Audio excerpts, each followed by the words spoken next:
And for another late night treat, we are back for All-Star Fandom Prime as we react, review, do everything under the sun to this Captain America Brave New World. We just saw it, just got home from seeing it. Yeah. Man, Doc, before, say hello to the people, man. Hey, hello to the people. How y'all doing, man? It's been a while. It's been a couple weeks. It was last week. No, but we went on here live, though. Yes, we were. Wasn't Fantastic Four last week? Oh, was it? I don't know. Days are running. I know they run. Hey, they starting to run together, y'all. That means we tied. But a brave new world. But a brave new world that we saw in a hopeless world that we live in. Yeah, who's telling? Dog. I'm telling y'all, your boy could have been a brain surgeon, Playboy. I need to fill out some more apps.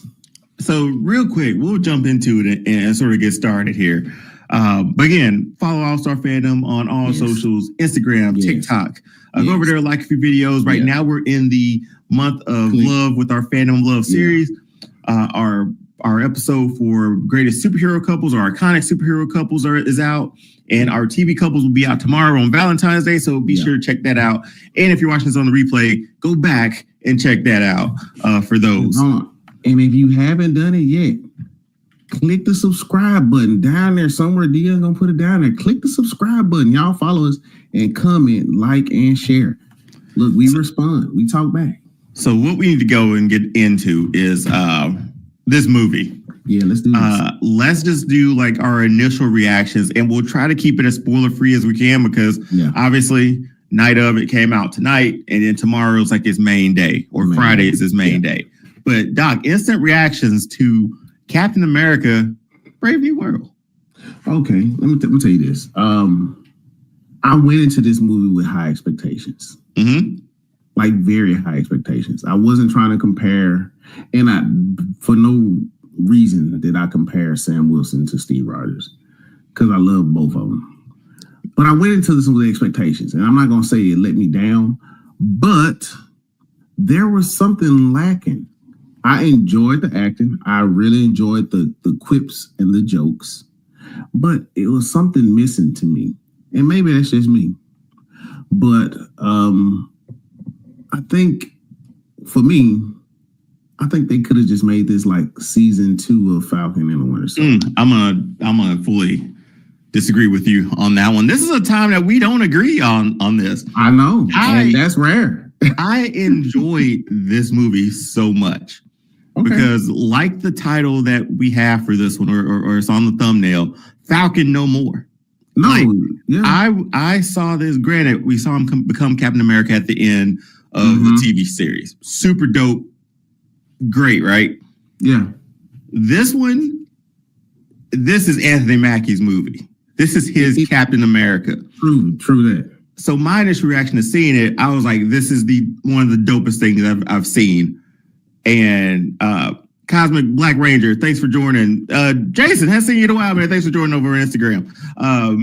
Need to catch up, but I love this movie. So I loved it. Like to be able to take Marvel's needed a bit of a pivot, right? A bit of a shakeup. You had the Jonathan Major stuff. Yeah. You have the Blade stuff. You have so many things happening. Okay, right? Let's go to this one. Please. This is what I was getting ready to say. And thank you, Derpy, for chiming in. Really? Okay. This is how I feel. Let me get my point across first. But let me read it just for the movie was enjoyable, but I wouldn't recommend it to anyone as rewatchable. When I went in, and Jason over on Instagram, thanks for watching. He said it was awesome. I'm on that side. But let me get to my point.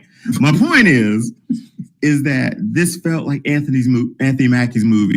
This is his version of Cap. And there's always something that feels a little different with Captain America movies. Like the look looks different. It feels different. It feels, again, we're working with a Red Hulk and a super soldier and a super evil brain leader villain. But it still felt grounded. And Sam, no serum. He's out here, and they did a great job of making sure the way his suit reacts to the way when he fights. Yeah. So if anybody out there saying like, and they addressed in the movie, he's gonna kill you. Yeah. No lie. Like he's gonna You're gonna die if he punches you. So when I watched it, I loved it, man. I got to see. I never in a million years of being a comic book fan or a Marvel fan would think that I would be seeing Sam Wilson's Captain America on a big screen. I never thought that either. And he commanded that entire movie for me. He walked with purpose. He only doubted himself one time, but who was there to pull him out? His boy, spoiler. Yeah, don't spoil it. He showed up to the party to pull him out. Yeah. Is it rewatchable for me? I feel like it is because I've gone back and rewatched the series, which has been okay. See, let's go back. I'm not trying to catch you off. I enjoyed it and thought it was awesome too. Then I sat for a couple hours now, and it seemed too short and simple and left too much to answer. I guess for me, that's what I felt like. I had a lot of questions. I'm not saying the acting was phenomenal. The way it was described to me was like this movie was like answering 3 movies. This movie answered Eternals. This movie answered The Incredible Hulk. Yeah. This movie answered shoot. You can add Wolverine in that too. If you want to, because that's a whole new sort of, we're going in a new direction with that. But I felt like this movie answered a lot of questions. And if you were in it from Incredible Hulk, boy, I felt so validated at the end of that movie. And this is the timeline that we were in during Ed Norton's Incredible Hulk. Well, the thing is, like, it was always canon. It was always, they just did a recast, right? Okay. They just recasted Mark Ruffalo as that character. So it was always still storyline. It's forever been storyline because they brought up that battle in Harlem multiple times. Yeah. And the same, and whatchamacallit, his name leaves me, still plays Abomination. So that was always going to be connected. I was still connected. But if you've been around, that's about a 16-year payoff, man, I feel like. It is. It is. But I don't know. I'm feeling like for a movie, that was a lot packed into the movie. And I think if they would have done a TV series and broke it up, I think I would have gotten more out of it. No, man. That's just my feelings. That's just me. I feel like the thing for that, I feel like it's Anthony Mackie's Captain America deserved a movie. Like he deserved a movie. He's gotten a series. He got a series that he shared with Bucky among an ensemble cast, pretty much, right? Yeah. Let him shine on his own, man. And I felt like he did in this movie. Anthony Mackie shined as Sam Wilson. I never felt like, so I would agree. This is from Derpy Entertainment. I would have agree it felt closure when a certain character showed up revolving around Incredible Hulk after all these years. But then, and then he's been tasked to put another Avengers together. Yeah. So this movie is like it's an explosion of what Marvel has been, that went through COVID, that went through the writer's strike, and we're here now. Who's taken that mantle as like at the forefront? Because we had a lot of change up. Chadwick Boseman passing away. The Jonathan Majors stuff happening. Like all of this right now is riding on Captain America, and I'm super stoked. I think I'm more excited for the future. But this movie got me really excited I was excited for this movie. I smiled throughout this entire movie. I'm not gonna lie. I loved it. I wore my shirts. I was in it from, they didn't give me for that $50 for that popcorn bucket though. I thought they was gonna get you though. I thought you was gonna get the popcorn bucket with the pop rocks in the popcorn and everything. You know, that shield wasn't plastic either. Oh, for real? That was metal? It wasn't plastic. That was vibrating. That's like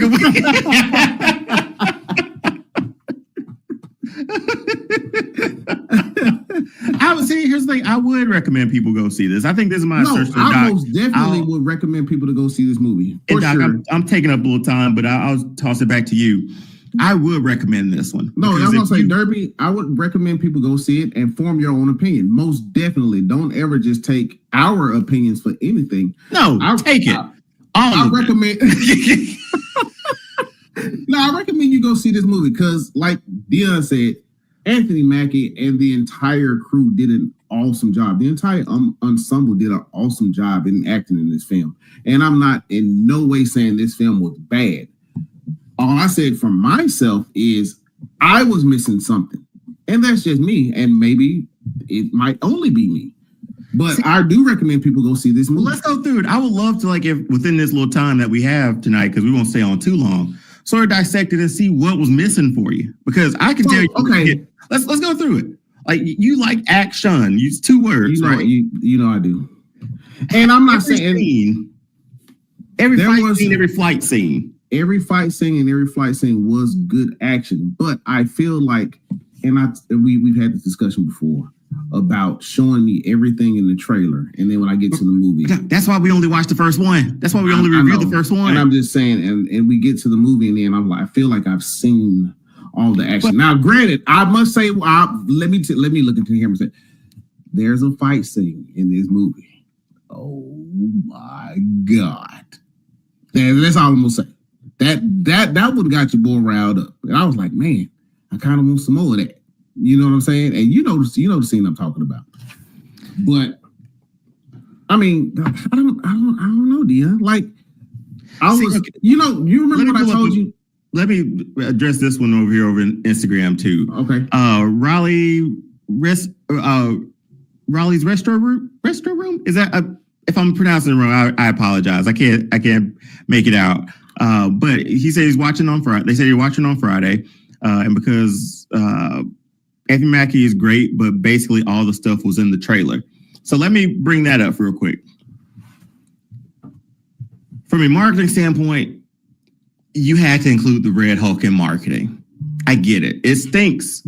It's like it's like Superman being, I see Derpy's a fan. It's like a DC fan. It's like having Henry Cavill Superman in the marketing material for Justice League. Yeah. But it's one of those things that happens. It's Spider-Man showing up in the trailer for Civil War. Was there a lot of stuff in that first trailer that was in this? Yes, but they still had to put the pieces together to the rest of the movie. We sort of had an idea that it was, again, you know who the villain is. If you thought who the villain was, you're probably right. Mm-hmm. How we get to Red Hulk is not shown in the trailers. How we get to Isaiah Bradley, yeah, but that you get more of that too. So there's stuff within this movie that they didn't show in the trailer that still blends everything well enough to me. I'm gonna tell you, I'm not saying like I didn't like the film. I really enjoyed how the villain got people to do his bidding. I enjoyed that different aspect of the movie, and I enjoyed how his whole plot, his whole plan, and why he was going after your mans. You know what I'm saying? I don't know. Like I said, some of the action, I feel like I just saw it all, and I just, like I told you before when we had this discussion, that's why I don't like watching trailers sometimes. Rufus, we do reviews for that first overall trailer. We don't ever do. I don't think we've ever done one for trailer number 2. I could be wrong, but I don't know if we've ever done one for trailer number 2. But for this one, and Derpy says they feel like it left much on the table. Left a little bit on the bone. It set the table, is what I saw from this movie. Dude, you talking about for the rest of the MCU at the moment, man? It's like, who puts this team? Who puts the team together? Or not who puts the team together. Sam puts this team together. It's essentially, again, we got a great foundational story to Anthony Mackie's first introduction as full-on Captain America, as Captain America in this movie. Now he's being tasked with doing some of the most unthinkable things. He's only a man compared to everybody else. Something that's clearly impossible. And he's going to put together a new Avengers, a Steve Rogers who defeated aliens twice. Yeah, so 2 times. So think about again, that shield still carries a lot of weight, but he held that shield like a champ, man. He carried that shield like a champ. It sets the table for me because now I'm more excited about the possibilities of MCU because I know we'll get to Doomsday and all that stuff, right? Or Doom, whatever. But it builds to that. It builds to that. I'm still excited for what's coming in the MCU. And you get the Thunderbolts too with Bucky and that crew coming out in July. I'm still excited about who's spoiler, just between me and you, Who? Bucky? Yeah. Yeah, I know, Okay. right? I know, right? Like, okay, so yeah. If you haven't seen the movie, go see it. I know, right? When she said that whole name, I'm like, come on now. Yeah. Come on now. But no, but I'll give it back to you. I'll say this lastly. I enjoyed it, but I understand. I liked it, but I want y'all to go see it for yourself and come and drop some comments. That's what I want. And I want to tell Derpy Entertainment, thank you so much for joining us live. And we appreciate all of your comments. And yes, I'm gonna watch Thunderbolts. We're both gonna watch Thunderbolts for sure. And that's the thing. Like, I feel like MCU is just in this weird, not weird place.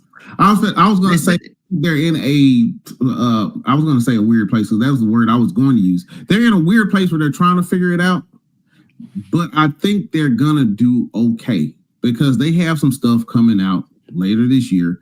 We talking about past July. They got other stuff coming out, and it's gonna tie it all together, and we're gonna eventually get the Avengers back. But my biggest thing is like with this, and I'll try to connect it back to this movie. Marvel's run was unprecedented. Yeah, that's true. 100%. And the fact that it was so unprecedented, I'm able to give them. I feel like they maybe not deserve, but I give them leeway. All right, we made a misstep with Secret Invasion. I understand that. Yeah, we made a misstep with a few of those other things, and trying to get Disney shows and stuff up and whatnot. I get that, but man, I don't know if I've trusted them this long and they pulled it off. I remember, again, going back tonight, that first Avengers movie, when they did that hero shot of all of them spinning. Mm-hmm. I said in the theater at that time, it was probably a rewatch with you. They fucking did it. Yeah. Pardon my language, but that's what they did. And from that moment on, yes, there's been missteps. There's been things ups and downs, but man, like what they've given us now we're just greedy at this point. I think so. But Derpy, he says, I'll be real. I'll watch Fantastic Four eventually. Mm-hmm. Me right now, Superman is the only movie I care about in July. Derpy, Yeah, Derpy. I know we see that you're a true DC fan, and I must say, man, DC has let us down so many times in the past few years, man. Epic fail after epic fail. We are for sure looking forward to seeing Superman, but we are also for sure looking forward to seeing Fantastic Four in July as well. I'm gonna use AI to make a Henry Cavill Superman movie and just watch it at home. Like it just no, you have to put that on YouTube if you do that. You got to put it on. I don't want to get flagged or get taken down for his likeness. And this is a comment I see, and I know we're on Anthony Mackie's Falcon, and we'll go back to it. But a lot of people are trusting James Gunn. For me, Guardians was great. Guardians was great, and he stuck that landing.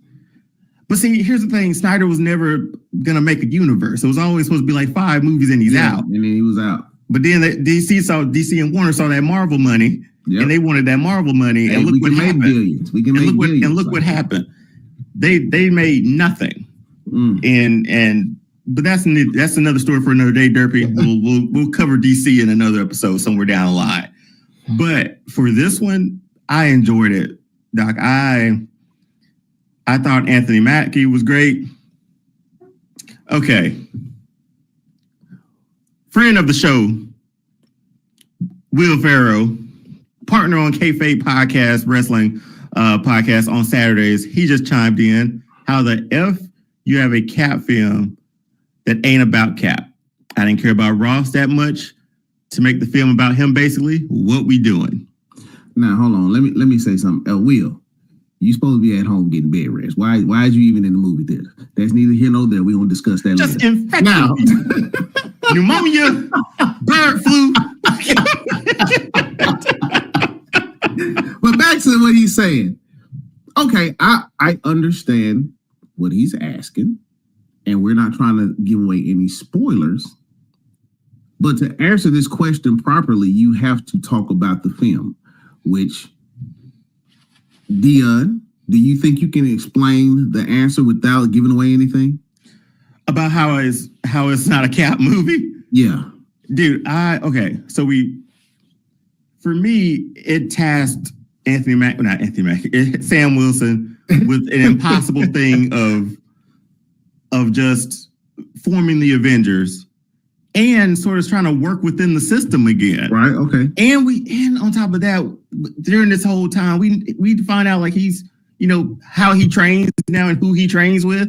Yeah. And it's spoiler free. We're trying to keep it as light as spoiler free as possible. Yeah. But I've said some stuff already, man. So I think it's fine. But no, for me, that movie connected so much. And I got Sam Wilson as Captain America in a Marvel movie. Oh, and I think that's the biggest thing. I think that's my biggest takeaway, because after seeing him, where's that picture? That on that board there, as like the Falcon with the wings and all that stuff. Yeah. And I'm in 2025 at this age in my life, and I look on a screen and I just see him floating up. The inner kid inside of me and the man that I am today is all giddy together, man. So I don't think anything could have been off to this movie for me. But if you hung around if you were there for Incredible Hulk, if you have been on this journey for it too, if you made it through that other movie that, while we got this island that's there. Yeah. It's a payoff, man. It felt so gratifying sitting there and being villain. Yes, I was there for that. Or, okay. We'll back on track. On track. I never said, and I want people to understand, I never said he took his NyQuil. He's back on track. Anthony Mackie couldn't lead. Anthony Mackie is Captain America. That is not by any means what I'm saying. I didn't say the movie's not disappointing anything. I'm just saying, for me, I felt like it was some questions I want to answer. So here's I'm gonna ask you. I can answer so many. We answer 16-year-old questions. No, I can ask you a question, and I don't think this will give away anything. Wasn't adamantium, or however they say it, wasn't that discovered 200 something plus years ago? I am not fully sure. I think the only reason we're getting to add it now or use it now is because we got Disney has a license to it. Okay. So once they got Fox, they were able to use certain things now. So that's why you can use adamantium. If anybody knows who's watching or in the comments, again, drop them in the comments. Let us know for sure. But I just know legally they probably weren't able to use it. I got you. That's why we got vibranium. Right, because when they kept saying it, I was like, wait a minute, because I know for a fact Wolverine is alive running around wreaking havoc somewhere, right? At least until he's 90. Right. I'm like, wait a minute, what you mean y'all just discovered this now? Come on. But and I 100% agree with Derpy Entertainment that after credit scene, it was underwhelming. I was expecting to see something like, "Ooh, I'm glad I stayed for this." Okay, let me ask this then. What were your? And I know we didn't want to fully go long. What were your expectations going in? You said you went in with none. No. I actually went in with what were you expecting? This time, I remember when I told you after we watched the trailer, I said, "Man, I am going into this movie with high expectations because I wanted to see how they would build from Anthony Mackie's character, becoming Captain America." I was so excited at the end of Falcon and Winter Soldier when he became Captain America. I was like, yes, thank you. I want to see this. And I thought in my mind, and I don't know why I thought this, I thought he was going to actually take the serum in the show. Yeah. So, and I was trying, that's why I kept telling you, I didn't want to build up so much in my mind to where when I got to the film that I was let down. That's why I always tell you, I don't want to go into a film with expectations anymore. But this one I had high expectations because I love Anthony Mackie as an actor. I really do. You know what I'm saying? He carried this movie for it. He did. How strong of an actor he is and a leading man he can be. Yeah. He has a level of cool. He has a level of charisma. And he has timing. He has great comedic timing. So there's a multiverse explanation to help us out with Will. Like they don't know about the multiverse or the effect of some of the series we've seen. So yeah, they don't know Strange is Wild and Wacky Time or whatever, you know. They don't know about that. Okay, so Derby, I kind of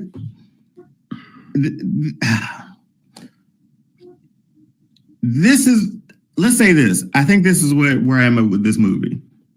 If you've been on like that Marvel ride since day one, I think this movie satisfies because we tied up Incredible Hulk. We got whatchamacallit back, man. We tied up Eternals. Well, not tied up, but we acknowledged about it. We discussed it. Yeah. We acknowledged it, right? Mm-hmm. We get Cap's first solo movie, Anthony Mackie's first solo movie as Sam Wilson. Sam Wilson. What else did I say that we tied up?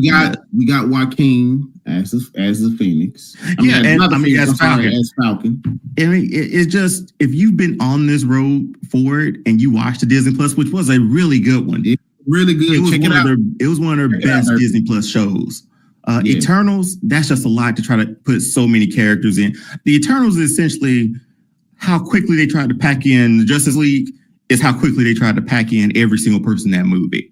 Was it terrible? I don't think it's as bad as people thought it was, but I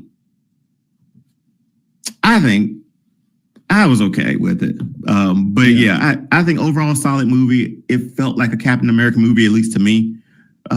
Just the look, the feel of it, the secrets, all that stuff that comes along with Captain America stuff. So I am most definitely going to see it when Cap returns. Most definitely, I'm going to see that. Yeah, who's to say like this next? Well, Anthony Mackie isn't like the Nick Fury of this universe now, where he pops up in after credit scenes now, where he's starting a team, and that'd be pretty dope. Yeah, I'm looking forward to seeing all of that. The fact that he's gonna probably go and talk to Ant-Man now as Captain America, I'm looking forward to that. I am, because the respect that Ant-Man had for Captain America when he met Steve, and their back and forth that they had when he was the Falcon, I can't wait to see how that plays out. Yeah, that's gonna be a good one. But because it's a lot of pivoting that happened for Marvel too, man. And Jonathan Majors and that whole Kang situation, we basically erased all of that. Which Ant-Man wasn't that great either. So that Quantumania, nah. Yeah. If Kang's their new big bad, or the Council of Kangs are your big bad, and Ant-Man just took out one of the baddest ones, that's tough. Yeah, because it's like my friend said, it's like when Thanos showed up to the party, who did he take on? The Hulk. And the Hulk said he ain't coming back no more. No. Will loves the fact that Hulk never came back. The Hulk was done. He was like, I'm through. I don't want no parts of that. But no, I enjoyed it, man. Any last button? No, like I said, I look forward to seeing what's coming down the line for the MCU. I'm looking forward to see how Sam Wilson builds. Will reach out to us, man. Because we love to discuss this a little bit more in depth on Straight Out of Comic Book. Again, Will Ferrell, go over there and check him out. Some really cool content, wrestling too, Women's Wrestling Talk and Kayfabe Podcast, which I'm a part of on Saturdays at noon. But cheap pop, go ahead, cheap plug. No, I was gonna say, what your man Derpy talking about down there, yo? I have not heard about Fantastic Four Theory Online. I have watched the first trailer. We watched it here live last week. Yeah. I'm staying away from spoilers. Not spoilers. Me too. Not spoilers. I take that back. Theories. I'm staying away from everything until after I watch it. Because Derpy, there's enough theories up here to last me a lifetime when it comes coming up with when it starts coming up with what I want to see from Fantastic Four. I just know I saw that trailer on a big screen tonight, and to see the thing running and hearing those feet hit the ground, I was like, yeah, I can't wait to sit here for this. But Doc, anything else, man? Anything else you got from our Captain America Brave New World review? Man, I think we covered everything. Like I said, I want all of you all to go see this film and come to your own conclusions, and come back and drop us a comment, please. I feel like it's a good movie, man. I think people are gonna like it. I didn't say it wasn't a good movie. No, I just think people are gonna like it. I think people are gonna have mixed reviews, like we're having mixed reviews right now. Yeah, I'm just so biased, man. And the reason I say that, because I can tell by the language of how people were walking out of the theater. You know what I'm saying? and just listening to their conversations. Okay. I'll say this and I'll try to get out of here. Have we become so accustomed to like those Marvel moments? I think that and I say moments, it's kind of loose, but I gotta pick like strong contenders for that stuff. The strongest would be like Cap finally saying assemble, or Cap picking up the hammer, or something like that. Like there's like clap out loud, Tobey Maguire coming through a portal, stuff like that. Have we gotten to the point where like now, like if you don't have that moment, I saw Harrison Ford freak out at his age. That was good. And become Red Hulk. And Red Hulk looked amazing. He looked amazing. And in a time where people talk about the VFX for Marvel, there's nothing that stood out. There's nothing that like caught my eye as like bad CGI or like bad VFX in this one. Because they put work in on Harrison Ford's Hulk. Yeah, and it looked freaking amazing. They put work in on that. But I enjoy it. Like I said, I think I'm more biased just because I love the Falcon growing up. And the fact that I'm, like I said, this age in my life, and I went to a theater, a Captain America shirt, and the Falcon is on this poster on the side. And I'm like, this guy never get the shine that he deserves.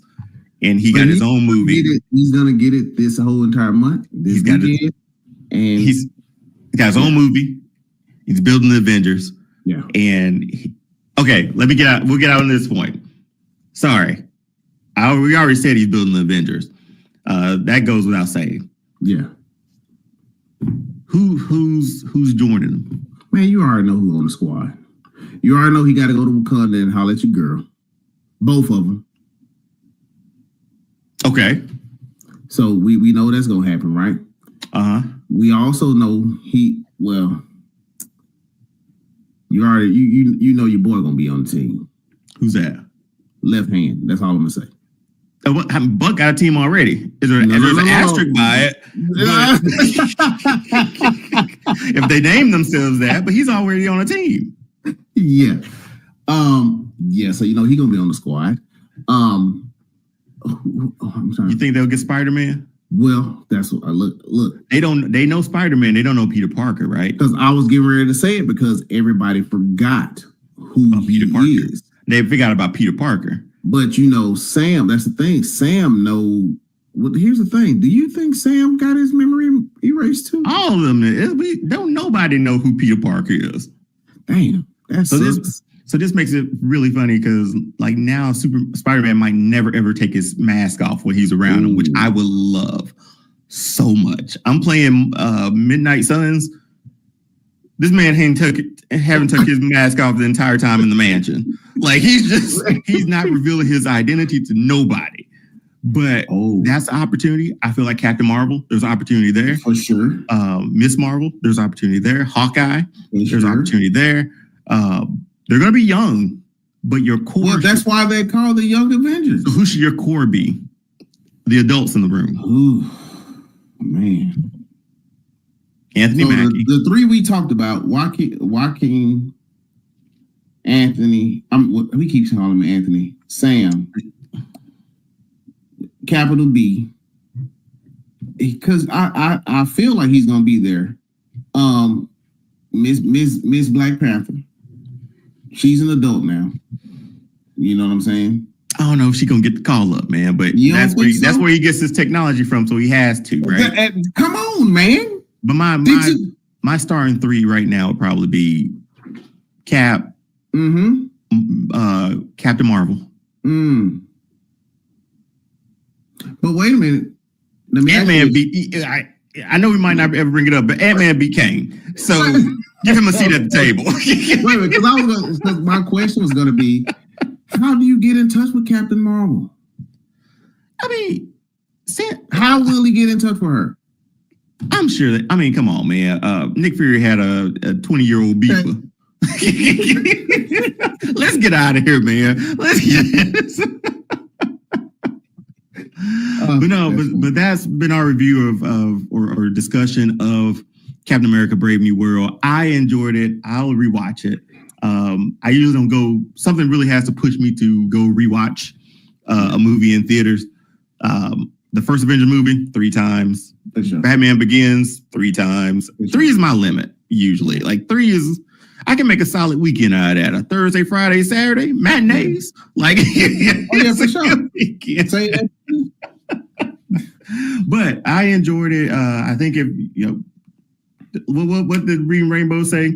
But don't take our word for it. Yeah.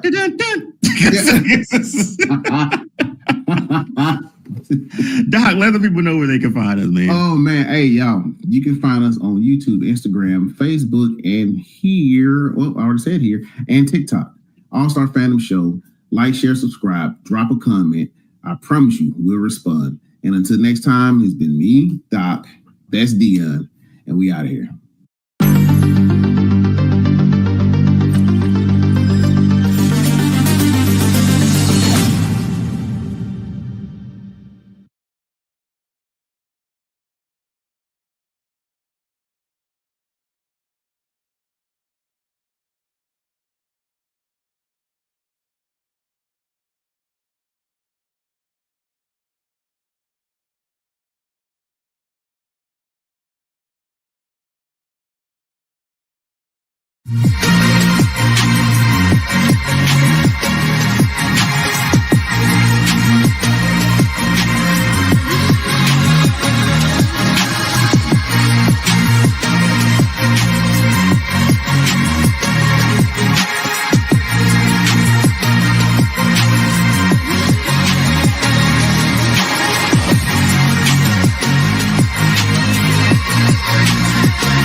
Welcome to another episode of All Star Fandom Prime.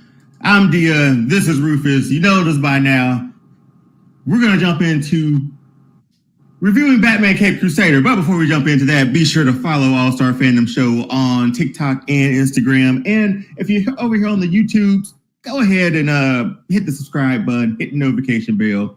Do all the stuff that we would love for you to do because we do it for you. Rufus, how you feeling, man?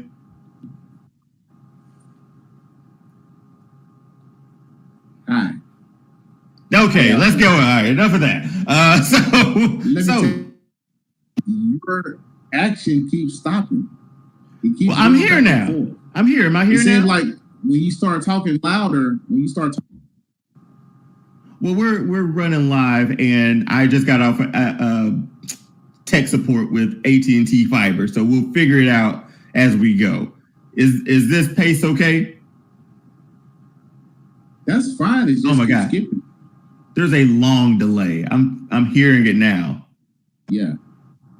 How about now? 1, 2, 3, 4. Say okay. You say 4. 1, 2, 3. 4.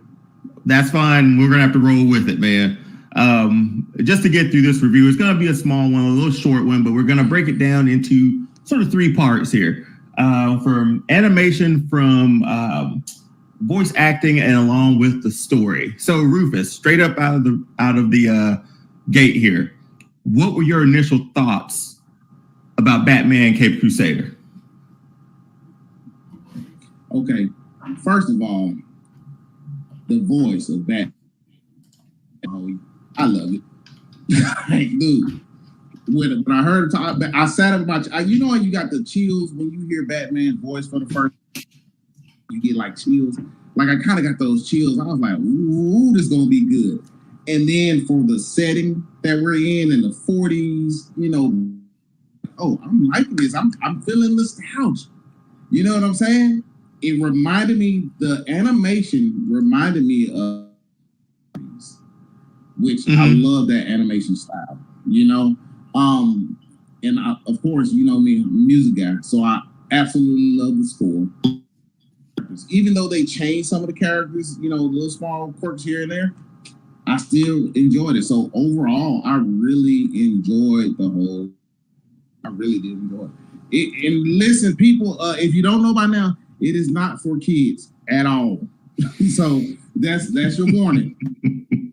Sit there and watch it with your babies. There's gonna be some stuff on there. You're gonna be like, hold on, wait a minute. Yeah. But I enjoyed it. Yeah, really did. What you think? So on my end, I'll say this. It had a lot of it has some big shoes to fill when it came to Batman the animated series. For what it gave me, a little darker, a little more than they could with the show, a little more adult animation sort of style too. The style of that, and we can just jump into it first after I give you my initial thoughts, is that I enjoyed it. I wish I liked it more, but I think that's just me being it's like a spoil of riches sort of thing, right? Like we were so fortunate enough to have had the series that we had and to have the voice acting and Kevin Conroy that we had, that anything that's not that, sometimes for me, you're sort of like, okay, that was good, but man, it wasn't that. But I still enjoyed it. It's still Batman animated. They never really fully go wrong when it comes to that character in an animated setting. From BTAS to Batman Brave and the Bold to the Batman to like all that stuff. They hit on all cylinders. Obviously, they changed a lot of stuff in it, which we'll get into in a little bit. But I definitely enjoyed it more than I thought I would, because you always go in with that level of skepticism, right? Where you're like, okay, I know what I liked about BTAS, and I just hope it can get close to it. And given the settings that they did, you take the level of technology out of it, and we get old Detective Batman, old like serial, like you can turn on a radio sort of thing and like listen to it. That's how I felt sometimes, and that's how I thought some of it sound too. Listen to me. A lot of people don't, man, but I love that guy. I love that he don't, have all the super high tech gadgets, and he really got to rely on stuff. You know what I'm saying? Well, this was the funny thing. And Rufus, I don't mean to jump in. Is your fan on? I can hear it humming, and I think it's clipping in a little bit. But yeah, it's not. But given that, but given that you're saying that, I think if we just jump into the first one, animation. The animation style was a throwback to just like what we remember with Batman the animated series, right? I felt like they drew on black paper for this one too. The animation style was definitely like an upgrade, but they still felt those bodies and stuff still look solid from the animated series. Like not too bulky or anything like that, but it felt like it could be pulled out of that. I love the animation style of it. I love the clarity, some dark lines here and there. I have no problem with animation, and Batman looks amazing in his retro suit, right? No gauntlets or anything, just gloves. Technology is scaled back a bit. I was like, I'm here for it. And when it comes to animation style too, obviously a lot of the characters got a lot of upgrades too, and we could talk about that too. But what were your thoughts on animation thus in the Caped Crusader?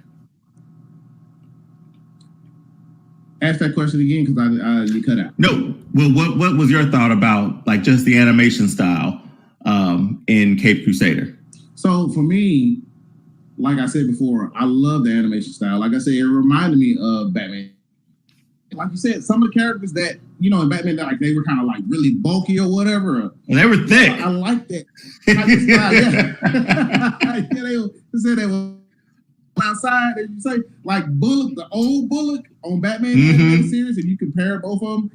I kind of like how they still kept him like a big dude, sloppy. You feel me? And I love how they drew all the characters. The way I like how they kind of kept it like this, and then kind of like you said, upgraded a little bit. And I like the whole animation of the Batman's car, and we'll talk about the design of Catwoman's car. Ooh, I've seen this yet, dude. I'm not gonna lie, I've never seen Catwoman's car, and that thing was purring, bro. I like that. Dude, I love the animation on this. What was wild, what was so funny about it is that, again, we'll jump to like the voice acting too, because I think we definitely have to get into that. But when it comes to our the animation again, still with Catwoman's car, with Batman's car, everything. This is what I told you before, Rufus. Remember when I was telling you, like, I think DC has just the way that they did their Detective Comics back in the day when they first started. It was during that time period, right? And the level of technology that we have with our superheroes now is so far like science fiction-y. You know what I mean? Yeah. I feel like DC had, especially with their movies, had an opportunity to like, okay, let's scale it back. Let's go to like the 40s. Let's go to the 30s. And let's do like these old sort of that makes sense for me. That makes sense for Superman to have on underwear, you know, over his suit. It makes sense to have that. But with this, really, but love the animation style for this. Hey, man. What? It just made sense. It doesn't make sense to me. I get that. And this is further down the line with discussion. I don't. We're skipping around right now. I've always loved Superman's suit, but I never loved the underwear on the outside. But I've always loved the suit. Like, seriously, when I saw Henry Cavill's suit, I was like, that's the perfect suit. But we're skipping around. We went on a side mission, back to back. So I will actually want a specific design, just for animation purposes. We just briefly talked over Batman. And we gave that shine. Let's talk about Bruce Wayne. Bruce Wayne was giving very like BTAS vibes there, but like a younger Bruce. Obviously, this is a younger Bruce because this is like year sort of 2, 3 Batman. He's just now on the scene. Yeah. Now, let me say one more thing about the animation. And I've always thought cartoons, movies, all of this stuff. We got different type of colors, right? Why in every Bruce Wayne he had on like the same suit? Like they can change it up. You feel me? He ain't Matlock. But here's the thing. I thought that when they showed him, because I was like, okay, back in the day he wore like the brown blazer, black slacks or something like that, right? And now he's in like the full tan suit and whatever. So I'm like, okay, there were so many nods back to like the original, but a lot of changes too. But one of those changes, let's jump into it, is just the voice acting for this show. I think his name's Hamish Linklater. He was the new voice of Batman. Yes. We heard him on the review that we did, and I absolutely loved his voice. He took. Hold on. Pause for a minute. Go ahead. Pause for a minute, because you're breaking up really bad. Do you headphones? This is would be better. No, like I have. Say it again. Do you think if you plugged in your headphones, it would be better? I don't even know. I'm pissed at AT&T right now. Hold on. Keep talking. You can take it away. Yeah. Well, okay. He did a really good job as Batman. Like I said, when I heard his voice, I got chills. It's not exactly like Kevin Conroy, but it's a mixture in between like his own. And if you have not seen this yet, and if you're a huge fan of the old Batman series, Batman the animated series to be exact, and the different changes of the characters of this show, it made me laugh, but I really still enjoyed the. Check out the first episode with Oswaldo Cobblepot, who is, of course, we all know that's Penguin, but they changed. I enjoyed because I really enjoyed that episode. Well, I've enjoyed all the episodes. So, like Dion was with the voice acting, as y'all hadn't figured out by now, Dion is a huge Kevin Conroy fan. So no Batman can his voice. But I think this young man came close, not only adding his own nuances to the voice, but it almost sounds like the series. So I like his voice. So can you hear me better now? Yes. There's still a bit of a delay, but AT&T will be out here on Tuesday. I'm switching back to Comcast, man. Anyway, with voice acting, I enjoyed his voice, but I think I enjoyed the most was his differences between Batman and Bruce Wayne. And that's that cue taken. Yes. And that's the cue taken from Kevin Conroy when he has to, sort of put on the mask of Bruce Wayne, and his real voice is Batman. Mm-hmm. Very particular point, and we'll get into the story in a minute, is that when he's talking to Harvey and he's talking like straight up Bruce Wayne sort of deal to him. And then he turns in, he switches into his Batman voice, and he's like, sort of thing like that. And Harvey picks up on it a bit. I thought that was so cleverly done because you know what his mask is. His mask has always been Bruce Wayne. Like that's been his true mask. And I think the changes in personalities he did, it was perfect. I liked his voice because it feels like it's set in that setting too. It's set in that like time period where I felt like if I watched an old movie or old black and white movie, the voice of the actor would be that guy. Like the lead actor would be that guy's voice.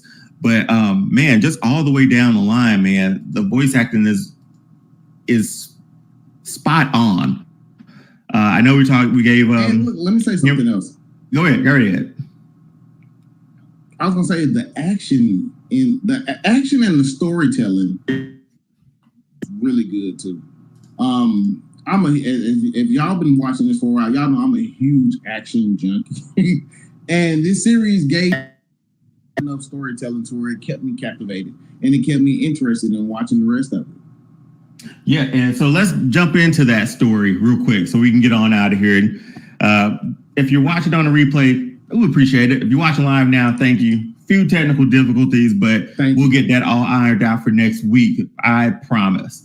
But going into the storytelling part of it, obviously this is a younger, more brooding Batman.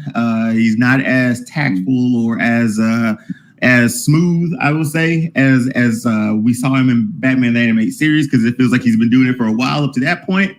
But story-wise, Rufus, we start out with Oswaldo. I heard you talk about it just a little bit when I was off, which was really kind of dope, man. I kind of liked it. The fact she had two sons and she was ruthless with them both.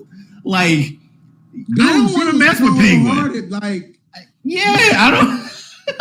Hey, that's what. And the crazy. Hold on. And let me say something, because people, if you haven't seen it, you don't know.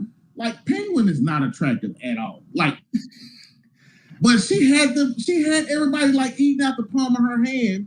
You know what I'm saying? Running the club, doing her little singing. The club was on the water, man.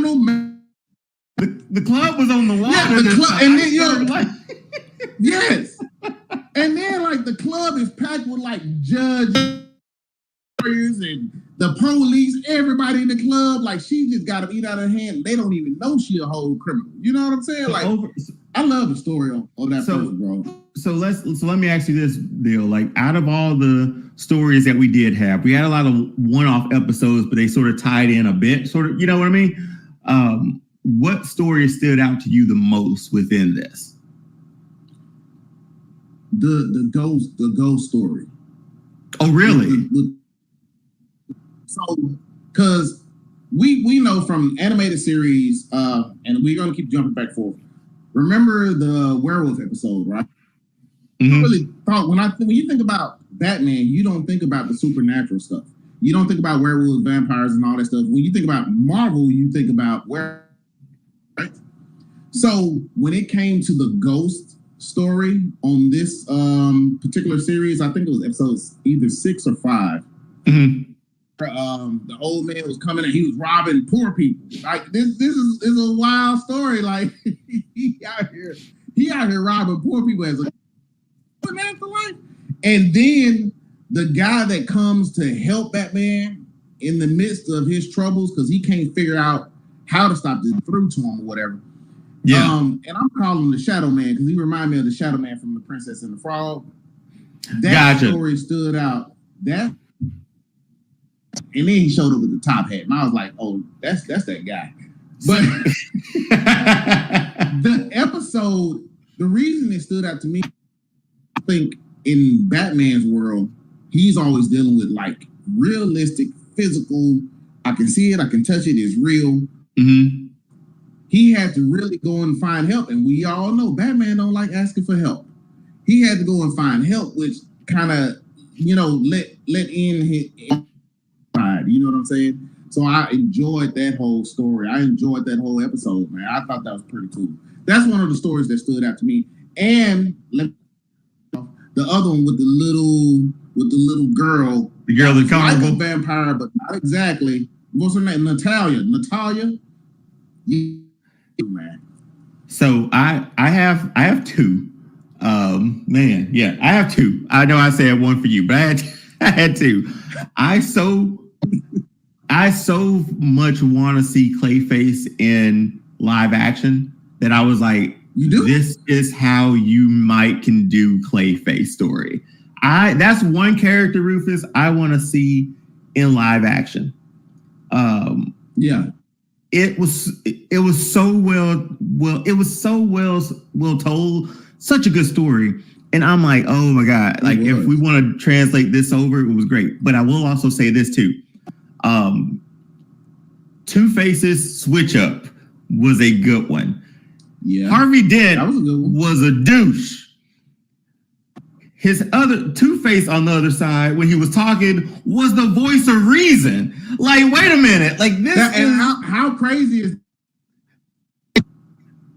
No, that was the craziest part, because when he would turn his face, you know who side you were talking to, and you were talking to that side that was always messed up, but he was making the most sense. And then you switch over to the other side of his face and stop. Acid. Then he just bust up in that room, like just straight with the bottle, man. Wait a minute, can I say? Let me. When they were on those docks and the cops were after them or whatever, and they knocked the old boy out, man, he didn't think twice before he started dancing on that boy's face.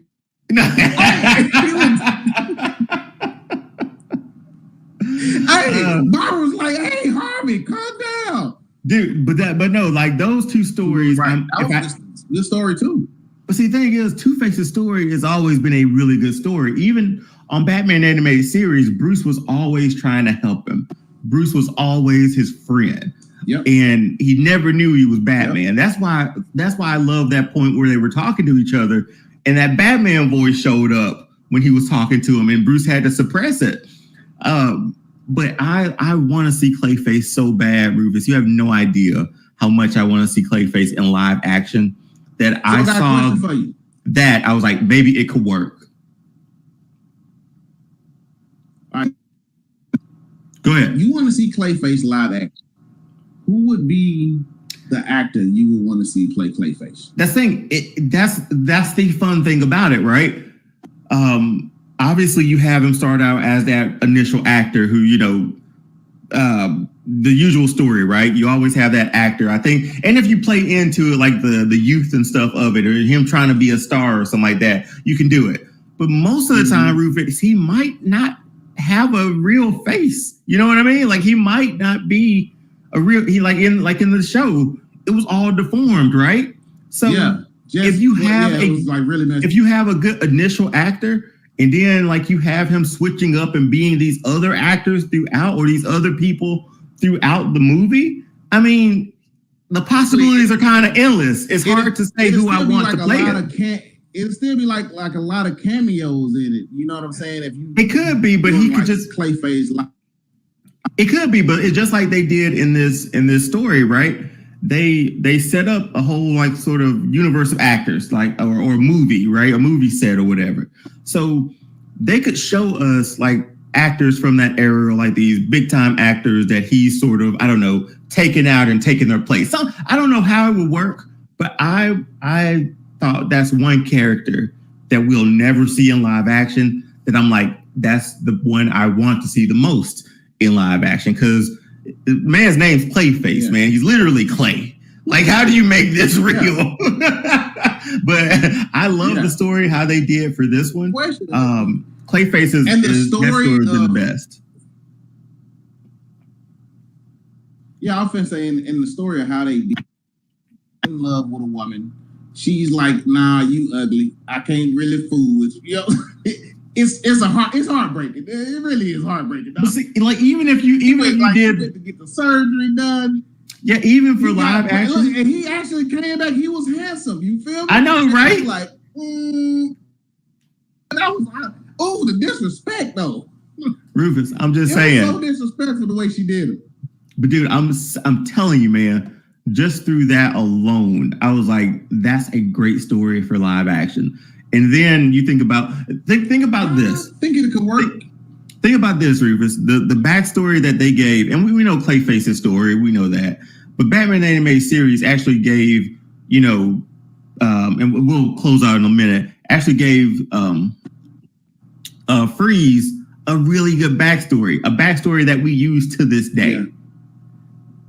Yeah. For me, if I got to pick something out of this line of shows, that I was like, okay, pick that and let's go with that from now on. I'm saying let's pick that and go from that with Clayface. I love the Clayface story in this show. I loved it so much. Anything else, Rufus, for Batman Caped Crusader? Like, did it meet your expectations? For all our fans, I'm gonna say it did meet my expectations because, like I said, I'm going into everything from now on with no expectations. Mm-hmm. Because you go into it with no expectations, you can just literally sit there, watch it, soak it in, and take it in. I enjoyed it, so I really enjoyed it. I recommend y'all go and watch it. Would you ever like just pop it in and just rewatch them? I think that's what we always talk about, that rewatchability, right? So tell me your rewatchability and give me a rating. Give me your rating too. Give me your rating for the series too. Like I said, all right, cool. I think it's a rewatchable series because I plan on rewatching it this weekend. So I enjoyed the storytelling and I enjoyed the action. And can I say, man, every time Batman got ready to punch somebody, boy, it was like he was coming from Saturn with the punches. It was lightning to him, cuz he's very angry at this point, right? Like not as tactful. Yeah, but he is angry. Animation to the storytelling, even the switching up of the characters. Man, I'm gonna give it a 4.5, bro. Oh, really? I'm gonna give it a 4. Interesting. It kept me captivated. It kept me staring at my screen. I wasn't going to sleep. I wasn't bored. I really enjoyed the series. I mean, I can hope they do have a season 2. I think they will with 10 episodes. I just hate that they dropped them all together. It would have been a good week to week sort of show to watch. I think so too. Yeah, I agree with you on that. Yeah. I don't know why they dropped all 10. I really don't know why they would drop all 10 just out the gate like that, because no one does that anymore. But especially for Prime too, because Invincible, The Boys, all that stuff is week to week. Maybe they did it because no one does that anymore. You know? I mean, true. They trying to be different. But your momentum is gone because we binged it already. We're moving on to the next thing. Yeah, we did. We really did. Like in like a day, bro. We really did. I mean, okay. But I mean, it was a great series. Go ahead. So my rating for it is really good. So my ratings for it, I'm gonna give it 4 neon beams. I enjoyed it. Obviously, we've just been spoiled before, right? We've been spoiled with Batman animated series, right? So that's no fault to them. That's no fault to us either. It's just that I've been spoiled with that. You really, really got to get me with something really good. And the reason it's 4, which I flirted between 4 4.5, is I mean, if you're that close, you might as well be perfect. So I mean, I might as well say the show is perfect. But the Clayface storyline was great. That's one that I really, really loved. I love the switch up of Two-Face. They had to come with different stuff. Harley Quinn, we didn't even talk about her, but they switched her up too. No, we didn't. Yeah, Commissioner Gordon's another. Yeah, Commissioner Gordon out here looking like Ernie Hudson. So he is. And then we get more Barbara Gordon. And then man, they really need their own segments. Yeah, so yeah, exactly. Like we could literally go through that, which we might do something recorded more long form, just so we can give it its just due in the future. But man, I love the character designs. I love the switch ups to a lot of characters. I love the diversity, obviously, in the cartoon too. I'm sure somebody out there will say, "Oh my God, it's woke." Shut up. Just shut up. And enjoy the ride, man. and enjoy the ride. You know what? They don't even know what that means. So yeah. No, exactly. But yeah, I gave it a 4 out of 5. It was great. If another season comes along, I'm down for it. You better believe I'm in for it. But man, I'm looking forward to more from this universe. Again, when you take it back to an older time, a time before super technology and all this other stuff, and this is Batman, detective. Man still doesn't use a door, jumping through every skylight. Even Barbara said, like, "Hey, is this how you're gonna be showing up from now on?" I liked it. I'm just gonna pop up. Yeah, so I liked it. 4 neon beams. I enjoyed it, man. It was a good time. Anytime you can get Batman back on TV in any sort of form, I'm for it. But man, like, yeah, Rufus. So I'll let you go ahead and close us out, man, and then I'll jump in with our socials at the end. Oh, I was gonna hit it with guys. Thank y'all for tuning in. Please like, share, subscribe. That really helps us. That really helps with the algorithm. Y'all already know that. So, and we appreciate y'all very much. The episode of All Star Fandom Prime. And until next time, we'll be right back here. I'm hoping that our internet or my internet is a lot better, so apologize for that. We're gonna get it taken care of. AT&T, y'all owe me. Comcast, I'll be back. But without that, so without that being said, we'll see you next time. Peace.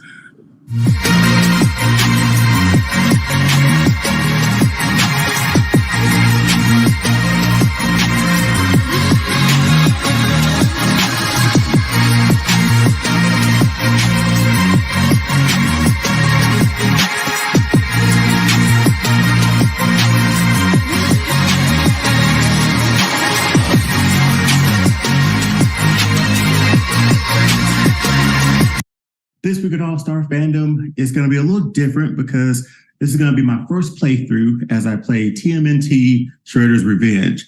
As requested by Joey Tortles, if you watched a recent episode of TMNT Fandom, this was my homework. So let's just jump right into it. TMNT Shredder's Revenge, we're not going to talk about it. We're just going to play.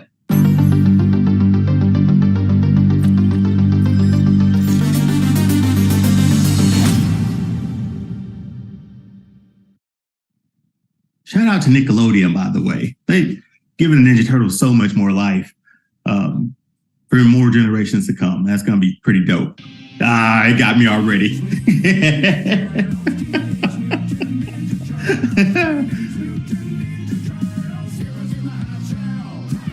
Oh, this is dope.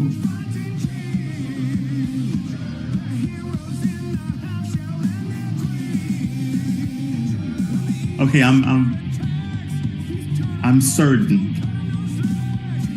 I'm certain I want to see this cartoon.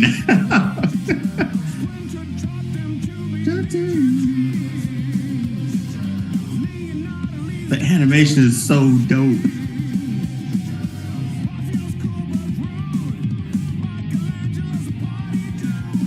Oh, this game is going to cover a lot of stuff. And we're surfing. Oh, it's Turtles in Time and everything now. Turtle power. It got me from that intro, man. I mean, now I'm just ready to jump in and play. Teenage Mutant Ninja Turtles. Even with the Shredder's Revenge. even with the voiceover. All right, let's go ahead and all right, we are going to do story. We are going to just new game. Let's go chill. Chill seems fun. Oh, we got combo attacks. You know what? I'm going to skip all of this. Skip. Oh, there we go. Let's skip all of this. We're going to figure out how to play on the fly. Okay. Not sure if everybody knows this from the last episodes, but Donatello is my favorite. So let's rock it with Donatello first. Oh man, this is so dope. This is just like the older games.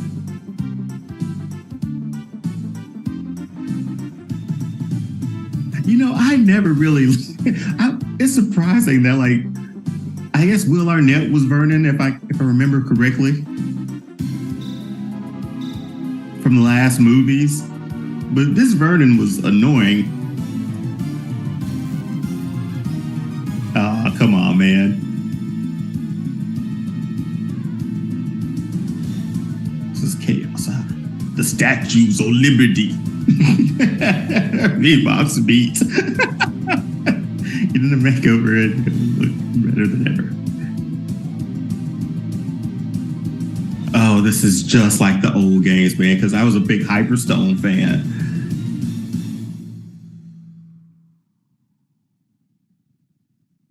Man, Job-breaking news. They threw this back. You know, the only thing I hate. Oh boy.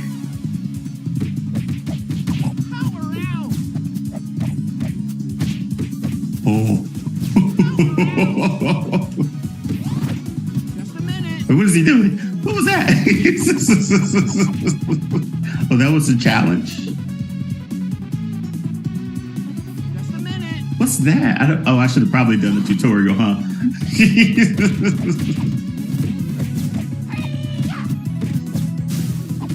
Holy shit.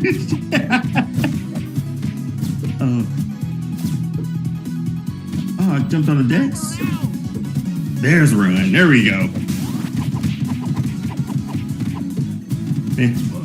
Oh, Bebop. Oh, there's that blue one. Oh, this. Oh.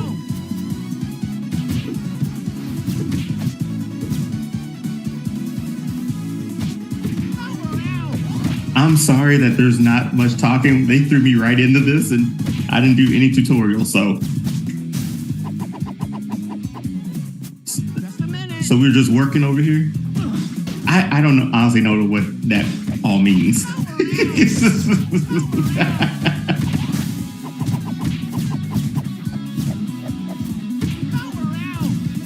Oh.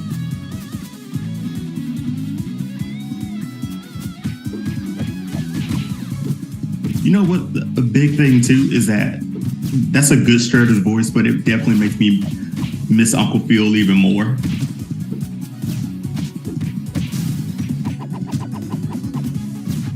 What was in that door? Someone was in that door, huh? Okay. Wow, wow, wow. Okay. I need to get like 3 more people to play this with because this is fun. Oh, they're kind of getting the best of me there. Oh, there we go.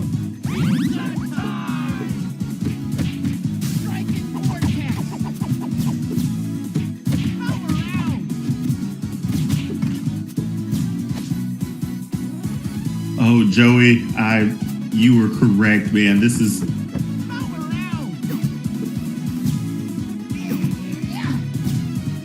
Oh, how'd I grab? Can I do it again? Ha! I kind of want to do the back forth, but let's see if we grab some. Oh. This'll temper your enthusiasm.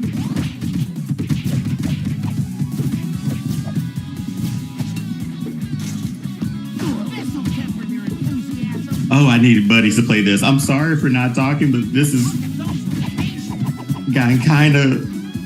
I'm playing on chill, but it really is still just a straight beat 'em up. Oh, I gotta grab him, right? I gotta grab him. Grab him, hold him. Shout out Tony Baker.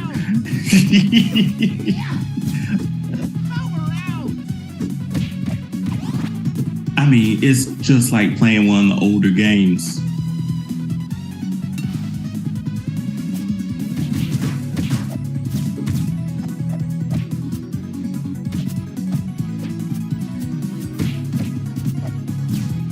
You know what the thing is too? I'm glad they made the Foot Clan robots in the old cartoons, right? It cut down on some of the violence of actually beating people up. What's the super attack? Oh, there we go. That's what I've been doing.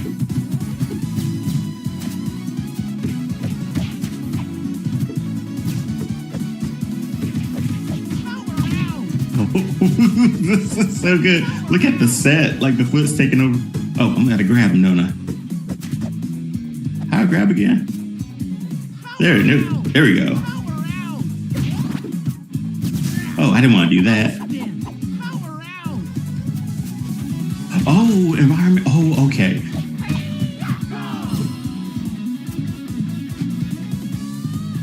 I'm gonna save that pizza for a little while. I feel like this one of those points where I'm gonna need it.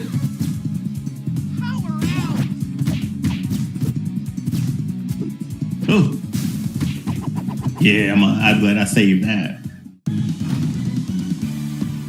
Now these used to be pretty easy back in the day once you figure out the pattern, but let's see what the pattern ends up being. Oh, there it is. Yeah. It attack. Oh, they get out of there. Oh. Oh man, this is.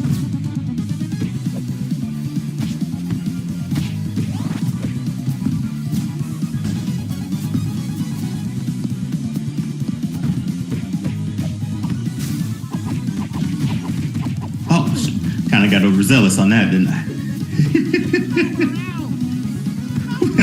Just hold him.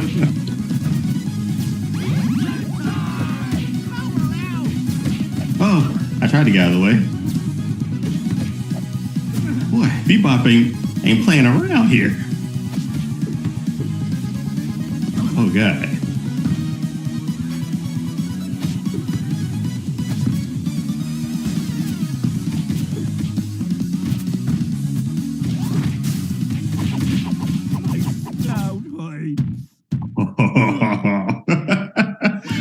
Oh, and that's his bow turns into a pogo stick.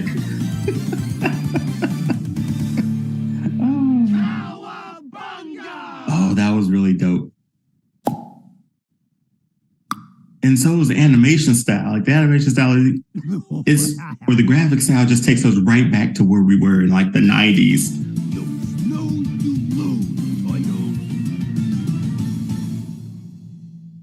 I should have gone through that tutorial low key just to find out some other moves. What is this now? Episode 2. Oh, I'm driving around the city. Oh, okay. I can go back and forth. Where are we going? I guess I'm going here. Square said turtle layer. Big Apple, 3 p.m. Oh, that would have been kind of dope, right? They go to the turtle layer.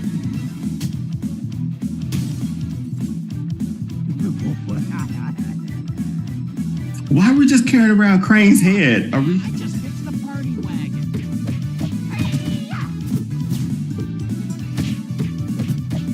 Oh boy, he came off the top rope on you, boy. There's gotta be like combos here, right? Oh, move list.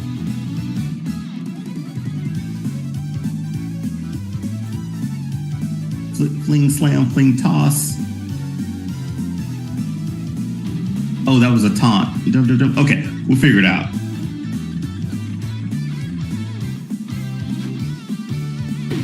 Oh boy, that came. I gotta get stick. Oh, peace of power. That's what it used to be on Hyper Stuff. Oh, that's so good.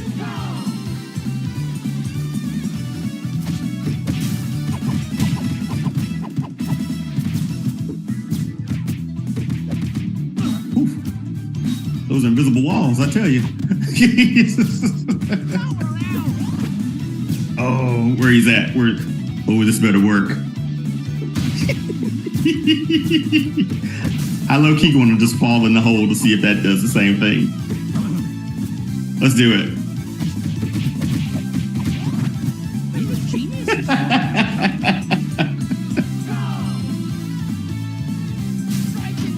Oh, that's good. Plastic headline found. There's. Oh, I hated these guys. The guys with the daggers.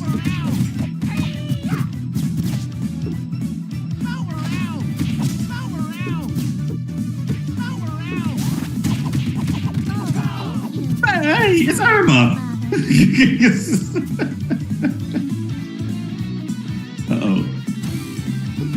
Oh, you want to talk about hating? They brought everything back to this game. This is really dope. Let's go. Okay. Let's try that grab. Oh, I don't want to get that, don't I hate when I do that.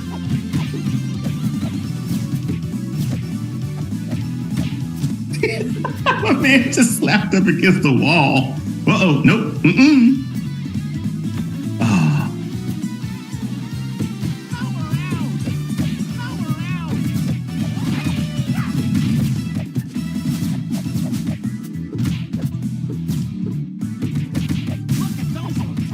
Okay, so we had some secret diary found. Were they on bikes now? Were they ever on bikes? I can't remember if they were on bikes or not. Oh.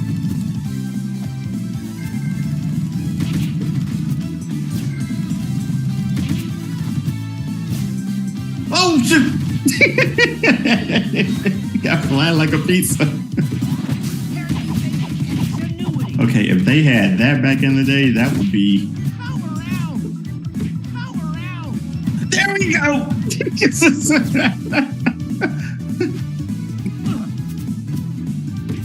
Oh, and the bikes. Well, that gum, okay.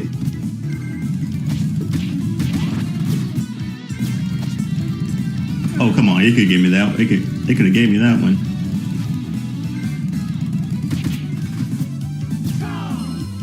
Yeah, just waiting. I mean, I was just working on his car.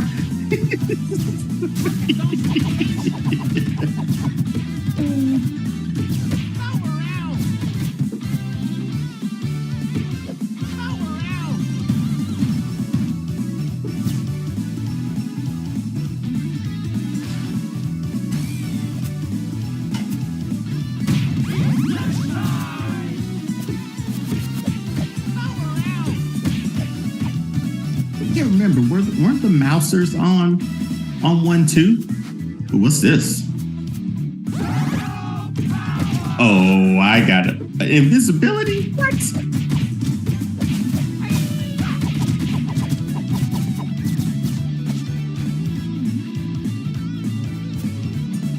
Oh, shoot.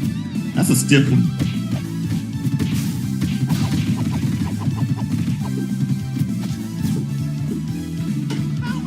He kind of just poked it.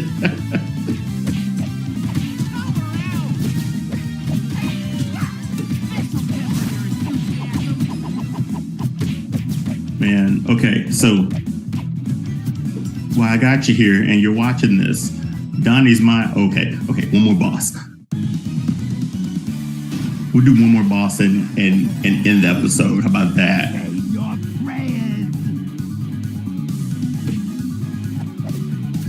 It's all about figuring out that pattern, right? What makes okay. Can you block? Oh, what are those? Oh, bombs, of course. Oof, why not?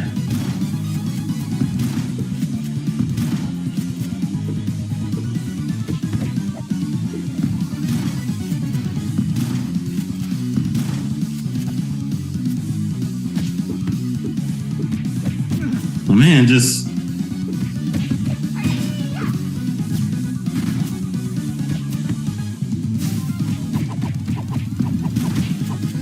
oh shoot. Oh man, this is not turn out the way we want it.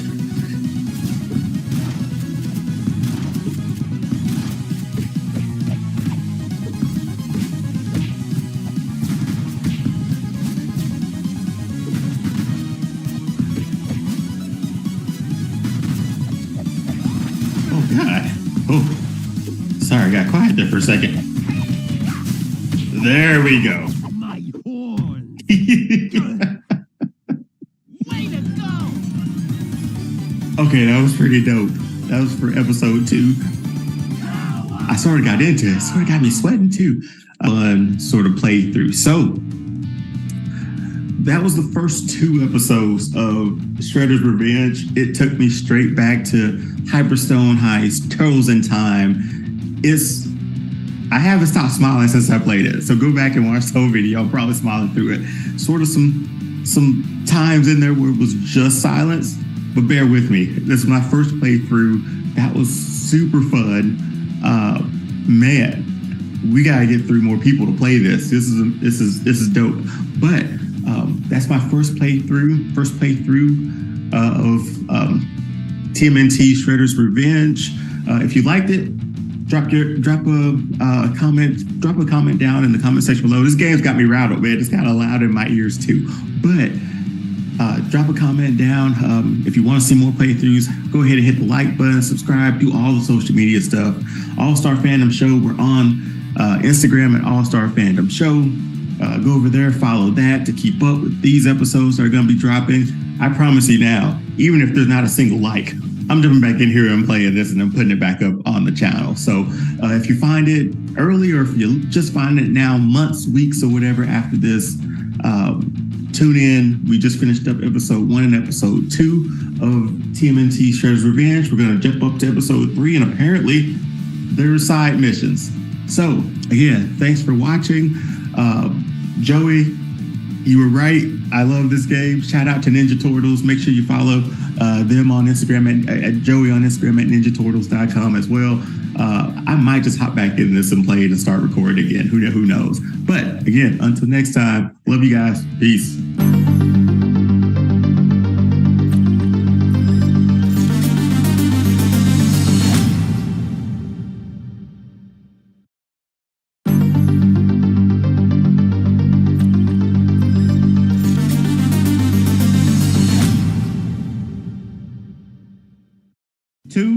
People didn't like this show. Maybe you and I can talk about it or something, but I enjoyed She-Hulk. I really did. I enjoyed that movie. I mean, that TV show. Welcome to another episode of All-Star Fandom. As you can see, this is a very unusual start to an episode. Myself and my good friend Rufus were talking about Marvel Phase 4 and where is it going. I come out with a statement that you just heard that I actually liked She-Hulk. And as you can see by the picture of Rufus right now with his head in his hands, he didn't. So this whole episode is going to be devoted to in defense of She-Hulk. I'm going to court. I'm going to battle for this TV show. And obviously Rufus is going to tell me why he didn't like it. Stay tuned.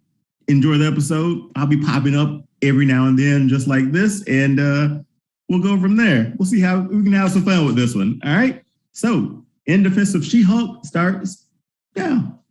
It was exactly like the comic book would have been if the comic book was made for real life. And tell me at the end, have you seen it? You can look all, you can look like that all you want. Yeah, I watched. Okay. Yeah, I watched. Okay, spoiler alert. If you haven't seen it, go see it. But that last episode, when that Disney Plus screen come up, did you look for the remote? Rufus, get out of here, man. Get out of here. All right. I did. Okay. Okay, She-Hulk breaks the third wall of life. Okay, I got excited. I said third wall, meant fourth. Sort of like this video is happening right now where I'm watching myself and I'm commenting in real time in another episode, but I'm sitting here at home watching myself comment to, oh God, I feel like Herschel Walker. Anyway, fourth wall, not third wall. Continue. So Steve Buscemi was in a TV show. And, right. Yeah. And that's what you liked about it? It's like the comic book. Well, fuck that. Don't get mad at She-Hulk because Deadpool does it too. I'm not mad at her. I'm not mad at her. This is an extended version. We're gonna this is gonna be a long episode.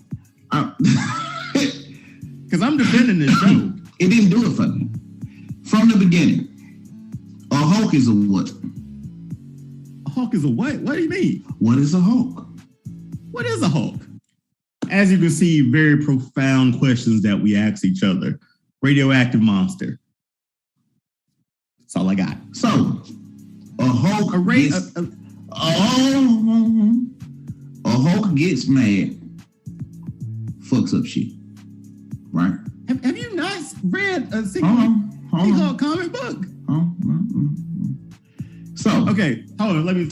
All right. So wait. Hold on. Phase 4 is complete. We're done with Phase 4. Tune in next time for the next episode when we talk about She-Hulk. That's gonna happen right now. We're going right into it. So, all right. Okay. All right. So, you know me the reason why. She-Hulk, this is my thing. Acting was good. I give you all of that. Everything was fine. Storyline to me was boring as fuck. All right. How do you say that? Listen, how do you say it was exciting? What was exciting about it? Listen, so you mean to tell me that this was believable, that she somehow got cut, Bruce blood go inside her, and she can control the Hulk inside of her in 2 fucking days? Have we not? No. Is that what you're gonna tell me? Have we not read the source material for this? I'm saying you not gonna give me no trouble. Because originally the source material was that she got a blood transfusion from. I know how it's supposed to happen. Okay, but they didn't have time for that shit. But it did not take her. It took her longer than 2 days to motherfucking control what was inside of her. I don't. To literally control. How can you? I can't I can't speak on how long it took in the comic book for her to sort of snap into that. So we don't know how long she was at Bruce's beach house. Was it a day? Was it 2 days? Was it a week? It doesn't matter. Because at the end of it, if you go back and watch the other episode, it was like a montage. And who doesn't love a good training montage, right? Rocky 1 through 5. Creed. You really think Rocky trained 2 weeks to beat Clubber Lang with the help of Apollo Creed? We don't know the time frame of that fight. We don't know it. We can say Rocky ran up that mountain in 1 day on Rocky 4. So we really don't know, okay? But the fact that she handles it, well, Jennifer Walters, the She-Hulk, handled it so well because she deals with it on a daily basis being a woman. And they talk about how she has to control her anger when she's getting catcalled, or when a guy is in her field sort of undermines her or thinks she doesn't know as much. So her being able to control it, they gave a good reason behind it. First episode, solid to build that out. I advise going back and watch that episode because that's the brunt of my defense. But yeah, we don't know how long we're there. Training montages, Continue. But because in real life, because you saying you compare this to real life, right? Like this is more realistic than versus comic book. Okay, so we compare it to the comic book. We're comparing it to the She-Hulk, Savage She-Hulk comic book that allows her to break the fourth wall like your boy Deadpool. She been doing this shit. And I get her. I grant that was all cool and shit, but nobody says anything about her. The fact that she can control being a Hulk that took Bruce, I don't know, decades to do. But again, here's the weeds where we're getting at, Rufus. We're trying to make sense. I need more struggle. Comic book source I understand what you're trying to say right now. When it's a comic book. I understand what you're trying to say right now. But I need more struggle. She got to struggle for.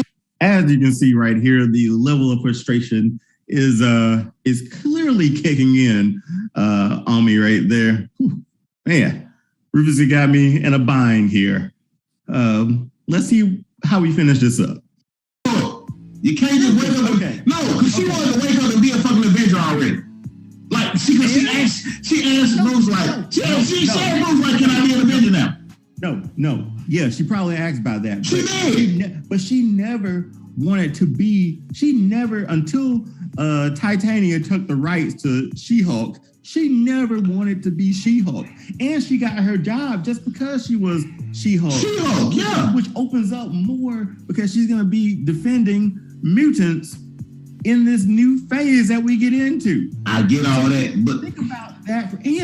And I'm defending this. I'm defending this show. Yeah, because you obviously liked it. A lot of hate for this show, which isn't even warranted, man. It's not even warranted. I don't know if it's just the internet and people. I don't know. No, for me, it had nothing to do with the internet. It just had to do with me sitting there watching this show, trying to get through it. Like the first 3 episodes for me was like, what the fuck? Okay, first 3 episodes. First one, car accident. She becomes a A spaceship runs them off the road. What's happening there? Here we go. She loses her job, and then she gets the other job or whatever. So now she's defending mutants. She defends Abomination, so you get Abomination back, and you get. And he ain't getting me what I needed. He ain't getting me what I wanted. Hold on, he's supposed to be an absolute beast. You sound exactly like the internet, Rufus, right now. I'm telling you, he's supposed. Hold wait a minute. Hold on, time out, Dion. The Abomination's supposed to be an absolute beast. Let me tell you this, okay? So you sound a lot like right now what I've been hearing for years about Marvel ruined the Hulk. I didn't say Marvel ruined the Hulk. I didn't say that. But this is on the same line a bit because people say, "Oh, the Hulk was terrible in Endgame. He was Infinity War. He didn't do anything." Because they didn't see the Hulk. If you go from even the Incredible Hulk, the movie before Mark. You know, Ed Norton's Incredible Hulk. Thank you. Yeah, if you go from that one, you got that Hulk. You got because that's how we got the Abomination. You got You got Avengers Hulk. You got Rage, like sort of Rage Hulk from Ultron when he couldn't control it. So he was smashing up everything.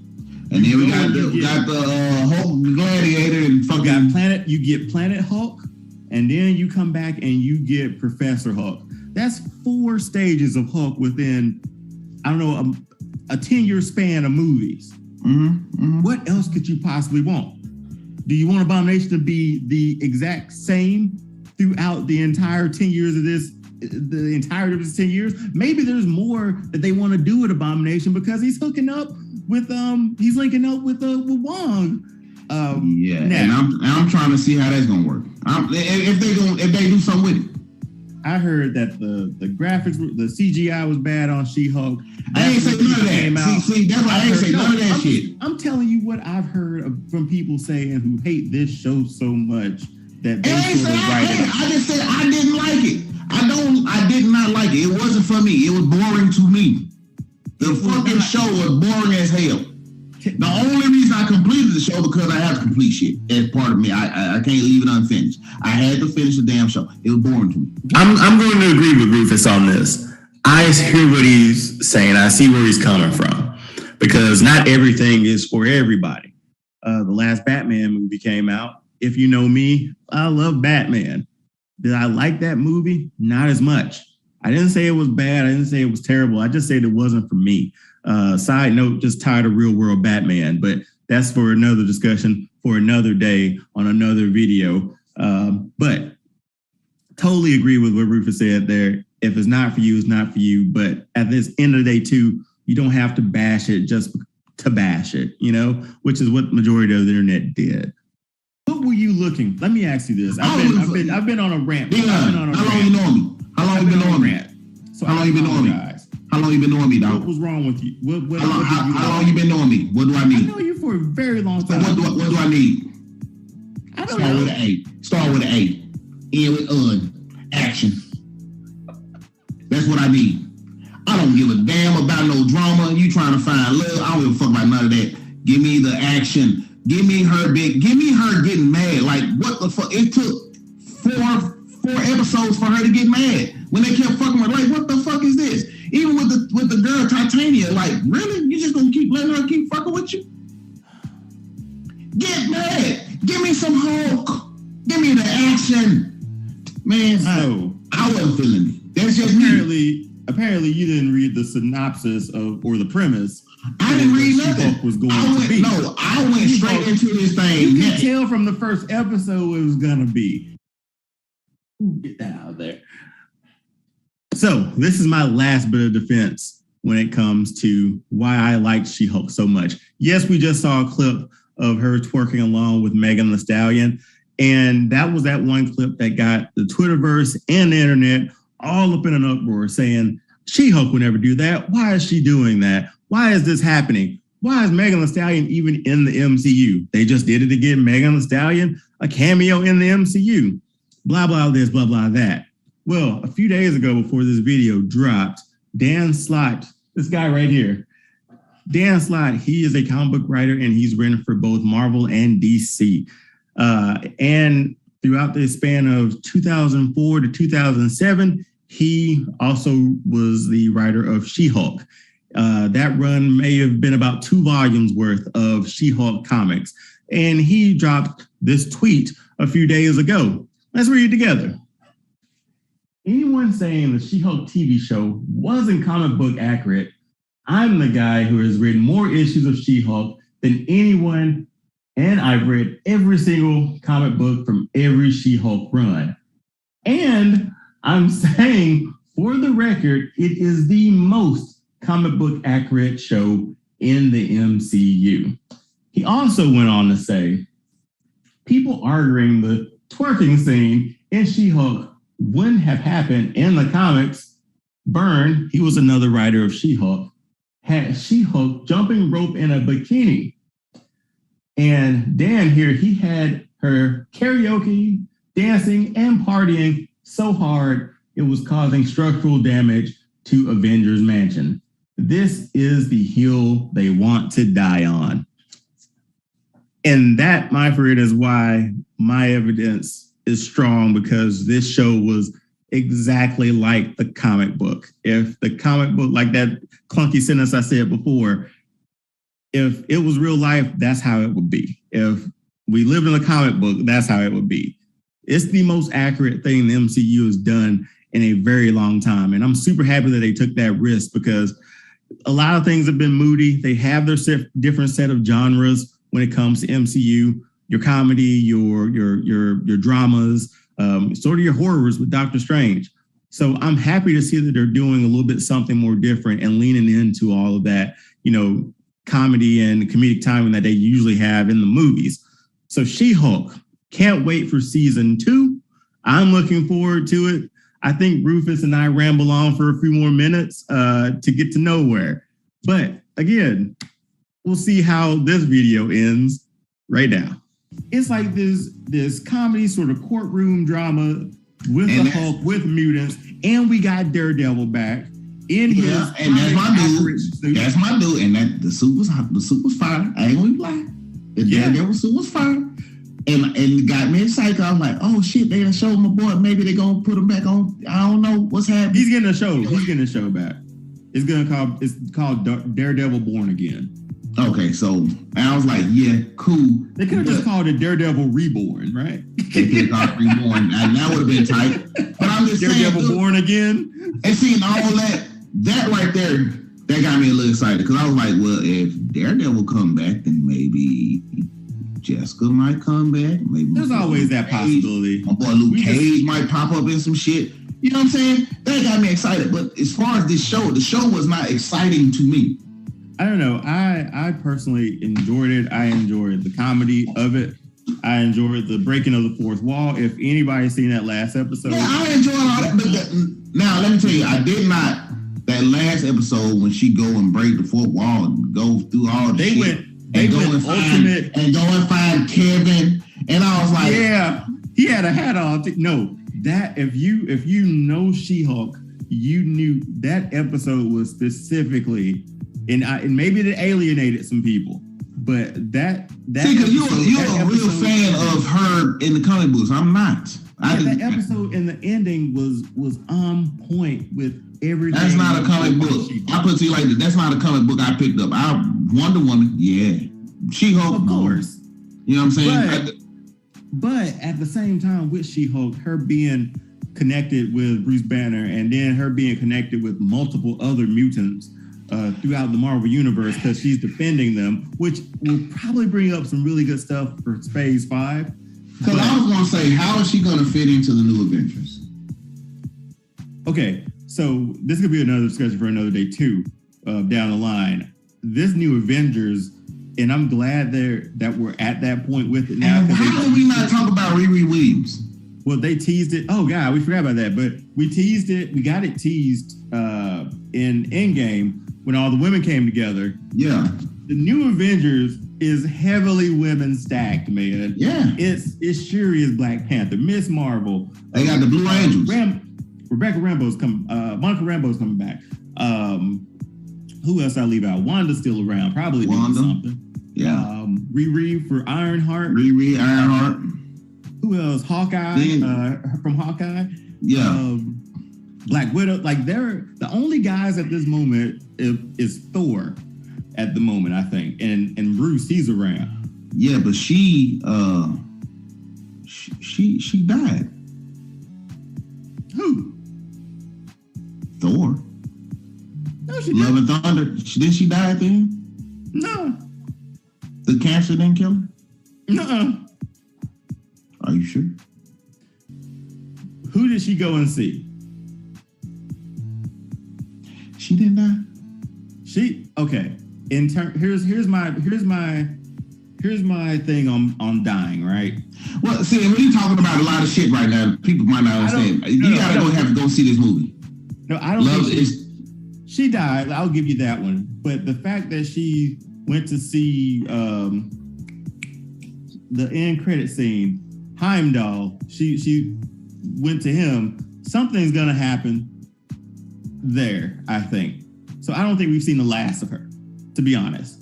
So my thing is that until they put you in the ground or do something, nah. You can't count that because they put Superman in the ground. He was like, "Fuck this death shit." You know exactly. So, all right.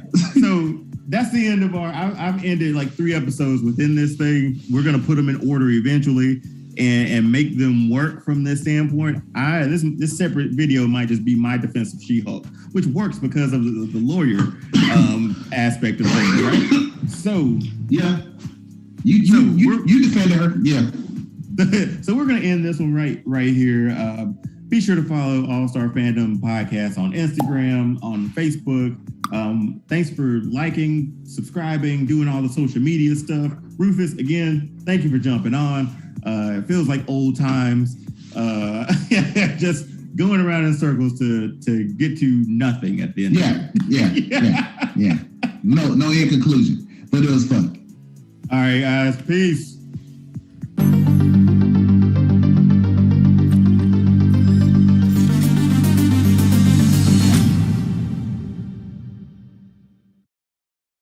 Today on All Star Fandom, I'm joined by an all-star panel as we celebrate Black History Month. And the only way that this channel really knows how to celebrate Black History Month by discussing Black superheroes. We're going to go around pretty much the panel, talking about what those impacts were, how representation matters, and everything, and also about who's our favorite. So, Black superheroes, let's talk about it.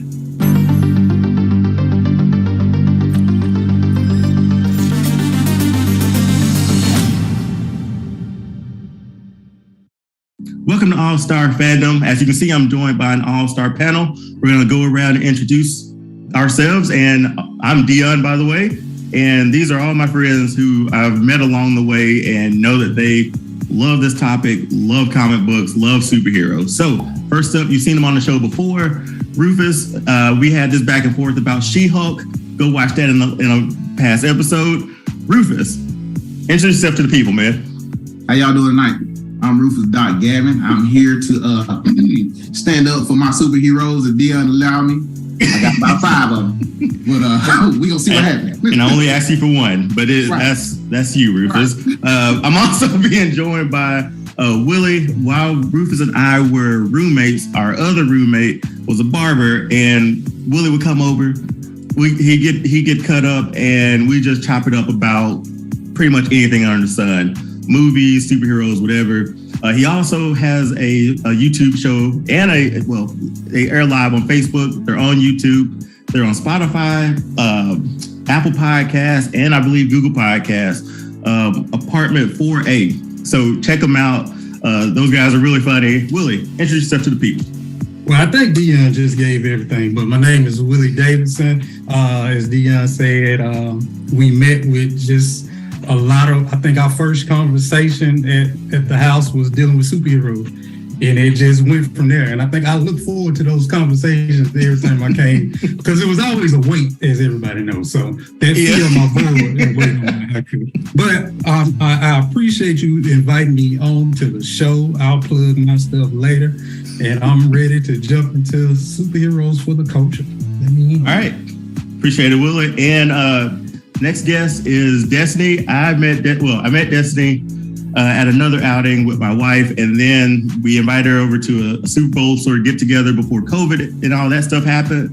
And she talked about X-Men, the animated series, and I was like, "All right, yeah, bet we're gonna get her on the show. We're gonna talk about some other things." So, Destiny, introduce yourself to the people. Hi, I'm Destiny Bazoon. I am not a podcaster or a YouTuber. I'm not on Spotify or Google Podcasts. I've never streamed live on Facebook, but I do love talking to anyone and everyone about all things superheroes and nerddom. And you can see I got my anime shirt on today for the occasion. So I'm really excited to dig into the conversation, and I love chopping it up with other nerds, especially other Black nerds. So happy to be here. Bet. So perfect episode today, since we're using this episode to celebrate Black History Month. Along the way, we know how with talking about Black superheroes. We're going to talk about everything under the sun about them. But the first topic, and I'm sure Rufus is might have the bit to get in this one, so I'm going to throw him out first. I asked Rufus and Destiny and Willie to select their favorite Black superhero. Yes, there's a lot of them, but I wanted to get a favorite and why, and what did that character mean to you personally? And Willie, Destiny, feel free to jump in. Rufus, who's your favorite, why, and everything? Okay. Listen, people, y'all know me. Y'all know I had a lot of choices. Ian told me I can only pick one. You text me like 10. Hey, my number one spot is because it's personal to me, because I'm a retired teacher. So I'm going with Jefferson Pierce, Black Lightning. It's a good one. That's a solid choice. Okay, I'm glad you finally decided to pick one of that 10 that you said. So again, I guess just the teaching aspect of the character, and then what else? The teaching aspect of it. So, as a teacher, me personally, I thought of myself as a superhero.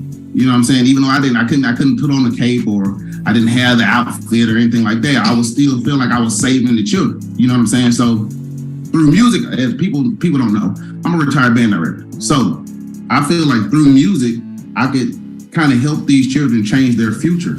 You know what I'm saying? So a lot of the children that I taught privately, well, actually 100% of the children that I taught privately got full scholarships to any school they wanted to go to.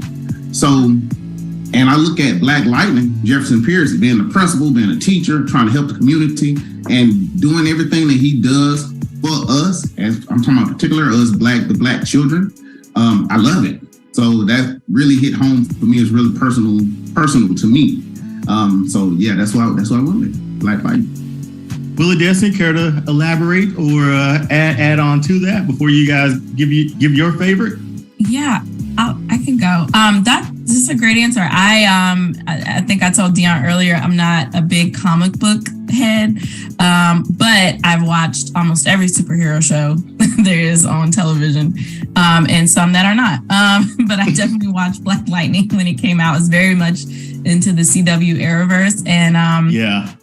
So it's kind of funny too that Black Lightning being the first, Black superhero with his own show, wasn't originally in the Arrowverse, but they corrected it later. They fixed it eventually, and put him into some of the crossovers. But he was such a good character. I mean, and just the show itself was just really well done. And what I love about Jefferson Pierce is the show wasn't just about him; it was about his family. Yeah. It was about him raising his daughters to be, strong Black women. Him, his wife, supporting his wife in her career, and then also like the community, like that was, I think, one of the strengths of that character was, like you said, like he was about helping the kids, but helping the community writ large, and using his position not only as a superhero, but like you said, as a teacher, as an educator, to do that as well. I thought that was, he's a really well-rounded character and very civic-minded, which I don't think you see a lot of in a lot of superheroes. And Willie. Yeah, I agree with everything. Black Lightning is a great choice, like I say, and I'll go in depth later on, but I felt he was for the people. He's a teacher. Mm-hmm. He is in the community. He's doing what he's supposed to do. He's trying to help everybody from the street level aspect. So I definitely agree that Black Lightning is a great character. The show, I enjoyed it until about the third. You're right. Hey, yeah. Okay. First 2 seasons of something. The first 2 are great. The I first 2 want are to throw great. that in because like it started off super It's- strong. That first it's- episode of him being pulled over and sort of Yeah. restraining himself, I was like, Yes. okay, I'm in it. But Right. there were so many parts of it a little bit, and this is like unneedlessly critiquing or whatever. But I felt we've all seen John Q, right? Yes. Remember when she said like, "Do something, John"? Yeah. And he did what he did. He did what he did. I felt like his wife at times was sort of the same Yes. way. Like, I can see that. Yeah. not being a superhero unless we need to save our children. Unless. You go, that came later into the series though, Yeah. but it was always funny that's what clicked in my head before we were like, "Do something, John." Like that was always the play. But I love Black Lightning. That was, again, Rufus, was that one of like the first like black superheroes you sort of saw or sort of, No, I don't know, who did you come across first? You know, my first black superhero that I saw was Black Panther. So, because I'm huge Marvel, which is weird because I love DC as well. But as one of my favorite characters of all time is Superman. But the first black superhero I ever really saw was Black Panther, and I was like, oh snap, we can be that too. We can be kings and superheroes Right. at the same time. So, but when I saw Black Lightning, and I was like, wait a minute, that dude, he reminded me of me. Mm-hmm. That's what it was about Jefferson Pierce. Like he seemed like an average, everyday guy doing his thing in the community, helping the kids. But look, when it came down to it, hey, you messing with my daughters. Right. Look, we got to do some things. It was very tight that eventually his daughters became superheroes too. Right. So it was like a family within the community, sort of, taking on the crime and the gangs and stuff in the community. So Rufus, that was a really good choice, man. That was.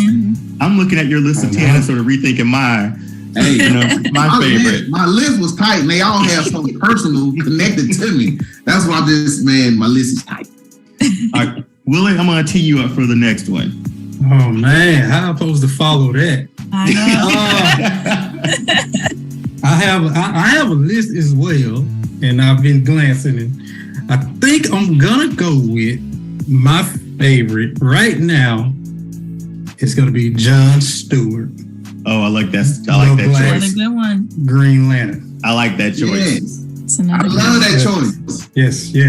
Yes. Now he was gonna end up on the second part of things, but I got something else for that. But Jon Stewart, I really like the character because I did read the comic books growing up, and I'm still waiting for a great adaptation of that character. Do you not count Justice League Unlimited cartoon? See, that's Justice League and Justice League Unlimited is the be all end all. I can't say no. It is the top tier. Like I can't. It's great. But Jon Stewart, kind of almost the same lines with Black Lightning. I mean, to me, he was more than an average guy, which is what I appreciate. He was more than your average black guy. He was an architect, and he was doing things. He wasn't. And the thing I like about the Green Lantern thing, it chooses you. Mm-hmm. You don't choose it. Mm-hmm. So you have to have those qualities to be chosen as the next Green Lantern. And a lot of people may not know he wasn't chosen as he was chosen as a backup.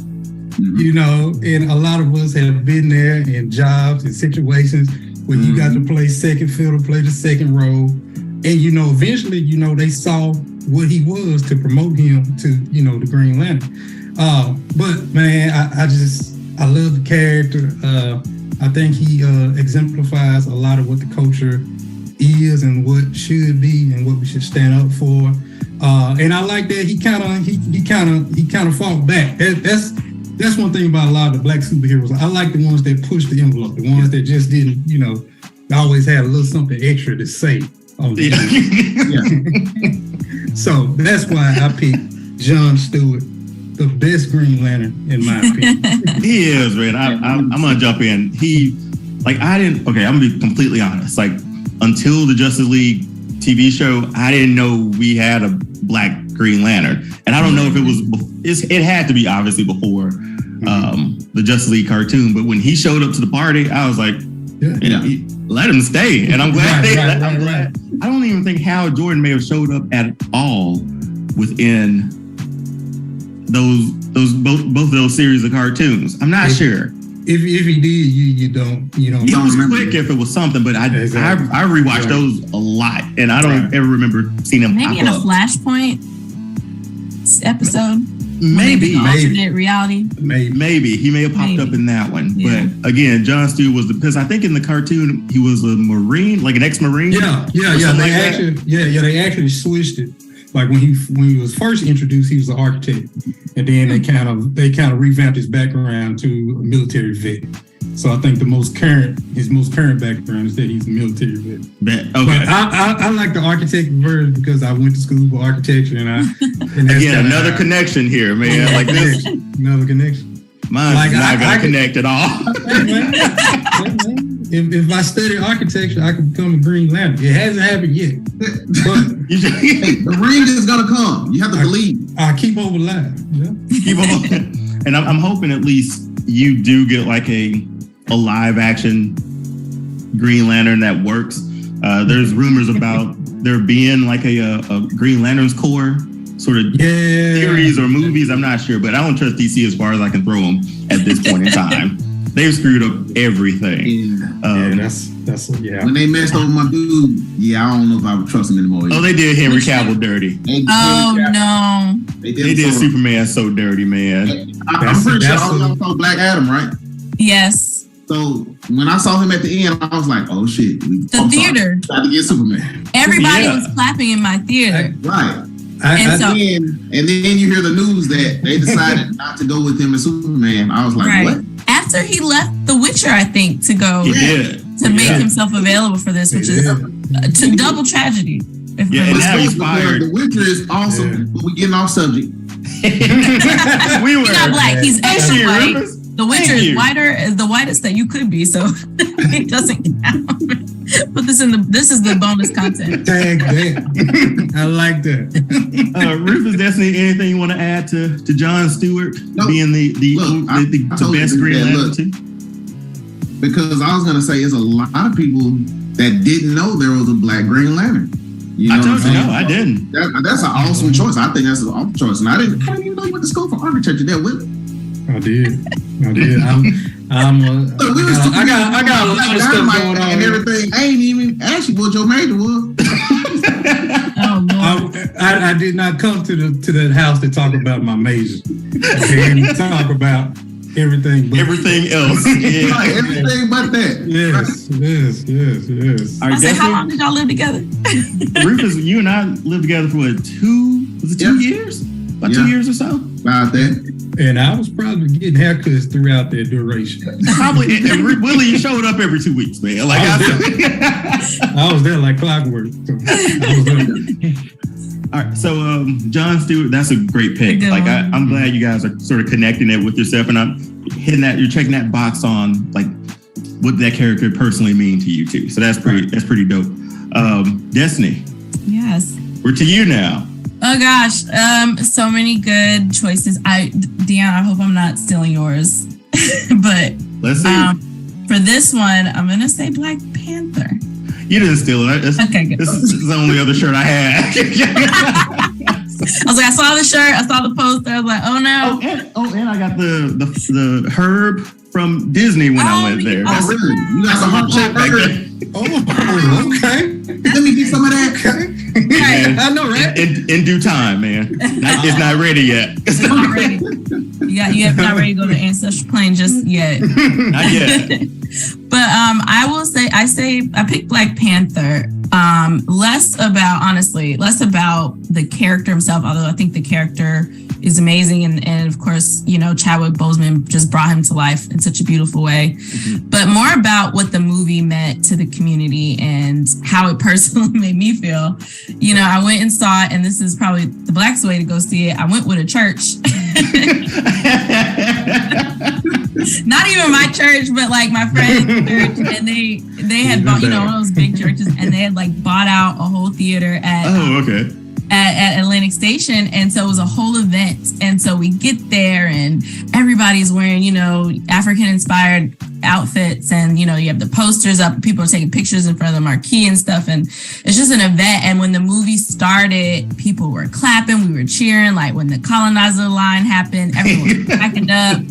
I mean, there were tears, and it's so funny too because I saw the movie a second time at a non-church event, so at Phipps, and I remember when that, and so it was a more mixed crowd, but I remember when the colonizer line happened in that theater, it just got like a chuckle. It was like it was like an uncomfortable laugh. I let that one go every time. Yeah. They did it in the second one too. So that was what. So it surprised me. I was like, oh, like so. I just love that the powers that be at Marvel and in Hollywood kind of made a movie for Black people. And it was specific to us. It had one of the best villains in any superhero genre, and it talked about real themes, about isolationism. We talked about what it's like to be in the diaspora and what do you owe to, other communities and to each other. And, these are conversations that we have in regular life. So I love that, we were, and then, talking about the history of slavery and the transatlantic slave trade and how that's impacted us today. And so I love that Ryan Coogler was able to put those like conversations that you might probably have in the barbershop, Willie. Yeah, he slipped them in really nice. Yeah, he put them in and made them grand and made them worthy of a superhero movie, So I love that that we got to see that, and that the movie, wasn't just about Black Panther. It was also about the Black women in his life, and they have their own agency and their own, motivations and desires and powers and, agency and all that good stuff. So I love the character, and I love that he as a person isn't afraid to let other people shine and to support other people and to change his mind. He listens. Yeah, he listens. He changes his mind at the end of the movie, and compromises and things like that. So not only is he a great character and was the movie well done, but it was such a moment, for the community that's why he's my favorite. And I think we can all sort of agree that that's how it affected us personally too. Yeah. Because it was that first time. Because correct me if I'm wrong, I'm not sure, he was like the first Black superhero, right? Or was that someone else? No, I think he's the first one with his own solo movie. Yeah. Yeah. Okay, because that's what I thought, but I'm not for sure. Yeah. I think, Black Panther, as far as I know, movie-wise, yes, and in the comics, I think he was the first to introduce mainstream Black superhero. Because I don't know if you had Falcon at the time with Captain America before then. I thought it was Luke Cage first. I think Luke Cage came after Black Panther. I think Black Panther and Falcon is kind of neck and neck. Okay. But to still see that, like, we've had so many comic book movies and adaptations of everything else, but we've never gotten a Black Panther until that, a few years ago, it feels like now, and just all things considering. And again, I remember I saw that one. I probably saw that one 3 times too. I think twice for that one. He keeps getting my money, man. But that first one was so good, and then you get into that second one, and Rufus and I have discussed a little bit too, how that movie was just done so well, and how it sort of stands alone by itself too. Yeah. Talks about loss, talk about handling grief and all that stuff. And boy, I talk about seeing it 4 times or 3 times. I cried about 3 or 4 times each. Yeah. Every time I was in there for it. Oh man, I didn't think it would, but it did. I didn't think it would in the first 10 seconds. I was like, why? It's the silence, man. It's the yes, I was prepared. Exactly. It's the silence. I wasn't, because Take it in. I don't say no name. Dion didn't prepare me to go into the movie like with okay. With know? Willie saying that silence part of it, that was like usually that triumphant Marvel opening starts. You know, you're in it then. Right. It's just a movie theater is supposed to be silent anyway, but then you up it by like showing us something visually and cutting the sound out. You're like, oh God, man, like that's the moment that was like that was cry number one right there. It was great. It was real. Oh, I have a question, and we'll jump back into it. We've seen the movie, we've seen the ending, and again, if nobody's seen it by now and watching this video, that's on you. It'll be on Disney Plus in like 2 weeks too. So the ending, with it being, and I'll jump back into it. I kind of get off topic, so I apologize. But with there being like a new like T'Challa, his son, essentially. Which I called that. I knew it was gonna happen. Yeah, I did too, but I didn't think that they would do that because with Chadwick Boseman dying. Okay, I'm getting off topic again. Yeah, sorry. So with Ant-Man and stuff happening with Kang the Conqueror and the whole manipulation of time, do you think Marvel gives us a time jump again, or does something work? Because the kid got to be what, 8, 9? Yeah, you jump 10 years. He's in the suit, sort of thing. You know, that's I don't know why that went. My mind went to that when that popped up at the end. My question would be, will there be 2 Black Panthers? Because Shuri is Black Panther right now. Yeah. Right. So will there be 2 Black Panthers? I mean, when he comes of age, I guess, and but she doesn't really. I don't think she wants to be Black Panther though. No, because M'Baku is like the king of Wakanda right now. Right. So, which is wild to think about. And that's another thing. Great choice. If M'Baku is the king of Wakanda, that means he gets to take the heart-shaped herb and become Black Panther as well. Are we sticking with that? That's the law. You think that's what's gonna happen? That's the law. He has that. Am I right? Am I wrong? He has that right. Thank you. You can't say that. That's true. I didn't think about that. Who would not want to see M'Baku as a Black Panther? Come on. I mean, he's a lot. I love him. He's the closest one to Bashinga to be Black Panther. Think about it. I agree. Okay, But as far that was my thought. I would say, as far as the kid, I would hope that they don't do the time jump, because Same. you would want them to build their character, because he has to deal with the loss of his father, the coming of age, and the whole not even know. Like my thing is, he's not even there. Right. And came back. You know, during when Thanos snapped his finger, his father wasn't there no more. You know what I'm saying? Right. He's gone for 5 years. The first 5 years of his life. Right. So he maybe only known him for maybe 2 years before he died. Right. Yeah. So it's a lot to pack in for that. It is, man. But the good thing about that movie, it sort of stands alone too. So you can go back and watch it. They did the right thing by not having like an after credits sort of thing after the I mean, that's a big enough reveal right there. That was solid. But taking up time, Willie, Rufus, anything you want to say about that choice of Black Panther? I love that choice. I love it. You can't say that was my 2 choices with Jefferson Pierce and Black Panther. Oh wow! I'm glad I could say them for you. You guys are making me sort of rethink my choice, because I don't know. No, go with your gut. Because the thing is, like, I wrote out the timeline of like something personal. I can think of one thing. Okay, so I'm gonna go with it. This would have been on Spider-Man the animated series, the 90s one. Really good cartoon, and all of a sudden I see some black guy ride up on a bike. That's my guy. That's my guy. No, it is. I see a black guy ride up on a bike, and it just so happened to be Blade trying to go after Morbius. Yes, I was that's like, my guy. I'm kind of in. Who is this character? Wow. I was in right there. And then years after that, 99, I think we got the first movie. Wesley Snipes. Wesley Snipes as Blade. He brought that because after that, I clearly remember like after that cartoon, watching that, reading like a Blade comic book, like weeks after that because I was like, I wanted to know more about it, about that character. I was like, all right, vampire can walk during the day, has a cool sword and a long like black jacket. Like, sign me up, man.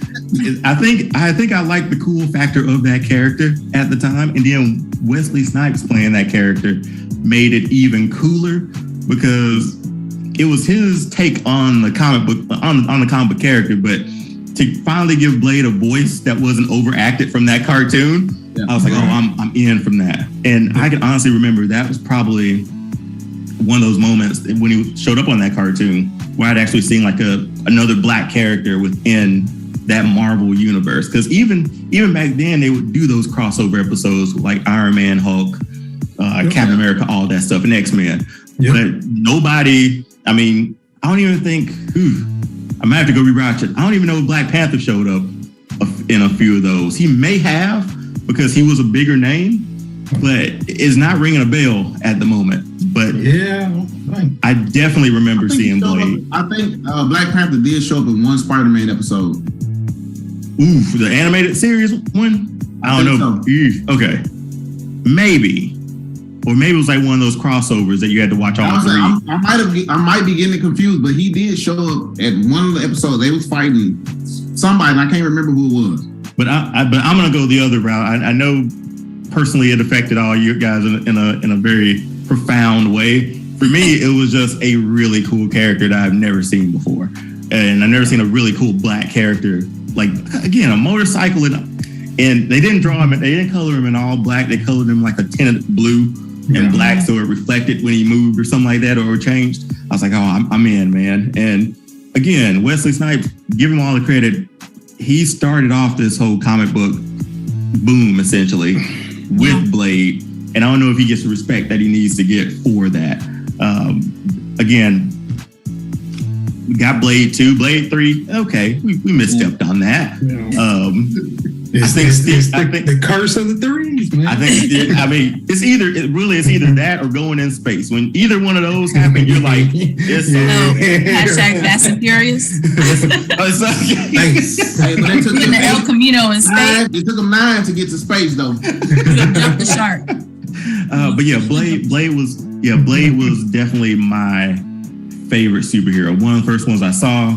Then I got hooked on the comic books a little bit. Again, darker comic books at the time, but at the same time, only character we sort of had. And again, a vampire walking during the day.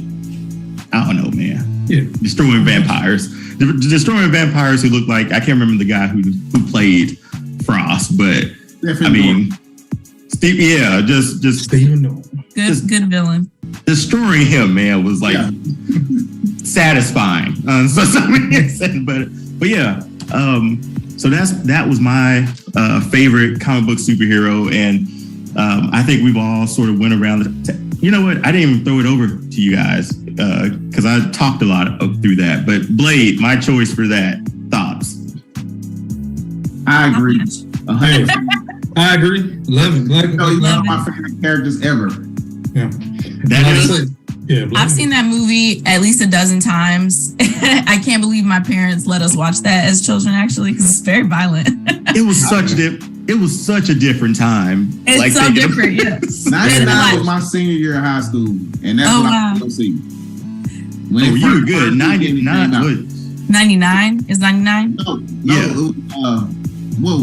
Blade came out in 95, didn't it? Oh no! Ooh, not that early. We weren't that young. It came out like 98, 99. Yeah, like 98. So 99, yeah.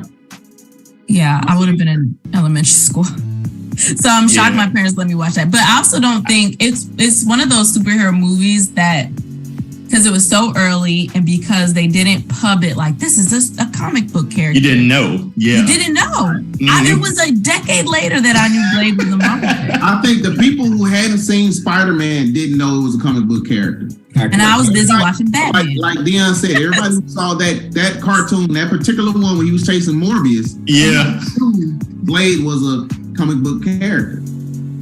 Yeah, and I was watching Batman, the animated series, so I didn't get around to Spider-Man. But I mean, I went back and forth. You went back and forth. You were smart. Because Batman animated series is the goat of animated. But But yeah. so he's very cool. Like his sword. I just remember that scene where the vampire picks his sword up and then the mini blades come out and it chews his hand up.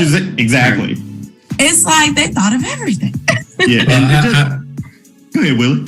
Hey, the reason I really loved it was the movie, just because it, like you said about Wesley Snipes. I think Wesley Snipes brought his own turn to the character, and I mean the '90s. Wesley Snipes was that dude. Yeah. So when him playing Blade, right? I'm like, come on, now we got Wesley doing karate, cutting up vampires. And I probably every time I watch it, I replay this one scene like at least 10 times over. It's when he finally gets his sword back. And he sort of does that, and he sort of touches the ground with the ground. It's like, how cold is that, man? I end that the new Blade has a lot to live up to. That's a good question. What do you think about New Blade? And I know Wesley better. He better get a cameo. It's Mahershala Ali. So it's Mahershala Ali, and I think the production of that got paused again. Something like that. Director quit. Huh? The director quit. Oh, really? Oh, okay. That sounds about right. That sounds like a bad sign. So I'm hoping. Here's the thing: as long as Marvel has a track record of not disappointing me. If it was a DC character, Lord only knows. So, but I think it's in good hands with Marvel. I don't know if you guys know this. You guys remember an actor called Sticky Fingers? Yeah. Destiny, do you? What? Yeah, what movie? He played in a series, a TV series. Yeah. It's very deep. That's a deep cut. I'm not familiar with Sticky Fingers. Sticky Fingers with Onyx. Yeah, with Onyx. Y'all know Onyx? That's a great question. How old are we? I just honestly, I only remember Sticky Fingers being that gangbanger in every movie who messed up every plan. Yep. And then I remember him being a character in Def Jam Fight for New York, and that was a fun time. But anyway, I've just Googled him. Oh, you're reading so now. Sticky Fingers. I did not know he was in Blade. First of all, I didn't know they had a Blade the series. They did. It was short. And my question is, where was my man? Oh my God, he played the Tiger in the Arrowverse. He was Spawn. Michael Jai White. Michael Jai White. Okay, I'm still waiting for a Black Dynamite too. Oh yeah, got to. I'm waiting. It's been years now, man. It's got to. But the cartoon's really good too, so we got that to land on. Okay, so before we get off topic, we'll be talking about Black Dynamite all night. But again, those are really great choices by everybody. I'm glad that everybody sort of had that sort of personal feel and touch of reason why you gravitate to those characters too. So everybody's watching this video. We'd love for you guys to like, comment, subscribe, do all the social media stuff. Drop a comment in the bottom of your favorite Black superhero and tell us why. Maybe there's a connection like with Rufus, with teaching, or with Willie being an architect. But we'd really like to hear your reasons why. Just want to thank my guests for joining me on this episode too. I'm going to give them the floor. Rufus, tell the people where they can find you, what you're up to, close us out, or your side out. Hi. You saying hi again? I'm back. You didn't go nowhere. Act like I never left. Y'all know me. Y'all can find me on Instagram, Docs Pop Up. Y'all know I sell cakes and I do my thing. Also, you can find me on Facebook. Actually made our wedding cake too, so makes really good cakes. Makes these boozy cakes too that he has a heavy hand in pouring in. Willie, tell the people where you can find you, man. Hey, Willie, as Dion pointed out earlier, I sold the shirt. We got apartments. Oh, we got merch. I got.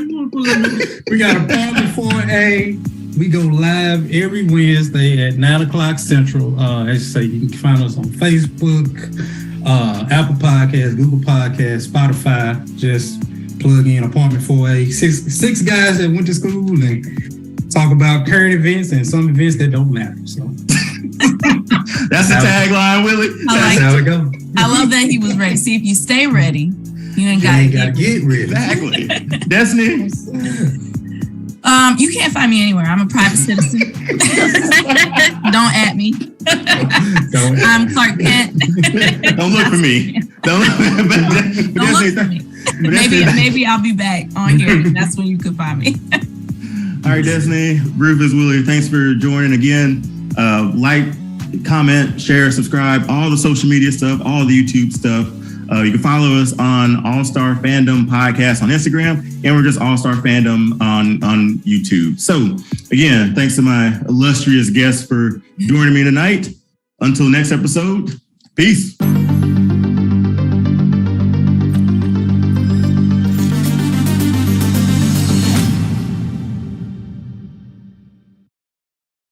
The DC Cinematic Universe is moving in a new direction, a direction that might be for the better in some people's eyes, but a direction that sort of has me a little bit on the meh side of things. Axing the Trinity we've known and loved of Wonder Woman, Gal Gadot, Ben Affleck's Batman, and Henry Cavill's Superman for lesser-known properties such as Creature Commandos. So this is my so-long partner to DC Studios, or at least until they reboot the universe again in the next 10 years. The DC Universe, how in the world did we get here? Let's talk about it.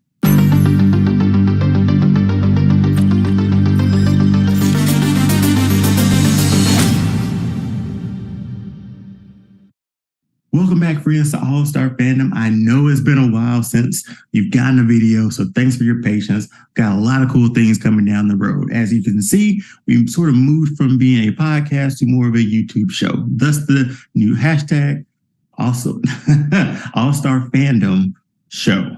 So this is where I'm going to get a little bit more creative in my videos and all that stuff like that. Yeah, I'll probably upload it on a podcast here and there, so you can listen to it at your leisure, but the more bang for your free money is right here at the YouTube channel. So be sure to like, share, subscribe, tell your friends, tell your parents, tell your family, tell everybody, tell the guy down the street, tell everybody to tune in. And on top of that, if you want to be on the show, just DM me.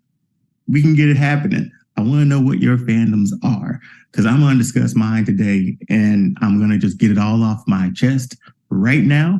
So thanks for joining me on this journey. So let's get into why I'm sort of saying, well, not sort of, I'm saying goodbye to DC. DC Studios and Warner Brothers owns the rights to three of the most recognizable superheroes of all time. And instead of building the universe around them, a core that you already have and had made up of actors who everyone actually liked in the portrayals of those characters are no longer attached to the DCU, at least as of right now, before the Flash drops at least.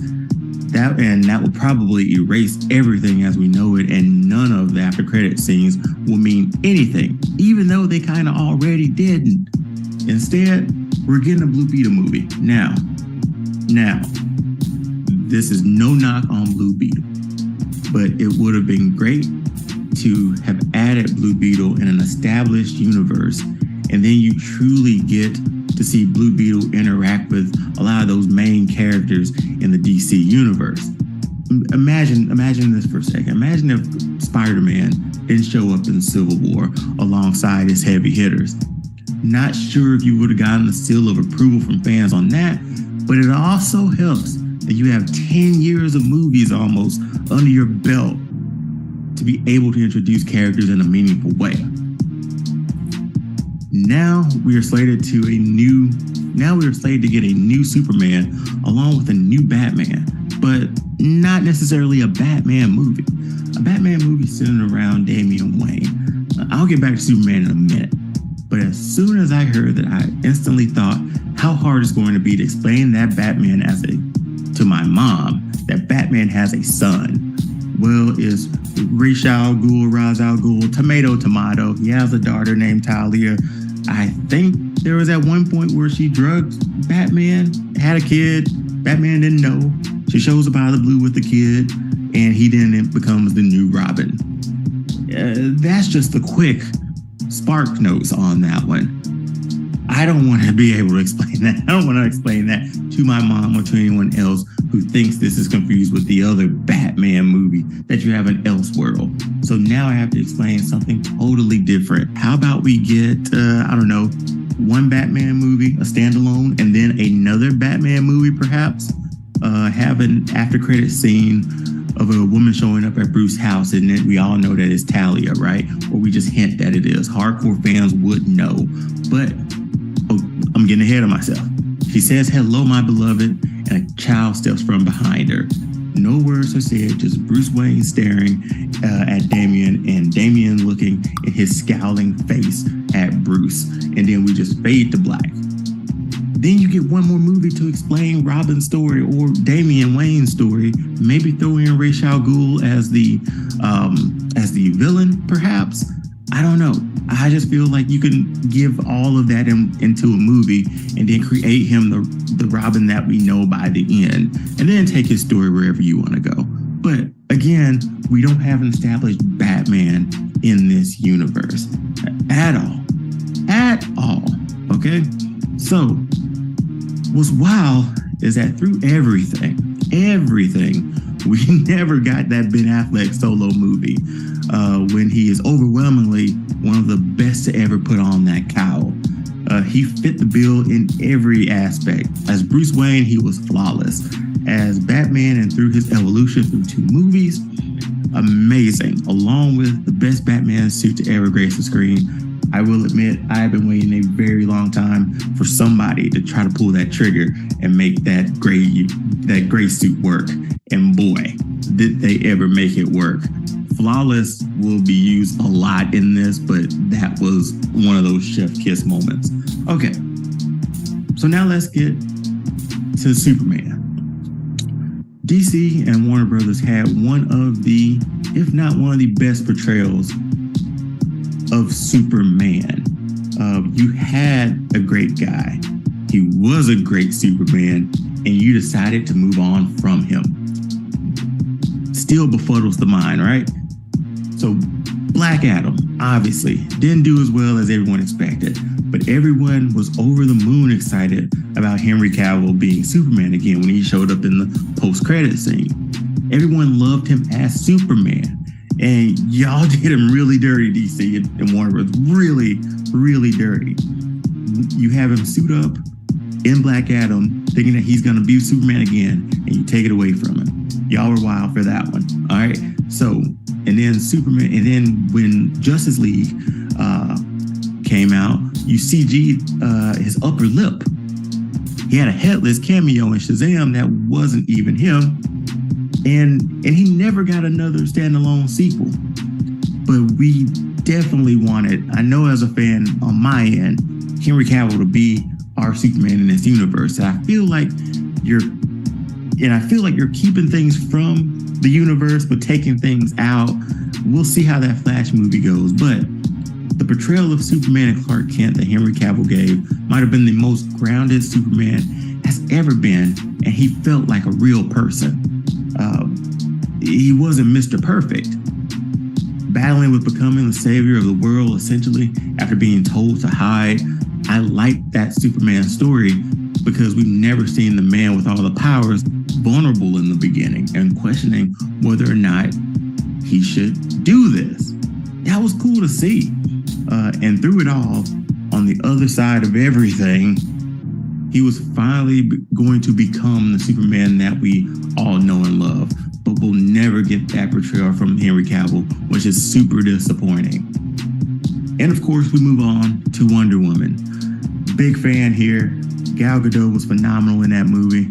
I believe that was Wonder Woman's first live action appearance since Linda Carter, but I'm not sure if that NBC Wonder Woman TV show ever saw the light of day. If you can find it on YouTube, it's there. I think the pilot episode, it's about as cheesy as you can get. It's good cheese though. It's really good cheese. So check that out. As a matter of fact, if I find it, I'll drop it in the description below so you don't have to go and find it. So you can pause this video, go to that, and then come back. But I digress. Wonder Woman's intro to the DCU was an amazing one. Saving Batman, and then that theme song. Man, that theme song. I just play that on the regular sometime, and I hum it like almost every day, it feels like. But it was so good. It was so gold. This was the Wonder Woman we wanted. From BVS to Wonder Woman to Zack Snyder's Justice League, her portrayal was perfect. She was strong. She loved the battle. And then we unfortunately got Wonder Woman 84, and all of that was taken away just like that. Let's just say DC and Warner Brothers had a lot of cooks in the kitchen at this time because they were going a new direction, and that direction was directionless. This was the base, the foundation of the DCU. You have it. Now grow it. Build it. But Warner Brothers DC was like, nah, dog. We good. You know why we're good? You know why we're doing all this? And it was plain to see in a lot of fans' eyes is because they believe that each one of those movies should have made $1 billion. They wanted Marvel money. This is my opinion. I'm sticking to it. The articles I've read are everywhere. But you had an alternative to Marvel. DC was that alternative. And that was a good thing. Because we all saw when Joss Whedon marveled up the Justice League. And we see what we got. Those characters don't fit in the mold and the lane that they did carve out for themselves throughout that start of the universe was quickly just taken away to try to be MCU light, unfortunately. But those characters aren't MCU light. They're the Trinity. That's the sum of what DC has done with their Trinity. Their big three are directionless, and we don't know what to expect when or if we get new versions of these characters. But I want to thank Ben Affleck. I want to thank Gal Gadot. I want to thank Henry Cavill for finally giving me a live action Trinity. You all really deserve better. Ben, better. Henry, absolutely better. Gal Gadot, better. And I always harken back to this when we think about where DC is going in the future. Imagine if at the end of Endgame, not seeing Cap, Iron Man, and Thor walking up to Thanos. That was MCU's foundation. They started there. They ended there. At least that version of the story. The established superheroes of the MCU were right there in the battle of it. And we've been along the journey the entire way with them. From their beginnings, to their ups, to their downs, to everything. It made that end battle way more meaningful than anything that DC has ever done. It doesn't look like we're getting this from DC in any time soon. So the upcoming slate doesn't get my juices flowing. Not at all. I want to see an established Batman Bruce Wayne. And if it's not even Ben Affleck at this point, that's fine. Just give me a Batman. Oh, shoot. Before I get, please give me no more real world Batman. No more real world Batman at all. After seeing Ben Affleck's Batman, the fights, the Saturday morning cartoon grapple gun swinging and batarang throwing Batman that we got from that, I don't want another real world Batman. That's on Elseworld. And somehow somebody's going to have to describe Elseworld to the average fan. That and the Joker movie. But I digress. My interest just isn't there for that current slate coming up. I've seen what I wanted, and I've seen what can be done, and I've seen or possibly imagine what could be done. DC is heavy metal, man. That's why being like the MCU doesn't work for them or their characters.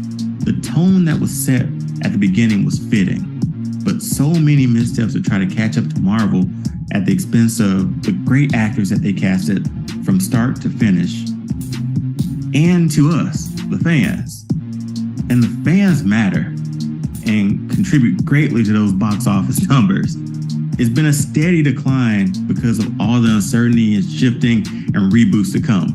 Other than Aquaman making $1 billion, followed by BVS, Man of Steel, and Wonder Woman, and comically enough, the Justice League for Joss Whedon, every other property has made less than $400 million. Fans saw the writing on the wall really early. The universe that we had committed to is directionless, and about to be no more.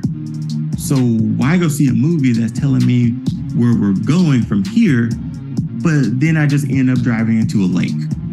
I think it knows where it is going. This is the lake. Machine This knows. is the lake. Stop yelling at me. No, it's not yelling. There's no road Here. Remain calm. I have trained for this. So my question to Warner Brothers and DC is, how can you build a DC universe without the Trinity? I'll answer. You can't. Or at least it's going to be difficult to even try. With those three, you'll bring in more of those casual fans who know those logos on a t-shirt, who know those logos on bottles, on cars, on toys, on book packs and shoes and all the stuff, all the merch that you sell that has a Batman logo on it. People know. People know. A DC cinematic universe without first establishing your core three from the start just seems wild to me.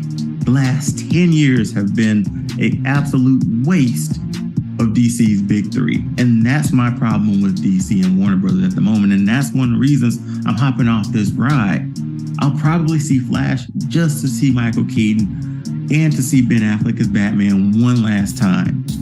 But other than that, I'm probably off this ride for a good little while. And now I have to explain Elseworld when it comes to the Joker movie and the Batman movie, the Robert Pattinson Batman movie. For the average fan, this is a major turnoff. Shoot, for a DC fan of myself, that's a turnoff for me. Just not a vote of confidence from me at all when it comes to getting behind DC at the moment. Unless it's their animated movies. Their animated movies from day one have been dope. So as long as nobody touches those, I'm completely fine with those. But after the last 10 years, Man of Steel will be 10 years this year. 10 years old this year. And what do we have to show for it? Creature Commandos coming down the pipe. Peacemaker. Again, I'm gonna circle back to this. Marvel's big three at the moment, at the beginning, through Endgame, Cap, Iron Man, Thor. Let's be honest. Iron Man was like a BC list character until Marvel pushed him into the be-all, end-all of superheroes. Now Iron Man is essentially the GOAT of superheroes, at least for Marvel right now. It's untouchable. In DC, you have the three most recognizable brands in superheroes, in comic book history. And you can't give us, the fans, a great portrayal of those characters. You've had three great actors be those three characters. Why are you making it hard on yourself? I understand if you want to wipe your hands clean of Zack Snyder. I get it.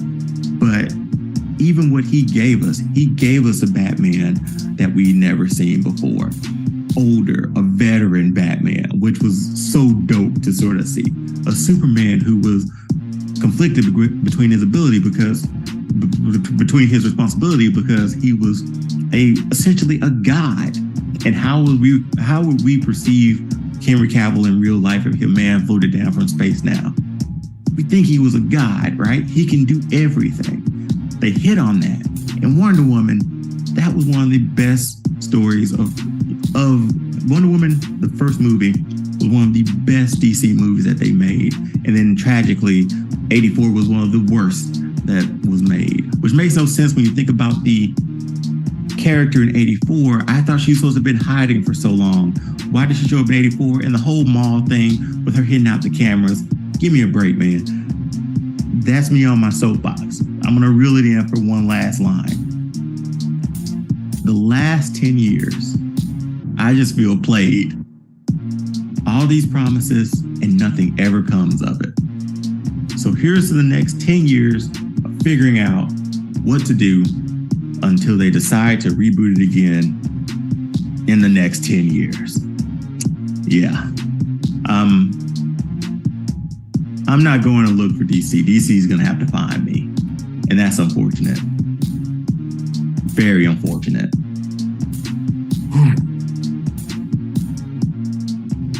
So I just want to say thank you for letting me vent a little bit when it comes to DC.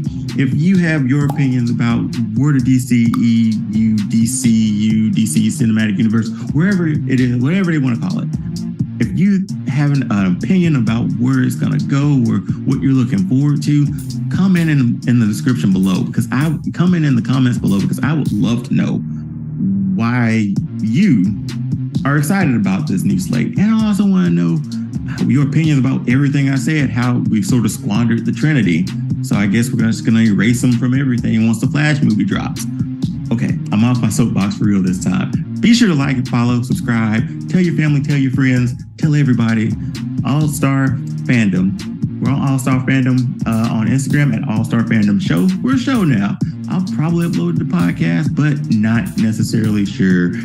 So would love if you come back here to my YouTube channel, subscribe, definitely hit that subscribe button and notify button. New videos every Saturday. Looking forward to having more guests on as well. If you want to be a guest, drop it down in the comments below and let me know what your fandom is. If it's video games, TV shows, movies, clowns, wrestling, monster trucks, what else? Basketball rims. I don't know. But if you're a fan of it, let's talk about it. So again, thanks for letting me rant today. Thanks for letting me get on my soapbox. Love you guys. Thanks for your time and watching. Until next time, peace.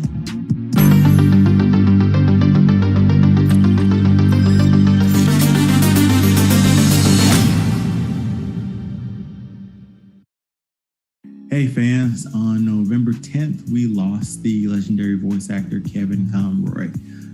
For those who don't know, Kevin Conroy was the voice of Batman. He had been the voice of Batman since 1992. And today's show is dedicated to his life as being the voice of Batman and bringing life to that character, and sort of a thank you for being such a good human being, because if you follow him on Twitter, he was a fantastic guy, and he was nice enough to take a picture with this guy. So this episode is dedicated to the definitive Batman, Kevin Conroy.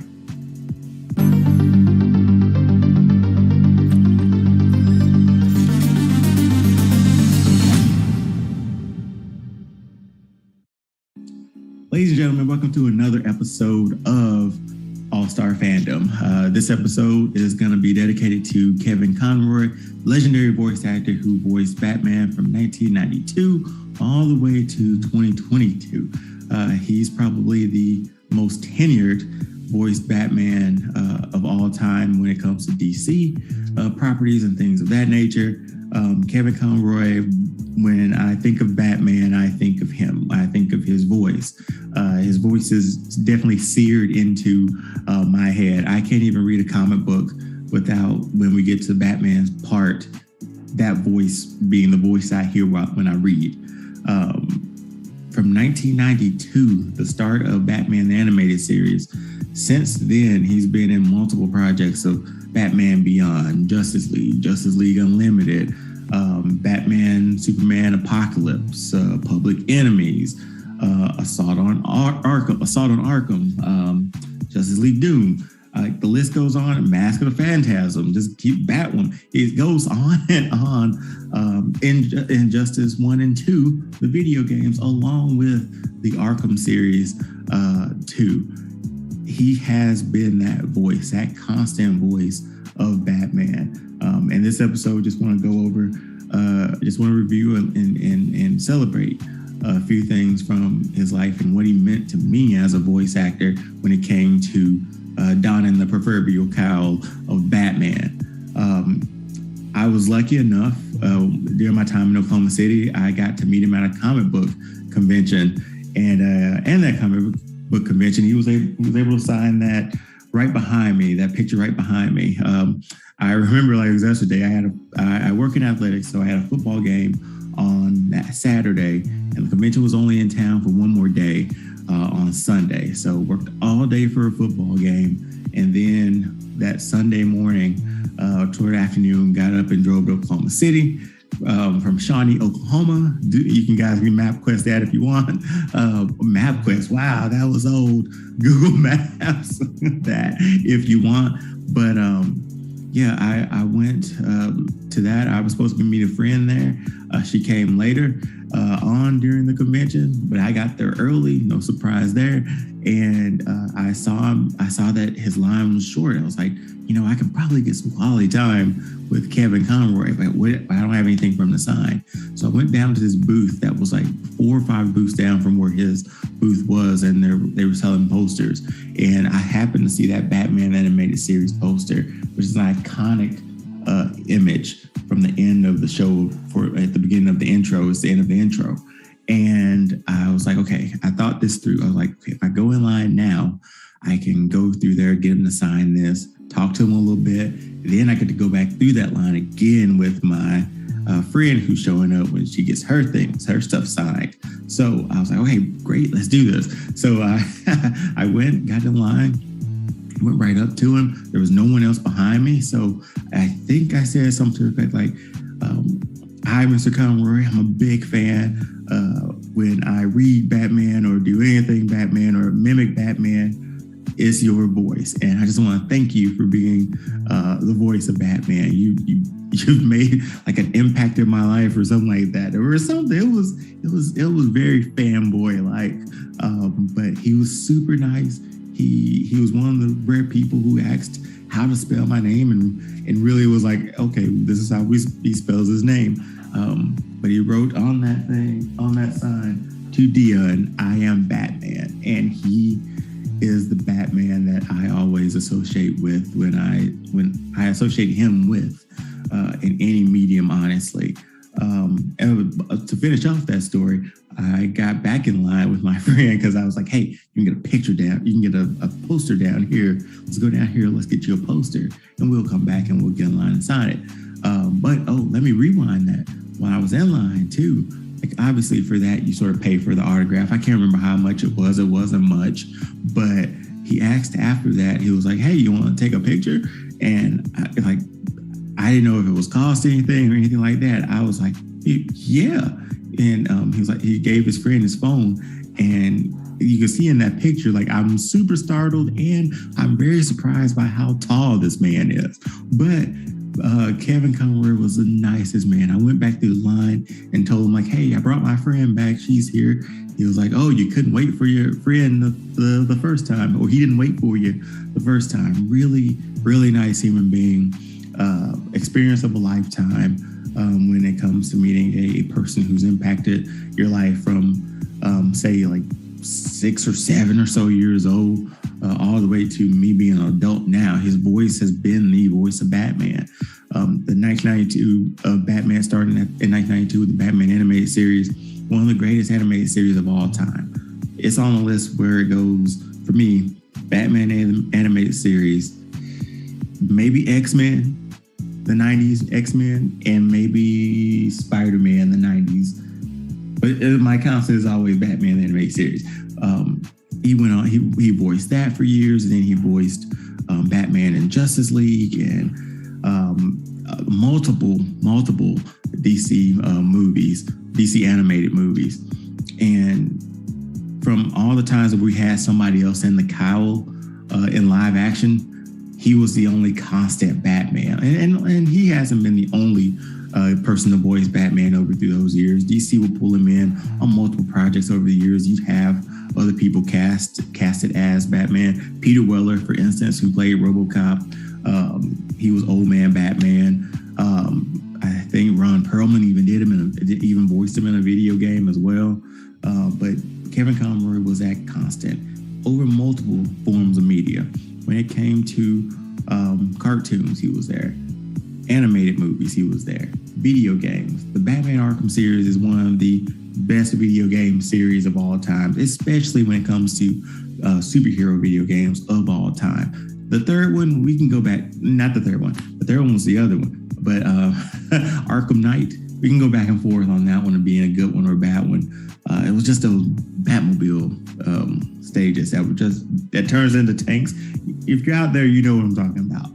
But for him to voice those games and playing, like you actually get to play as Batman, being voiced by Kevin Conroy, that blew my mind. But Kevin Conroy just seemed like he was an extremely nice man. I followed him on Twitter, and the thing is, like I didn't even know. Well, I don't think it was made public that he was even sick or battling with cancer. I think it was intestinal cancer or of some sort like that. But now knowing, that he's got from 1992 to 2022 to be the voice of Batman and to leave such an impact on the lives of kids who grew up like myself watching Batman, being that catalyst that drove me to comic books or drove me to all the animated series. It was just an impact. He had a very impactful voice. He was Batman. I don't know any other way to put it. And the great thing about having that consistent voice as Batman, and people will know, like I can be, when it comes to animated DC properties involving Batman, I can be a bit bougie because I'll look at the credits, and again, I'll be a nerd. I'll look at the credits, and if Kevin Conroy's name's not on there, my anticipation went from about here to here. Still great voice actors who voice Batman, but no one has had the tenure as long as Kevin Conroy has. And just him being able to portray Bruce Wayne and Batman and sort of have that duality where like live action Batmans today all have that voice, the voice. Where are the drugs going? That voice. and then Bruce Wayne just still not working. The best to do that was Ben Affleck, but they had like the little the thing that distorted his voice. But when it came to Kevin Conroy's portrayal of Bruce Wayne, he was charming, he was likable, he took care of business, you liked him. And then you go over to Batman, you could tell like it was all business, no messing around, none of that. So he was the first to really have that duality between Batman and Bruce Wayne. And he also, and if you ever have a chance, look it up. I think it might be on YouTube. I think it might be on HBO Max too. But it talks about it's like it's like the making of the Batman animated series, and you can hear or not hear. You can see the excitement in Kevin Conroy's face when he talked about being Batman and playing Batman, and then having this long tenure as Batman, where fans love him so much and DC loved him so much that he would come back for multiple projects throughout his life here. But yeah, just this video is a tribute to the man who has been our most consistent Batman. And if you don't believe me, just go on. You don't even have to get HBO Max. Go on YouTube. Look at a couple of Batman animated series episodes or videos or clips or anything like that. Especially Justice League. When he got to Justice League, he was in his bag on those. Like I'll just search for Batman Justice League cartoons and just watch on the regular because they were that good. Cartoons were that good. The voice actor was that good. But Kevin Conroy, I could sit here and talk about him all day. I could sit here and talk about how, like at times when I was growing up in school, you get picked on here and there. And I just remember, you get the constant ear jokes. You've heard them all. I definitely heard them all. But growing up, you're on the bus or somebody like ragging on you and you're super young. You sort of just have something in mind of like, okay, I just want to get off this bus. I just want to go home and do this. And what my go home and do this thing was watch one of three things once I finished playing. It was either the 1990s Ninja Turtles movie, masterpiece. It was either Batman 89 with Michael Keaton, or it was the Batman animated series, because about that time, it was on that Cartoon Network block of shows after school. So knowing like I just gotta get through this crap essentially, and make it home to watch this and relax and like for an hour, if they did the back-to-back episodes, just sit and, listen to Kevin Conroy voice as Batman. There was just something about his voice that drew you to him, and there was just something about him being able to play Batman and Bruce Wayne perfectly, and he's going to be definitely missed. I could sit here and talk about Kevin Conroy all night, but I will definitely miss him. There's more people who've donned the proverbial cowl in animated movies who do a fantastic job. But like I said before, and I don't like saying this sometimes because I don't want to, dilute anybody or take anybody else down. But when it comes to Batman's, he's my Batman. He's the guy who, when I'm reading a comic book, I hear. He's the guy when I see a picture, I hear. He's the guy who quotes I remember more than anybody. One of my favorite movies, Justice League Doom. He, again, just to show how powerful Batman was, again, this is a separate discussion, but he had plans to destroy the Justice League. And Vandal Savage found those plans and put them into action. And everybody was getting taken out. And I think Batman was on the intercom, and Batman was like, there's an attack on the Justice League. And somebody else said, by who? By me. And it was just like, that gives me goosebumps thinking now. But just some fantastic moments in my life with Kevin Conroy as Batman. I'm sure I'm not the only one who's gonna miss him. I think within like the 24 hours of his passing being announced, there were about 500,000 mentions on Twitter of Batman and Kevin Conroy. So that I hope he knows, or he knew, how much he meant to DC fans like myself and like so many others, that he made Batman who we think of Batman being today. So, Kevin Conroy, we're going to miss you. Rest in peace. And again, you are the definitive Batman of this generation. I am vengeance. I am the night. I am Batman!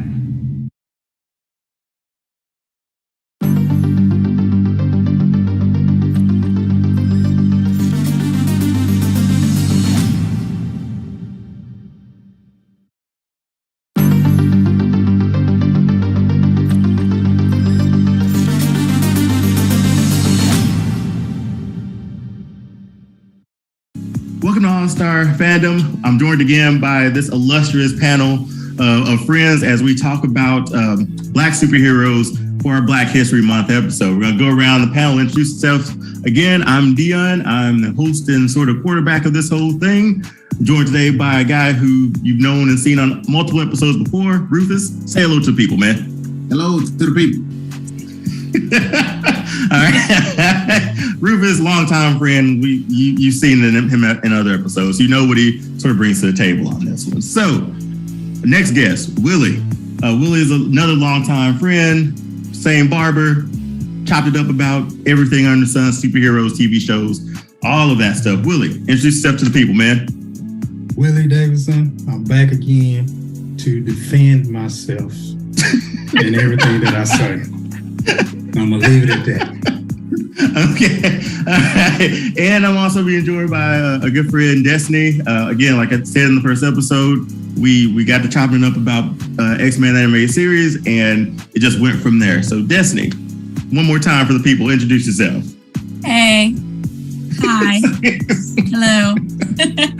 So for this episode, we're going to get into a little two different sort of topics. We talked about we talked about our favorite Black superheroes and what they meant to us personally. On this one, we're going to do this segment called For the Culture.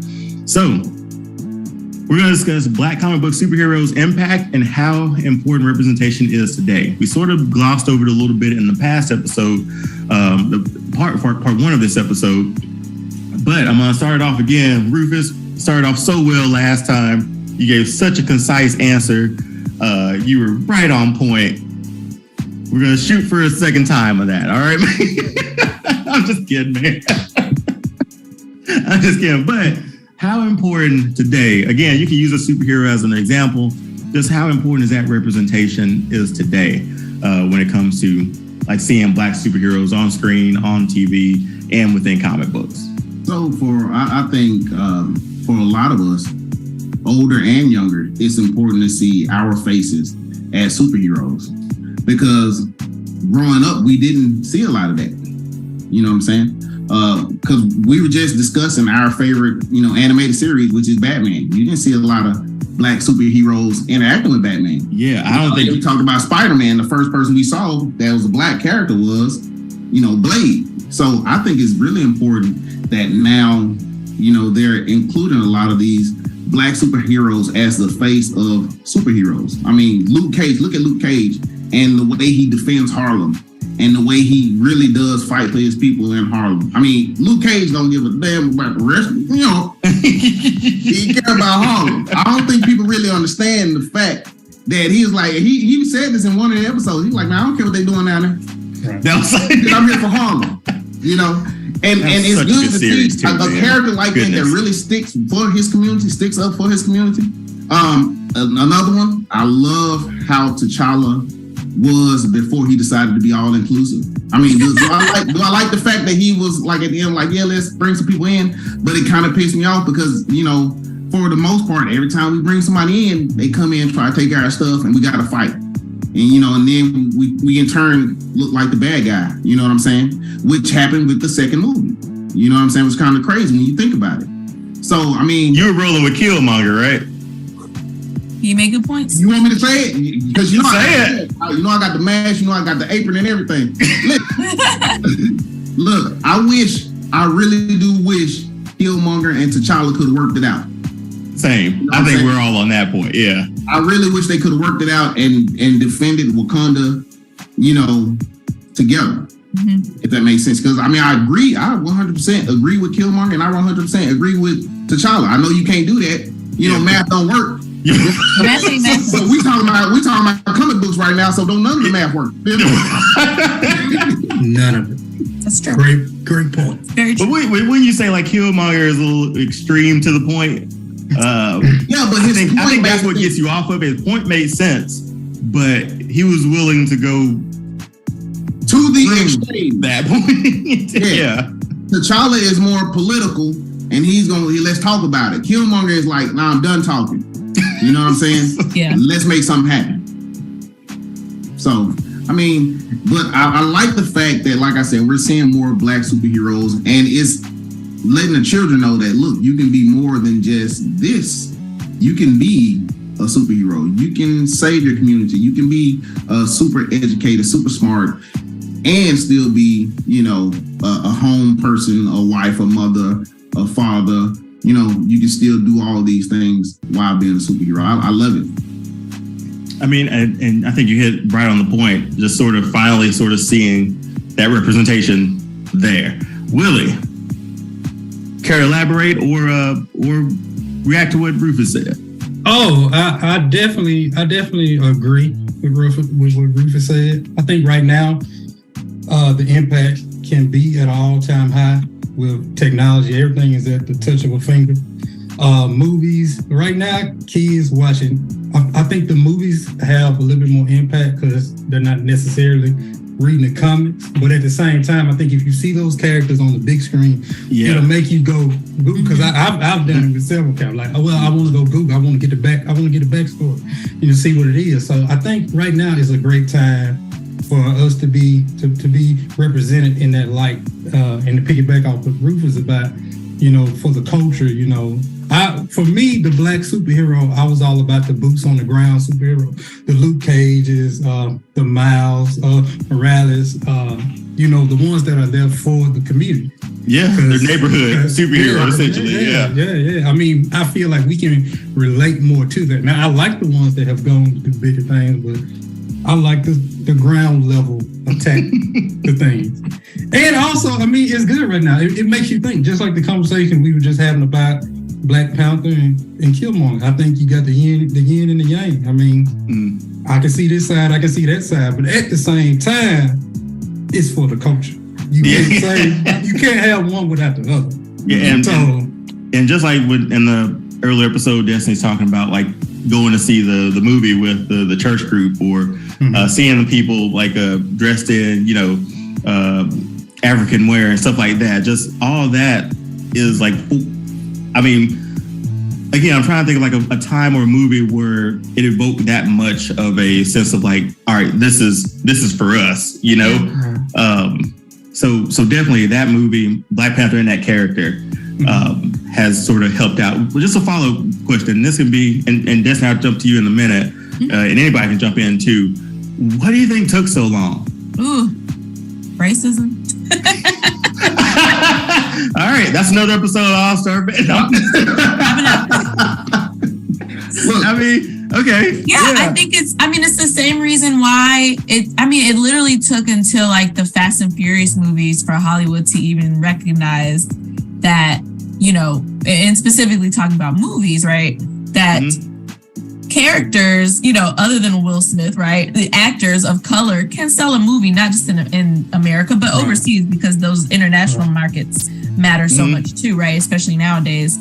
I mean, it took a long time for, I think, people to recognize that diversity pays and sells, and that stories that center Blackness specifically can also be universal. Because you think about it, whenever there's a majority Black cast, it gets framed as a Black movie. It gets marketed to us. And so a lot of white people have probably never, even seen, I don't know, like Boys in the Hood or The Best Man, right? And these are classic movies and they mean something to our community, but they also tell like a universal story, right? Dealing with the same themes that you have in a Notting Hill or, what have you. But everyone's not being shown those movies. They're not being marketed because they don't think they can relate. And so I think, and I think this segues into what I would say to the original question too, is like why, having Black superheroes front and center is so important is because, media matters, and it changes how we see ourselves. It changes how we see each other, how we relate to one another. And, it can change, it can move the needle forward on a lot of issues.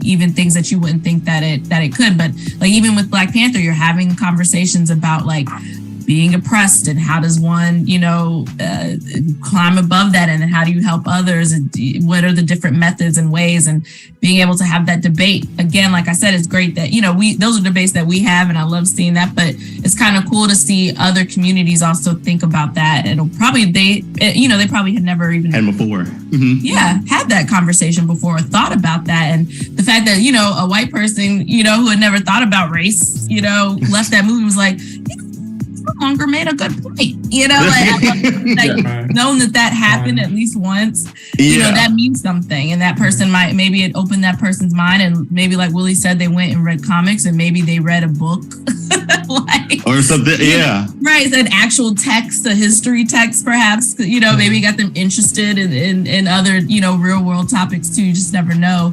But it matters, like media matters, and seeing ourselves represented in a full way, it matters.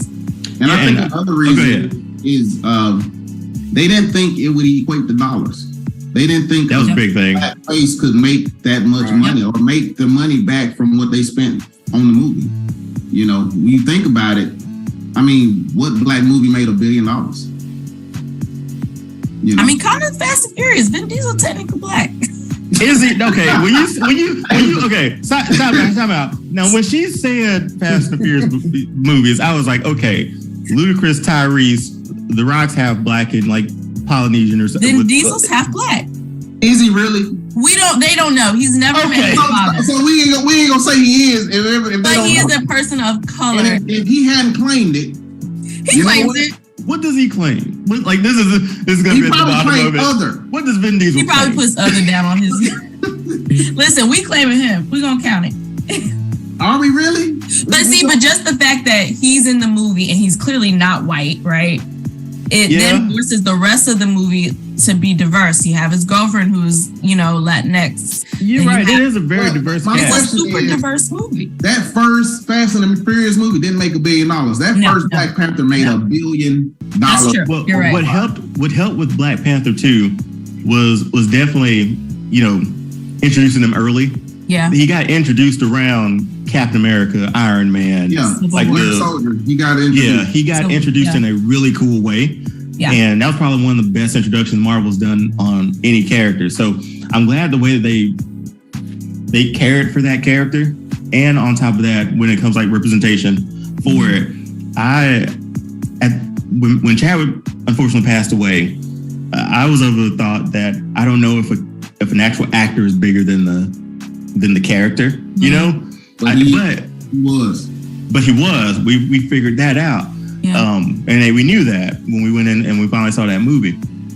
But because we've seen like all these other characters be other people, or whatever. But to be who we think is like the first Black superhero, and then to actually portray that character, like be the first Black person be the first person to portray Black Panther was a really big deal. Mm-hmm. And just the impact of losing him sort of showed how much that character meant. Because you saw that first part of that movie, we didn't have a Black Panther at all. There was no one. I mean, Angela Bassett, Lord have mercy, just man. She put the team on her. I really hate I didn't speak to her that day I saw her in a restaurant bed. I didn't want to bother her, Destiny. I know, I get it. I totally get it. But I would have. I was like Emily, but that's excuse me. I'm like, Tina Turner, let me. Like, Mom, I'd be like, you raised me. Yeah, and on top of that, she's played every famous Black mom. Right. Katherine Jackson, Biggie's mom, right? Yep. Yes. Who else? I forgot about that. Tina Turner. Who else is? Boys in the Hood. She was a mama in Boys in the Hood. Yeah.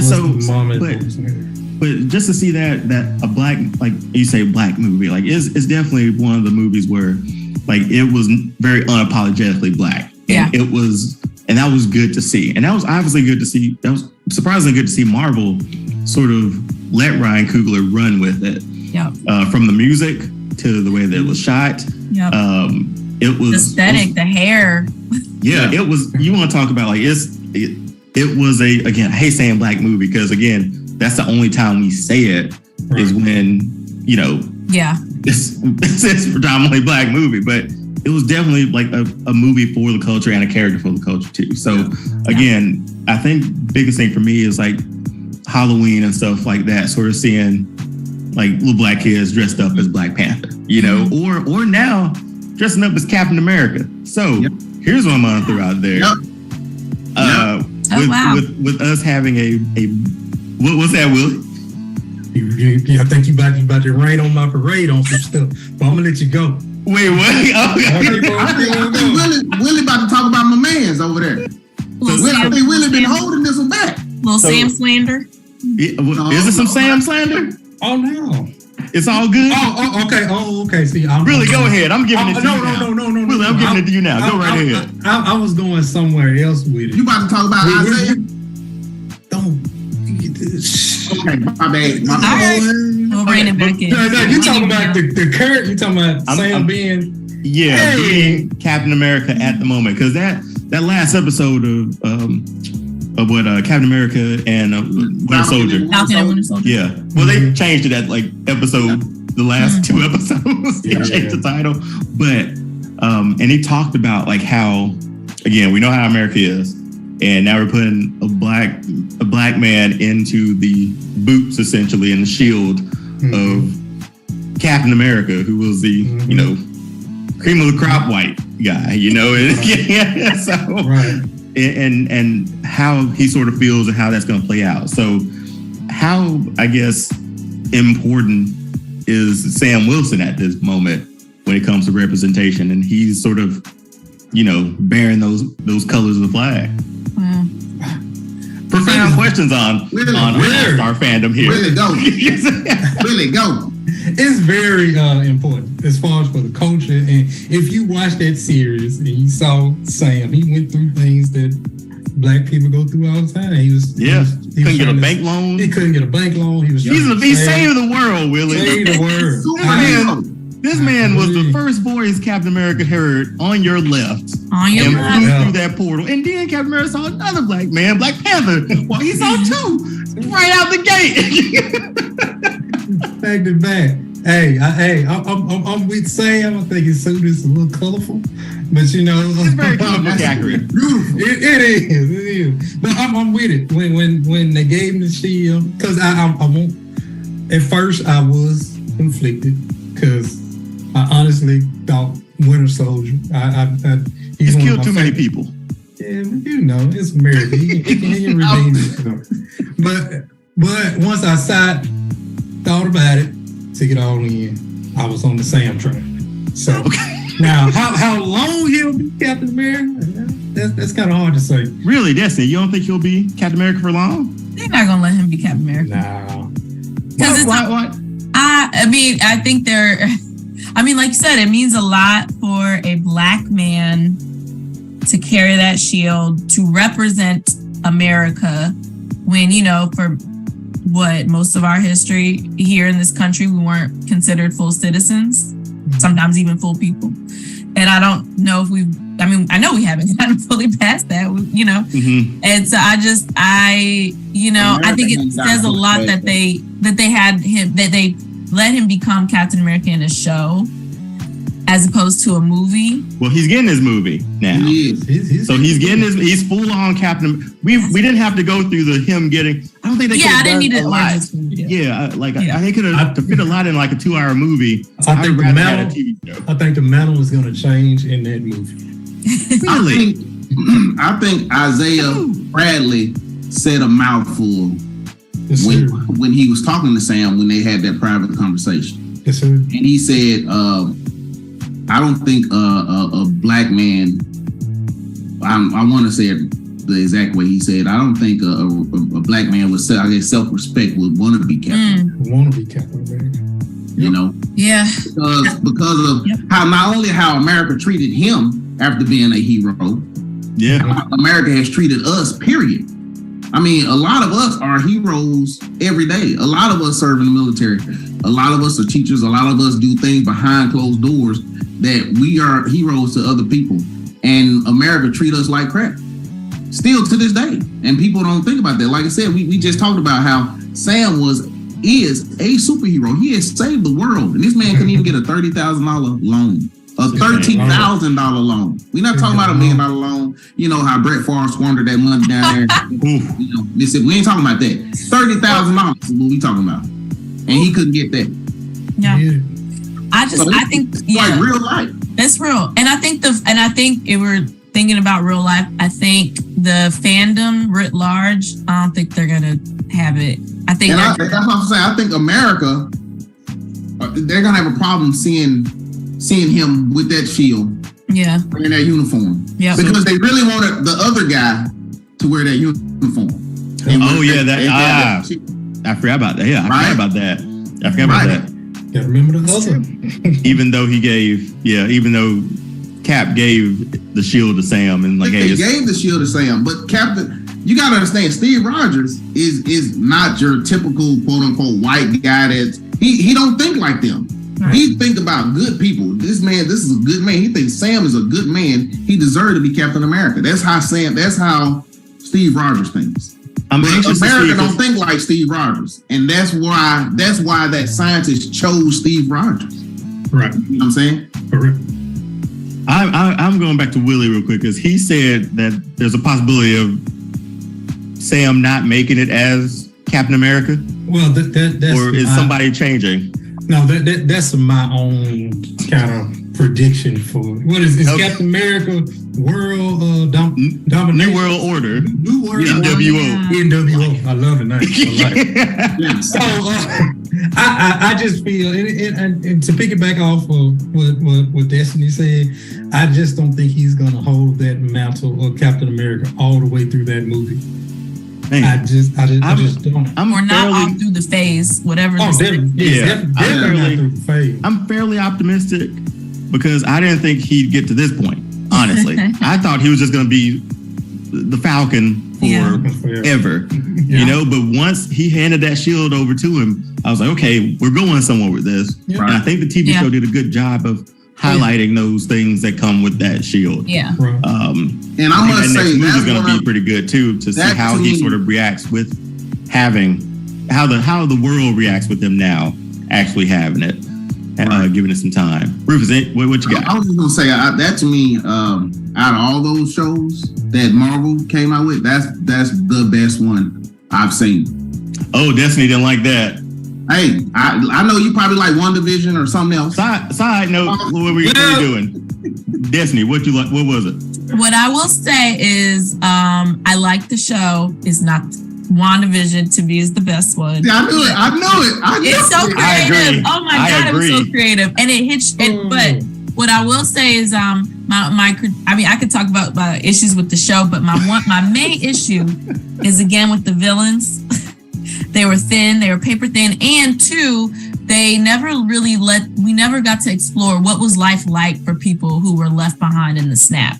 What was it like to live without borders? We never envisioned what a world would look like, right? What was their dream for the world that's completely different? I mean, this is a fantasy movie and we're still really held by the bounds of our realities. And we didn't have to be.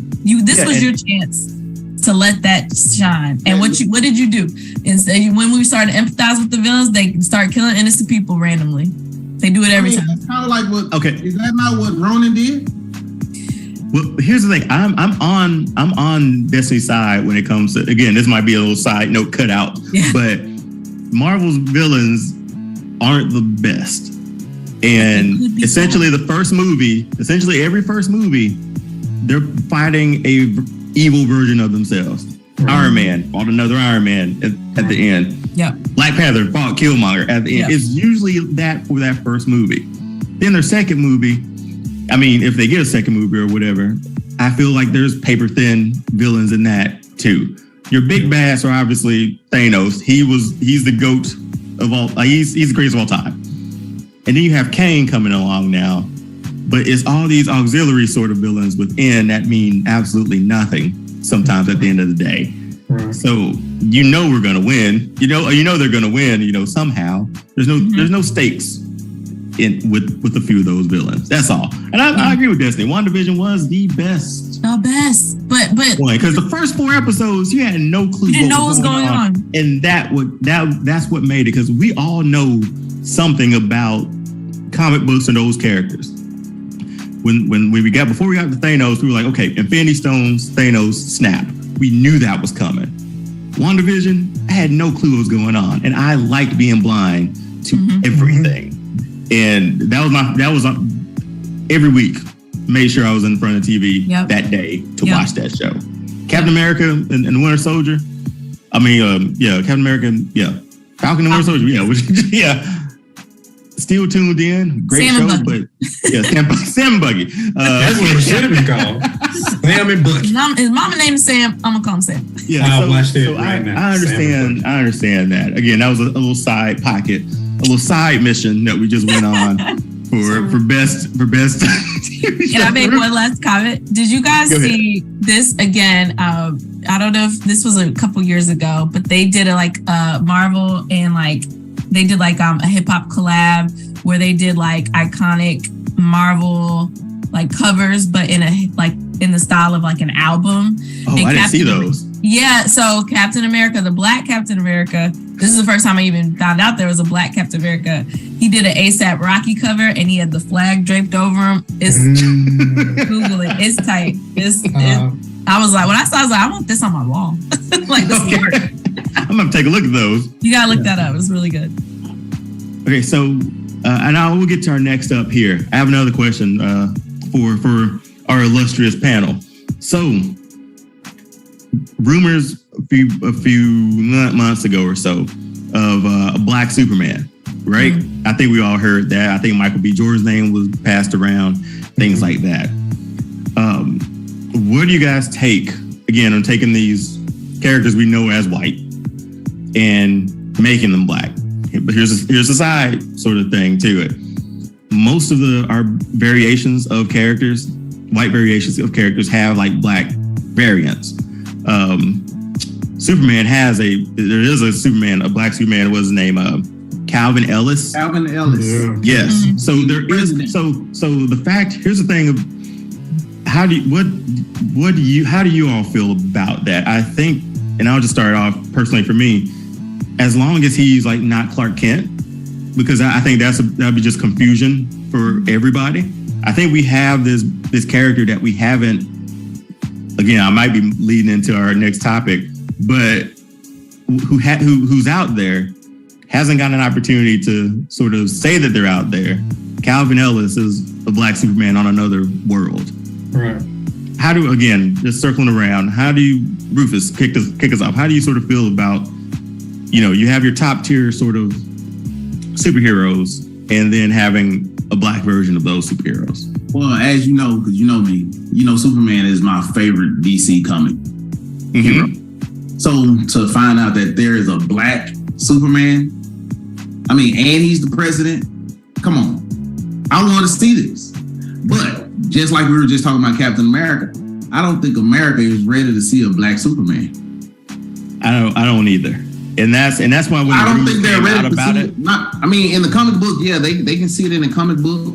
But as far as putting it on TV right now, I think that'll scare people.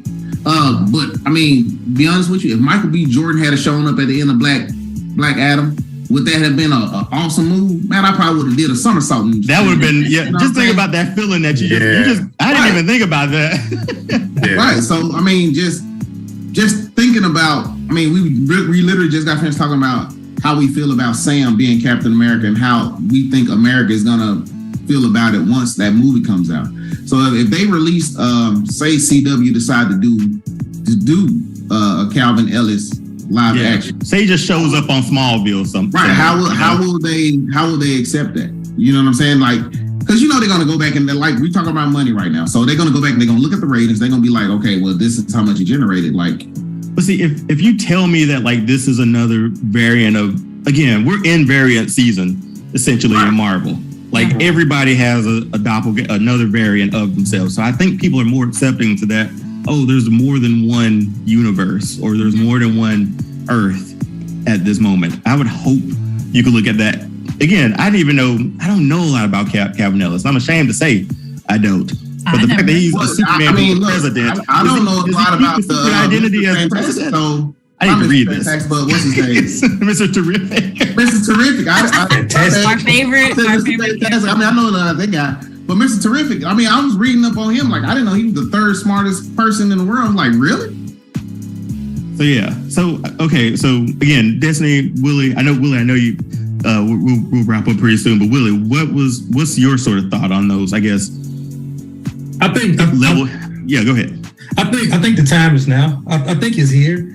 Whether we want to see it or not, I think it's gonna come out. It's gonna be portrayed in some type of way. But I think if they do it, kind of like how we were saying, it can't be your Clark Kent. It can't be what's already there. It can't be a Bruce Wayne it can't be a Bruce Wayne. It's got to be.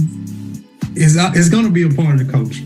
So he's got to represent it in his own type of way. Mm-hmm. So I think you have to flip the character. You can present him, but you got to present him in the right way. Destiny? I agree. I was going to say the same thing. It should be informed by their history and our, moving through the world as a black man in Kansas is going to be totally different. Right? You're not going to be Clark Kent, Mr. Boy Scout, Yeah, exactly. So I don't even know his backstory or anything too. So that might be a good read or sort of a little article to look into, because I remember the name and I remember that it was another Superman or on another Earth or whatever, but president.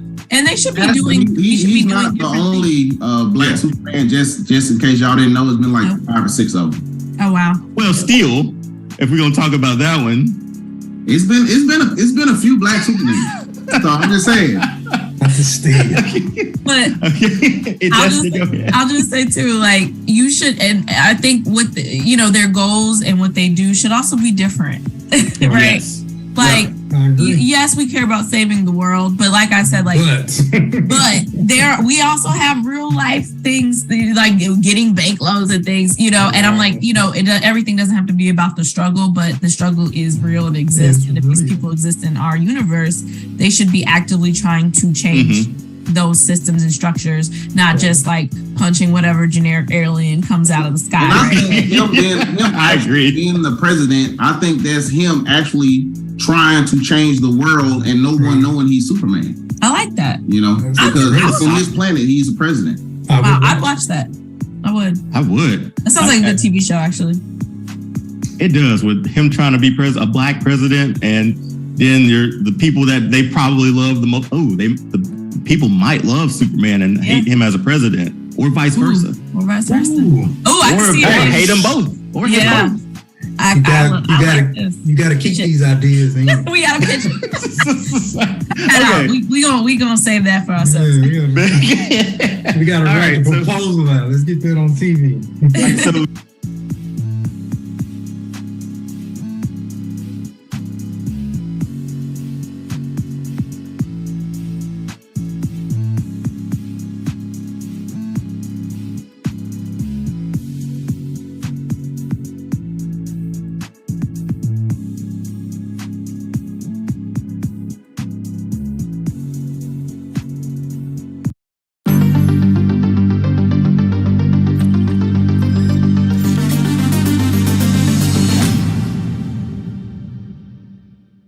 next topic is called Next Up. So we're going to dive into superheroes who haven't gotten their shine yet. So Destiny, I'm not going to throw it to Rufus this time. Destiny, I'm going to throw it to you. I'm ready. A black superhero who hasn't gotten their shine yet that you're waiting to see. You already know. It's Storm.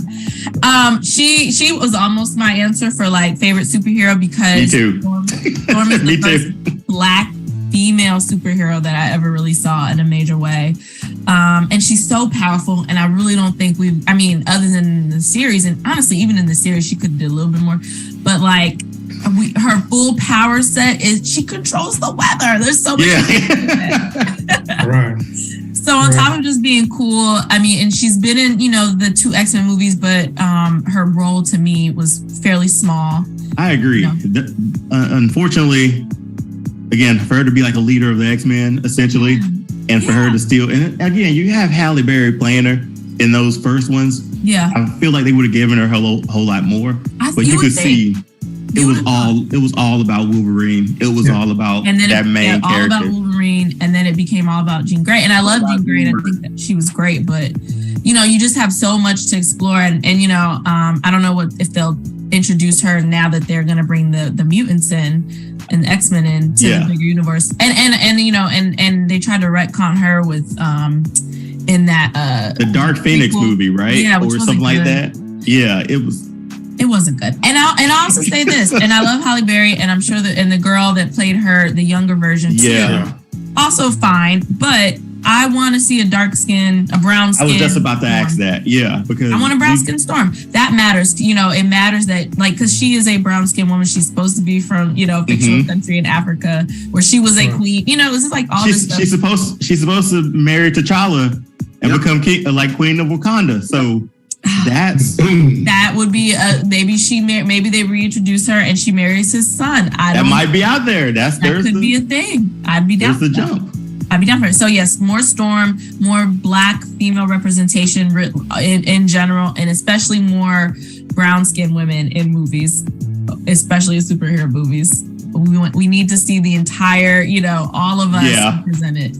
So I'm just gonna piggyback off yours because that was mine. Because you see how powerful and you read how powerful Storm is, and again, to be a leader of the X-Men. Yeah. That was enough for me. And then, but she hasn't gotten her time to shine. I don't know if you do a standalone Storm movie. I don't know if you just make her leader out the gate because let's be honest, that movie ruined Cyclops too. So they really had no leader. So she would have been perfect to lead that because she kind of did in the third one, but by then it was too late. Professor X's right hand. It was too far ago. Yeah, but by then it was too late. And again, I do like that representation of seeing like a darker skinned Black woman play that role too. Yeah.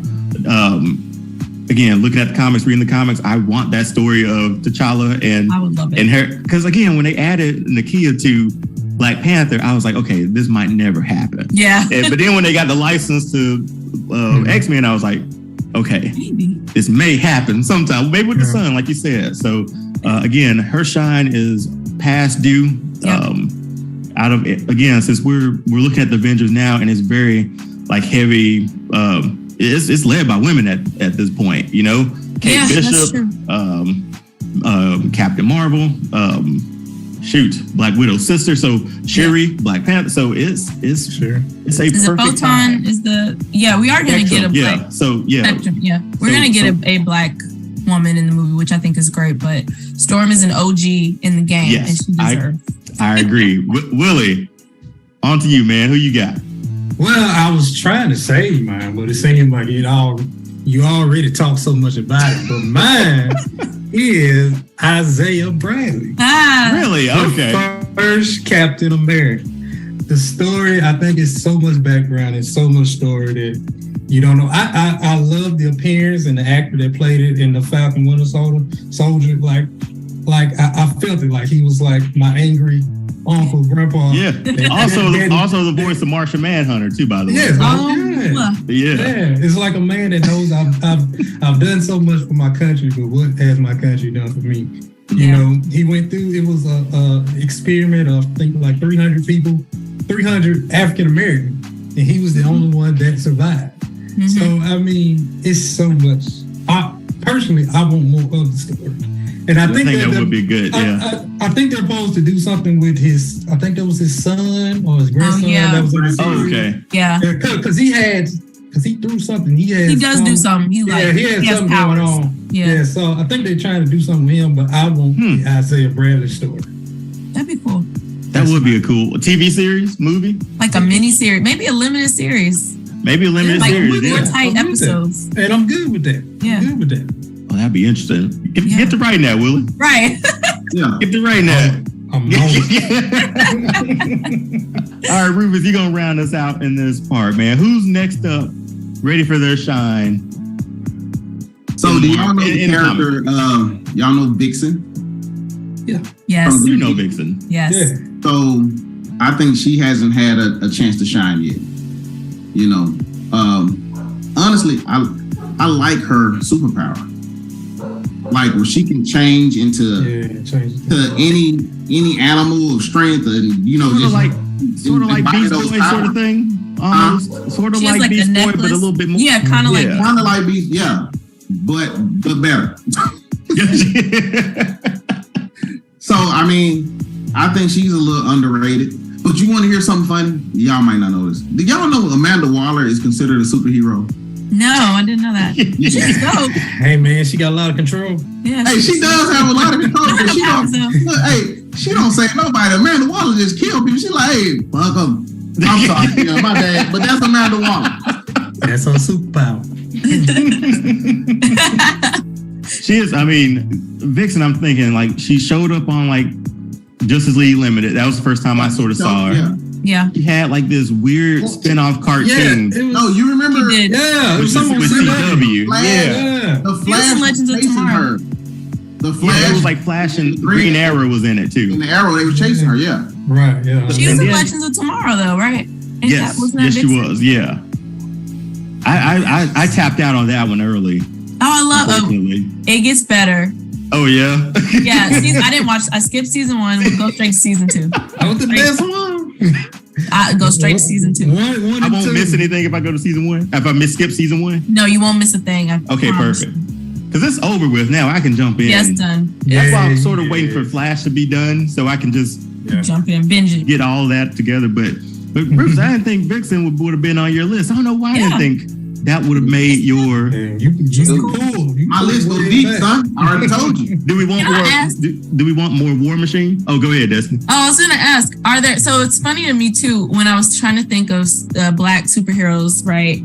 A lot of them are from Africa, which is wonderful. I love that. Love that for us. But there aren't a ton of regular Americans. Yeah, just in the Yeah, right. Right. And so, Isaiah Brett. right, that's why I like to say you said Isaiah. But I'm saying you got Luke Cage. You got Luke Cage. Sure. Okay. And right, but he's been done. Give me one. Someone give me like who a hasn't. what's a woman, a black woman, other than Riri, right? Who's in America dealing with American. Ironheart. I was going to say her. Yeah. Ironheart. I'm looking at a list, Destiny, and I'm Misty Knight. Do we? Oh, she was good. I did like her. They underdeveloped her. She, you know what? She could have had her own spinoff. I'm looking at these 35 best black superheroes, and Frozone is number 16. Oh no! Hey man, I'm a Frozone fan. I don't know if he should be that high. Yeah, I don't know. I mean, really, Destiny, just looking at this list, I am. Yeah, most some I'm not familiar with, and there's nobody that jumps out. I'm like, I would love to see, you know how I'm just saying, I love Black Panther. It's very important, but I would also like to see that here and feel that I agree. sense of pride about, our country and our more specific experience. I mean, I love the scene in the first Black Panther where, T'Chaka, is it? No, not T'Chaka. The brother. I don't remember his name, but I know, but the brother, the evil brother, quote unquote, he's like, their leaders have been assassinated. And I was like, they have, like, they have. And he's just like talking about what it's like for Black people in America. Yeah. I want to see that story, So I actually thought that's what we were going to get more of in the second movie, more of them doing these outreach centers. I think obviously plans, like we jumped forward a lot. Yeah. By having Shuri as, unfortunately having her as Black Panther, but the unfortunate incident that happened that helped them, that made them push forward. But yeah, no more War Machine. We're good with we're good with Don Cheadle. We want more. Can we bring back Terrence Howard? All right, Terrence Howard is going to be another variant of War Machine on another planet. I'm gonna be honest with you. I love Don Cheadle as War Machine. Yeah, I'm rocking with it. It's too straight laced for me. I love that when Terrence Howard played him, it had a little more edge to it. I liked him as Rhodey. I hate that we didn't get him as Rhodey. He looked like the Rhodey from the cartoon and the comic book to me. He looked exactly like him. He fit the bill, but then he turned around and was like, he looked at that suit and was like, next time, baby. No, next time. Well, hey, they didn't want to pay the man. The man didn't want to pay the man. Yeah, I mean, shoot. That is a little bit for him to be asking Robert Downey Jr. money at that time, though, right? Can we agree on that? Yeah, but he was the highest paid actor in the first movie, right? Yeah, he was the highest one in the first. I mean, that was fresh. I wouldn't say fresh after Hustle and Flow, but it was a little bit after. And you got to think about Robert Downey Jr. at the time. He was trying to get his name back good in Hollywood. Yeah. So, that Iron Man revamped his whole Didn't Terrence advocate for him? That's the rumor. Yeah, that's the story. Yeah, that's the story, right. And then he was like, you asked for too much, and all the money gone, man. These are $1 billion movies. Right. Oh, goodness. Okay. So again, really, really great discussion about, again, that representation and who we sort of want to see next up on it. I think Storm, she's due. Vixen, didn't think about that one. I felt like she had a partner. Am I wrong about that, Ruth? I don't know why I'm thinking like she had like a counterpart or somebody similar. I think she needed some help, and she did get help from other people, but I don't think she had like a partner or a sidekick. Yeah, okay. And then we're going out. I like the idea of like going to like a period piece for Isaiah as the first super soldier, pretty much. That's pretty legit. Yeah. But we have a lot of them coming up now. We got Into the Spider-Verse, the second one coming out with Miles Morales. That's a big one. Right. We've talked about a lot about Sam Wilson. He's coming back as Captain America. For how many movies, we don't know. How those stories go, we don't know. Who am I leaving anything out? Oh, I think is it Photon was from one. I thought it was Spectrum with Photon, right? Is that her name? Was Spectrum? I can't remember. Photon. Is it Photon? Photon. I think so. Monica Rambeau. Monica, we'll Rambeau. go with that. Yeah. Okay. So we got her joining up, and I mean, Marvel. Again, we can't really say much about DC right now, but Marvel is pretty diverse when it comes to like accepting that culture and seeing those differences and seeing those similarities within our culture and putting it out there on Front Street. Yep. Hey, I want to see Jonathan Majors Kane just defeat everybody. Yes. Just be done. Okay. Another side mission. Another side mission. Look better than the Kane. You've seen the trailer for Ant-Man, right? Yeah. There's no way he wins, right? Like there's no way he defeats Kane. No. But especially in the quantum realm, how are they going to defeat him in the quantum realm? I mean, I'm trying to figure this out anyway. How did Kane get stuck in the quantum realm? Oh, I guess we're gonna find which version. Yeah, because Loki, it was sort of described in Loki with the last episode. That's why Loki is the best series that they have. That was my number. Oh, you think he was the best, huh? Loki was the best because they did what you thought they wouldn't do. That was WandaVision. You didn't know anything for 4 episodes. She was talking to the TV for 4 episodes. Oh my god! Oh my shots fired. Loki was out there doing all types. It was Agatha all along. Come on. So Willie, you didn't like She-Hulk. Tell the truth, Willie. Tell the truth, Willie. And that's hey, don't let the truth. Tell the truth, Willie. What I will say. She-Hulk was a tough watch. Yes. I enjoyed it. I'm just saying. It was okay. Now we're excited for it. Destiny, tell the truth. How was it? Was it okay? It was. I give it a 5 out of 10. 5 out of 10. Yeah. See, Dion will defend it till the day he died. Check the last video that I did where I'll go back and look. He was very.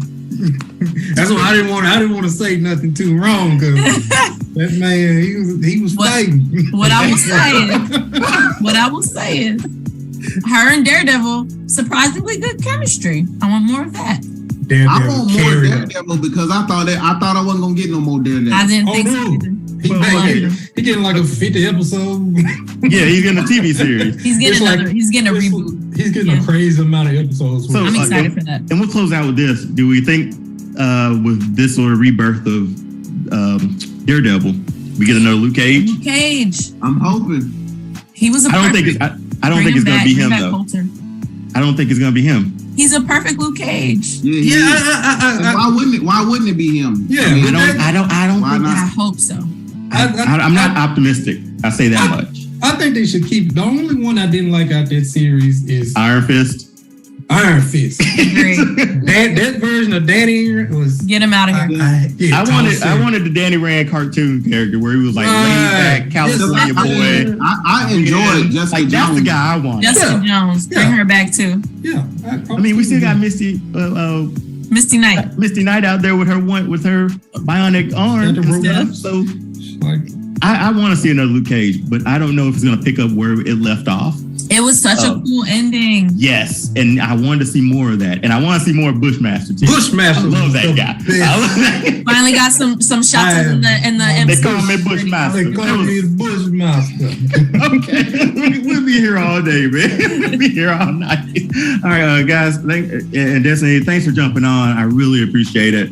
Again, this has been another episode of All Star Fandom. Like, share, subscribe. You can find us at All Star Fandom Podcast on Instagram and All Star Fandom Podcast on YouTube as well. Rufus, anything you got? Where do people find you? Say hey again. Once again, you can find me on at Docs Pop Up on Instagram and on Facebook. And wherever Dion is, that's where I am. Willie, once again, my podcast with my fellow friends, Apartment 4A. You can catch us on Facebook, Spotify, Apple Podcasts, Google Podcasts. We go live every Wednesday at 9:00 Central Time. And I appreciate you guys inviting me on tonight. I hope I did well to get a second invite. You get another invite, man. So yeah. All right, and don't find Destiny. Destiny ain't nowhere. You can find me on the Beltline listening to y'all's podcasts. Awesome. Well, again, it's been another episode. Thanks for joining. Thanks for watching. Again, thanks to my illustrious guests for joining me. And we'll see you next time.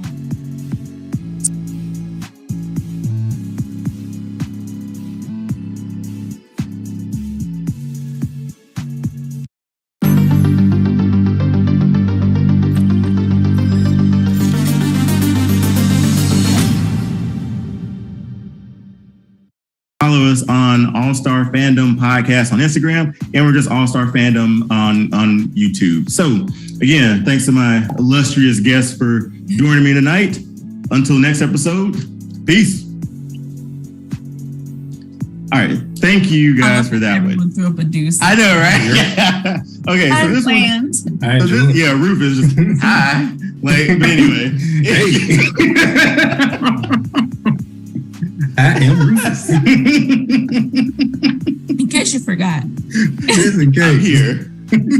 But yeah. That was fun. Oh, yeah, I enjoyed it. Yeah, I didn't think my blade was going to hold up with all these profound reasons to why these characters. Hey, Blade, like you said, Blade started it off. Yeah. Blade is just cool. I mean, Yeah. Solid choice, man. Cool. he's cool We're on the allowed- other side of the pillow. It's Blade. man. We're allowed to just have cool shit too. Ain't got everything. Don't have to come with a You gotta have a deep meaning. Right. It could just be fun. I was gonna say Miles Morales, but I was like, well, it was just fun. Like that it was just fun and a cool movie. Oh yeah, I had a list. I had a list. So at least with this next one, it's these two topics. This first one's like, we're just going to tag it as for the culture. Black comic book superheroes' impact and how important representation is today. We sort of hit on that a little bit with your characters before. So if you want to sort of rehash a few of those again, you can. Or the list of characters you have now, you can sort of use those to dive in back and forth. And then there's next up where we just go around and we'll talk about those Black superheroes who haven't gotten their shine yet. So ones who are down the list, like Mr. Terrific. He was on Arrow. I forgot about that. He was on Arrow. He was there, and he was in Justice League, and he was in Justice League Unlimited too. Yeah. So he's been around. Justice League Unlimited. He just sat at the computer. I was gonna say, I was like, Mr. Terrific and Arrow. He was a good character, but he wasn't the coolest kid. He wasn't, man. He was not. But I did. I could have. I didn't necessarily have to see him. Well, it's And his ending. cornrows. You didn't like his cornrows? It's ending with the Flash in this season, right? Yes. Oh. It's a bittersweet. This is the end of the Arrowverse with Flash. I have stuck with the Flash from the beginning. Have you? You're a real one. Through the good and the bad. I'm probably two seasons behind. Same. Because there was some rough ones. Here's the thing, Willie, and I told Rufus this, and we're still recording, so we can jump into it anytime.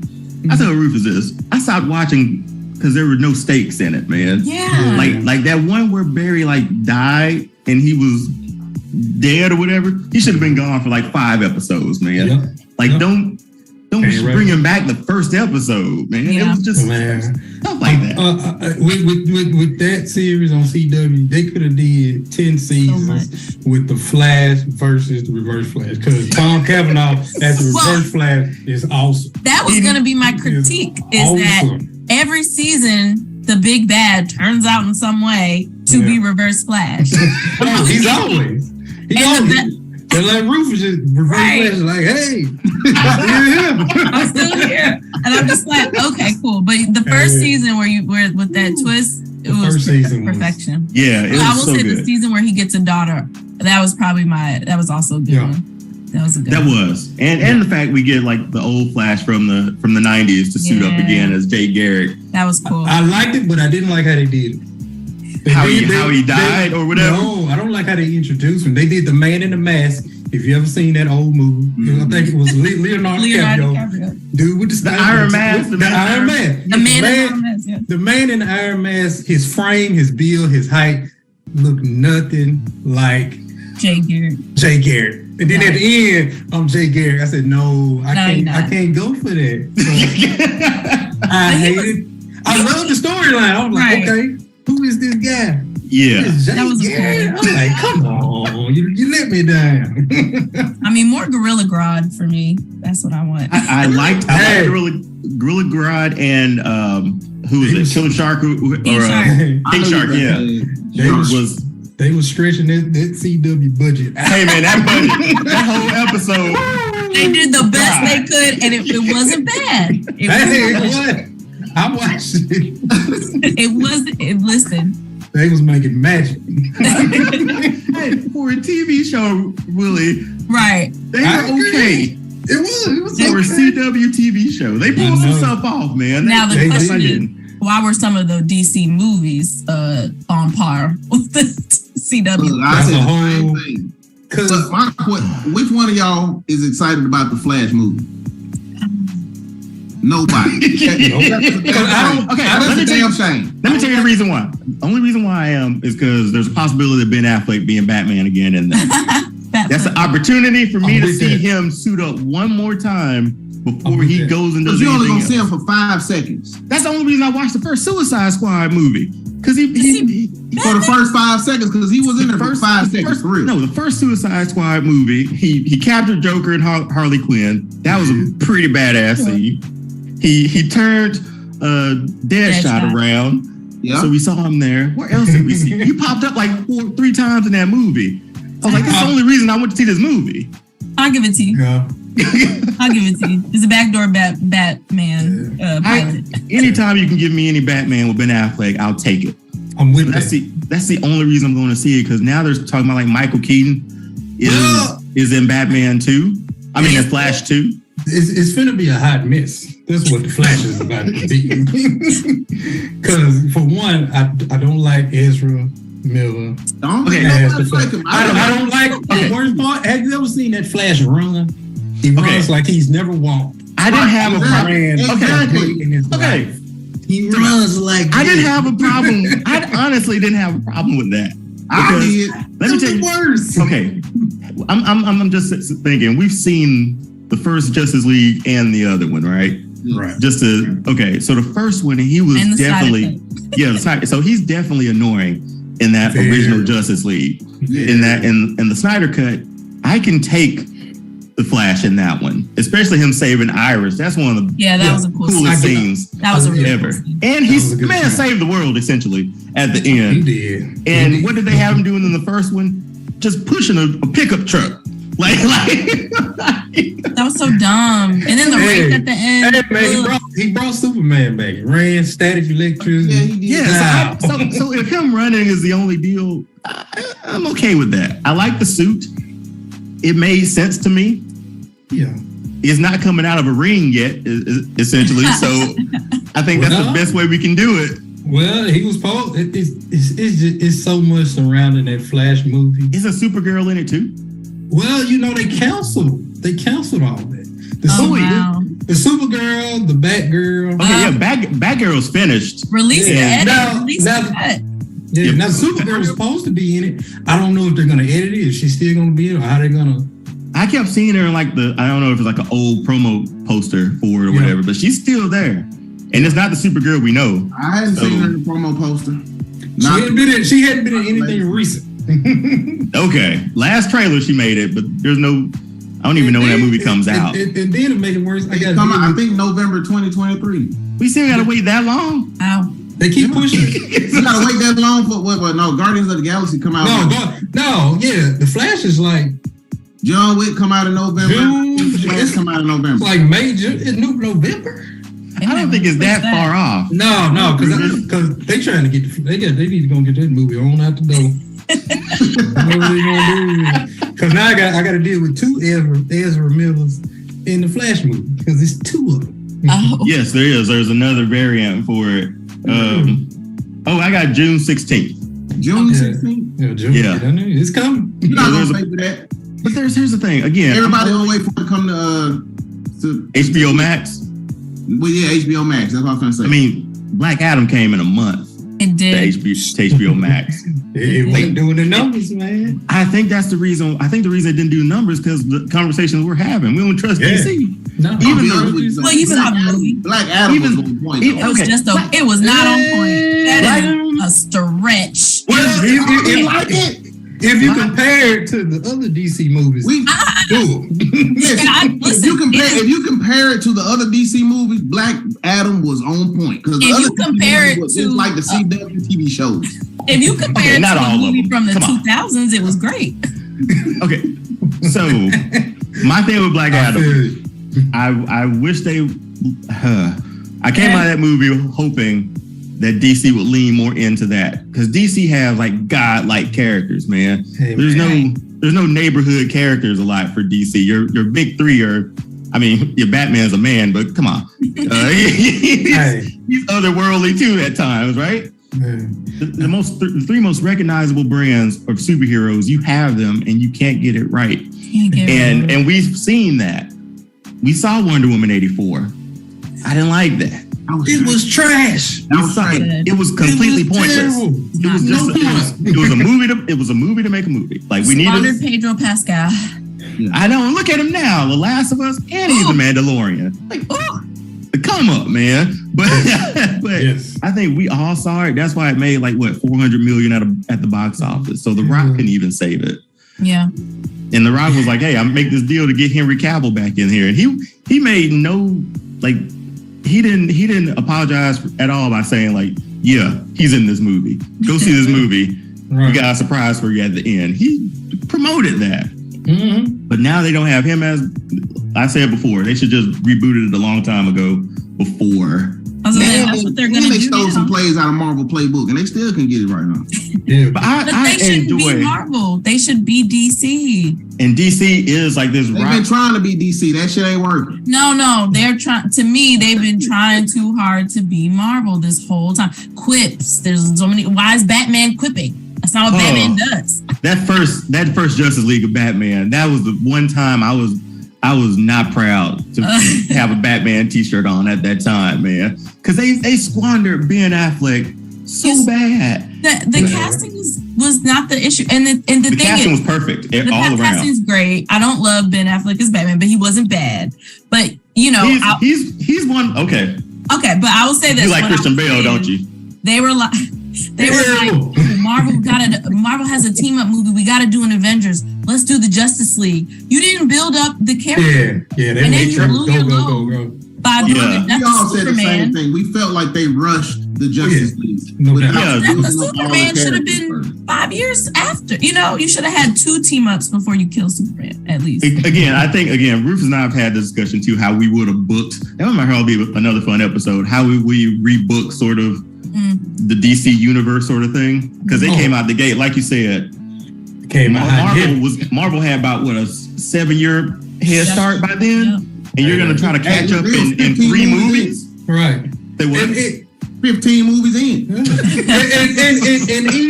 even with that Marvel, even with that plan that they had, it wasn't a great movie every time. No. It fit the scheme of what they were trying to do. Yeah. Exactly. You was tied into it. Yeah. So I'll be honest. I enjoyed Man of Steel. I thought it was something different. Yeah. You could see Superman in sort of a different light. Yeah. And then we get to Batman vs Superman. I was like, we shouldn't be getting this movie right now. We should have gotten that. We should have gotten one. I didn't mind the introduction of Wonder Woman, because her intro was probably the best thing about that movie. I didn't mind introducing her and then going back to what she was or whatever, or her origin story. I didn't mind that. But we should have got her movie, a standalone Batman movie, another Superman movie. Yep. And all this time is, again, it's very Marvel-like, but again, comic books are comic books. Darkseid is like gearing up where the mother boxes are awakening or something. Yeah. But they covered it up really well in the Snyder Cut, like with Superman dying. That was the call out into the universe where we can wake up now. Mm-hmm. And there's no protector, there's no thing. I was like, all right, you made sense of it. You got to redo.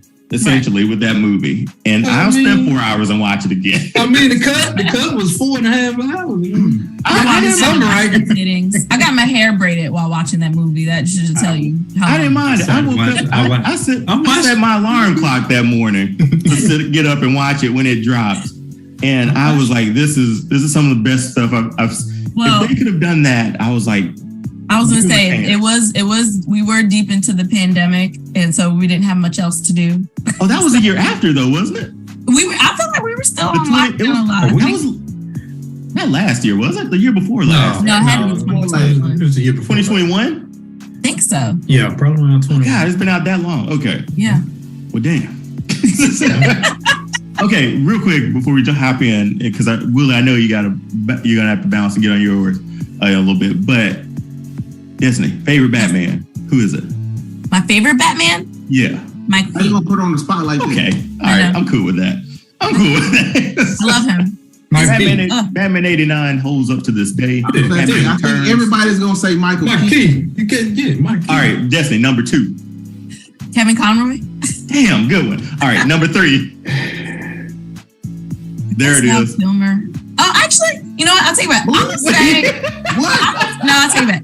I'm gonna say Robert Pattinson because we finally got Batman as a detective. Finally. Okay. I give you that, but I still feel like I'm tired of real world Batman. You gave me Batman. You gave me Ben Affleck Batman doing some doing some very animated Batman animated series stuff. I've never seen Batman like in a movie, like swing on his grappling hook, cape out, drops, tucks and rolls, batarangs, explosions. That's Saturday mornings right there, man. I'm with that. Yes, sir. That's Saturday mornings. But real world Batman, I'm kind of tired of it. Yeah. So but what I you saying? You didn't like Christian Bale? That's what you trying to say? I do like Christian Bale. He's on the lower end, honestly. I will say he has him and that's why I took Val Kilmer back. They have the least personality. Like it feels, I don't know. Like when you think about the Chris Nolan Batman movies, you think about Heath Ledger and you think about the Joker. And that's why I don't call those true Batman movies. You think about Bane, yes. Right. The villains. I don't think about Bane when it comes to those. The Bane was trash. I'm mad about Bane because they whitewashed Bane. I didn't like that song. They whitewashed Bane. Bane was supposed to be from Hey, it was better than the America. So I was like, Batman Well, yeah, it was better than Uma Thurman. Yeah, but Willie, he was trash too. But Willie, at the end of it, at the end of that movie, they still basically made him a henchman. He's supposed to be one of. You're right. Bane was never a henchman. He's supposed to be one of the smartest calling the shot characters ever. To find out who Batman is. Right. That's what I'm saying. Bane is one of the smartest people on earth. And they made him a do boy, a stooge. You know what I'm saying? At least they gave us the scene where he broke Batman back. I got a little joy out of that. I mean, like, honestly, I got the Nightfall book and everything. I feel worse when I read it than when I saw how he broke it. He was supposed to lay in. That one panel of him just knee all in the back. Yeah. It was like he just dropped him on it. When his back go like this. Yeah. I like how he was supposed to look like. I like how he lifted him up and held him, but he's supposed to that's that knee in it. That's a pivotal moment in Batman like I history. Said, they needed a bigger person to play Bane than Tom Hardy. They needed that giant from Troy to play Bane. That's we still whitewashing him, no, man. I'm sorry. I mean, can you think of a giant Mexican? You can find one. Listen, Namor came out of nowhere, right? He's an unknown, and you can find him. Crushed it. Yeah, they're not looking. They're not looking because they could have got somebody with that accent. Again, they didn't have to give me the luchador mask. Like I could have taken any of the that mask. I need it. But the fact that he didn't even take Venom. That's where I was like, okay, again, this was me rewriting the comic book or the movie for it. I was like, maybe they'll go back to that flower that Ben Affleck went and got in the first movie and reconstruct that to make Venom or something. That's what he's breathing in. I don't know. Wow. I wanted some stuff. I've rebooked that movie. I've rewritten that movie a lot of times. But Batman Begins is my favorite of the 3. Yeah, I like that. I like Batman Begins too. That's my favorite of the 3. The second's a Joker movie. Heath Ledger's finest moment. I mean, and the third one was just to finish it, pretty much. Okay, We got off topic there, but it was a good conversation. I might actually cut that into something too. So, but yeah, real quick, we'll for the culture, I'll do another cold open. Then we'll jump back into it just like we did before. Everybody good? Cool. Yeah. All right. Yeah, it's still showing Michael Keaton in The Flash, by the way. Wow. Oh yeah, he's gonna be in it. And they still have Supergirl in here too. Wow. It's gonna be a hot And this movie's coming out in June 16th. June. It was supposed 16th. to come out. It was supposed to come out like a year ago. We got that and Aquaman coming out this year too. Oh, Aquaman is coming out. Okay. Yeah, they still gonna finish the slate on those movies. Shit. I know we still off subject, but why? Another Aquaman? The money's into it. And I thought it was fun. And then they say, then Jason Momoa, this is his last time playing Aquaman. Like, he's I not heard going to that play Aquaman no more. Oh, And he's gonna go on to play Lobo. yeah, he's gonna play. Why? I mean, yes, but also This is the DC. This is who we like. You get rid of Henry Cavill, and then you fuck up with Jason Momoa. Like, this is stupid. it's so dumb. That man said he gonna go get some younger folks. He gonna reboot this We're thing. gonna do a Smallville Superman, I think. That TV show isn't bad. Smallville is awesome. I mean, dope. listen, I didn't say it wasn't. I'm when just he saying when he made the cameo. it was amazing. Oh He did? God, I love that Yes. whole episode of the Airverse. That was Yes, great. That was great. They got Brandon Roth. It was great. It was I know, right? Yeah, Good. they sort of helped us out to sort of like, I guess, exercise those demons of DC. Like They tried. Brandon Roth. Yeah. That Superman Returns. Say what you want about that movie. It was. It was. But here's what people say. Like people say, like, oh, he didn't fight anybody in that movie. But then you see Man of Steel. They say, man, they destroyed the whole city in that movie. You can't have both, man. low key. That was the best part of the Batman v Superman. That opening scene. Oh yeah. That was the best part. Okay, that's why Ben Affleck's top tier for me, because he's the only guy I feel like, besides Michael Keaton, in live action who's played Batman and Bruce Wayne very well. Yeah, I agree. I can see that. Ben Affleck looks like the looks Batman like animated series Batman. Like he looks. That's what it's like. And that's why I like Ben Affleck as Batman. Because it reminds me of the animated series. I enjoyed Jared Leto's Joker. Okay, time to start the show. There it is. A conversation for another day, Willie. Let me write it down in my notes. They did. Willie, I will go to war. That is a good topic for another day. I will go to war for DC, but that might be one you storming the hill with by yourself, man. Y'all gotta hear me out. I'm gonna save it though. I got it. Save it. I got this. All right. All right. All right. Let's start just like the last one. Let's see. Today on All Star Fandom, that didn't work. Today on All Star Fandom is part 2 of our episodes about Black superheroes. As we celebrate Black History Month, I'm joined by the panel from part 1, and we're going to get into Black superheroes, what those characters represent in today, and also Black superheroes we have yet to see get their shine. Black superheroes, let's talk about it. All right, so we're going to have to do intros again to do it because it's a separate episode. So Rufus, say hey again, and all that stuff. All right. Hey. Go now. All right. Welcome to All Star.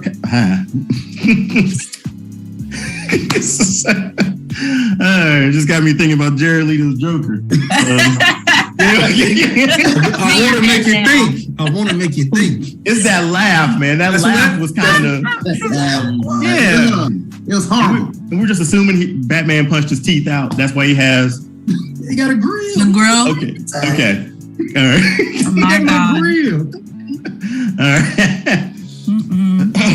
All right. All good. Welcome to All Star Fandom.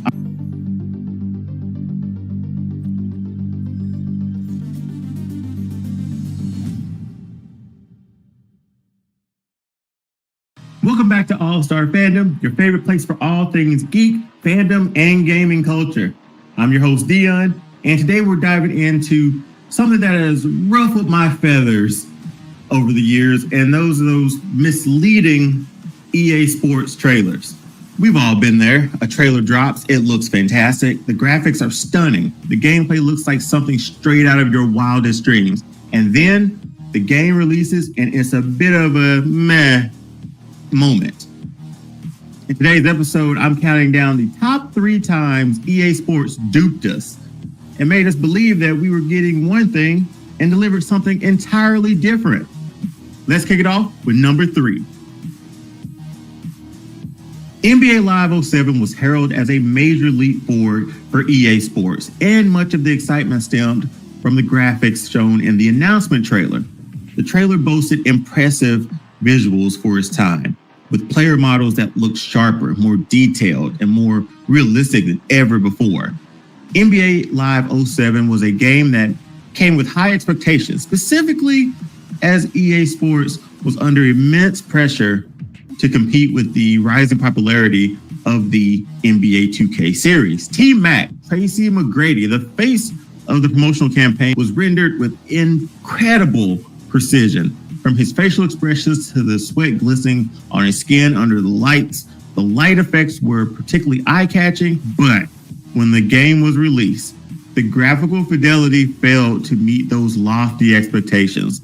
While the trailer had depicted fluid, polished animations and crisp player models, the final game was a significant downgrade. The lighting effects that made the court and jerseys pop in the trailer were absent, leaving the game looking flat and unrefined.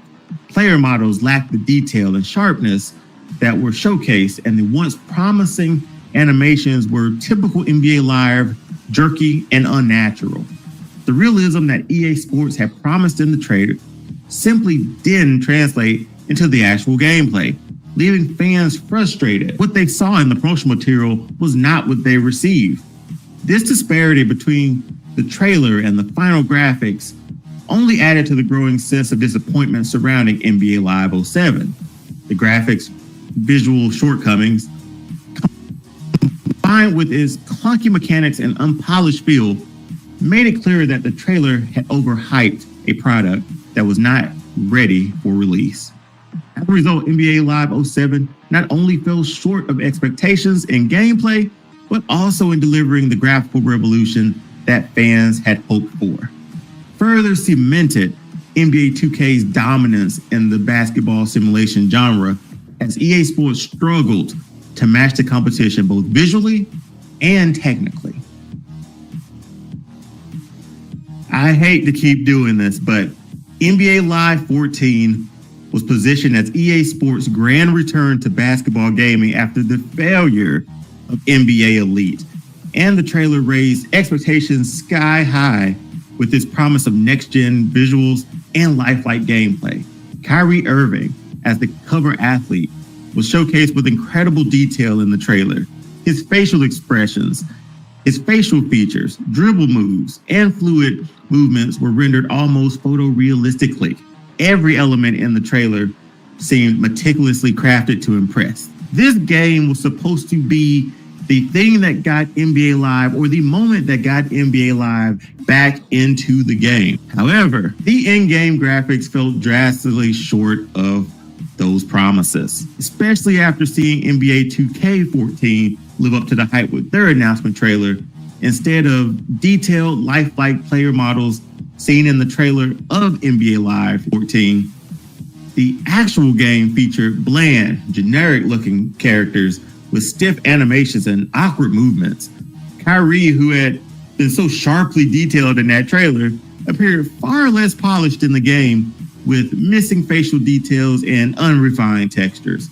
The realistic lighting effects showcased in the trailer were replaced by flat, uninspired visuals that stripped away the dynamic atmosphere seen in the announcement trailer.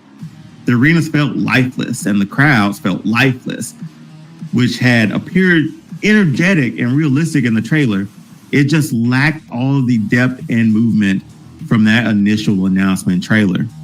This stark contrast between the polished next-gen visuals shown in the trailer and the underwhelming in-game graphics was one of the biggest disappointments for fans. NBA Live 14, meant to reestablish EA Sports as a force in basketball gaming.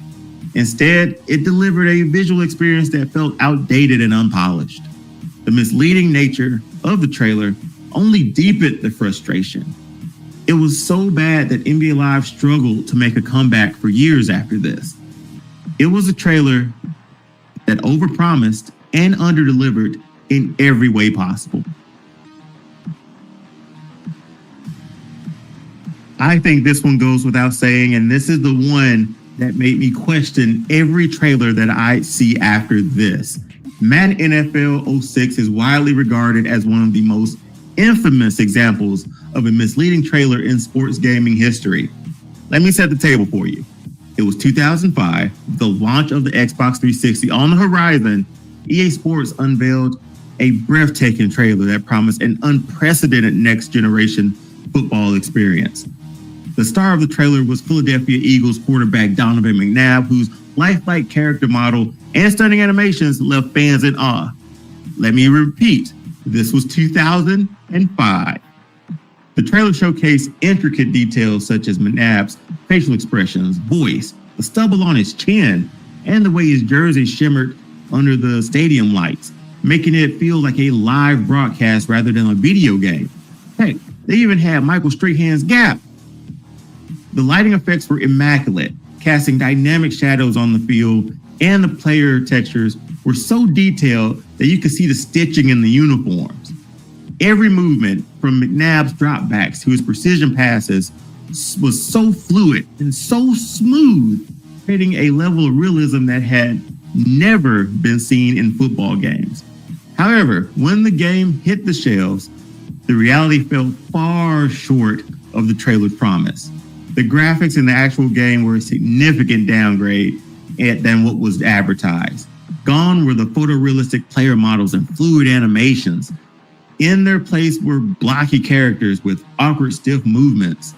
The stunning lighting and texture details that had wowed fans from the trailer were replaced with flat visuals and choppy animations that felt dated even by the standards of this time. McNabb's in-game model was a pale shadow of the trailer's portrayal, lacking the polish, the lifelike qualities that we had seen so prominently showcased in that initial trailer. The disappointment wasn't just about the graphics, it was about trust. EA had sold fans the future of football gaming, but Madden 06 felt rushed and incomplete, far from the next-gen revolution the trailer had promised. The backlash from fans was swift and severe, with many feeling betrayed by the disparity between the stunning trailer and the underwhelming final product. This was not the vision we were sold. This was an even harder blow to take now that Madden had the exclusive rights of the NFL, making this the only NFL video game in existence. Madden NFL 06 quickly became a symbol of the dangers of overhyping a game with pre-rendered footage, and EA's reputation suffered.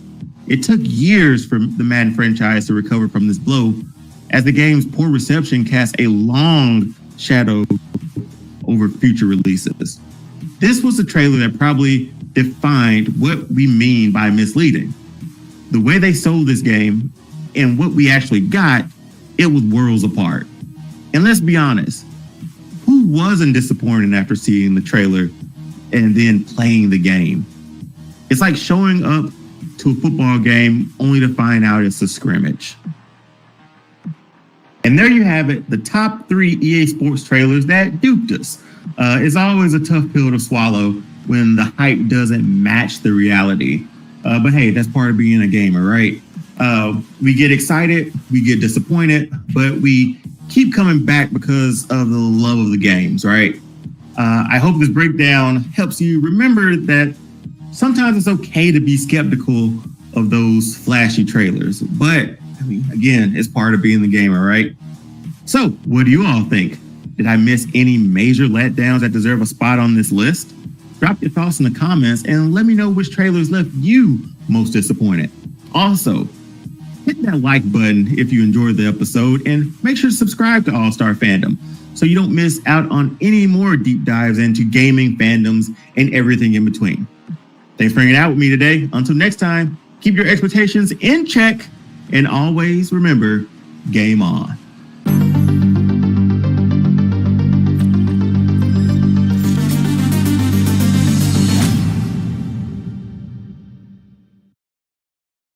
Welcome back to another episode of All Star Fandom Reacts.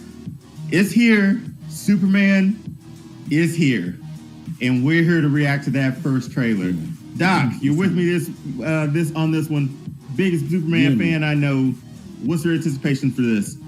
I'm hoping it's good. All right. And because I love Henry Cavill, and I wanted him to be Superman, and I wanted him to be my Superman for at least the next 10 years. They could have given him at least one movie, but I was thinking, but anyway, we got a new Superman, we got a new director, so I don't ever want to be negative.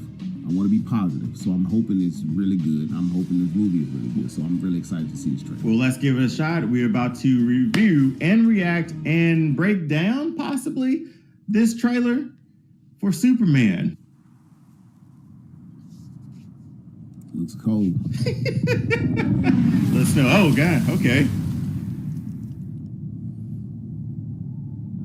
What the hell threw him out like that, man? I don't know. He can't start off getting the ass whooping now. Is he breathing? Yeah. I do like, okay, I do like how he looks like a bumbling. Yeah. Dang.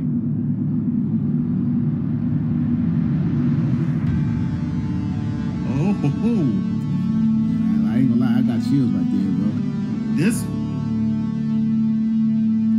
This guitar for the James Williams version?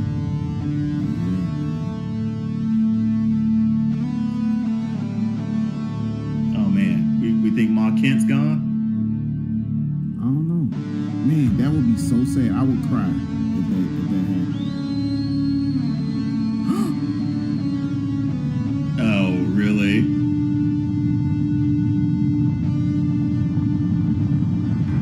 Really? Was Oh, he's so cute. home. Take me home. Take me home.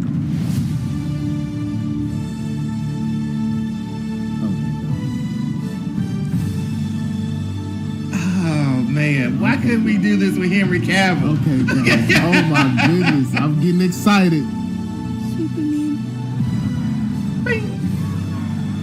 It didn't even make that noise. No, I didn't do this. Oh, there's a Green Lantern, Hawk Girl. Yep.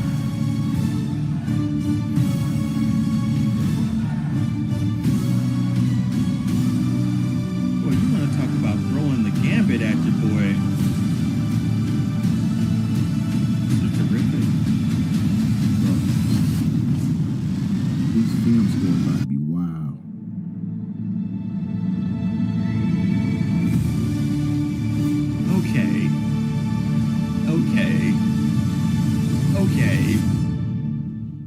Okay. Okay. Dog. Okay. Whoa, whoa. Okay. Whoa. Hold on, bro. Wait a minute. Hold on. Let me gather myself. Okay. Dog. Okay. How many times have I said okay? Bro, hold on. Okay, dog. Hold on. I wasn't expecting that. I was not expecting that. Hold on. I don't think y'all understand. Dion is excited about a Superman movie now. I just want y'all to see the expression on his face right now. Dion is excited about a Superman movie. I can't stop smiling. Bro. Like, the trailer was so good. Like, okay. As the host of All Star Fandom, I should have something eloquently prepared. No. But some eloquent reaction to say after this. No.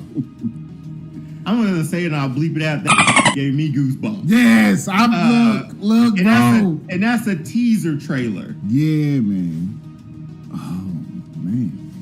Let's break it down real quick. All right, so we get crypto. Yes, you get crypto. We start there. I'm hoping Martha is not gone, but this will be a different spin on the story where Martha is gone and Paul Kent's there. Papa Kent is still alive. Okay, and then let's break down, man. Like, we got the actual Daily Planet. We have him looking in disguise, which Like a I bumbling- enjoy. He looks in disguise enough, but he was still about 2 feet taller than everybody walking the streets. He's 6'4". He's 6'4", cuz. Come on. I mean. Oh my God, man. Okay. All right. We break it down. We got Green Lantern in there. And you have Green Lantern. And you said Mr. Terrific. Mr. Terrific is there. And Lex, the guy that's playing Luthor. Yes. That's all I can say about that. Okay, oh my goodness. I'm baffled a bit because I don't think I was expecting. We saw the shots, right? We saw the pictures and everything from everything, right? And oh man, I did not expect to feel that way, but I feel like Superman is supposed to feel that way. Yeah, it's supposed to make you feel something, because you know why? Superman has always been for us, every single time, all the time. Oh man, okay.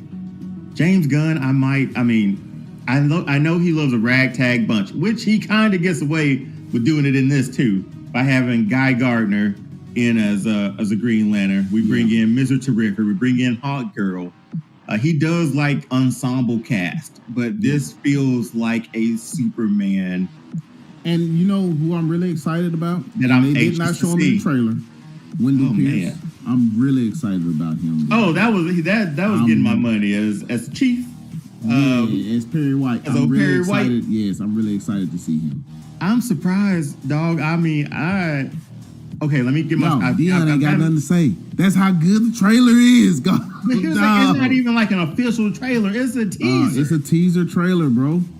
Like whatever hit him so hard, or not hit him so hard, but made him fly back to the Fortress of Solitude to get help. Yeah. We see one of the robots that are on that he's holding, that is there. Who was? Oh my goodness, I'm trying to process it. Towards the end, who did we have there? Was that the character? Yeah, he looked like it wasn't. I don't think it wasn't Brainiac, but it looked like, what's the other guy? Metamorpho. Metamorpho. It looked like him because the shoulder colors looked orange and purple. I did not think I was gonna like this. Yeah, because let's get into it, because DC has not had a great track record lately.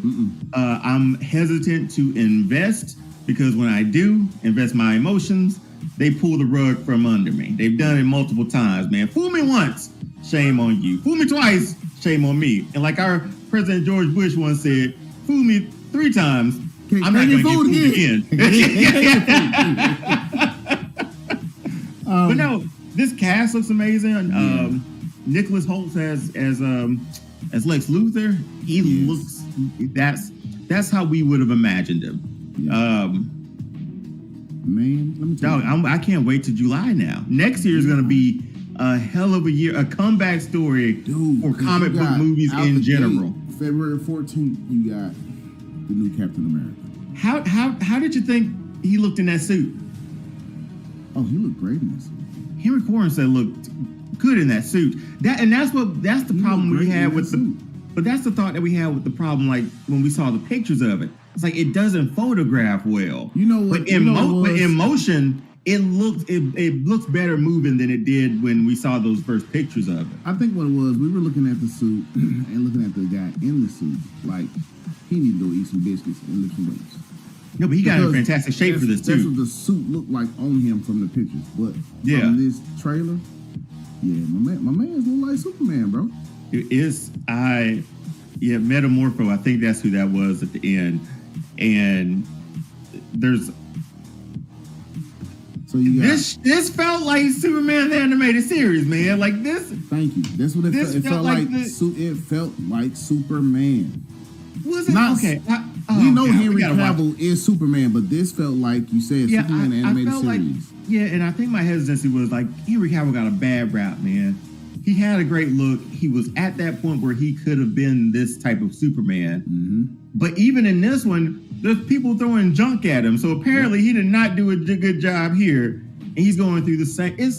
it parallels what Zack Snyder kind of tried. We keep saying this. One man's hero is another man's what? Villain. We had the same discussion when it came to Black Adam. Had the same discussion when it comes to Batman. Man, that was good, man. That's a teaser. Really and me being a dog person now, it's a really good trailer, bro. Murphy might have a buddy that looks like Crypto one of these days. So, hey, just get Murphy a little cape, man. Man, that got me, man. And that guitar, that score, was amazing. Wow. You know why I say the film score is gonna be wild? Because the film scores for all of the Guardians of the Galaxy is wild. I love all of them. Because I didn't think I would like this. Yeah. Because when I pressed the button, when we started, I was like, all right, let's do it. Here we go. Like we're on the roller coaster. Well, we in it now. But here's my thought. Here's my last ending thought, and we'll get out on this note, man. Unless, and I'll throw it back to you for the end. If this movie has to be good, we know each other, and if you're watching this review, you know us too. We never want a bad movie. No, we just want one for it to make sense, and either do something that's cool with the character to evolve it, but don't take it backwards. And with this one, we have him in his suit, we have him in his trunks too. It felt like a throwback sort of Superman movie mixed with some a modern twist. With a modern twist. I think at the end of the day, that's all you need to do, because it looks like he might be going through some of these same up and down roller coasters that Henry Cavill's Superman went through. And Justice League sort of helped us finally see him as that Superman that we knew and that we know and love. But he had to get to there. Zack Snyder, it took too damn long to get him there. This looks I like everything. There's nothing bad I can say. It looks amazing. And Nathan Fillion as Guy Gardner. I love that guy. Amazing. So, with that being said, we're both looking forward to seeing this in July. Damn, I liked it. And it was a really good trailer. And if you haven't seen it yet, y'all go check it out. Superman trailer on YouTube. Check it out right now. Drop a comment in the comment section. Drop us a comment. Let us know what you think about it. I'm gonna watch Let that us again. know if you're excited about going to see Superman. Did you close us out? I did not. Oh, go ahead and close us out. You was in La La Land, bro. You up here with it. You up here with the thought box up here like, shall we watch it again right now?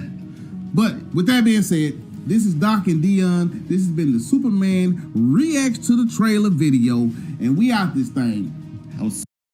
On this week's episode of All-Star Fandom, we dive into the world of Teenage Mutant Ninja Turtles. As you can see with the t-shirt, the backgrounds, and my special guest background, we're going to be deep diving into all things TMNT fandom. So, Teenage Mutant Ninja Turtles, let's waste no time. Let's talk about it.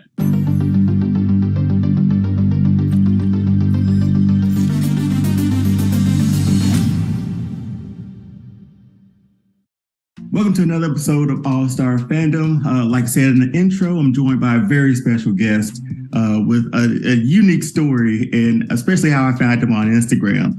His fandom is essentially Teenage Mutant Ninja Turtles. But before we jump into that, I jumped the gun on that. Follow All-Star Fandom Show on Instagram. Do all the YouTube stuff, like, share, comment, subscribe, all the social media stuff. Because today's going to be a really good one. I was sort of jumping ahead of myself because I was super excited. Just so I can talk Ninja Turtles with someone else other than my wife sometimes. My special guest is Joey of Ninja Turtles. If you know Bebop and Rocksteady, you've heard that before. So I'm going to let Joey introduce yourself to the people, man. Yeah, dude. Thank you again, man, for having me. My name is Joey. I run and own Ninja Turtles on Instagram or ninjatoidles.com. I really try to specialize in creating, really authentic and original TMNT themed soft enamel pins. I am super lucky. Oh man, you got the koozie right there, dude. That's what's up, dude. Shout out to Hey, I support, Blair. Dude, we appreciate that, man. But I love that you showed that, because again, I've been beyond lucky to work with artists throughout the whole world. Honestly, I work with a bunch of folks here in the U.S. Again, Fresh Prince by Blair, he's out in Canada. I'm working with a gentleman right now. We're working on a Ninja Turtle Mario Kart mashup. He's from Japan, so we're working on that right now. I've worked with Baducci Studios out in Australia. I mean, folks again from all over the place. I'm just beyond lucky, and really appreciate their collaboration. I'm always looking for people that share the passion that I do for the turtles to work on designs, and then also obviously people who are open to feedback. Like, I want to get feedback on what's working and what's not, and I want to be able to give that feedback too. And again, I just want to make and create stuff that I was like, dude, I would absolutely wear that. I would put that on my jacket or my backpack. There's a lot of stuff that's out there, and I just want to, spread the love of the Ninja Turtles. So so obviously we'll get into that fandom and how it started, but just obviously your passion for Ninja Turtles sort of started you on this Ninja Turtles sort of path, which is a cool sticker and logo, by the way. Dude, thank you. I appreciate the support, man. Thank you. Oh, dude. no doubt, man, no doubt. But definitely, and we'll jump into a little bit as we jump into our segments as we go a little bit further. But also, Joe, provide your socials, man. Like, where can people find? I mean, the two number one places I'm the most active is probably Instagram, and then again my online store. So on Instagram it's just Ninja Toidles, so Ninja and then TOITLES, and then again ninjatoidles.com will take you right to my online store. I got a few pins on there right now, about to throw some more stuff on there, and then a lot will be dropping this summer. So yeah, and I'll definitely make sure we have pop-ups and links to that in the description below too. Oh, awesome! Because hey, I like a good koozie. Me and my wife have too many. So once I saw this one, hold on, dude. I gotta get mine now, dude. Hold on. A second. Go ahead and hold on. I'm gonna show you this old. Well, I got a different one here. I don't know if you saw this one. This one was out in December, but this is it's kind of hard to see with the background that I have here. With the This is actually currently on ninjatoidles.com, just the background itself, and then I got a Ninja damn, it's because of my background. I know, right? Anyways, dude, but we got koozies together, bro. That's all that matters. So we're gonna just jump into it, man. Really, I sent Joey the rundown for it. We sort of broke up our Ninja Turtles talk into give or take three sort of segments. So video games, TV shows, and of course movies. I left out comic books, Joey. I'm not sure. I want to ask you: are you into the comic books as much, or is that? I am now. It's funny. I mean, back in the day, dude, it was like some of the Archie, Ninja Turtle comics here or there. It was like whenever I got lucky enough for like my parents to like let me buy one, kind of when I was younger. Mm-hmm. But now I've definitely got into, especially with like the Last Ronin. Like I haven't read it, but yeah, dude. Like I've been back into it, and I've been obsessed with reading comics on my iPad.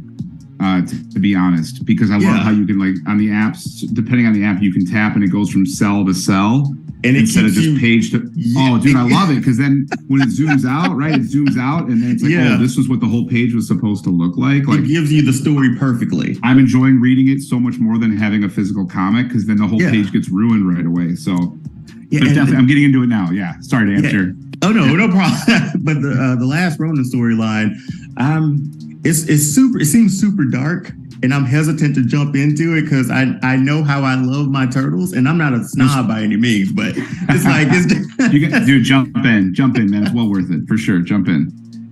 All right, so and we'll just do a little back and forth. So Joey, how did your fandom of Ninja Turtles start? Like, what's like your earliest memory, or just what stands out in your mind where you're like, yeah, these four, they're my guys from here on out? Yeah, my earliest memory, dude, is, so I'm 39 years old, from Chicago, Illinois. So my earliest memory is, I think I'm 5 or 6 years old. I want to say 5. And I'm at Sears department store in Chicago. And I'm with my family, my younger sister, and we're going to see Santa. And on the wall next to Santa was a Leonardo, like, just hanging up. And I have no idea what this is. I just was like, this looks amazing. And again, this is probably, if this is Santa, right? This is probably a couple weeks before Christmas, I'd imagine. Mm-hmm. I don't know how I convinced my parents to get me this turtle, right? Like I was like, I'm surprised they weren't like, hold on, let's wait to see what happens in 2 weeks. Like, I don't know. I convinced my dad somehow how to get this. Oh, that's rare, man. Dude, that's absolutely. super rare. I don't know how it happened, dude. And it was a Leonardo. And I remember being, this is the first time as a kid I remember with toys where I was so obsessed with the card. I was obsessed with the art. I was obsessed with like turning it around and be like, oh my man, there's more turtles. Here are the bad guys. They put so many on the back of that. Yeah, at this point, I have no idea. And this isn't the beginning. So this is just like with 10 figures, right? You got the 4 turtles, April, Splinter, and 4 or 5 bad guys.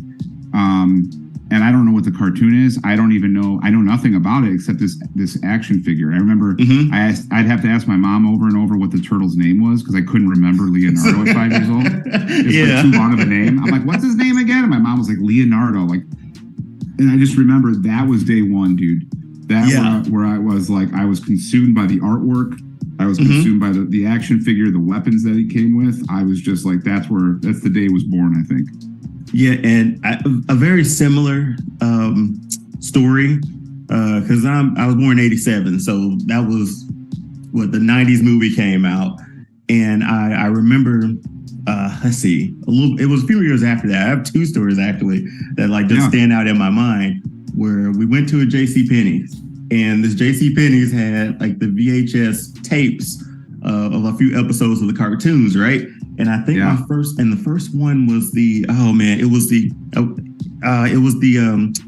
Neutrinos.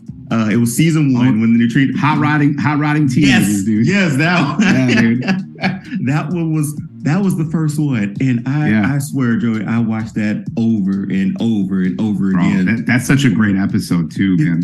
Just the first season alone, and we'll get into this a little, but the first season alone, when the animation was like pinpoint, like I didn't know this as 5 or 6, but I knew it looked different. I knew it looked different than the later seasons, but that stands out. And then I was just hooked from there. And then obviously you had like the cartoon commercials. Obviously, here comes a cartoon, here comes toys. So every single toy, every single one that came out that did something different. But I remember the biggest memory that stays in my mind. It was after 1990s movie. Got the VHS tape. I took it to kindergarten with me because it was like movie day, right? Tell me they put it on, dude. Tell me they put it on. Miss Myers, a fantastic teacher. She was my kindergarten and first grade teacher. Fantastic teacher. I was like, hey, it's Ninja Turtles. Like, and obviously she knew what that was. I probably had T-shirts and book pack.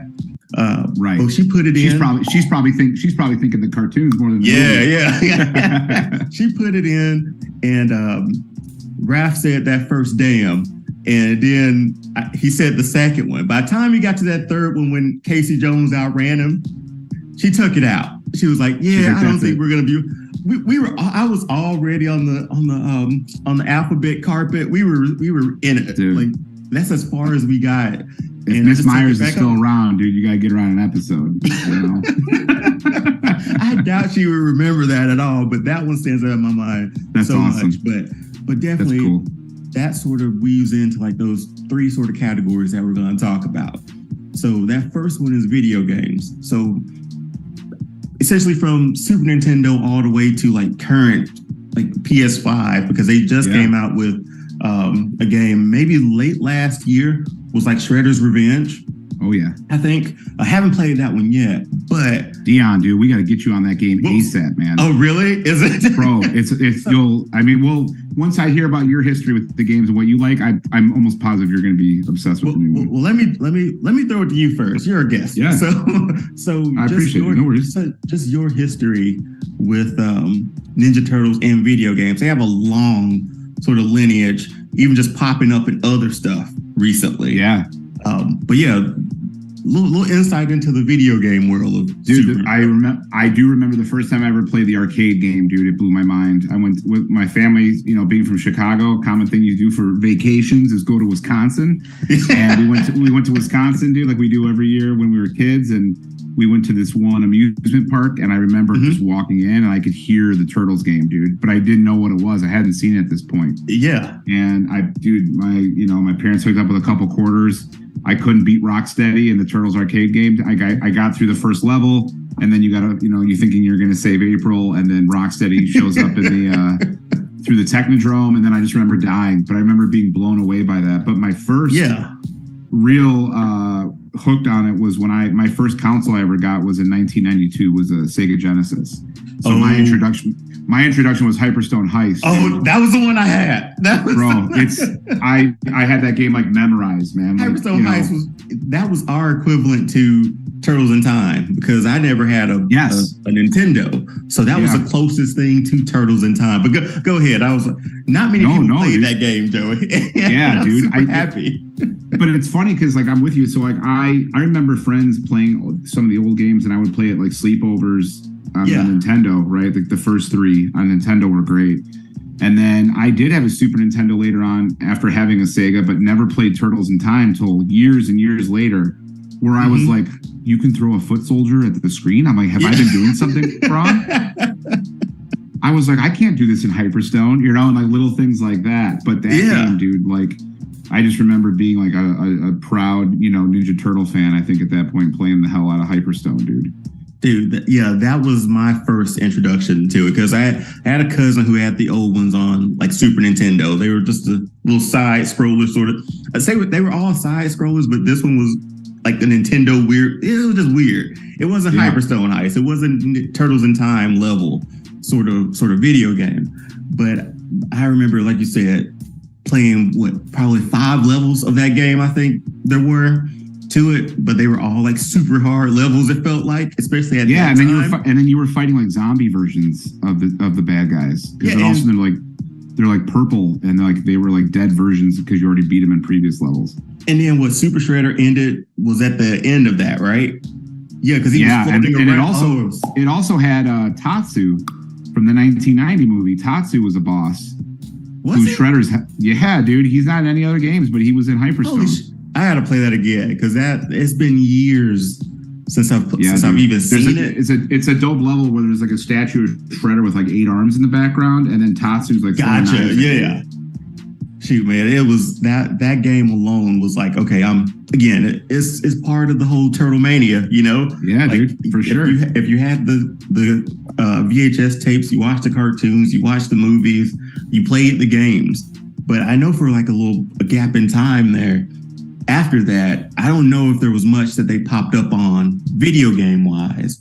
Now, I will admit, what was it? Injustice 2 came out a few years ago, and they were downloadable characters. Joey, before then, I was like, I'm not buying downloadable content. If they wanted me to have these characters, they could have put them in the game. Sure. As soon as I saw that trailer, here's my credit card. Yep. Yeah. I think, but it was a good deal. It was like $4.99 for all 4. Yeah, because it was basically like one character. Yeah. You weren't getting 4 turtles. Yep. Yeah, so it was perfect. Again, they were still different. They were still their personalities in that game, but I want to talk about, I just maxed them all out, man. Like, they are super maxed on That's awesome. Level 30 or so of whatever they need to be. I'm there. But yeah, you were talking about Shredder's Revenge.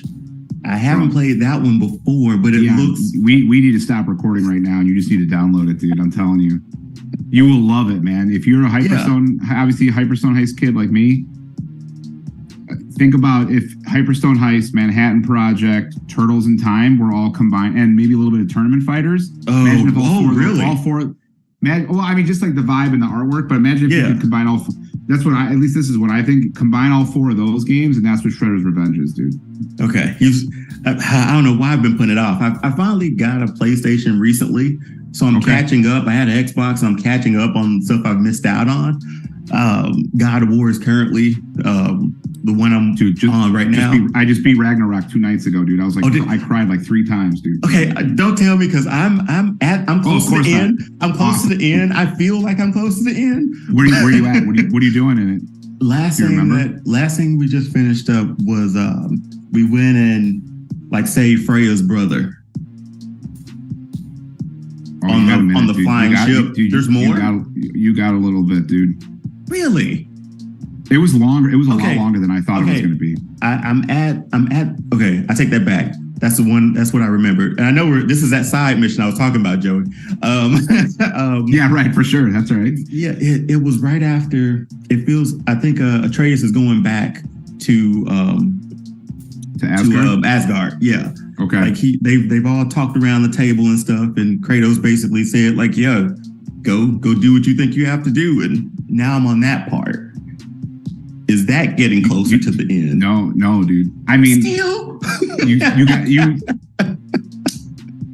I'm not going to ask the question because if I ask the question, it's going to ruin something. You still got a little bit to go. Yeah. Okay. All right. Because I was trying to pump the brakes on it a little bit because I was like, man, I don't really want it to end. But dude, keep going, man. Like that game was it was longer than I thought it was going to be, and I did a couple side missions here or there. I'm usually just like, let me play the story kind of thing. I have too much in my backlog that I'm like, I want to play something else. Well, I went through the first one really quickly because I didn't do many of the side missions. Sure. This one's definitely longer, I think, than the it was over just like that. But this one has been longer. Okay.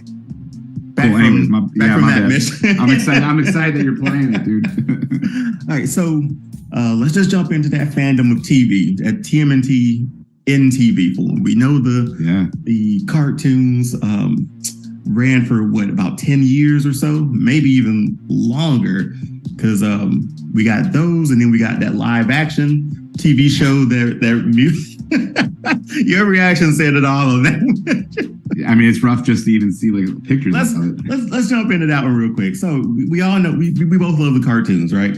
So those stick with us, especially from like the earlier versions, and then the movies came out, and then they sort of made them a little not edgier, but they still had their earlier voices. So it was kind of weird seeing them with the long bandanas towards the end of that cartoon, and the models changed, and then they made them start mutating too.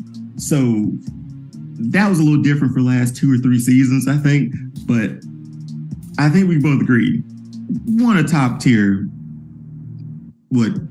cartoon franchise of all time, right?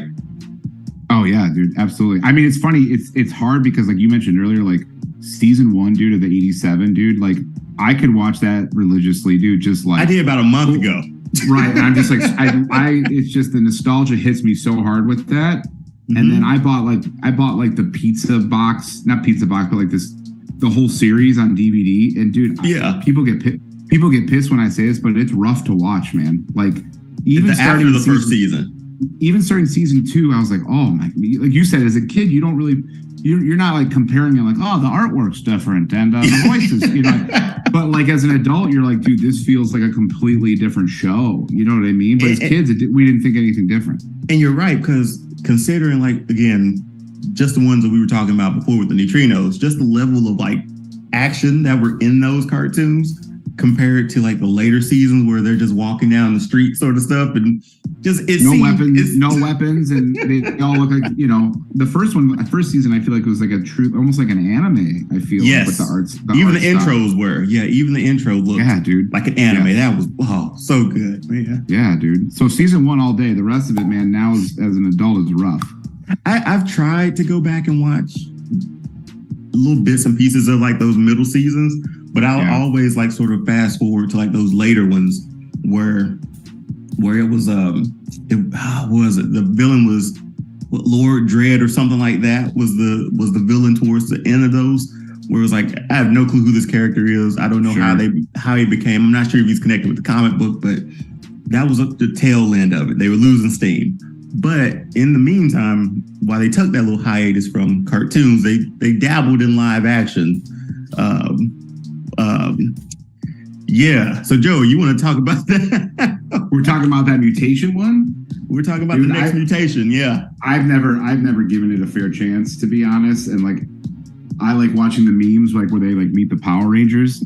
Because I've shared this before on like other podcasts I've done. Like, I'm at a weird age. I was at a weird age where I love the Turtles, but I was too cool for school for Power Rangers, if that makes sense. Gotcha. So all of a sudden I was like, I don't really like Turtles as much anymore. I think I was in like 4th or 5th grade. I remember after seeing the 3rd movie, and I was so disappointed. I was like, I don't know if I like this. And then Power Rangers, I remember it was huge, but I was like, I'm too cool for Power Rangers.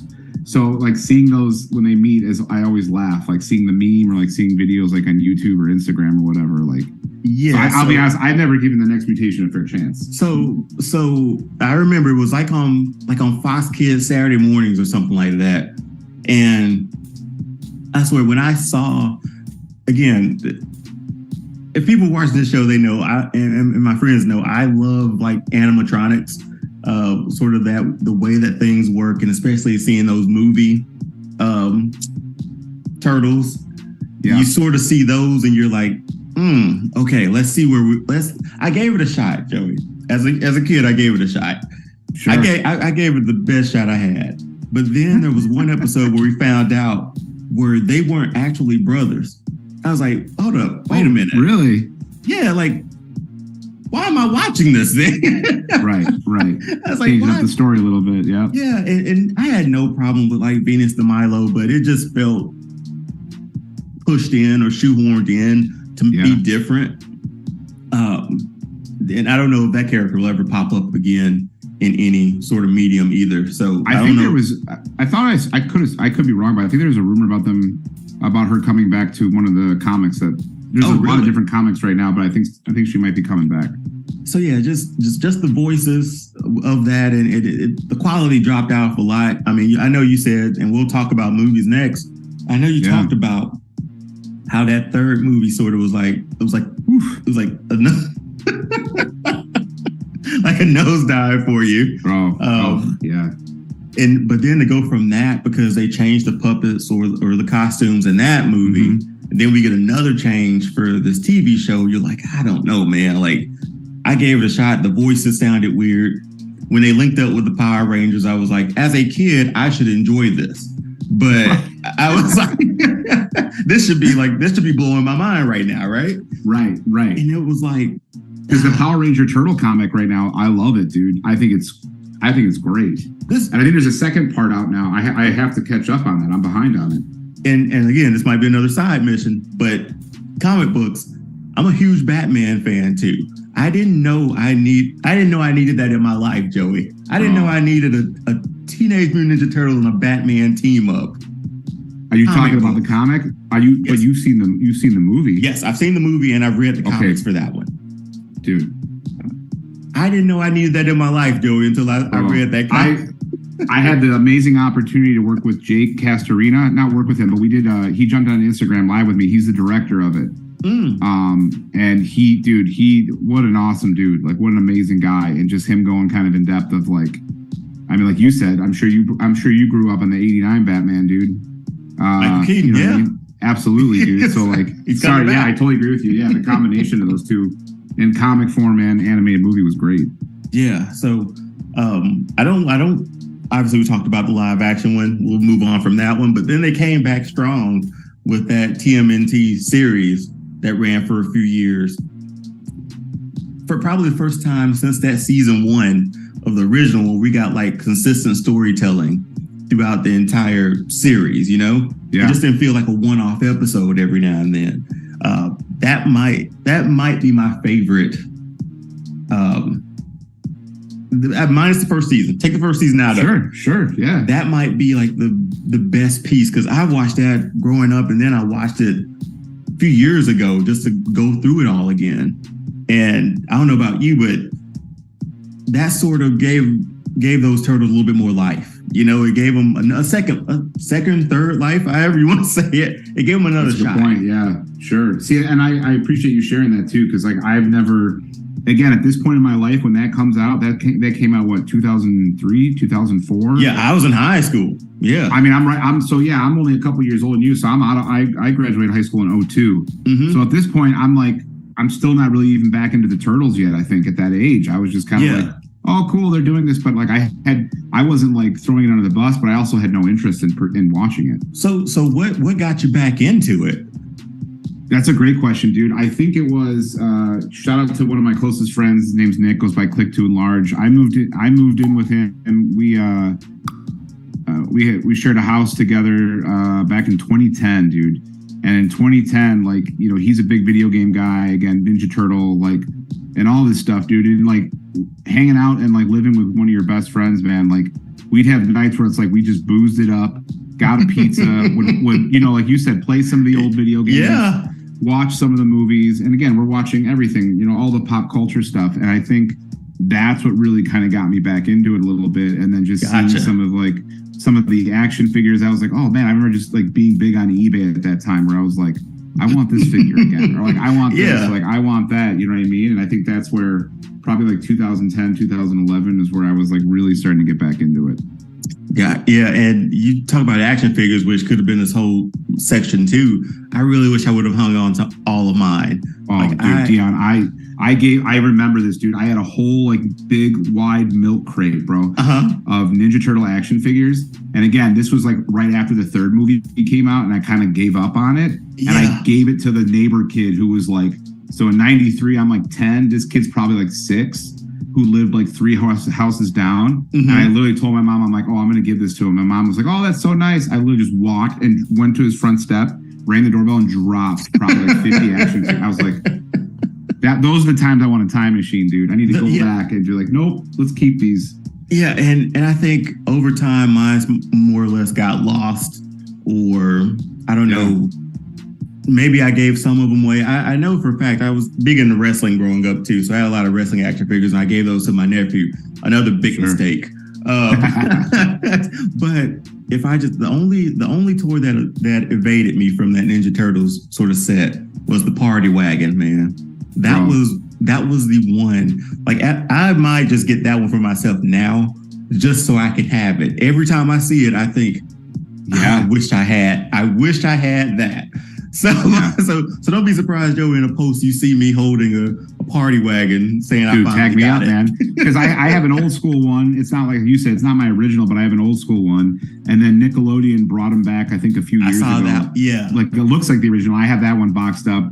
I have 2 kids. I have a 7-year-old daughter and now a 1-year-old son. And my daughter loves the Turtles, but I was like, I'm gonna save this van for my son, like when he gets a little bit older, and like wrap it up, have him open up for Christmas when he's 4 or 5 years old, maybe. Yeah, man. Yeah, that just those were what a good time. What a time to be alive, honestly, Joey. Yeah, absolutely, dude, for sure. I don't know. I must see if we can breeze through TV a little bit, because we talked about the TMNT series that sort of relaunched them, and then now I think we're all the way to what Turtles Rise of TMNT. Yeah. I mean, you had the 2012 series, which I love, dude. Yes, that also really brought me back, man, because the Easter eggs in that, and then just the work they did there, I was like, this is back. Like that one crept up on me, because I saw the animation. I was like, it's on Nickelodeon. I was like, oh, it's gonna be mainly for kids. I'm never one of the people who was like, oh, those aren't my turtles. Well, they're not, but they need to be turtles for next generations to come. I understand. Yeah, dude, absolutely. But I watched an episode with my nephew, because I was like, oh man, my turtles, again, this was before I came to that conclusion. It's like, oh, my turtles back in the day, sort of thing, But then we got episode 2, episode 3. I was like, all right, when does this come on again? And I started, and we just started watching it from there. But that one was really good. Had a really good voice cast for that one too. Dude, loved it, dude. Throughout the seasons. Then Rise of TMNT. I've tried to watch a few of those. Those are animation style of today, which I get. It's different. Yeah, it's totally very different. I don't like laid back Leo. I'll say that much. I don't. Sure. I didn't like laid back Leo for some reason in that one. But the animation style was kind of cool. And I think they just had like a movie on Netflix recently, which is great, because you don't even have to, if you haven't watched it, you don't even have to watch the new series. It's like you could just get right into the movie. Pretty much just sums it up there. Yeah, I mean, it was just the movie was great, because I watched it with my daughter, and I've only seen half a dozen episodes of Rise of the series, but the movie itself, I enjoyed it. It was fun. So I think that may cover all the TV aspects. Anything else you want to add to our TV segment, or? No, dude, that's great, man. Well, I mean, also one last thing, I don't know if you remember the Christmas special, which is, so shout out to Ready to Retro and my buddy Max out in California. We did a whole episode on just the Christmas special. which is Was like that- 45 minutes long. Was that It's- did they use the concert Ninja Turtles for that? The out of our shells. Kinda. Okay, dude. I think I remember it's that. It's garbage, dude. It is. It's so uncomfortable, man. Like, they all have like Jamaican accents. It makes no sense, dude. Okay, I do remember that. Dude, if you get a chance, just look it up on YouTube. I mean, it was so hard to finish it, but I was like, oh, that's always a fun one to bring up. Well, we did skip over the Turtles out of their shells tour. True, yeah. Which, again, you want to talk about? I had a buddy. This may have been, oh god, 3rd grade, maybe. I don't know, but he brought that to watch like a movie day. That was his show and watched tell it. movie. Nice. That was his movie. I love that VHS because it was like all the behind the scenes stuff, right? And like, yeah, and then I love that one. Like they dude. were I would on watch tour that. and stuff. Yes, I watched that all the time, dude. That was a blast. Yeah, that one didn't get ejected like my 1990s, like my 1990s movie for cursing. Yep. But all right. So let's jump into, I think the holy grail of turtle topics or subjects are the movies.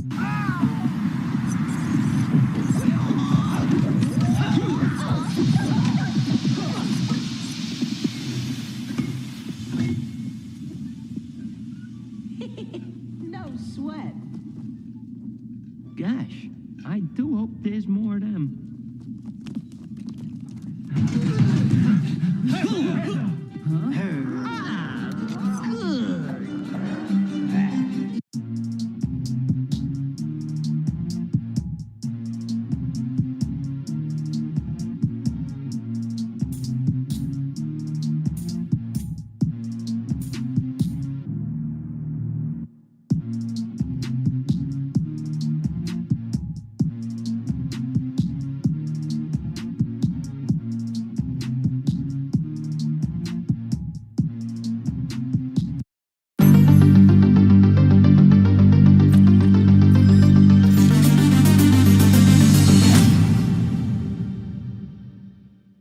So let's jump into, I think the holy grail of turtle topics or subjects are the movies, because we start off with a banger just straight out the gate, and still holds up today. Let's just take our time to let's go one by one because we owe it to the first movie.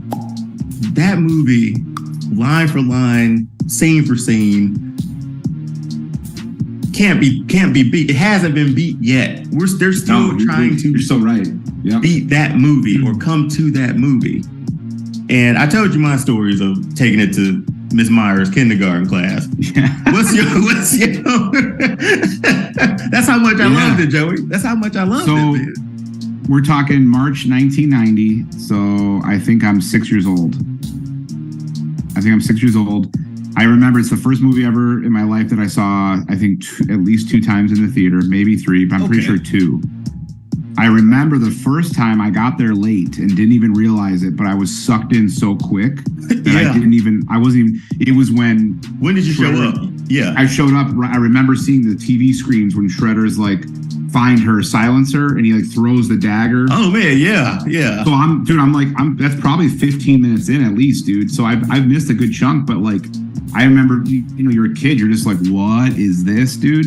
So the second time I saw it from the beginning, but I remember like I've shared this before that I remember leaving while I'm watching it, and then when I'm leaving, like feeling so proud that I'm a fan of it, dude. I was like, I was like looking around like, this represents me. Like, I was like, this was insane. Like, I remember thinking that as a kid where I was just like blown away, dude. I was like, this is, I've never seen anything like it at that point. Again, of course, I'm only 6 at the time.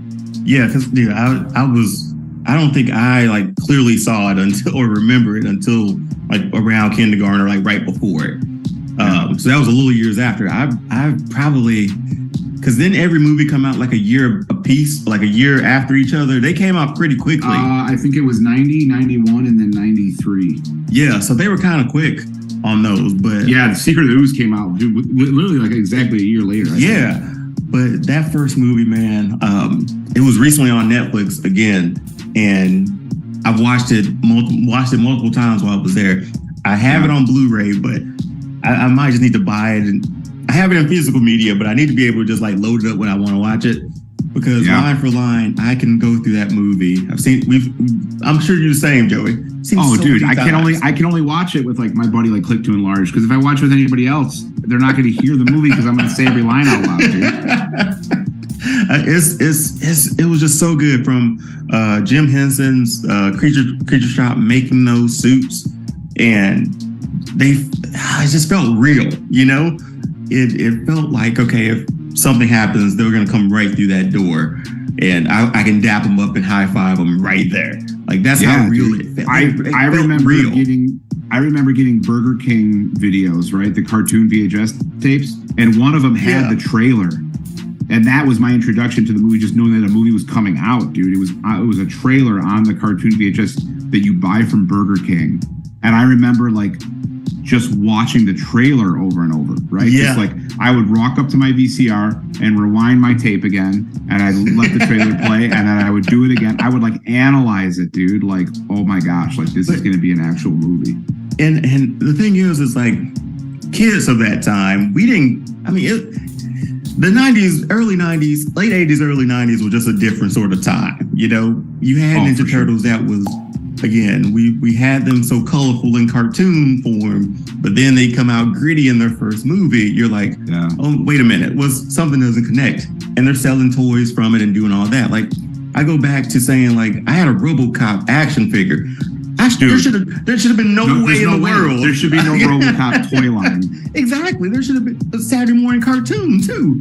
So there's stuff like that where you're like, it was just a different time. It's a great point, dude. Yeah, it's just a different time. But with that movie, man, the puppets, the fight scenes, what was it? The music. I remember the music. I was, even as a kid, I'm like, so I have to bring, I don't know if you saw this, but I've been posting a lot for Shapeshift vinyl. Yes, I was going to ask you to talk about that. Oh my gosh, dude. They are doing like an original score, like of the original score from the 1990 movie, but 16-bit version on vinyl.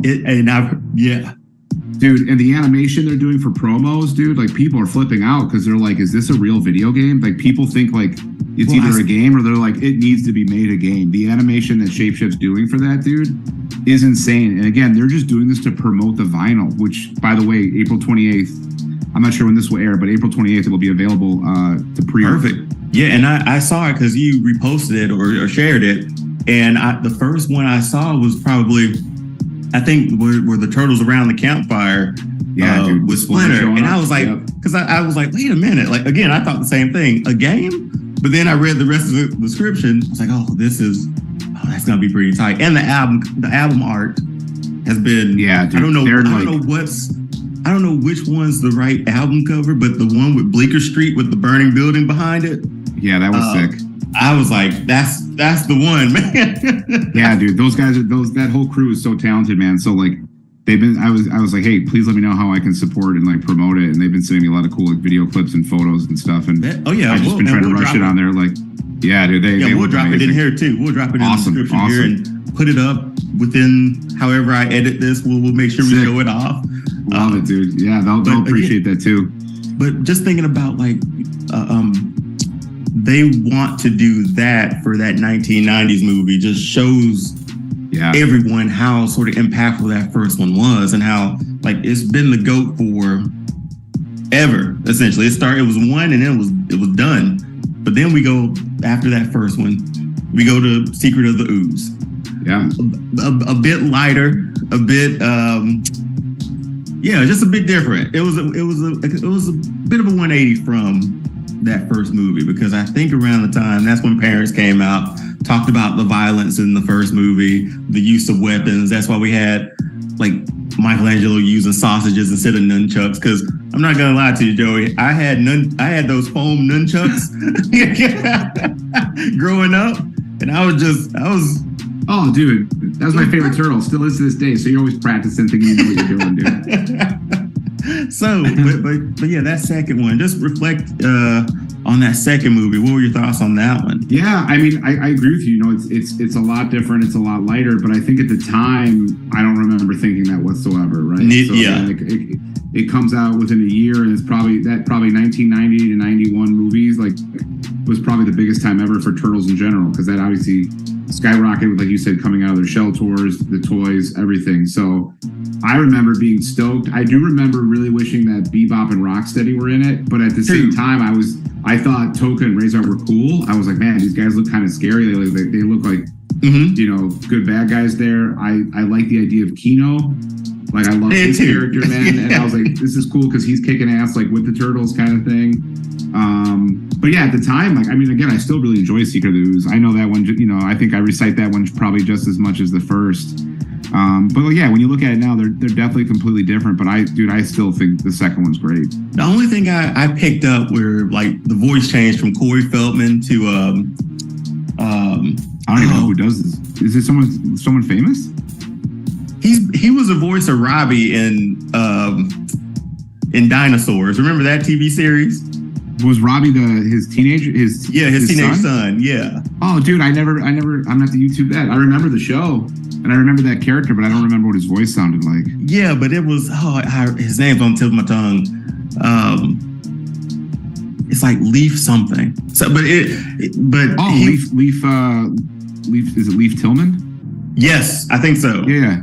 Okay. So he voiced. I remember that.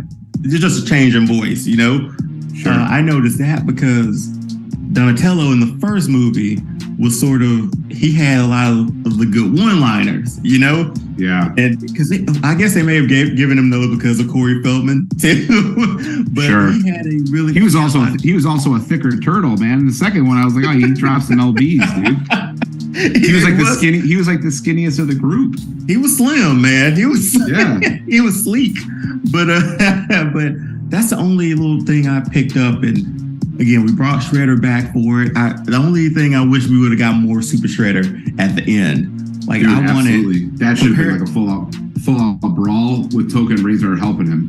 Yeah, because compared to like that first fight, I'll just watch the first movie, fast forward all the way to the rooftop. And just watch that because it was so good, Yeah. So I remember as a kid like cheering for Shredder almost in a way. Really? In a way I was like, he is a badass, dude. Well, you understood that. Oh, no doubt. You were like, man, this guy. Like, it was almost like intimidating as a kid, being like, oh man, the Turtles really are not a match for this guy right now. Like, what was wild is like years after they released some of like the deleted scenes from the first movie. Mm-hmm. So they showed one where like it was that same scene where he walked in the first movie, but he was like just sitting on the ground, and I think he got attacked. A bunch of like foot soldiers. And I was like, even if they would have kept that in, photos of that, yeah. Even if they would have kept that in, I would have known how much of a badass he was from that point. But they didn't even need it, honestly, because just his presence was enough, dude. Just the music, and then when they roll the cape over the blade. So good. I was like, this guy's tough, dude.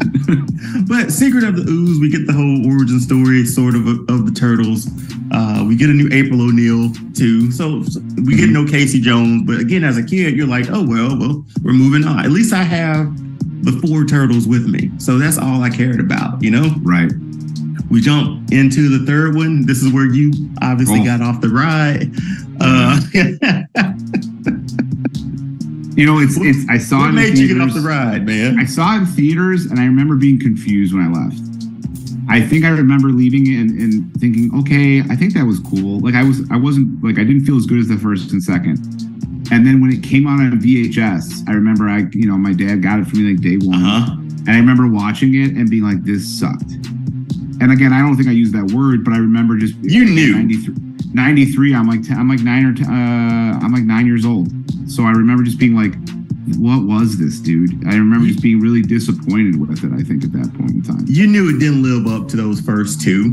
Like, I think we all knew, and you wanted to like it, Absolutely. You wanted to be like, okay, they're back. But this is stuff we didn't know at the time, but we obviously knew, they don't look the same. So what happened? They changed from what Jim Henson's Feature Shop to another company, which, I mean, they looked fine, but they looked goofy at times. where they never for looked sure. they never looked goofy in the first two movies. That's a great point. Their suits look stupid. They almost, some of them even looked like Raph and Leo look very similar. Like their face, like it's absolutely. Can we talk about this real quick? So they're and this will get into the new movie too that's coming out, but they're supposed to be teenagers, right? Yeah. But Ralph's voice in all of them, Ralph has like a typical like Brooklyn he sounds hard smoker like New York voice. In his like 30s. That's an amazing point. I've never thought about that. He definitely does not have the teenager voice. For me, they've always felt like more than teenage.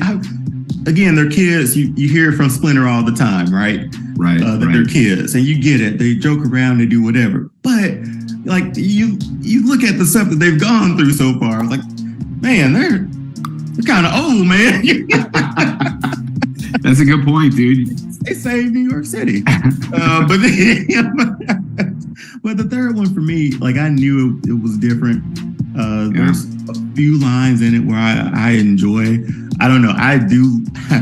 Corey Feldman is back as and I don't think I put that together when I was a kid. I don't think I realized like, oh man, he sounds like Donnie from the first one. I don't think I thought about that until years later. Well, this is going to be. I should have asked this from the beginning, but it seems like your favorite turtle was Mikey.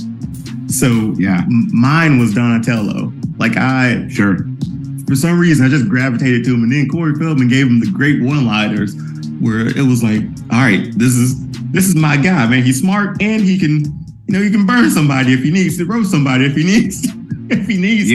Donnie was always my number 2, and I think it was because of that movie. I loved the bond that Mikey and Donnie had throughout the 1990 movie.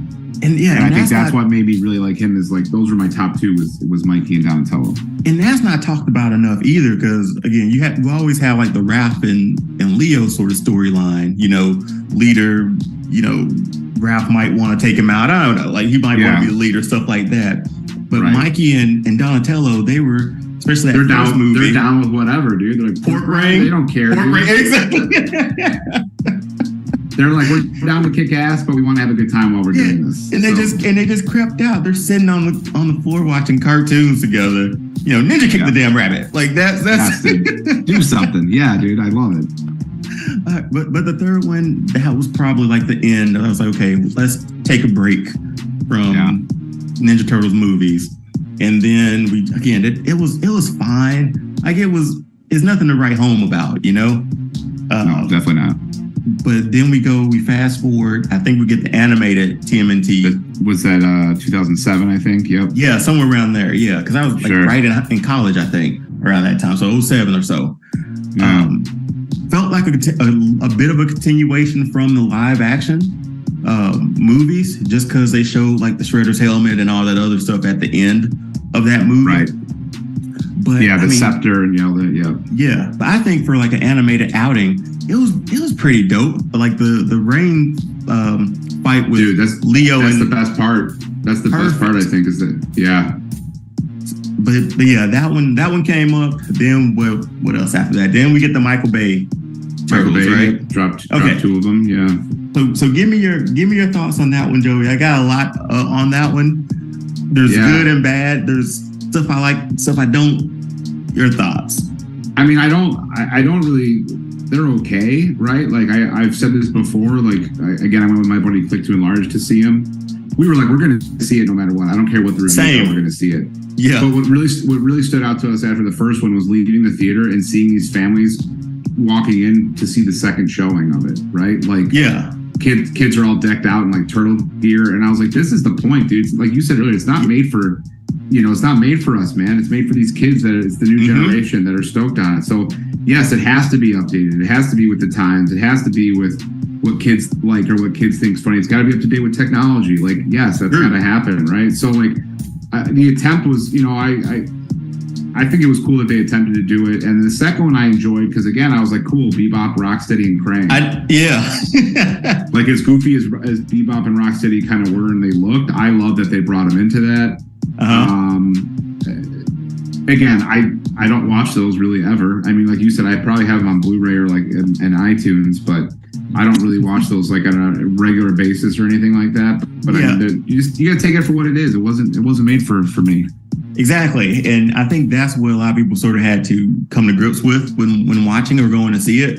It was that first initial reaction to seeing how huge they were. And I was like, okay, that kind of seems pretty dope, man. I'll roll with you here. And the look of them, they were all sort of different. They looked different throughout the, 2 movies, obviously, but they looked like they had a personality too. Again, this is me watching as a fan because I want to love it still. Sure. But there's other parts within it where I think we get to in the minutia of like critiquing it. You know, like it's a movie. It's 4 giant turtles walking around New York City. Like right. Let's have fun with this. Take it for what it is. Yeah. Let's have fun with this. And there's lines throughout that. I'll go back and watch like the snow scene every now and then, you know, because that one was pretty cool. I didn't like that they were bulletproof because I was like, where's the stakes, man? Like, how do you destroy them? But other than that, that was I remember seeing that in the moment. I was like, oh, that's kind of weird, but but whatever. Other than that, and they didn't do much fighting in that, but it was fine. The Shredder fight was pretty dope at the end. Then we get the second one. We jump to that one where it felt like when I saw the trailer for it, I felt like, okay, they saw what they did with the first one, and they were like, okay, let's flip it. Let's do Saturday morning cartoon, man. We had the Party Wagon, we had Bebop and Rocksteady, it was far more cartoon like in that second movie than the first one, and I actually enjoyed that. To be honest with you, as a fan, I wish they could have gone through the part where they could be human a little bit more. I thought that would have been a pretty dope storyline to keep going with, like maybe somebody, and I think they did this in a cartoon episode too, where like Mikey he used some sort of mutagen and became human. I think I remember that. And that would have been a pretty sort of dope thing to see because he was the dynamic of like Mikey. He wanted to be up with the people. Like his personality was like, you know, he wants to be up there, you know, not in the sewer. Right. I thought if they could have gone and done something like that for a little bit of that movie, I thought that would have been pretty dope. And then I completely forgot how much Casey Jones ruined it for me. He was such a puss, dude. Like, Stephen Amell, I like him as Arrow, but that's Officer Jones, and one day I'm gonna be a detective. I was like, what, dude? Does anyone know who Casey Jones really is? Because that made me mad. I remember that. I'm like, I know it's a new take, but I'm like, this guy sucks. I think if any character you sort of keep close to the comic book or close to like the origin or the original thought of him, I think it's Casey Jones, man, because the hockey mask, the long hair, just the being the badass that he's supposed to be. I say this like where it's not made for us. I get it, but like he's also a vigilante. So I mean, and this guy wants to be a cop. Yeah, cop. Come on, dude. But again, like I said, wasn't made for me, so I can't. But again, as a fan, you can still sort of give your opinion on it. Where it's like, man, wish we could have been this way. I'm not for like the toxic fandom. There's no place for that in this. In this, read some of the comments when I post stuff about either Rise or Mayhem, dude. Okay, like so some horrible people come out of the woodwork, man, and just like to go ahead. They come out and they're just like such like rude people. Like, you can state your opinion, but when people start getting disrespectful, like that's when I'm like, all right, you're blocked, dude. Like you're gone. Like you said, I'm not letting any of that sit there. And like, I appreciate when other people like will defend certain stuff or like, but when people are disrespectful, I'm like, nope, you're gone, dude. I don't need that on this page. Yeah, and usually if somebody says, because again, I've done some DC stuff here and there, DC comic stuff, and I'll get a comment here and there on TikTok or somewhere. And somebody will call me like a whiny ass boy or something like that. Yeah. I'll say, thanks for the comment. Like, I'm like, thanks for the comment. And I give my reason for why. I stated what I stated. And I was like, hope you enjoyed the episode. So, and I get no replies back from that. So maybe I'm giving them time that they don't need. But at the same time, it's like, man, I'm not going to go back at you over something that...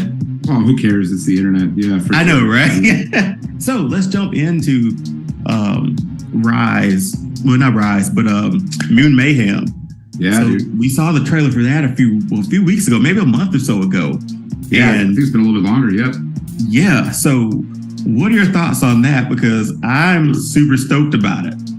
Yeah, dude, I'm very excited. I'm very excited. And maybe it's also because I'm a dad. And again, I have a 7-year-old daughter who I showed her the trailer and she lost it, dude. She's like, is this out now? Can we go see it? And I know she's very excited about it. I'm very excited. Like the anime, like everyone tells me like, and I've seen trailers for like Spider-Verse. I haven't seen Spider-Verse.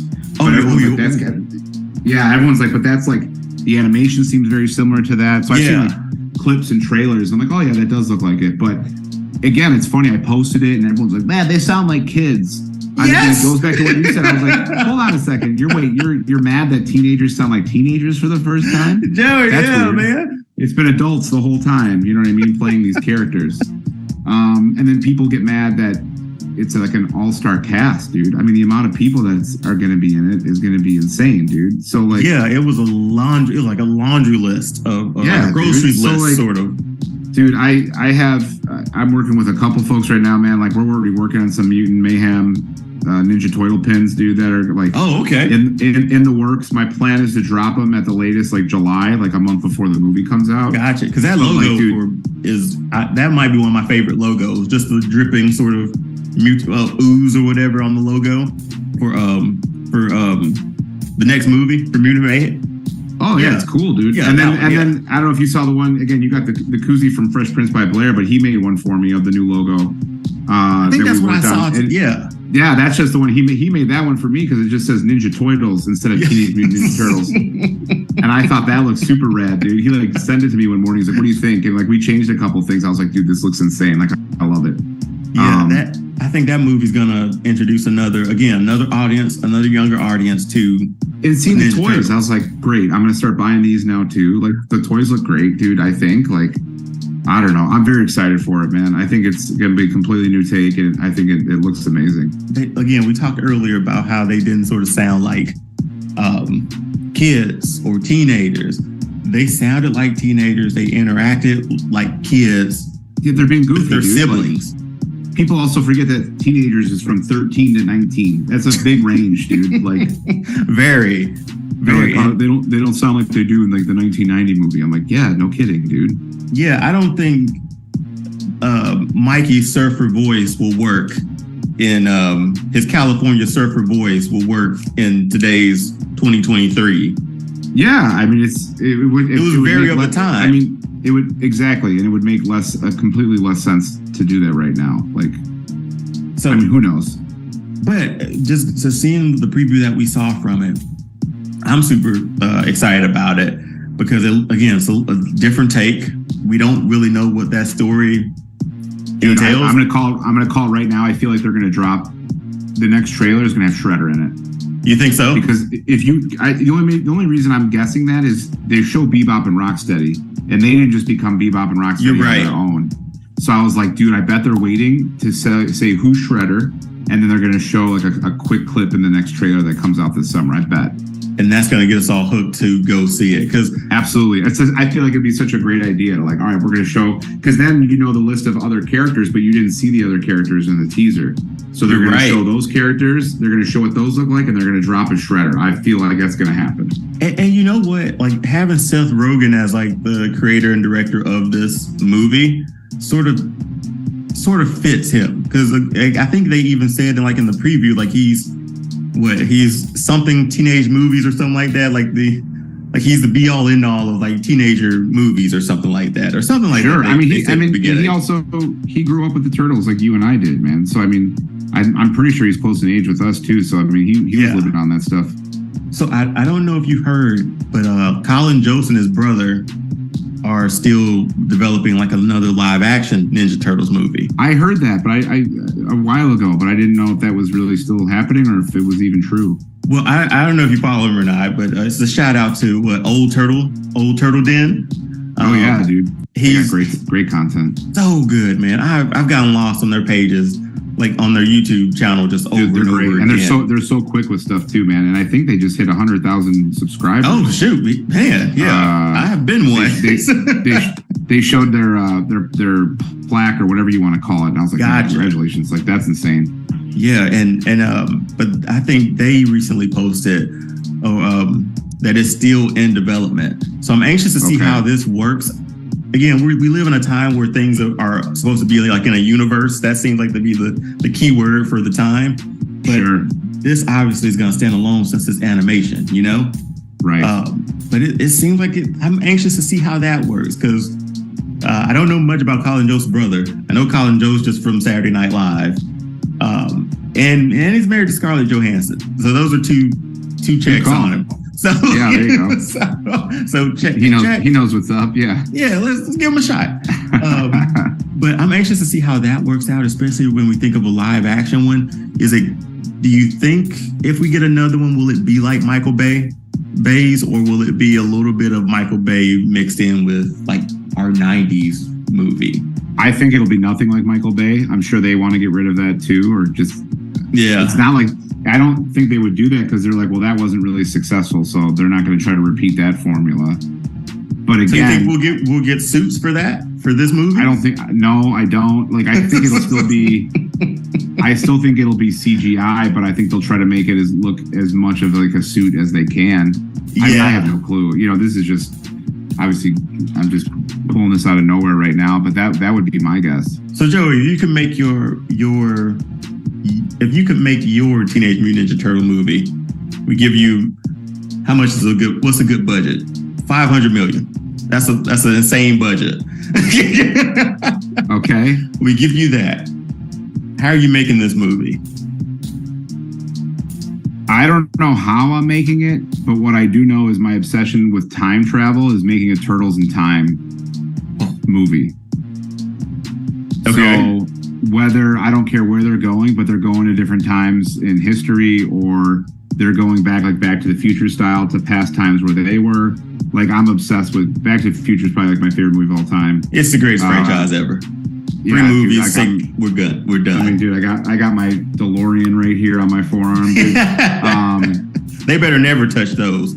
I said it before. They remake everything else. Don't touch them. They will whenever Bob Gale and what's his name die, because they say as long as they're alive, it won't happen. But once they die, dude, that's probably the first thing people are going to try to do. I hope not, Joey. They're going to try I really hope. Estate. I know, me too. But anything with time travel, dude, would be way to me. I would love to see something with that. Okay, and in my mind, if I got that budget, I would love to sort of have I'm finding suits, Joey. I'm gonna have 4 guys in rubber suits somehow. The most pristine looking rubber suits you've ever had. Yeah, exactly. I was like, you say that now, but if they look like the 1990 Turtles in like a movie of 2023, I think we'd be saying something different. But like you said, if you got $500 million, these suits better look legit. Suits. Oh, this is gonna be a big budget with a form of CG. Because I still need a hybrid. Yeah, I still need those versions of like the turtles we grew up on and the turtles today that are like just on rooftops, just running, man. Like we need to see that too. So that would be pretty dope. But yeah, that pretty much clears us up on our video games, TVs, movies, all the sort of turtle franchises that we can sort of cover within this time. So just have some fun with this one at the end. So Joey, got some rapid fire questions for you. Okay? Okay, let's do it. So what we're gonna put 30 seconds on the clock, and it's just first thing that comes to mind. There's no trivia to it. It's just here's your answer. Okay? Okay. So 30 seconds, I'm gonna run through them as quickly as I can to get through a few of them. And we'll talk about some of the ones that you picked. All right, awesome. All right. Let's do it. Yeah. I'm glad I picked this first one. All right, and so what's your third favorite Ninja Turtle? Raphael. Which turtle has the best nickname? Mikey. What's the coolest, most obscure fact that you know about the turtles? Oh man, dude, that one's tough. You can say pass. I pass. Yeah, I would have bet the pass on that one. Best color bandana? Orange. Most skilled turtle? It's Mikey. I guess I'm going to say that for everything. Mutagen or ooze? Oh, okay. I was gonna say mutagen or ooze. Which one? Ooze. Okay, I'm gonna put this one in here too because I need to know. Better song, Ninja Rap or Turtle Power? Oh, Turtle Power, dude. Okay. I mean, honestly, I would have to say "This Is What We Do" by MC Hammer is the best song on that whole. Is that the one in the? That's when they showed the warehouse. Yes. Okay. Yeah. So, dude, I made a stupid TikTok video, dude, like a year ago, where I put Casey Jones' mask on, and it's supposed to be like being at the club, and I playing that song, right? This is what we like by MC Hammer. And then I wrote like when you're at the club and you realize the Turtles replaced you with a pizza boy, and all of a sudden I'm like jamming, and all of a sudden the record scratches. I'll have to send it to you. The record scratches, and then it goes into Go Ninja Go. And like I pull the mask up being all pissed off because I'm like, oh cool, I'm gone, and now it's Kino at that point. And that was the fun with the second one. It was lighter, like we said, but just that overall fun of being, it was a fun movie. We knew they weren't supposed to be seen by people. We knew that, but we were like, what was the dude say? Look at those costumes. He's like, I love this place. Yep. Yeah.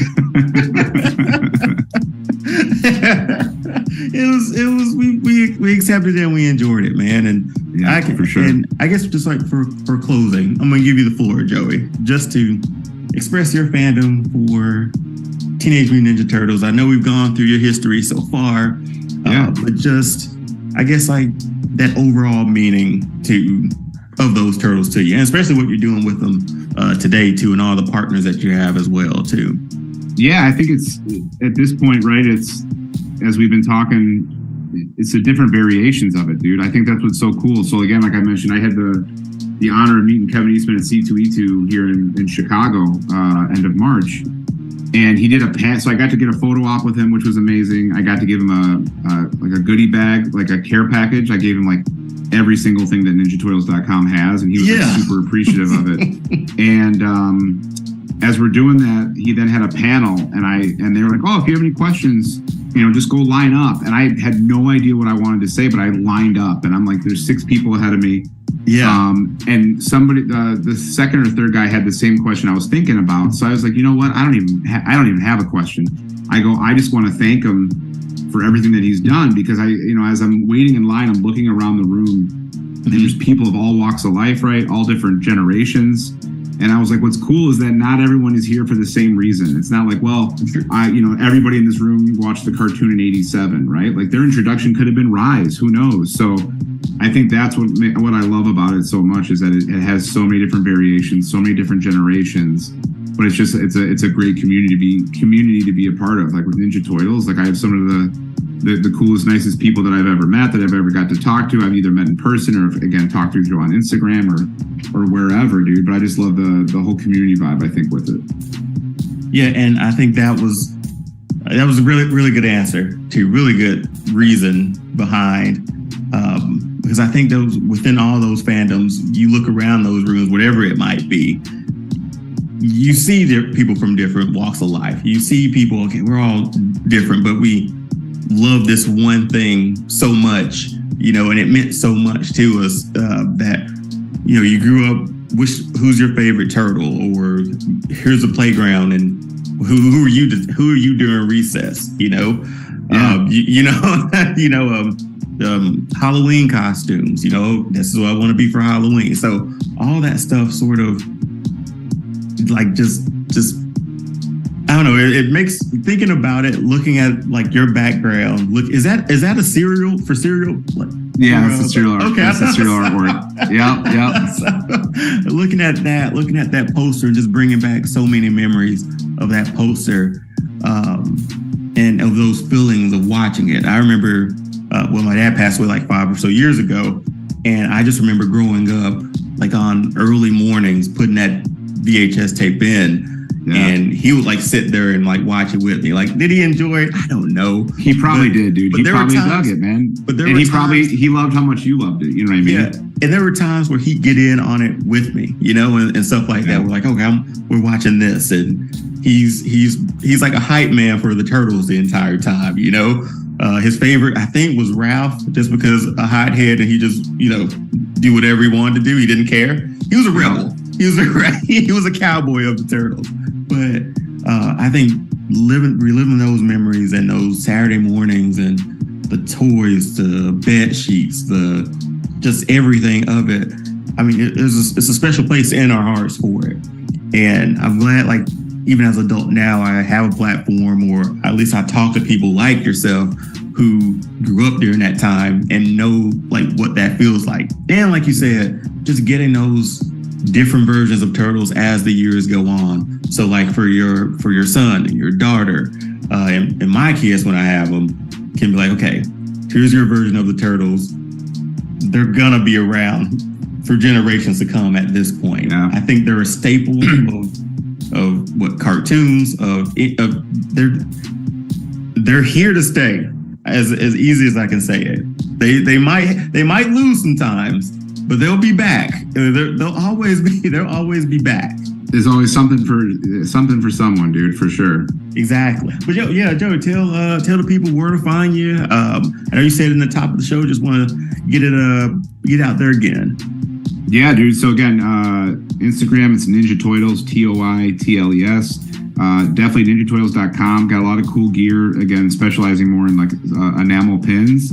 I have an enamel pin that I should have leftovers. If you haven't seen it yet, dude, it's shout out to Lee Wiley. We work on a lot of stuff together. We did the computer screen from Secret of the Ooze where it shows that there's one canister active. Yeah. So that one's still available for pre-order, but I'm going to be hopefully having those in hand by the end of the week and then shipping those out. And then we also have again, Fresh Prince by Blair. We did a Melty Foot t-shirt together. So kind of like how you have Bebop and Rocksteady, but with a foot soldier and Ninja Turtle colors. That t-shirt, I might have a couple left over. Those are taking longer than expected. So shout out to everybody who's waiting patiently. This should not have taken as long as it has right now, but I think it'll be worth the wait. So those are two new items that should be available within like the next week to week and a half. It's super limited. And then again, lots in the works that I'm hoping to drop this summer before Mutant Mayhem comes out. Perfect. Joey, again, man, thanks for jumping on. Again, anytime you want to talk Turtles, let me know. I'll let you know. You let me know, dude. I'll be there. I appreciate Batman it. is on the docket. Let's not forget that. Dude, I'm telling you right now, you would be able to do a whole episode just talking about Shredder's Revenge. I'm telling you, man. Okay. Oh, my homework. That's right. Yes. My homework. I'm gonna make sure I do that. Joey, I appreciate it, man. This is another episode of All Star Fandom. Be sure to like, follow, subscribe, do all the social media stuff. Tell a friend, share a friend. Share a friend. That's not right. Share it to your friend. Don't share friends. Oh, you can if you're that nice. But we're on Instagram at All Star Fandom Show. Again, Joey, thanks for hopping on. I really appreciate it. Until next time, peace. Later. Thank you.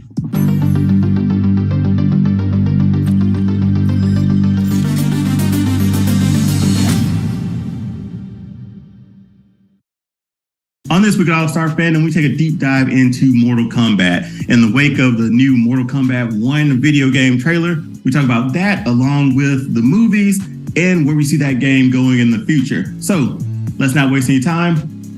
Mortal Kombat Fandom. Let's talk about it.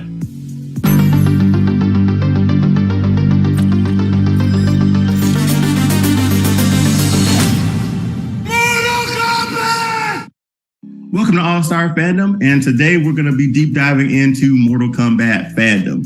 And there was no other person that I would love to talk about this with other than my brother Mike that's joining me. But before we get to that, make sure you like, follow, subscribe, do all the social media stuff.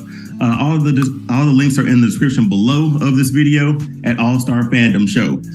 Thanks for subscribing in advance. But without further ado, I want to introduce my guest. He's my brother. He's probably the reason I like Mortal Kombat as much as I do. I shouldn't have been playing it when I was, 6, 7 or so years old, but we were. It was a different time. Mike, introduce yourself to the people.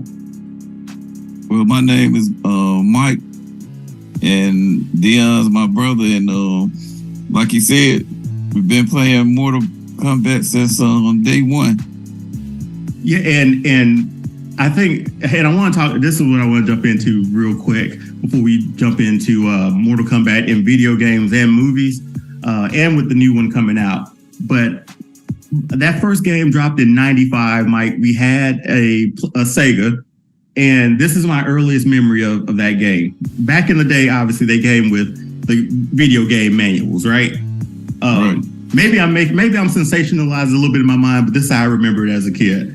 In the back of that book, it had like the notes pages, right? And and I just remember, and I don't even know how you would figure this out, but I just remember you writing down codes to get the blood code for Mortal Kombat 1. Am I making that? That's what you were doing, right? Yeah, actually, we was in high school. We was guys that had the Sega version, the Nintendo version. Yeah. They was talking about a code for blood, and so we had the Sega version. So I just took a chance and got it from them and started working on putting it in, like the controller, whatever, and the end, everything, it worked. And that's the thing, like, okay, so Nintendo's blood was green because they were obviously more family friendly. But then obviously, okay, you were talking to your friend. I didn't know the story at all. I didn't know. I just thought something came down from heaven. You were like, put it here and put the combination in here. I had no clue. But I just remember you writing those down, and then that didn't work. Restart the game. Try this. That didn't work. Restart the game. And then all of a sudden we got to ABACABB. I will never forget that code. I'll never forget that code. And just hearing like Scorpion say, "Get over here" after it. So ballpark, Mike, I know it was a long time ago. About how long did it take you to crack that? Probably about a week. Okay. And this was about a week. And this was again before time of like cheat code, like internet and like just trying to figure out. It was that time when like, you knew this, somehow you heard it in passing or something. It's just like everybody knew to blow the cartridge if something went wrong. That was in a manual anywhere. We just knew how. We just knew to do it. Okay, but that's my earliest memory. So for our first segment, we're just gonna talk about like, Mike, how did you become like a huge fan? You just talked about like the blood code, and we got that game on Sega when it came out in '95. What about Mortal Kombat just makes you like, okay, that's my go-to fighting game, and that's one of like the franchises I like the most?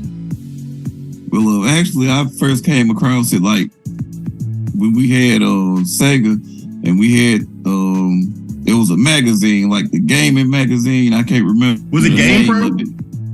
Probably so, yeah. Game, yeah. And it was like a picture of it in the magazine, and like it had all the characters on it, and the advertisement about it.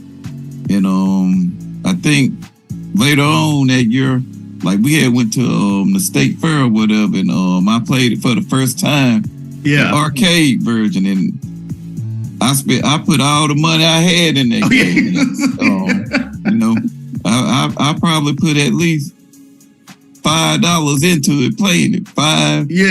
Almost 10. Just me and some guys that I was in school with, and just playing it. And back then it was like, the look of it was realistic. That was one thing. Yeah, it was very different than Street Fighter. Yeah, because it was so realistic. And then the violence with it, the punches, the blood, and all that. So, yeah, I mean, from that moment on, I was hooked to it.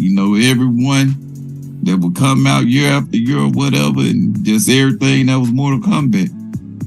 Yeah, and I think all that trickled down to me because that was a game that we had. Again, I keep telling people, late 80s, early 90s, that's a different time, man. Like, I talked about how I had like a RoboCop toy. They should have never had merch, It's just a different time. But given that, like, again, I probably never ever beat you in the first one. I was super young. We'll chalk it up to me being young. I probably never really beat you in the second one, but we can go through that when we get to the video games a little bit about my losing record. But I remember the cheap win, just the sweep. Oh, sweep. Hey, man, that used to frustrate a lot of folks. By hook or crook, man, you just got to get it. Yeah. And then remember, it was who was it? Yeah, and then it was always we were playing Al. Yeah. He would turn the game off, like restart it. Nobody couldn't get a hit. That's what everybody be saying. I can't get a hit in. Let me get a hit in. That's the point. The point's to win. The point's to not get hit. But yeah, I think mine was like seeing you play it and then playing it with you, and then like right after that, I'll take that back. The game didn't come out in '95. The movie came out in '95. I had to clear that up. But it came out in '92. '92. The arcade version did, yeah. Have you played the arcade version late or like since then? Yeah. I had it on Xbox 360. Oh well, I'm talking about like the actual video game cabinet. Oh no, have you been anywhere? No. There was a place in Oklahoma City, Flashback. It was like the retro gaming or whatever. And I know we're jumping around to gaming, but we'll get back to it. Mike, that game was stupid hard on in that cabinet, man. Like the stuff that you think, okay, I can do this, it can translate over, did not. Like it was faster. The computer was unfair, but obviously, like for video game cabinets, the point is to get your money, to get your $5, right? Like they said, so you keep playing. But let's go ahead and jump into Mortal Kombat in movies. Now, 1995 Mortal Kombat is probably what I would call I'm going to go out on a limb, Mike. I'm going to say it's the greatest video game movie ever made. And I know we just had Mario come out, and I know Sonic made a lot of money. But at 1995, for me, this was one of the greatest movies ever.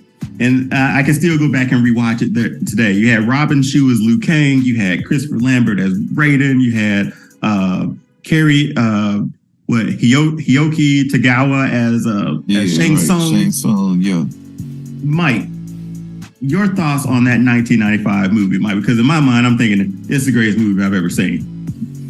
Yeah, I basically have to agree with you about that being the best video game movie. Yeah, it was. I give it a 10 definitely. Yeah, well, and actually, go ahead. The video game being a video game, then a movie, and I think it was solid. It was solid.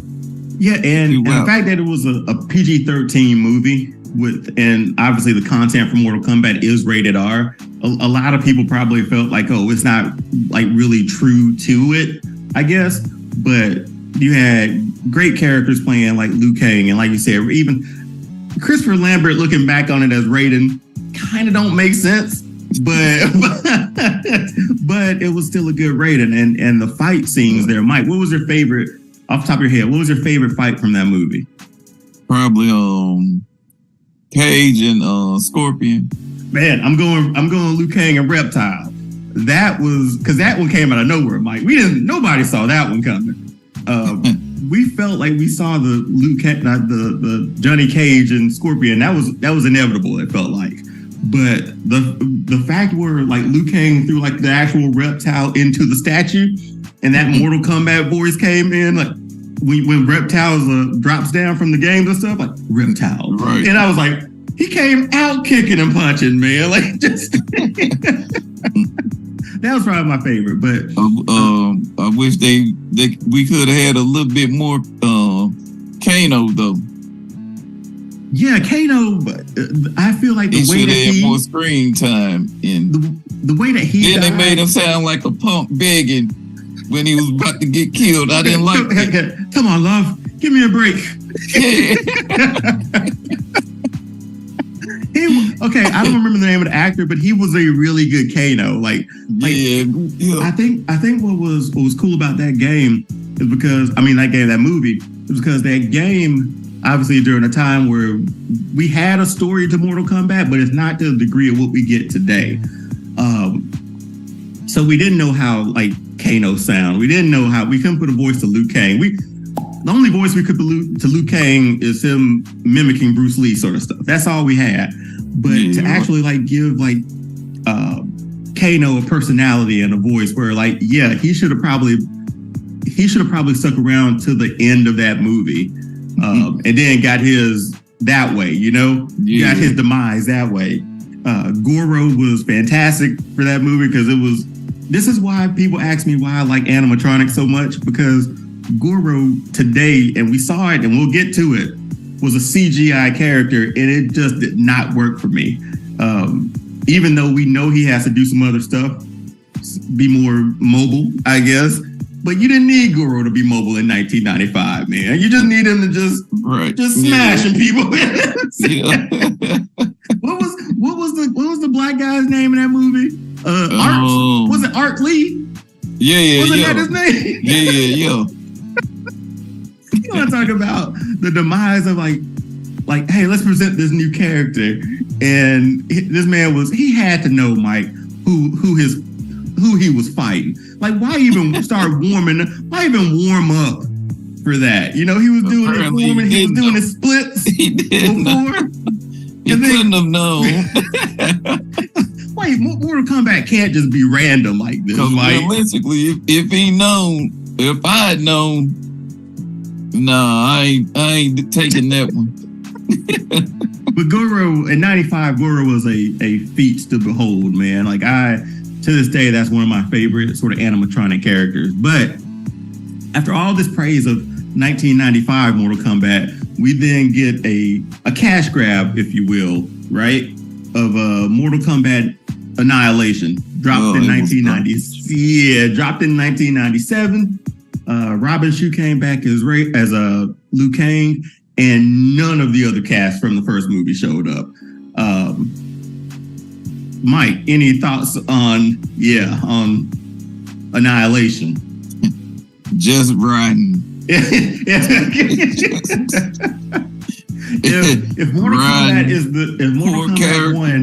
if Mortal Kombat 1 is the greatest video game movie, Annihilation has to be the worst. It has to be. It's tied with that first Mario movie in my mind, but no, this was worse than that Mario movie. I'll say that this was worse because we go from Liu Kang being such a badass that he was in the first movie to just getting beat up every single time he's in a fight, man. And then they talk about like, they killed Johnny Cage. Let's not forget that. Oh yeah, that was I knew watching it then where it was going down the tubes. Well, let's give some context here, Mike. The ending of that first movie, where Shao Kahn breaks out of that temple and he says, "Well, like you weak, pathetic fools, I come for your soul." That image, and then with them sort of getting ready for part 2, you're like, that's got to be one of the best cliffhangers in movie history, right there, man. Because you thought it was over. And then here comes Shao Kahn out of the temple, looking like, okay, this is going to be the next big bad. And then we fast forward to 1997, and that guy playing Shao Kahn, he's always like a goon or a thug in every movie that I feel like. And he's supposed to be the imposter. His fame was in Cobra. There it is. So like, you said that it was riding. Give me some reasons why you felt like it was just riding. Just casting in the story, the synopsis of it. It was, I give it that. The story was whack. The acting got cheesy too, man. Like it went from being like, granted, it's a fight to your death sort of situation here, right? But even the first one didn't feel cheesy, They somehow made that one feel cheesy. Jax was played by an American gladiator. Can't remember his name. Christopher Lambert didn't come back as Raiden. I know the guy who I should have looked the name up again, but Every time I see that guy in a movie, I sort of think like, I don't know, he's a snooze fest to me, man. The guy who played Raiden. Okay, this is where it went off the rails for me, Mike, because in 97, I'm still trying to give it a chance, man. I'm still young enough to be like, okay, it's a fighting movie, let's give it a shot. Where it fell for me, obviously Liu Kang getting beat up every single fight that he was in, and then it felt so cheesy, and then on top of that, the whole animality thing throughout that movie, and having Nightwolf show, it was. And then the CG, I didn't know it was. I probably knew it was bad or it didn't look good in '97, but I knew in my mind like Liu Kang's dragon don't look like that on the game. That's why that's where I went to. I was like, he doesn't look like this. Why does he look like this? And that's where I was like, I'm off the ride, man. And that was probably the end of the movie. Yeah, it was. Oh boy, but then after that movie, we got a few TV shows and stuff within there, which people really enjoyed. But then, and correct me if I'm wrong, Mike, from 1997 all the way until 2021, we never had another Mortal Kombat movie, right? Right. There was nothing. I don't believe there was anything else. So here comes Mortal Kombat 2021.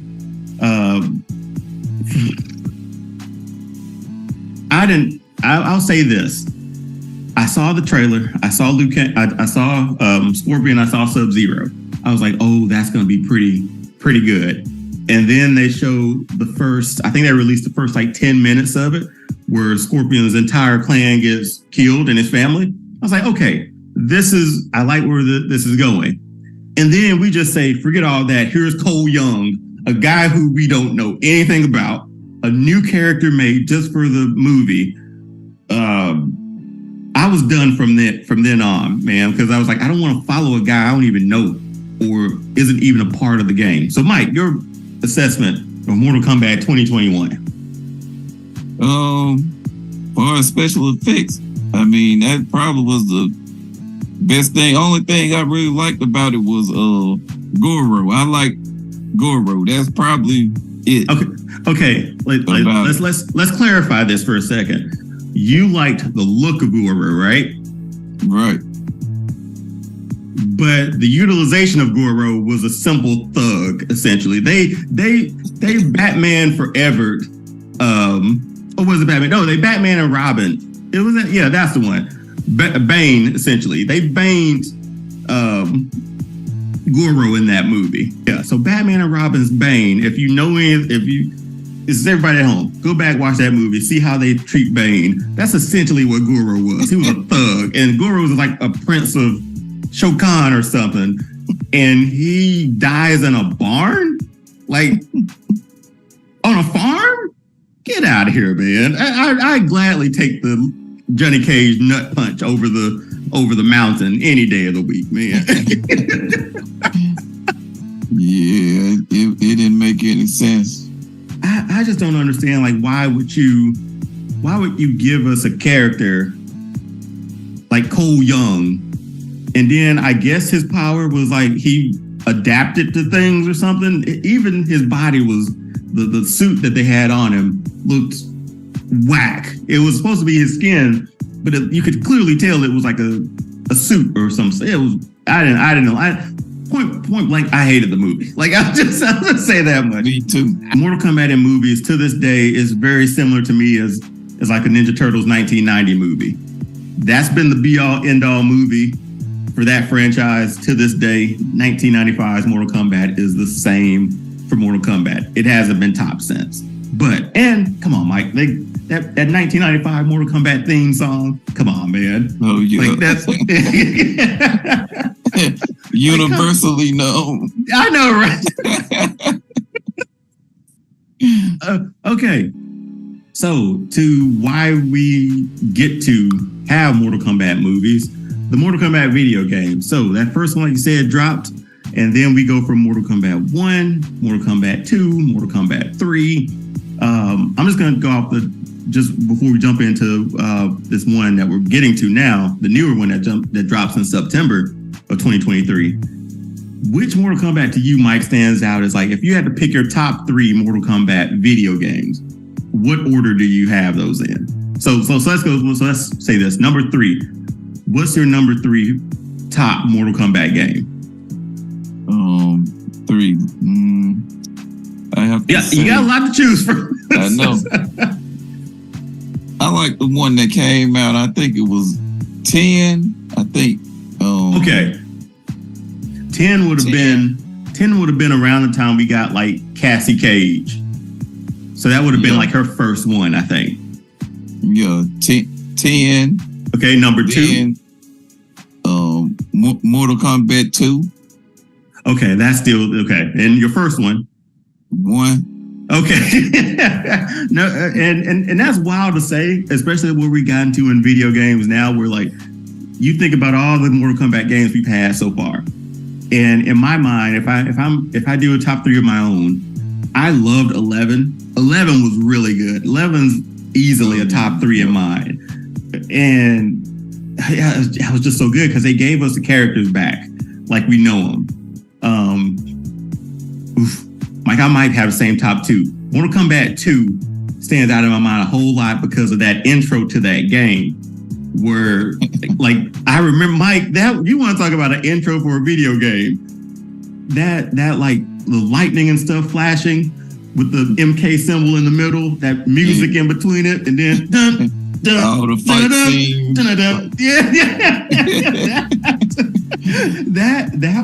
That stands out, and then obviously Mortal Kombat 1, ABAC is gonna be. I'll never forget that. Like that holds like it's something here that it's like, okay, that's a special time, right? But just with those with all those Mortal Kombat games, playing them throughout the years, that resurgence came around the time that you're talking about, like Mortal Kombat 9 or 10, I think. Yeah. It may have been 9. 9 is sort of when they sort of went back to like the original sort of story. And then that's when everything got all like cluttered up and stuff with the timelines. And that's what brings us to the new Mortal Kombat, where we skip over Mortal Kombat 12 and we're going back to Mortal Kombat 1. So just a quick synopsis. So thanks to MK11's big bad Kronika and her hourglass of time and all that stuff, we were able in that game to bring back older characters, even bring characters back from the dead, and then go back in time to like the MK tournament, essentially. Well, not really. We brought them back to this time. It's a very convoluted story when you think about it, but it was all a point to just get to essentially start the franchise over at this point. And who defeats Kronika? The guy who they made a street rat in the last Mortal Kombat movie, Liu Kang, the chosen one of the franchise. He becomes Fire God Liu Kang, defeats Kronika, and now he gets to build, I guess, Earth Realm and all the realms in the way that he wants, in a peaceful realm, right? It feels like Liu Kang's gonna be a benevolent god. You know what I'm saying? Like until you do, you're not for peace, like we saw in that trailer. So, Mike, that trailer drops as of this recording, maybe like 3 days ago. What were your thoughts when you saw that trailer? Because it was one of the best cinematic trailers I think that they've made. It was really just jaw dropping. I was like, the whole time, like, it was like a what? Like, just watching, like, what? Like, Well, and I'm hoping just from like Mortal Kombat 11, I'm sure everybody who are Mortal Kombat fans know that how that ended. Yeah. And this is going to be like and I'm sorry to jump in, but this is going to be like a new take on Mortal Kombat as we know it. So they could get another like 20 or so years out of this story alone.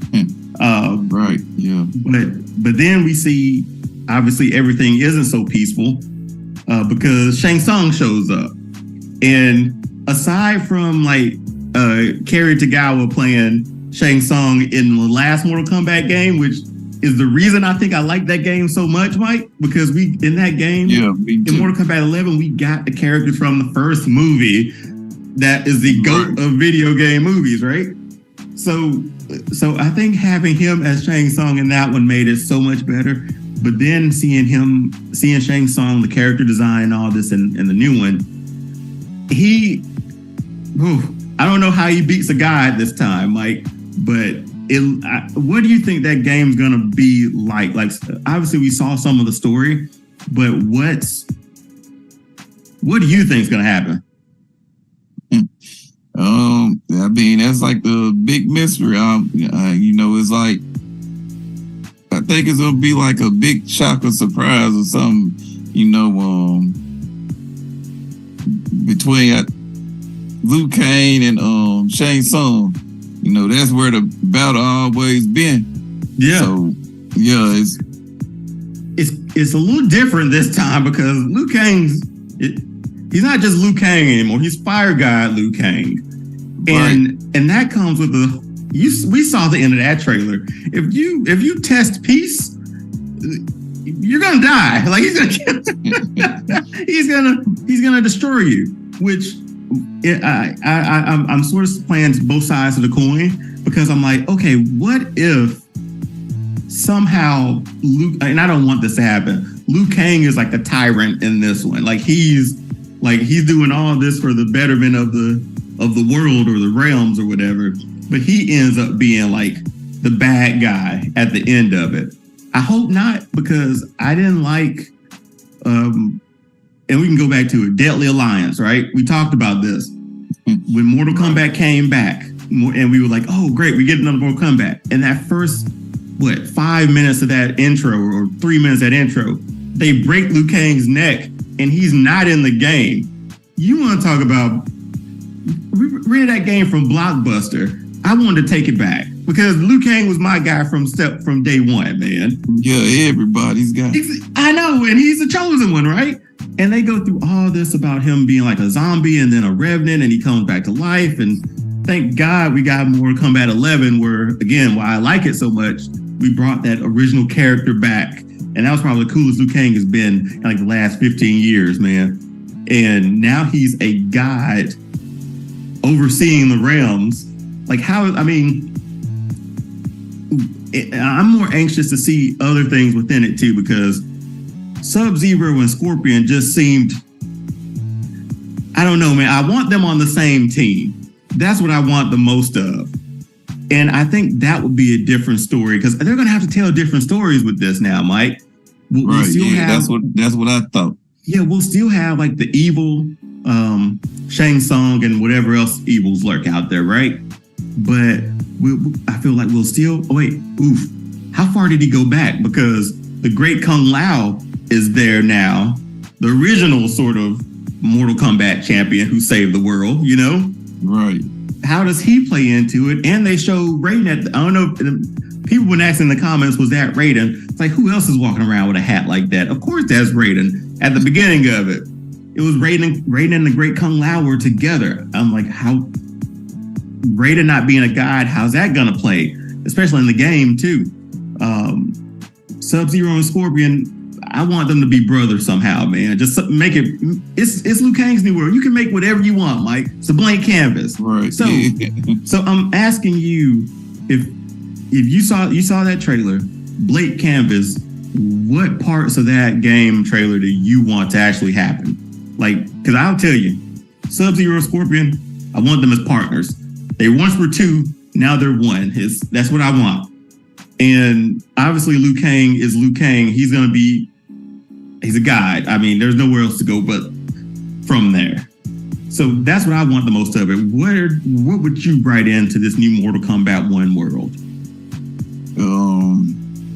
Well, I'd prefer to see Scorpion and Sub-Zero like still at each other throat. Really? Yeah, and I sort of like the bad guys or whatever. So I'm sort of like 50-50. I could get on board with Fire God Liu Kang being like a tyrant, But see, and that's but then it'll sort of it sort of wouldn't like go over well because of I don't think it would go over well because you think about Liu Kang, you know, like all it was like it'd be like the good evil defeating the good, you know. Yeah, it'll be totally reversed. Like I but don't just something different.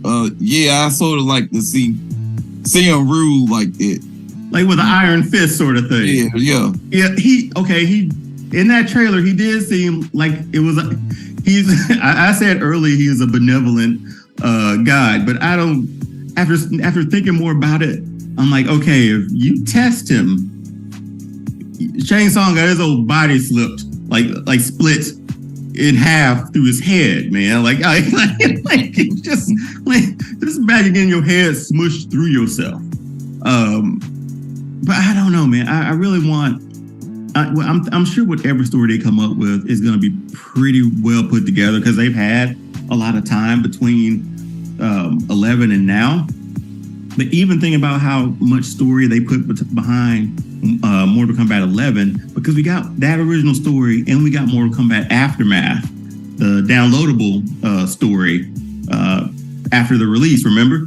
So we got like full circle stories told, and I'm feeling like with this one, I'm sure we're not going to, I guess, deviate too much from like what we know, but change it enough so that, okay, Mortal Kombat 1 starts now. 15, 20 years from now, we're talking about that same storyline that keeps going. Because, Mike, let's be honest, man, they got a lot out of a video game story for these last, 30 years? Yeah. But yeah, so that was our deep dive into Mortal Kombat Fandom. Like I said, the next video game drops in September. We'll be all anxious to play that and figure out what that story is going to be like. Be sure to follow All Star Fandom Show on Instagram at All Star Fandom Show, along with subscribing here on YouTube, hitting the subscribe, hitting the notifications button, doing all the social media stuff that we always ask you to do. Links to everything are in the comment section below. Mike, and also thanks you for watching. And Mike, I just want to say thank you for having the time to jump on with me and sort of go back in time or go down memory lane about our love of Mortal Kombat. No problem. It was great. I got to do it again. Oh, yeah. This won't be the last time. So to everybody out there watching, thanks for watching. Until next time, peace.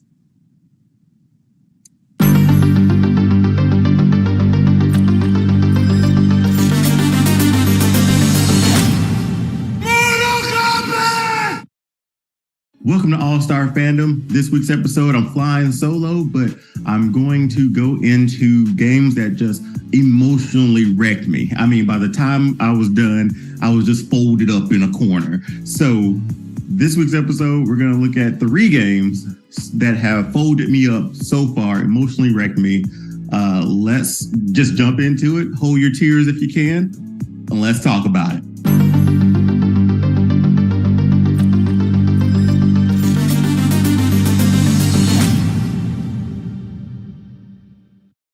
Once again, welcome to All Star Fandom. I'm your host, Dion, and like I said, I'm flying solo this week, but I'm going to dive into 3 games that have emotionally wrecked me so far. Now, on this list, you might look at and see, oh, where's The Last of Us? I've heard the stories about that one. I haven't played it yet, so that's on my list. So as of right now, before Last of Us, that's what we're going to get into. But before you do that, make sure you subscribe and do all the social media stuff, share with a friend, and maybe even drop your fandom in the comment section below. Let me know what you're a fan of, and you can probably come on here and we can chop it up together. And also Instagram, All Star Fandom Show, like some stuff there. Again, drop some comments there in those posts as well. So we're going to go with number 3. My number 3 selection for my number 3 emotionally wrecked game, the first Red Dead Redemption. Now, again, it's a Western. Westerns are near and dear to my heart. My dad loved Westerns, and then I loved Westerns. So I love a good Western game. But this one was weird because at the end, I didn't think I would get that emotionally invested. John Marston, you play as him, and he's an outlaw who was a part of a gang, and the FBI is they recruited him to like take down all of his old gang members. So if he does this job, the FBI, they'll let him go, they'll pardon him or something like that, where like he can go live out the rest of his life with his wife and his son on their farm. So we make it to the end. You beat the last big bad of the gang, and you ride home like it's like a Tarantino movie almost. You're riding, and there's music playing, and you make it home, and you think the game's over. You do a few chores around the house. You get to know your son a lot more. You get to know you get to spend more time with your wife and the family. And then there's a knock. Well, not a knock really. The FBI rolls up to your house. You go out the barn door, but before out the barn door, he waves his family off to run, and it's just him. He's out there. He's standing right in front of his barn, and in front of him is just a sea of FBI agents. Now, if you've played this game, you kind of think, okay, I might can get out of this. Well, spoiler alert, you don't. You have enough time to take out a few of them, but the FBI that you work for guns you down, comes out of nowhere. I see like his family looking off, at him being killed or hearing the gunshots. And you're like, I just invested in this character, and he was backstabbed, shot in the front, just shot up, riddled with holes. But and at that moment, that's where like thighs was like, oh, like that guttural no just came out like that. So, but I will say one thing about Red Dead Redemption: you do get your redemption because the son of John Marston grows up and goes and takes care of every single one, and you get to play that as well, at least for the main FBI agent who who screwed over John Marston. But that's my number 3 emotionally wrecked game, Red Dead Redemption.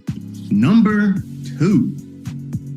So this might be just out of the blue. I guess, it might just come out of nowhere, or I won't say out of the blue. It might be fresh is what I meant. Spider-Man for PS5, the remastered version. It was for PS4 originally. I didn't expect that game to emotionally fold me up at the end either. Now, again, spoilers are coming, but all I know is like they do typical Spider-Man stuff to you. Spider-Man cannot truly ever become Spider-Man until he loses almost everything. Look at the Tom Holland Spider-Man. Look at Tobey Maguire Spider-Man, Andrew Garfield, even Miles Morales. That's Spider-Man. You don't truly become Spider-Man until you lose something. So they put you as like the apprentice to Dr. Octavius, which we all know he becomes Doc Ock. But he's such the nicest human being in that movie. I mean, in that game, because it was almost like a movie. In that game, and you get so emotionally invested in him because he's losing functioning of his arms, and he's slowing down, and he does these mechanical arms so he can keep up. But he turns out he's the villain, the main villain of this entire story. You know how emotionally attached we get when it comes to Peter Parker and his villains, but that's not even the worst of it. Another Aunt May death scene, because there's essentially a virus that's spreading throughout the city. She works at a shelter in New York, and she's helping all these people, and she gets sick. And Doc Ock also has the antidote, the antivirus to it. So Spider-Man beats him up. We get the antivirus, and he takes it to the doctor, and he says, "Yes, we can make enough for this. It's gonna take hours and stuff, though." And Aunt May is like right in the bed next to him. She's coughing. She's coughed up blood and stuff like that. And Spider-Man, still in mask, is having like this emotional anxiety sort of attack. Like, what if we use it on one person? Can we just use it on one person? And he wants to use the antidote or the cure on Aunt May. And the doctor says, or the scientist says, like, that won't be enough for everybody else. We can't save everybody else. So Spider-Man legitimately has to choose between his aunt, who's raised him, and Uncle Ben is long gone as well, that raised him, or save the rest of New York City. There's a back and forth when Spider-Man is like, just, should I do it? I want to do it. And Aunt May wakes up and she says like, "Let me see my nephew." She's known that he was Spider-Man the entire time. He pulls off that mask. His eyes are watery. At that point in time with her, she knows what's going to happen. And then he asks her, like, what am I supposed to do? And she essentially says, you know what to do. And I was like, oh, God. All right. Folded, just ragdoll. My body was like Woody.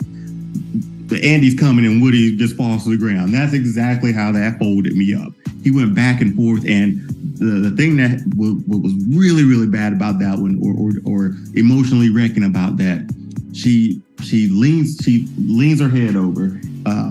She's pretty much about to die right there. Spider-Man is holding her hand, crying, sobbing, and I swear, Sony, you're wrong for this. But all you could hear was the beep, beep, and it got dark, and it went like a few more times, and it flatlined while Peter was there crying. I was like, oh God, that folded me up. I was like, oh, okay. Oh.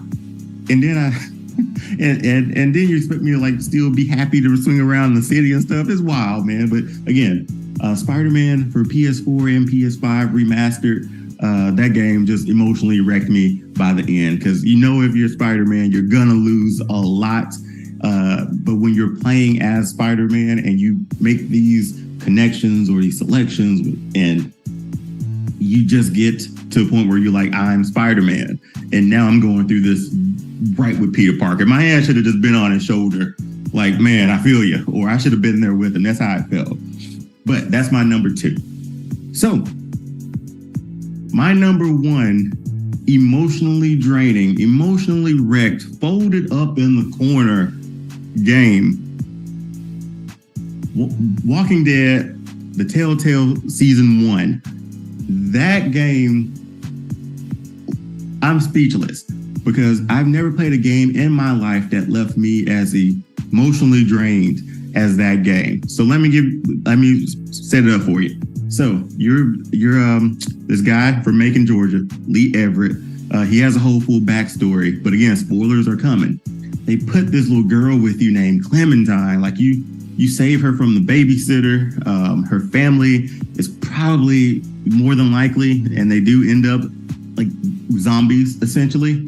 And you take care of her the entirety of the game, and she's like your conscience too. So if she says like, I don't know if we should be doing this, you have to it's a game where you make, it's more like a point and click game. It's for PlayStation, and you can still play it now, PlayStation, Xbox, computer, wherever you game. But it's a point and click. And on top of that, you make decisions that dictate other things that happen within the game. So if you're a skadoosh, and throughout the whole game, you're gonna probably have a skadoosh ending. No one will like you. No one will trust you. But they put Clementine with you to make you feel like, okay, this is the right thing to do. We should be doing this. That's not our food. We'll figure out another way. So she's a moral compass, and you get so attached to her because you're saving her almost every episode. She's helping you almost every episode. And the whole thing that we were doing was like hopefully trying to find her parents. So we get closer to the end, and she gets taken. And Lee Everett, our main character, the guy we just went through like 4 episodes to this finale with, gets bitten. He gets bitten at the end, essentially. And you have 2 decisions. Walk around with 2 arms, walk around with 1. The decision is completely yours, but you know that he's dying. He's moving slower. He's barely making it through. And he finds the man who takes Clementine. We see we destroy him, essentially. We go out into this like big area in Savannah where there are just zombies everywhere because we brought them there, unfortunately. And we get to this point where like we're held up in, I think it was a jewelry store or some sort of store. And you have to make these decisions because he's dying and Clem is crying. And there's decisions to be made because he doesn't want to turn into a zombie and attack her. She's pretty much on her own. You play that little last bit and you're telling her all this advice. He calls her Sweet Pea. He's in the corner. She's crying. He's dying right there. And they make a decision at the end as Clementine, whether you kill Lee so he won't become a zombie, or you leave him there because you can't kill him. And he's sitting there, he's smiling at you, he saved you, he's telling you where to go, and you have to make that decision. Again, 5 episodes of a game of getting to know these characters and making these relationships with these other characters. And at the end, it comes down to you and the little girl that you were saved. And the girl, she kind of saved you too, you know? And I've never, at the end of a game, I've never just like dropped the controller and was like I took a minute. I took a minute from that game when it was over to be like, oh man, like that took me through it. So if you haven't played Walking Dead, that game is phenomenal. Even the series after that, the seasons after that were really good, but none of them emotionally drained me like that because they put a little kid with you. Clem was probably like 8 or 9 years old during the time of that game. And she's just your moral compass throughout the end of it. And you save her, and then you're her protector throughout the entire thing. And just emotionally draining by the end of it. But those were my top 3, like folded up, emotionally draining games I've played so far. Again, so far. Let me know what you think about my list. Again, I said so far, I haven't played Last of Us, and I'm sure that's going to be on somebody's list. And it's on my list to play. I just have to make it through a few more games before I can go to that one. But let me know what your most emotionally draining game is, or the one that wrecked you so much that you were like, man, I need to, I don't know, play 2K for a little while. Well, NBA 2K can get it can be a little heartbreak too in that one, right? But let me know in the comment section below which game folded you up like an accordion, and we can talk about it because I want to know. If you like this episode, go ahead and hit the like button, do all the social media stuff as well. Thank you for letting me get this off my chest because those 3 games have sort of been weighing me down when it came to emotionally draining games. But again, I've cried to a lot of games. I've cried to a lot of Marvel movies. I'm just that person. Black Panther folded me up like 3 times too. But anyway, as I stop rambling, don't forget to follow All Star Fandom Show on Instagram at All Star Fandom Show. Go ahead and subscribe here on YouTube. Share it with a friend. Share it with a family member, even an acquaintance at work. How about that? So, but until next time, hopefully I'm not flying solo next time. But until then, thank you for taking the time, and peace.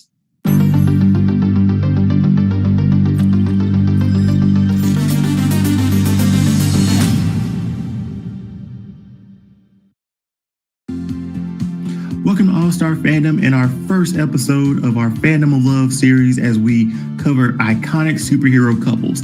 That's Peter Parker and Mary Jane. That's Lois Lane and Superman. But I'm not doing this alone. I'm joined by my partner, Doc, our queen of fandoms, Jen, and a very special guest, Cindy Mesa of the Yummy Geek. You like food, you like geek stuff, you like cosplay, she is your person for that.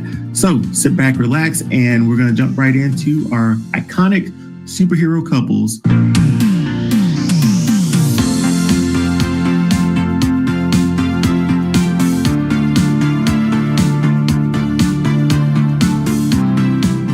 Welcome to All Star Fandom, and we are back. 2 new faces that you might recognize, but we have a new guest with us for our Fandom of Love series that we're doing for the month of February. And I'm just going to throw it around. Jen, you've seen her. She's our queen of fandoms. Jen, how you doing? I'm doing really well. Thank you for having me back for this conversation. This is going to be a lot of fun. Yeah, this is going to be really good. And then obviously my partner over here, Doc, he's finally positioned straight on to the camera. I think he's good to go. Right. I think so. I mean, we'll never know until the camera start moving. When I start doing some shit. Well, just stay still. Stuff. All right, don't move. Stay in this box. This is your. This is working. And also, we are joined by Cindy Mesa. She is at the Yummy Geek. Cindy, tell the people about yourself and just introduce yourself to the fandoms.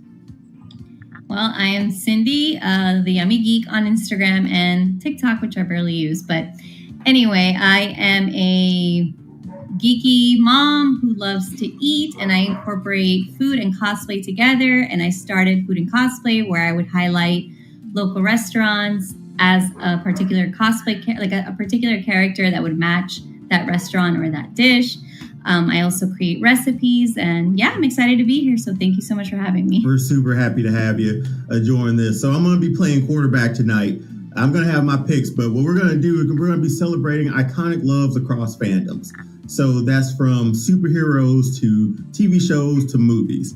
And we all have our certain picks. We're going to go around the table. We're going to tell all of our picks and go into why those certain stories or why those certain love stories. It's the month of February. It's Valentine's month, right? Like it's a great time to do this. So what I'm going to do, I'm going to toss it to our esteemed guest who's joining us for the first time, Cindy. We're going to start off superhero couples. Who's your, I guess, quintessential superhero couple? And let us know why. Could it be like a little bit of a triangle? Because we do okay. I mean, a little love triangle. I love Spider-Man. I love Peter Parker, and I love his love story with Gwen. But I also love his love story with MJ. And I say it's a love triangle because I think both of them were the love of his life, just in different moments in his life. And I do love the idea of being a superhero that falls in love with someone who's just, average Joe type of thing, because it creates a very complicated dynamic. And I just love complicated love stories. So that's my superhero couple that I absolutely love. Yeah, so if that's that triangle, because Mary Jane has always been the to me personally, the epitome of his heart. Like what did she say when she showed up? Like, hot, aren't you lucky, Tiger, or something like that when she showed up to the party? Face it, Tiger, you just hit the jackpot. I think one is more of an, I guess I want to say an innocent love story. I mean, they're both innocent love stories, but one is a little bit more of a, I guess, sweeter dynamic. I can't explain it. And I want to say that between Gwen and Peter, as opposed to MJ and like Spider-Man type of situation. But again, I call it a triangle because he does love them at, some point in his life. He loves both of them. And again, to me, it's a complicated situation compared to other like superhero couples that are both superheroes, that both have some sort of like that same dynamic of, having powers or having abilities, whereas, these women don't at all. And they're always going to be put in danger because it's always one of those things where it's like, oh, that's who you care about. So let me go after that. Let me go after this because that's your kryptonite, right? That's Spider-Man's kryptonite type of thing. And Jen, I'll throw this to you before I get this one off. Pete, you probably add a fourth one in there with Black Cat. So with So Pete was like hot stuff around New York City, man. Like he was. Yeah, he was. I mean, come on, Felicia Harding, and then come on. Well, yeah, Felicia's definitely up.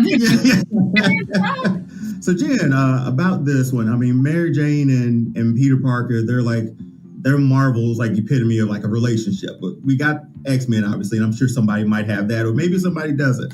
But what do you think about that? About Cindy's superhero couple? I think it's a great pick, and I've never thought about it as a love triangle before because you're absolutely right. He does love both of them in different seasons of his life, and I think it's hard to tell sometimes which one he would prefer over the other because his feelings go really deep for both of them. And then to Cindy's point, where because they are found out to be his love interest, that's technically going after Spider-Man's heart. And same thing with Aunt May.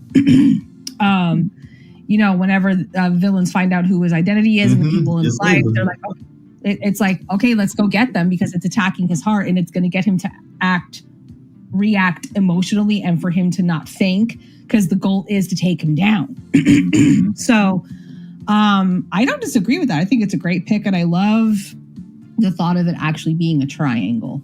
I don't know. You know me, I'm always a sucker for like that hopeless romantic, and that's what Peter was the entire time. Hopelessly romantic and hopelessly in love with Mary Jane from the beginning, you know?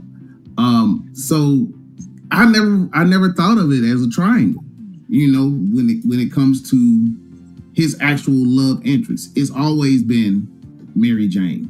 If I'm not mistaken, he ends up with Mary Jane. You know what I'm saying? Yeah. So like he's always loved her from the first time he saw her as a neighbor sitting over there twiddling his thumb, being, you know, goofy. Like, oh, she showed up to the door, was like, I pulled the quote, face it, Tiger, you just hit the jackpot. Like that. Hey, talk about jumping in. Like, hey, no, so I mean, that's how I look at it. I mean, but I love your choice that you made it a triangle, a love triangle. That's kind of cool the way you looked at it. So I mean, as far as couples go, and hey, the month of love, I can rock with that.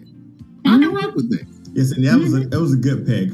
It's a solid choice, especially like you said, it's not an up and down relationship a bit, but it's always once you throw the villains in there and then we find out who Spider-Man is, that's that whole new dynamic similar to what Jen said as well. Yep. So that whole thing is just, yeah, man, I want to throw Black Cat in there too, but that's a good one. I mean, is that love though? Is that love?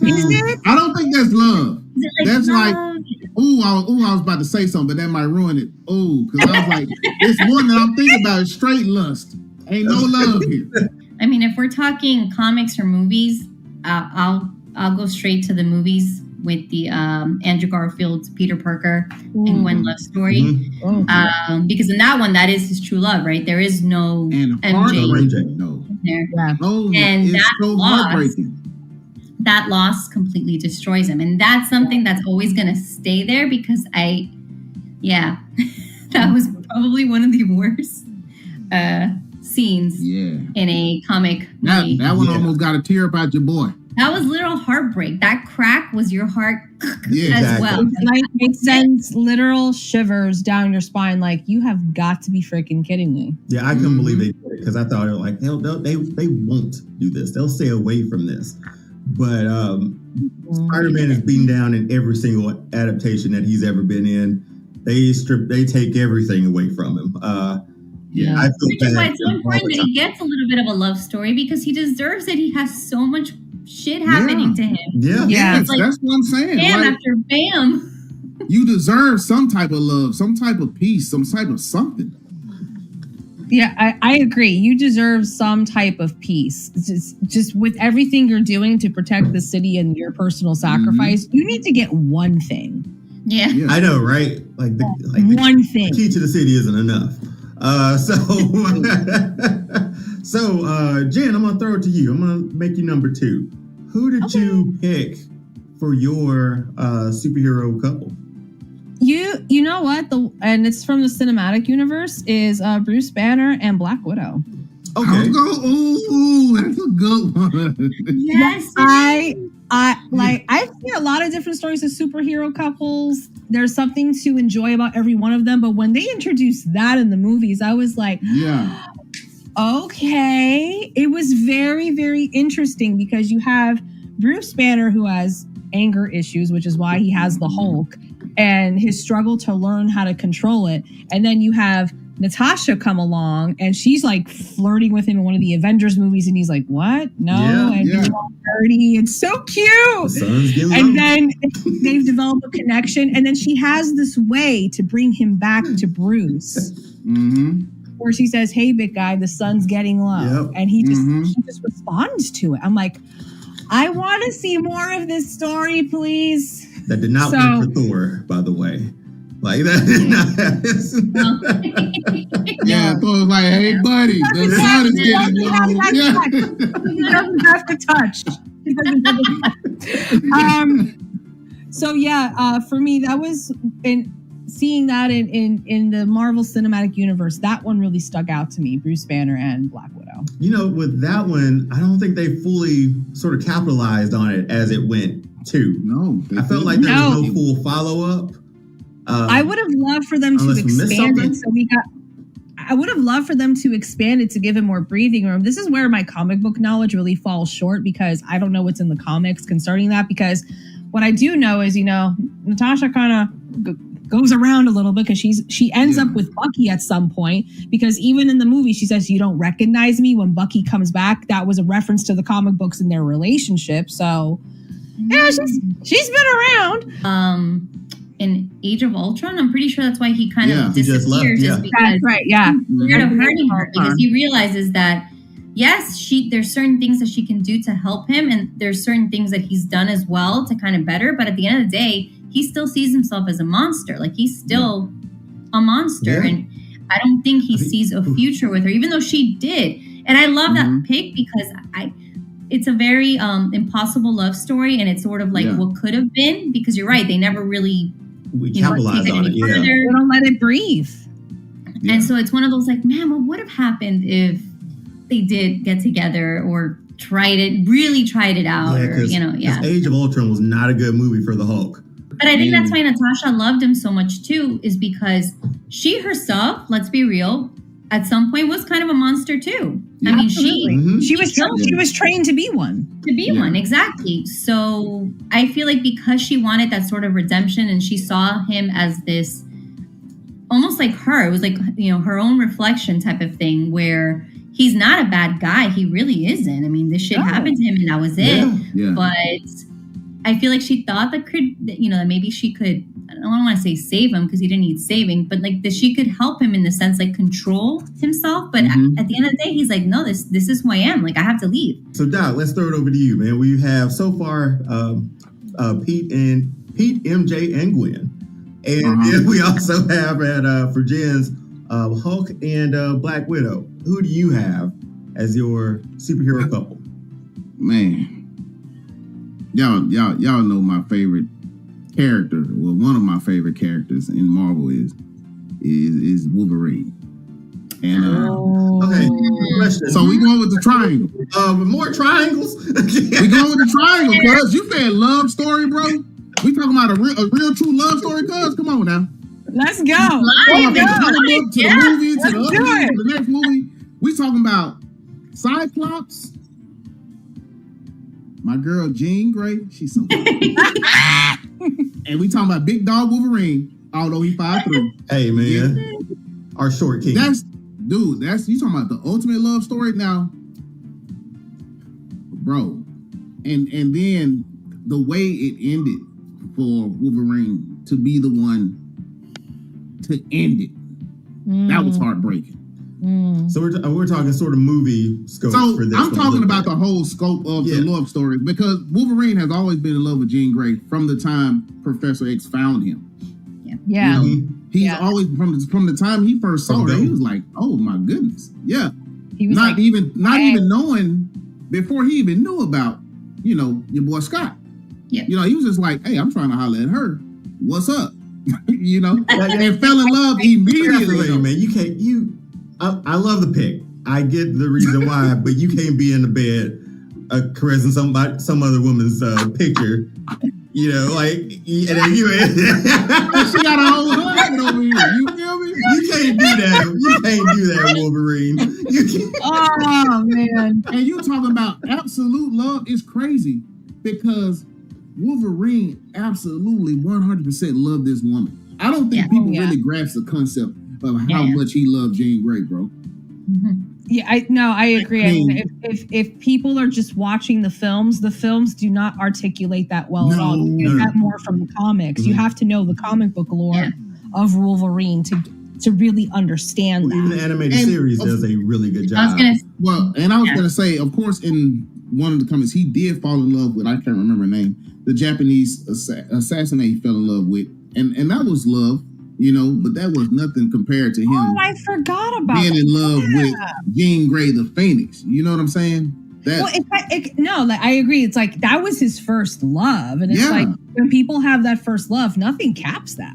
And like we talking about a dude that's over 200 years old who falls in love like that, bro. You've been alive for this long, and he finally has that. That captured you, like everything, and you're willing to you're willing to die for this woman. You don't even know how you can die. You don't even know if you can die, but you're willing to do that for this woman. That's ultimate love, bro. I agree. Cindy, any thoughts on the I feel bad again, right? I feel bad for Scott. I feel really bad for him. Yeah. I'm sorry. I'm not hating on Scott. No, but I agree. I feel like Wolverine is one of those characters where you don't see much of that sort of lovey-lovey feel to him. Like you see it in Scott, but you don't see it in him. So for him to fall so deeply in love with this person, that to me is a big deal. And I hate that it's a love triangle too, but it is what it is. Yeah. And again, it's another impossible love story because, there's nothing he can do. There's really nothing he can do. So I think it's a great pick. I love triangles. They're so much fun. Like it's fun, Yeah, another triangle in this month of love here at All Star Fandom. So I do have a pick as well. Obviously, I'm involved in this too. Who did you pick? I'm glad I have a list here of multiples because 2 of mine were taken. But I think the one that I had was the right one to be for me. I think one of the best love stories in superheroes is Batman and Catwoman. The rooftop chases. The rooftop chases at night. Literal cat and mouse. Exactly. So Batman has always been defined by like this order, justice, strict moral code. And then all of a sudden you have, a cat burglar hops out of the window and takes off running. He takes off running after. And it's just a cat and mouse game every single time. There are times like you can, I don't know, there's that attraction there. I'll take a reference from just the Michael Keaton Batman Returns movie. Yeah. That there, all the way to the ending, you can see that like sort of like love between them. And then we get into the animated versions where they're running on rooftops. Batman's forever chasing them. But I think the biggest dynamic there is like, can Batman truly like allow himself to, one, be happy without compromising like everything that he stands for? Because Selina's she's a thief. Let's be honest. Like she doesn't work. She steals. That's all she does. Stole from him. She stole the pearl from him. Remember? So like with that being said, even though that he knows her, and that's the thing too. There's their identities as well. She sees him as, I guess you can say, like that darkness of Batman and what Bruce Wayne is. They don't play games between each other. Granted, it's cat and mouse games, but they know who each other are. Yeah. Like the true selves. There's also been those times where Selina helps out, where Selina walks that line of like good and bad. And then all of a sudden she's on the good side and then she's hopping out the window with what they were trying to get. Now she's back on the bad side. So I think that back and forth dynamic was great. The flirtation, it's Batman and Catwoman. But just having that dynamic, I think outside of his relationships with like Vicky Vale, Talia al Ghul, she sees him for who he actually is, and he sees her for who she is. And you think that's what he's infatuated with because she sees him, so to speak? Pretty much because his mask is Bruce Wayne. The way that Catwoman and Batman see each other, and just even with the dialogue and what they have, and how they basically have moments where they call each other out on their crap, and there's acceptance with it, and there's just this natural draw. I don't think I see him have with other love interests. Now I'm gonna throw a grenade off in this room now. Do it. There it is. Catch it. Somebody will catch. No, you get catch. Why would you catch a grenade? Jen, why would you catch a grenade? So, this is what I was saying earlier when I was thinking about something. Like, y'all don't think that was straight lust with Batman and Catwoman? Oh, definitely. No, I don't. You don't Like, think that was straight lust Not, with Batman, like there's with like Batman and Catwoman? I think in the beginning it was Perhaps. lust.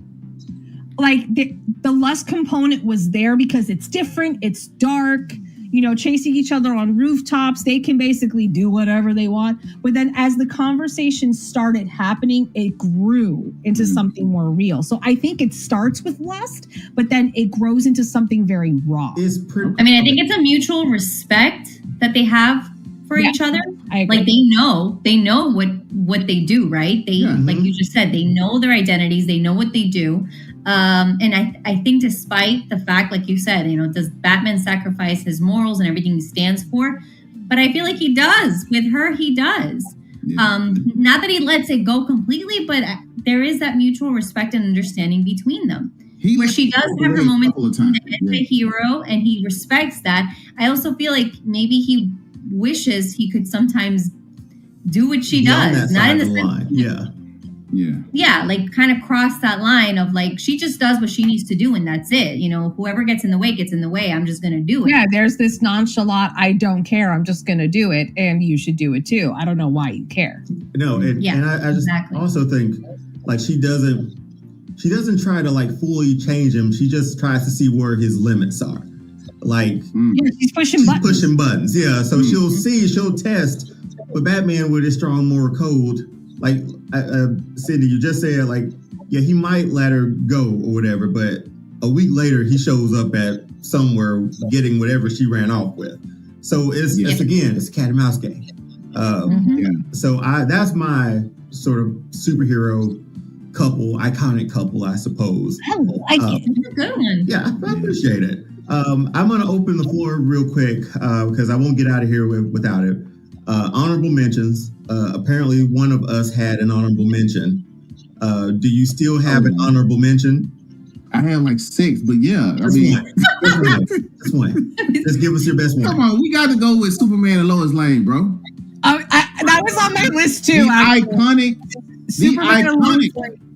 I love couple of all comics. All right, here's a question. Why didn't you pick her then? Pick it then. Because that wasn't as far as most memorable. Boring. And you know, I was gonna say that, but as far as you know, like she said, some very vanilla. Throw a little spice, throw a little cayenne in that thing. You know, but that's the ultimate love couple. I'm just saying, bro. You I mean, it is. It's just very vanilla compared to like everything we've been talking about. Yeah, you're right, though. And there you have it. Those are our list of iconic superhero couples. And our next Fandom of Love series, we're going to jump into TV couples and then movie couples. So be sure to sit back, relax, and enjoy the ride through the month of February. And be sure to like, share, subscribe to all the social media stuff for All Star Fandom. Share with a friend. Share the love over the course of February. But until next time, until next week, peace.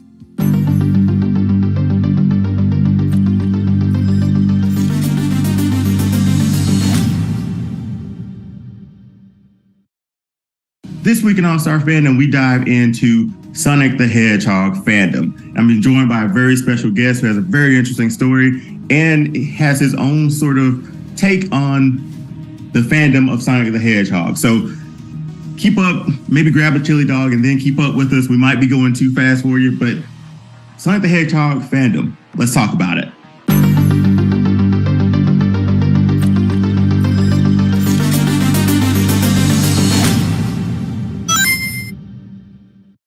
Welcome to All Star Fandom. This week we're diving into Sonic the Hedgehog fandom, and I'm being joined by a very special guest. But before we jump into that, just make sure you subscribe, do all the social media stuff, like, share. We're on Instagram at All Star Fandom Show and over on YouTube where you're watching this now, hopefully, hitting the subscribe button at All Star Fandom.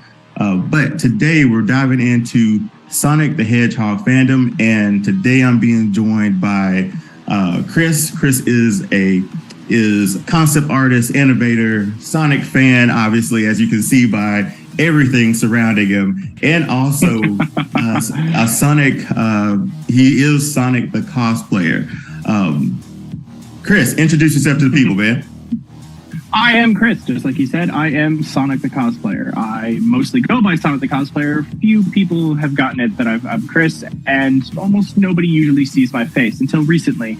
But so that's why this is like this and not like that. But and I appreciate it too, because I have followed Chris for a while, and I didn't even really. I don't think I've ever seen his face really on his Instagram account. So I scrolled a little bit and I found nothing until I finally just asked him in the email. But what we're gonna dive into real quick now, seeing how like I want to give Chris an opportunity to sort of tell everyone about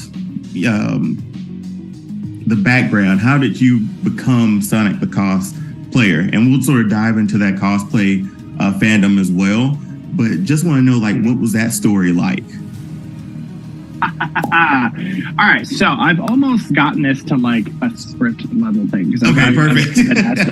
So it's kind of nice. So it's so many crossovers. A lot of people, and I don't know if that's from the original cartoons where Sonic dressed up as all that thing, kind of like that Bugs Bunny style. Or if it was just the concepts of people that would create, mainly Dragon Ball Z, but like there was a lot of different. Sonic was wearing this outfit, was crossing over in this realm. I don't know why that came to be like this. It was the biggest fandom for that level of crossover, but nobody was doing it in real life. I had an idea to cross Mario or have Sonic dress up as Mario, because that was the first thing. Because I was like, all right, this has been the thing since the 90s, and I'm a 90s kid, so I'm just like, all right, so this is what it's been ingrained into my head is Sonic and Mario. So I was like, all right, so Sonic is going to dress as Mario. And before, I didn't have a name. I wasn't called Sonic the cosplayer. I was just, for the longest time, was called Sonic Mario. There wasn't anything to that. There wasn't any name. I didn't have a name with it. It was just Sonic Mario, and that was it. And well, first I needed a suit, so I commissioned my mom. I say commissioned my mom. I really nicely asked my mom to literally build me a suit. Okay, this was going to be my next question, was just how did you build that suit too? So this suit is the new suit, but the other suit that's hanging up in the closet over there was built by my mom. It was the head, the gloves, and the shoes. Because I was like, I don't need a body suit, because the body suit I don't require, because I have an idea of creating. Is basically wearing, because like the Mario outfit is, I'm wearing the overalls with the red long sleeve. So I didn't need a full bodysuit because there was no point in that. So I was like, I just need a head, gloves, and shoes. And then I made Mario Sonic. But then a friend of mine who was also a cosplayer, she recommended by basically saying, hey, you need a page. Because she's like, yeah, you need a page, you need a name. It's like, what would you call yourself? And I was like, I don't know, Sonic. I was like, I'm Sonic the Hedgehog, but I'm a cosplayer. So I was like a Sonic cosplayer. I was like Sonic the Hedgehog, Sonic cosplaying, Sonic the Hedgehog, Sonic the cosplayer. Yeah. And it was just that. You could see it in the message. I screen capped the whole message. You could see it in the message of just the ... That's it. With the one that's over your left shoulder, that's a full-on, I know. That's a full-on sort of suit from head to toe. It's not covering up it's by like a Mario Plumber suit or anything else. It's like full-on Sonic, right? So correct. It's very well done. It looks so great, and thank you. I will say for people, again, I put videos up for it. The face moves too, and anybody that's follows me knows I love animatronics or things that move. That exactly like that, mouth and everything. So how did you evolve from just being like, okay, I'm gonna put him in like a Mario suit or whatever other else sort of cosplay within cosplay, sort of like a metaverse thing, into saying like, okay, let's just do a whole suit this time out. The movie. Straight up, it was the movie. Which we'll talk about. The movie spurred. So due to the length of time that I've been doing this, by the time the movie came out, I was doing this for 9 years, and I've developed 32 cosplays by that time frame. 32 crossovers between Sonic. So 32 times cosplaying Sonic, cosplaying something else. And so because of that, I've amassed a following. I don't know. I guess it's a following. And that includes a bunch of things, including people higher up. And one of those things was the writer for the Sonic movie. Get out of here! Really? And the merch people from Sega and everything like that. Because it was one of those things where they were also following me to just be like, "We're watching you," and I was like, "All right, I get it. I'm not gonna do anything. There's no drunk Sonic. There's no anything like that. Protect the brand, right? 100%. I was like, cool. I'm here for you. I'm here for you. And during when the original movie Sonic came out, which we'll talk about too, that was a whole thing. And what's the word I'm looking for? So I had to know. I was like, all right, are we redoing it? And then when they found out that we were redoing it, and they were changing the whole thing, there was a leaked photo where I was like, hey, is this what he's supposed to look like? Yeah. So basically to your left. And it's just like, is this what he's supposed to look like now? And I remember messaging a couple people, and I was just like, is this what it is? And I ended up getting an anonymous thing being like, yes, it is. And then they gave me the actual picture of what it was eventually going to be released. And I was like, I have to build this. Yeah. I have to build this. And that's all they did. Because eventually it was released like, I don't know, like a month later. But it was one of those things where I got the confirmation that, yes, that leaked photo was real. And this is what the actual photo looks like. And it was like watermarked, so I couldn't share it if I wanted to. So I was like, I'm going to get yelled at. They're going to get yelled at. Because they're watching, right? Because they're watching. Exactly. So I was just like, well, it's also watermarked with like the person's name on it. So like if I shared it, everybody would have been like, So I was like, all right, cool. So I'm not gonna, but I was like, but I got to build this. I have to build this. I wanted to make like a fursuit style thing because now he's technically in a fursuit because it's realistic. It's not a cartoon. And I was like, I have no idea how to do this. So I spent weeks watching YouTube, almost like a job. Like I had a job. And then I would come home and spend like another 6 hours watching YouTube videos and tutorials and everything, like how to foam, how to like I understood how to make like the props behind me and stuff like that because I understood EVA foam. Like the movie suit, I was like, I gotta make this and I gotta figure out how all this stuff. And I was just like, I know how to make the foam, but I don't know how to make this. So I was like, all right, I gotta figure this out. And it's like part of it was like I got it, and then it came to like the furring, and it came to like part of the LEDs, and I was like, I'm just trying to do this all within a certain time period of getting it ready, and I still to this day upsets me because right when I finished the suit, we got hit with COVID, and I couldn't do anything. Because the movie did come out there, And so we got hit with COVID and there was like no conventions. I couldn't do anything with the suit. So I was just like, I guess I'll just make TikToks, I guess. And then I made TikToks, got popular on TikTok. Because I was making a bunch of, TikToks on that one. Because I was like, this is the only thing I have to do. It's like, I really want to do something with this suit. But I can't. I'm stuck at home. But yeah, so with that suit and making it, before we get off or move on to another topic, and we'll come back a little bit too, can you, to the viewers at home, or watching this wherever, can you sort of explain the cosplay community to the audience? And just because like I said before we started recording, it's something I wanted to do, but again, I saw your suit and I was like, maybe I need to rethink this or put some more thought into it. Maybe I should just think about it a little bit more. So can you explain like the cosplay community and that sort of side of that fandom, I suppose? Well, the cosplay community. So a lot of times, a lot of people think the cosplay community is just building stuff. A lot of people, it's separate words. So it's costume play. It's more than just building stuff, because people could build fantastic things, but if there's no, this is an opinion. This is just me. If it feels like there's no character to it, then I feel like you're just. It's great that you built the costume. You have amazing skills, but it's like when I wear this suit, I enter like a cat. Like I can't shut up in this suit. Like that's one of the reasons why I have the mouth moves. Like I'm like a Deadpool character. That's one of the reasons why the mouth moves is so I get to talk to people, and I'm just like I'm high-fiving people. I'm like trying to run around and stuff like that. Even though I'm 7'1" in the suit.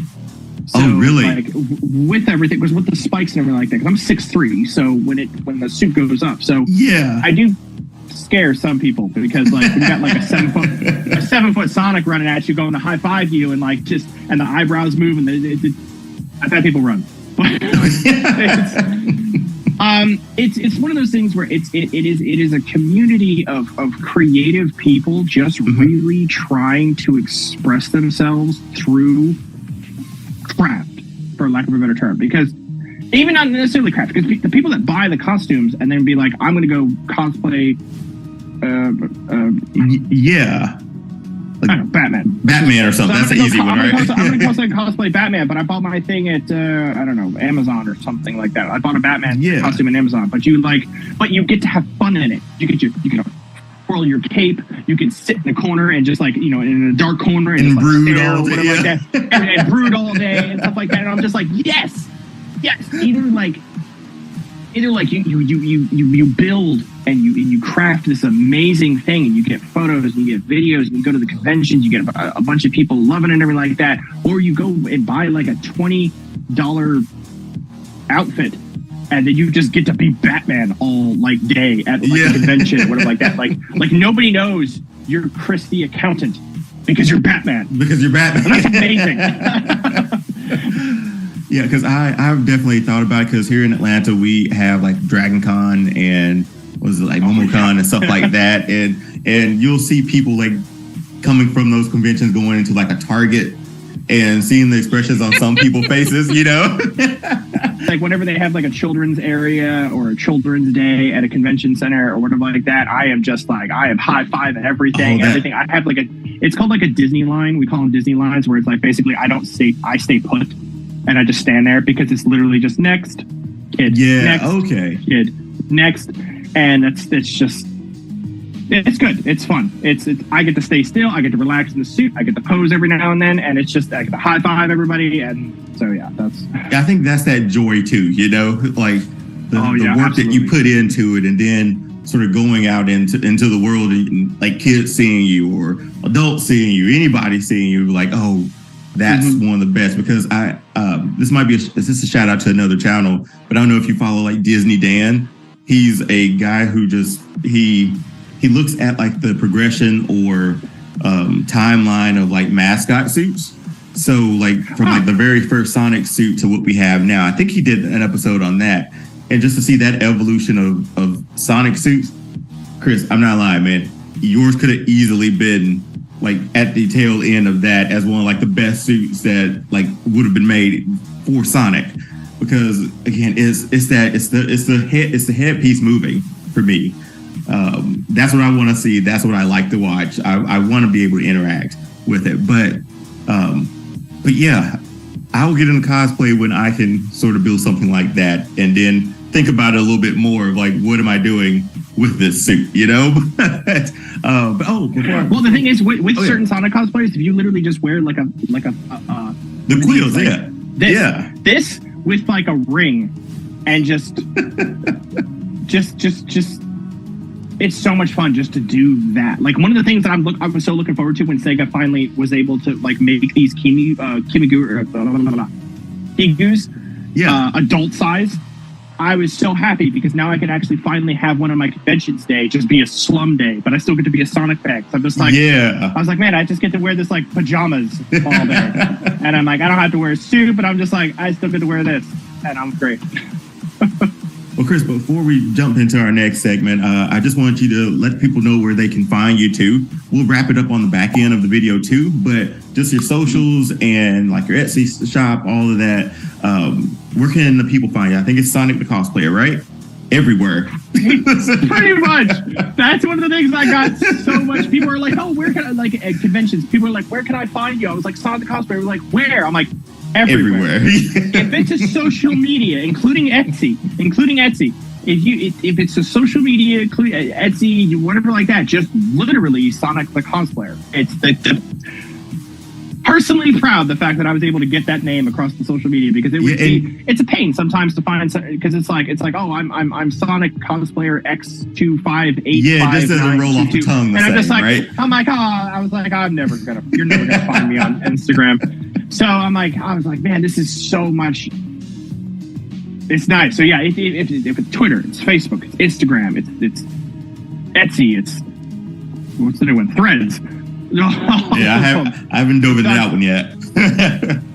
Yeah, it's Twitter, Instagram, but yeah, it's their whole, all of them. It's all Sonic the Cosplayer. Well, perfect. So next segment, we're just going to go into a little bit more of the Sonic the Hedgehog talk for Fandom talk. So, Chris, question straight out the gate. How did you become such a huge Sonic fan? Like, what was that moment that you were like, okay, this is my guy from here on out? What happened? Christmas 1991. Oh, that's a fateful day. So, it is 100% a fateful day, because my parents were gonna buy a Nintendo, and it was sold out. And they were like, okay, cool. We're going to buy this other system, because this other system comes with the game, because it also happened to come with bundled together. Yeah. So I believe my girl and I, we have a long-standing thing that there's a variant me where it's Mario the Cosplayer, because I went down that route. There wasn't a sold-out Nintendo. My parents got that instead, and I grasped a hold of Mario, and now I have Mario the Cosplayer, and it's just overalls with like a bunch of like Ghostbuster backpacks and stuff like that. And I was like, that's what it's going to end up being. But yeah, no, it was Christmas 1991, and I remember my sister got a dog, and I got this. Yeah. And I was like, and I've never played video games before. There's honestly, I was like 5. I was 5. So I didn't play anything up till then, because one, I probably didn't have the motor skills to do anything, because like at 5 years old, that's when you start getting the motor skills. Like if you hand me the controller at 2, I would have been like, yeet. Yeah. So, but like, so it was that, and then my mom, she'll always hold this over my head, and it's crazy because I tell the story all the time. My mom beat the game before I did. Oh, really? Well, it helped that she was like 20. She's older too. So, yeah. So she had a lot higher motor skills. I had school. She was a stay-at-home mom at that point. So I was just like, you had time. You had time. I had to go to school. So, but and she'd be like, no, I beat it before you. I was like, but I got all the emeralds. Oh, okay. That kind of went into that one, but it was one of those things where I think it was everybody was Mario, and then Sonic came out, and I, right off the bat, always just wanted to be a little bit different. Hence, Chris, you're preaching to the choir, man. This is the exact same story for me, so I'm just gonna let you keep going. This is the same story. Yeah, I just wanted to be just a little bit different, and I was just like, I'm just gonna, and it was just like Sonic, and because of that, 1991, 92, 93, 94, 95, during that time period, I mean, Sonic was as big as like Michael Jordan, Michael Jackson, if you encapsulate that, like, 90s is Sonic, Michael Jackson, Michael Jordan, and what else? Barney. That's about it. Yeah, this was like he was 90s when you think about it, because like Mario came out or had games in the 90s, but he was 80s. He was 90s. He was late 80s and he grew into the 90s. But Sonic was built in the 90s. He fit the 90s culture. And he's solidified in that 90s from Sonic 1 all the way to Sonic Adventure. And it was like a decade of just this little blue hedgehog. And because I was born in 1986, so obviously I don't remember the 80s, but the 90s I remember. And because of that decade, it was just solidified into I was like, yeah, this is who I am. This is Chris, I'm gonna stay in this fandom. It's just the exact same. It's the exact same story. Like I got a PlayStation. I had friends and cousins who had Nintendos, and they were fine. But then I see this, blue hedgehog, whatever. Honestly, didn't know. Probably at that age, I'm a year younger. Since you said 87, I was born in 88. I mean 87. You were born in 86. But I just remember seeing that and it looking way cooler than Mario. So that's straight up. I'm not even gonna. I love Mario games. Straight up. It pulled me over, and from there on, from that game all the way, it's just been Sonic for me as well. It was just something about the visuals of that first game too. And we'll jump. Well, since we were talking about games, let's go ahead and just jump into that right now too. And seeing how that was obviously the starter and the catalyst for a lot of, essentially all Sonic fans, right? We're going to put the brakes on right there as we finish up part 1 of my discussion with Chris, Sonic the Cosplayer. Tune in next week when we finish up part 2, when we talk about video games, TV shows, and movies, all within the Sonic fandom. Be sure to follow, like, subscribe, do all the social media stuff for All Star Fandom Show, and be sure to tune in next week as we wrap up our Sonic fandom.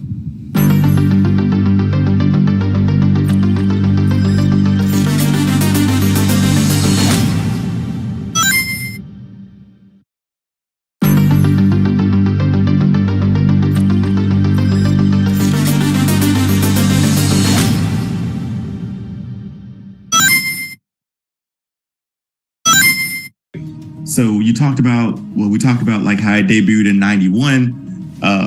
It came bundled with the Sega. So any system they sold, here's a game for you.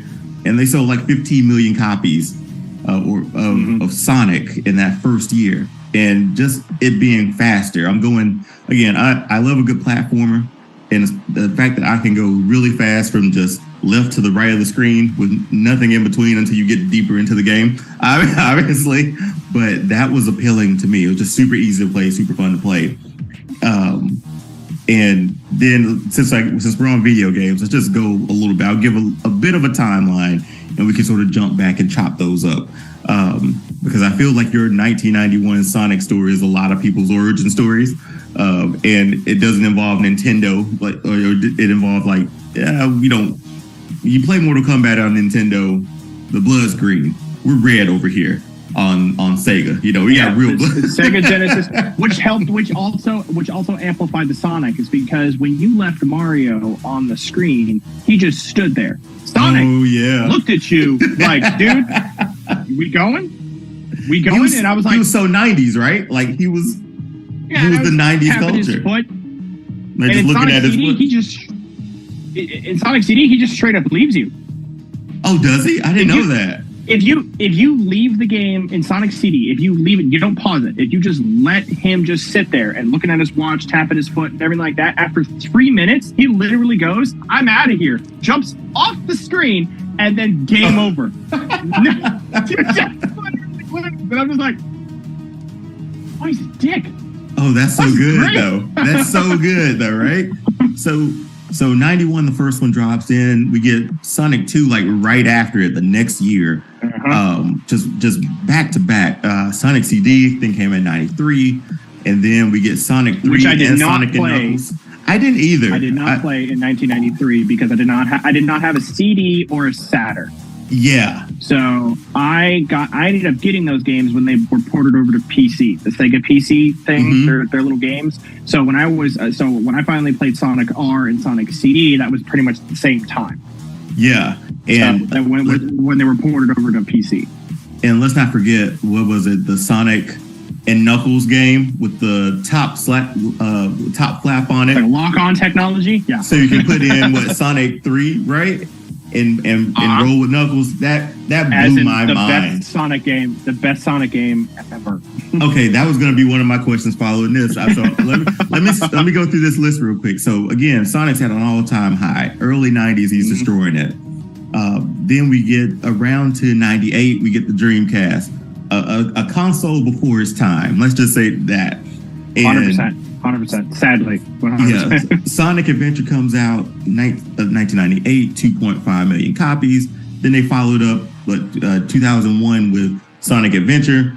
We get the introduction of Shadow in that one. Again, very, very Flash sort of storylines there. You got Reverse Flash, you got Flash, Sonic, Shadow.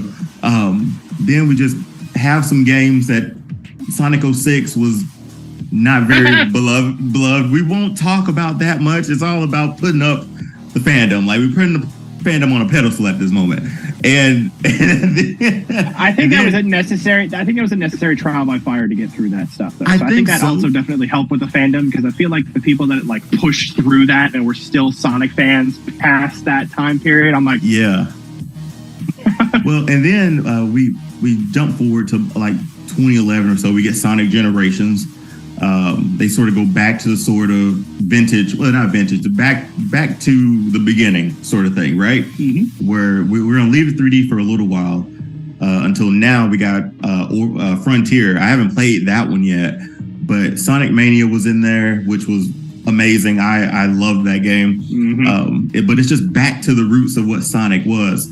So I think you've already answered this question. Like, what was that favorite game of it? Why was Sonic 3 or Sonic and Knuckles, however you stacked them, why was that your favorite of that series, at least of ever, I guess? Everything. It was music. It was level design. It was honestly story. It was like one of the first ones that had like a story. Like, sure, the other ones had a story. It's like, you're running through, you're busting up robots and everything like that. And it wasn't like Sonic 2 had a little bit more. It was just like, there's a big bad at the end, but it was still like Sonic 1. Sonic 3 had story. Sonic 3 had cutscenes, so to speak. It had a save state, which was, I'll tell you that sucked. Having to literally play through and then just being like, turn off, lose power, whatever it was. There went your save file for Sonic 1. There went your save file for Sonic 2. We ran up so many light bills. Light bills just keeping the TV on.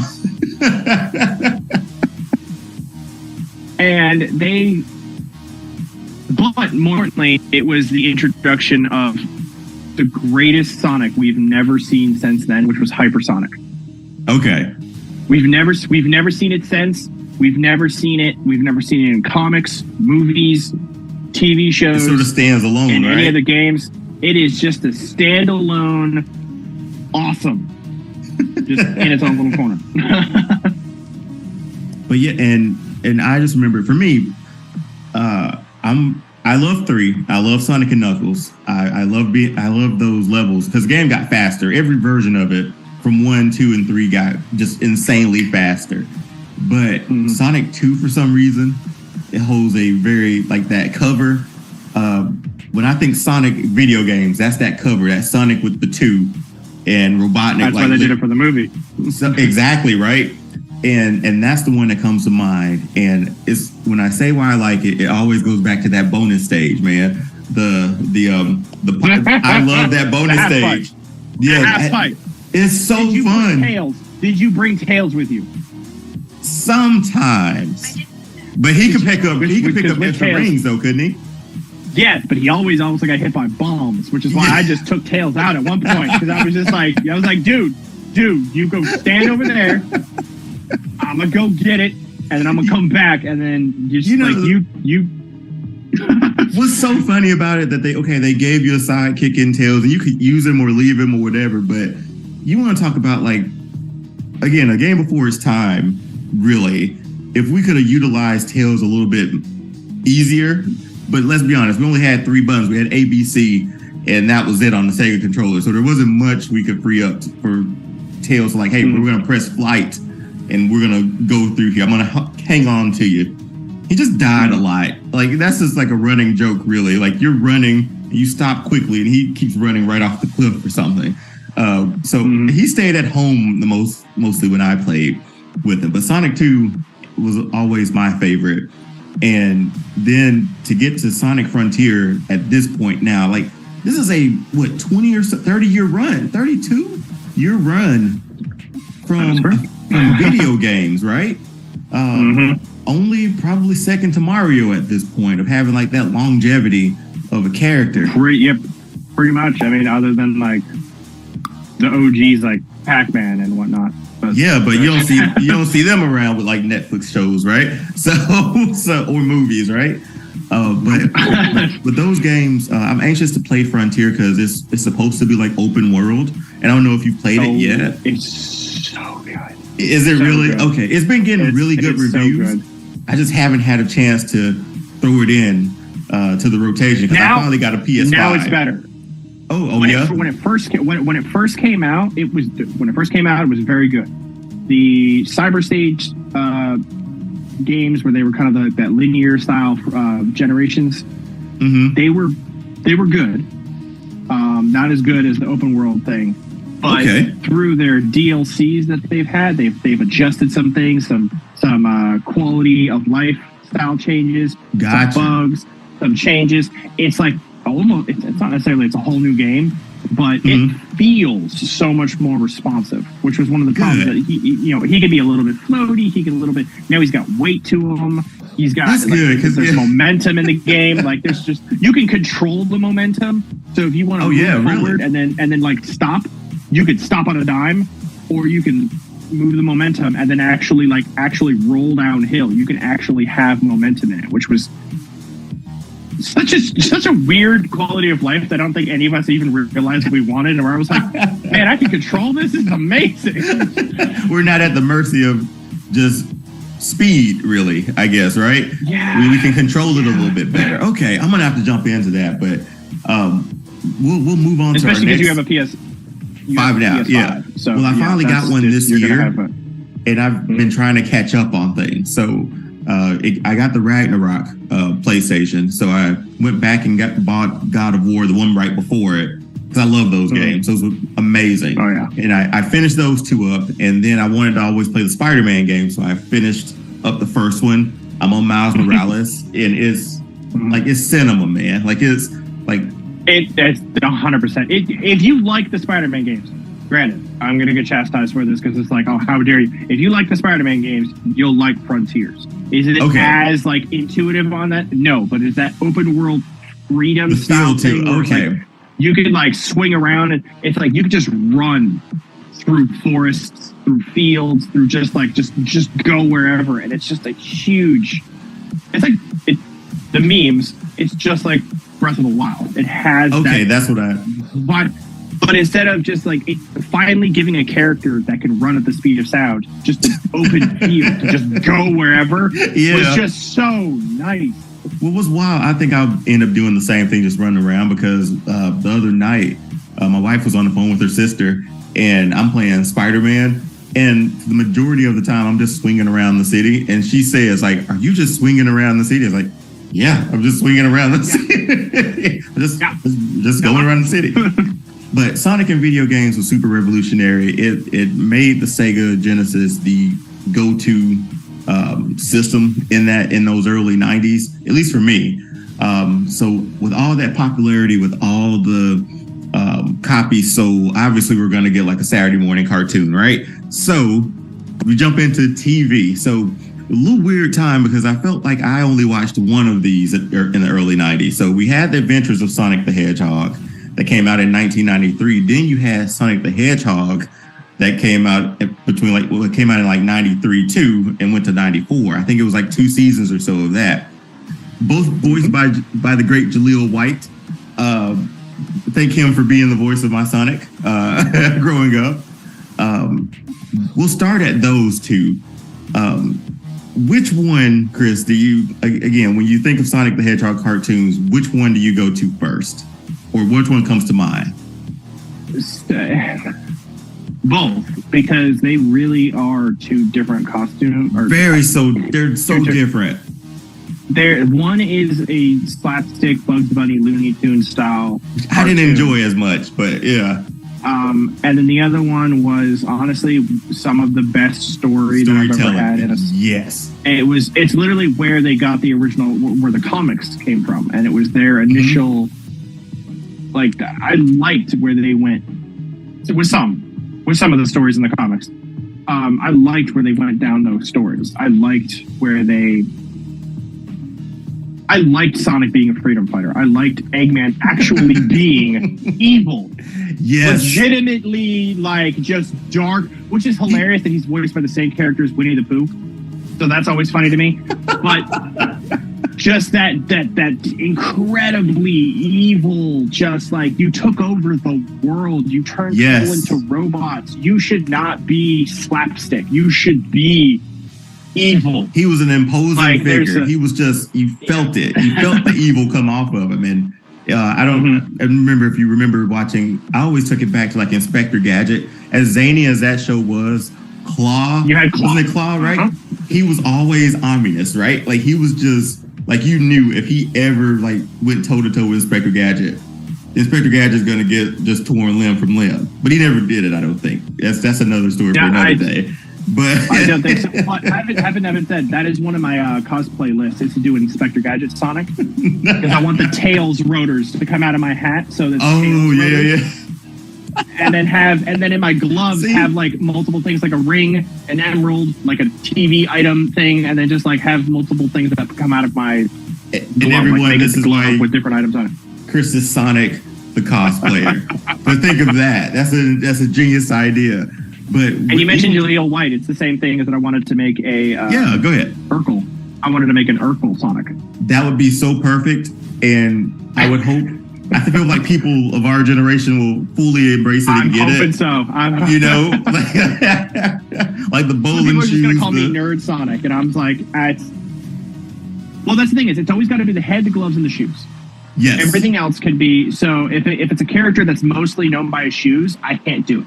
If it's a character mostly known by their face, it's so it has to be like a whole thing. Like, I can't. Sonic cosplayer can't cosplay other animals because their face. Like, I can't cosplay Rocket Raccoon because I not, at the end of the day, the people are like, I don't know what you're supposed to look like.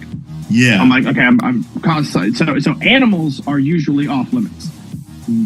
Weirdly enough, because it makes sense, because the whole animal is literally the makes complete sense. Yeah. So yeah. But I want to see that cosplay with Jaleel White with Urkel. That would be great. But the 93, 94 one was the one I always watched. It was on like Saturday morning cartoons too. It was like on ABC, I think. And I just remember the animation looking way better than the first one. It was a seriousness to it, even though like I'm super young at that time. But this would have been around the time I think Batman animated series was out too. So I gravitated to that too, or the start of it at least. Around 93, 94 probably. I think it was the start of it, because I think it was 95. Somewhere around there. I should know this because I mean I love the show, and I got Kevin Conroy's autograph. So but that just felt a little more interesting to me. I like the stories that went from week to week. So it made me want to made me want to tune in every week to sort of see where the whole story goes. Then that wasn't his last cartoon. He had Underground in 99, Sonic X from 04 to 06, Sonic Boom. That's the one with him with a scarf around his neck, right? Like and the sports tape. Yeah. I didn't like that design at all. And then you get Sonic Prime that's on Netflix right now, which I've watched, and it was surprisingly really good. That first season, at least, for it, because it's a little new take on like the Sonic story, at least, you know, adding in some other characters. But we talked about I know I've asked like which one of those first ones, but through that whole series of like just Sonic and TV media, what was your favorite and sort of why? I don't know because they're all very different too.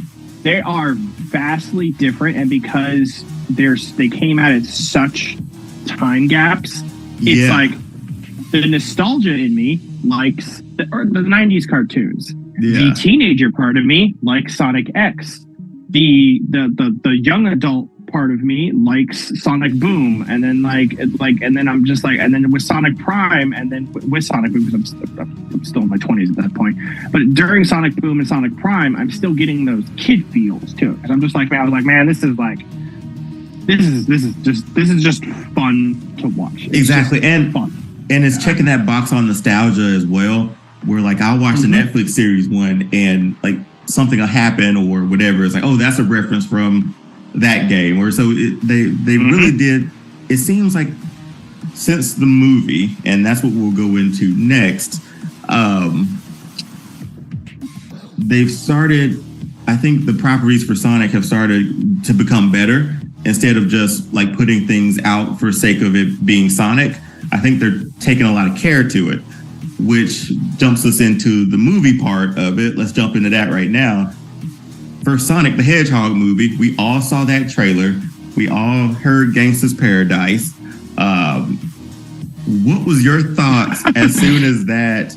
Because this was been like one time where like the people behind Sonic and just the what was Paramount and everything, just it didn't seem like they got it at that point. So this is my first question, your initial reactions when you saw that trailer and that Sonic.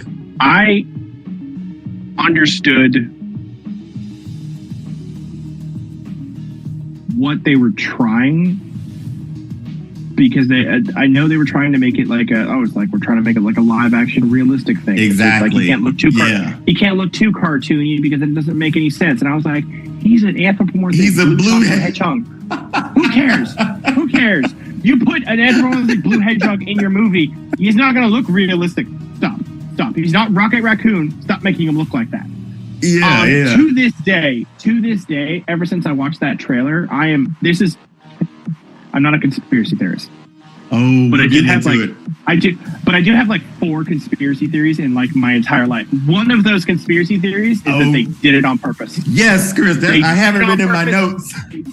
They did it on purpose to literally drum up a bunch of hype. And I was like, you can't tell me, because they got the movie so right. Yeah, I know, right? For them, unless they literally fired everyone that did the other stuff and was like, don't ever touch anything ever again. The only reason they could have done that to get the other stuff, like Sonic the Hedgehog 2, not even necessarily 1, but Sonic the Hedgehog 2 is literally one of the most faithful video game adaptations I've ever seen. Yeah. So for them to literally get this so right, and then just to have whatever that was at the beginning, I was like, there's literally only 2 options. Either you just straight fired everyone that was originally part of this and entirely hired a new thing, didn't tell anybody, or you straight up did this on purpose. Okay, so Chris, I wrote that in my notes for it because that was my conspiracy theory for this. Like I literally wrote rumor about Paramount releasing a bad model of Sonic on purpose so people would talk about the movie. Then within because everybody talked about it. Yeah, everybody. It was on the Colbert Show. Everybody talked about everybody. It wasn't just the fandom. It was everybody that talked about this. And I was like, that's a good way to generate hype. Not gonna lie. So let me give some context too. So if people don't know, so that Sonic trailer dropped with a Sonic that, like Chris said, if a blue hedgehog existed in real life and was like a real sort of hedgehog animal, whatever you want to call him, this is how he would look. They tried to go Rocket Raccoon.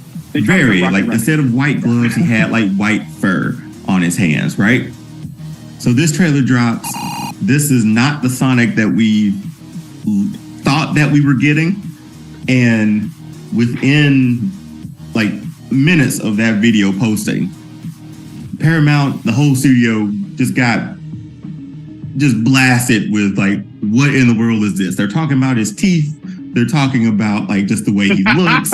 Like it was just a cluster bomb. And then the director at the time, I think it may have been the director of the movie, or who was over it? Was it Tim Miller?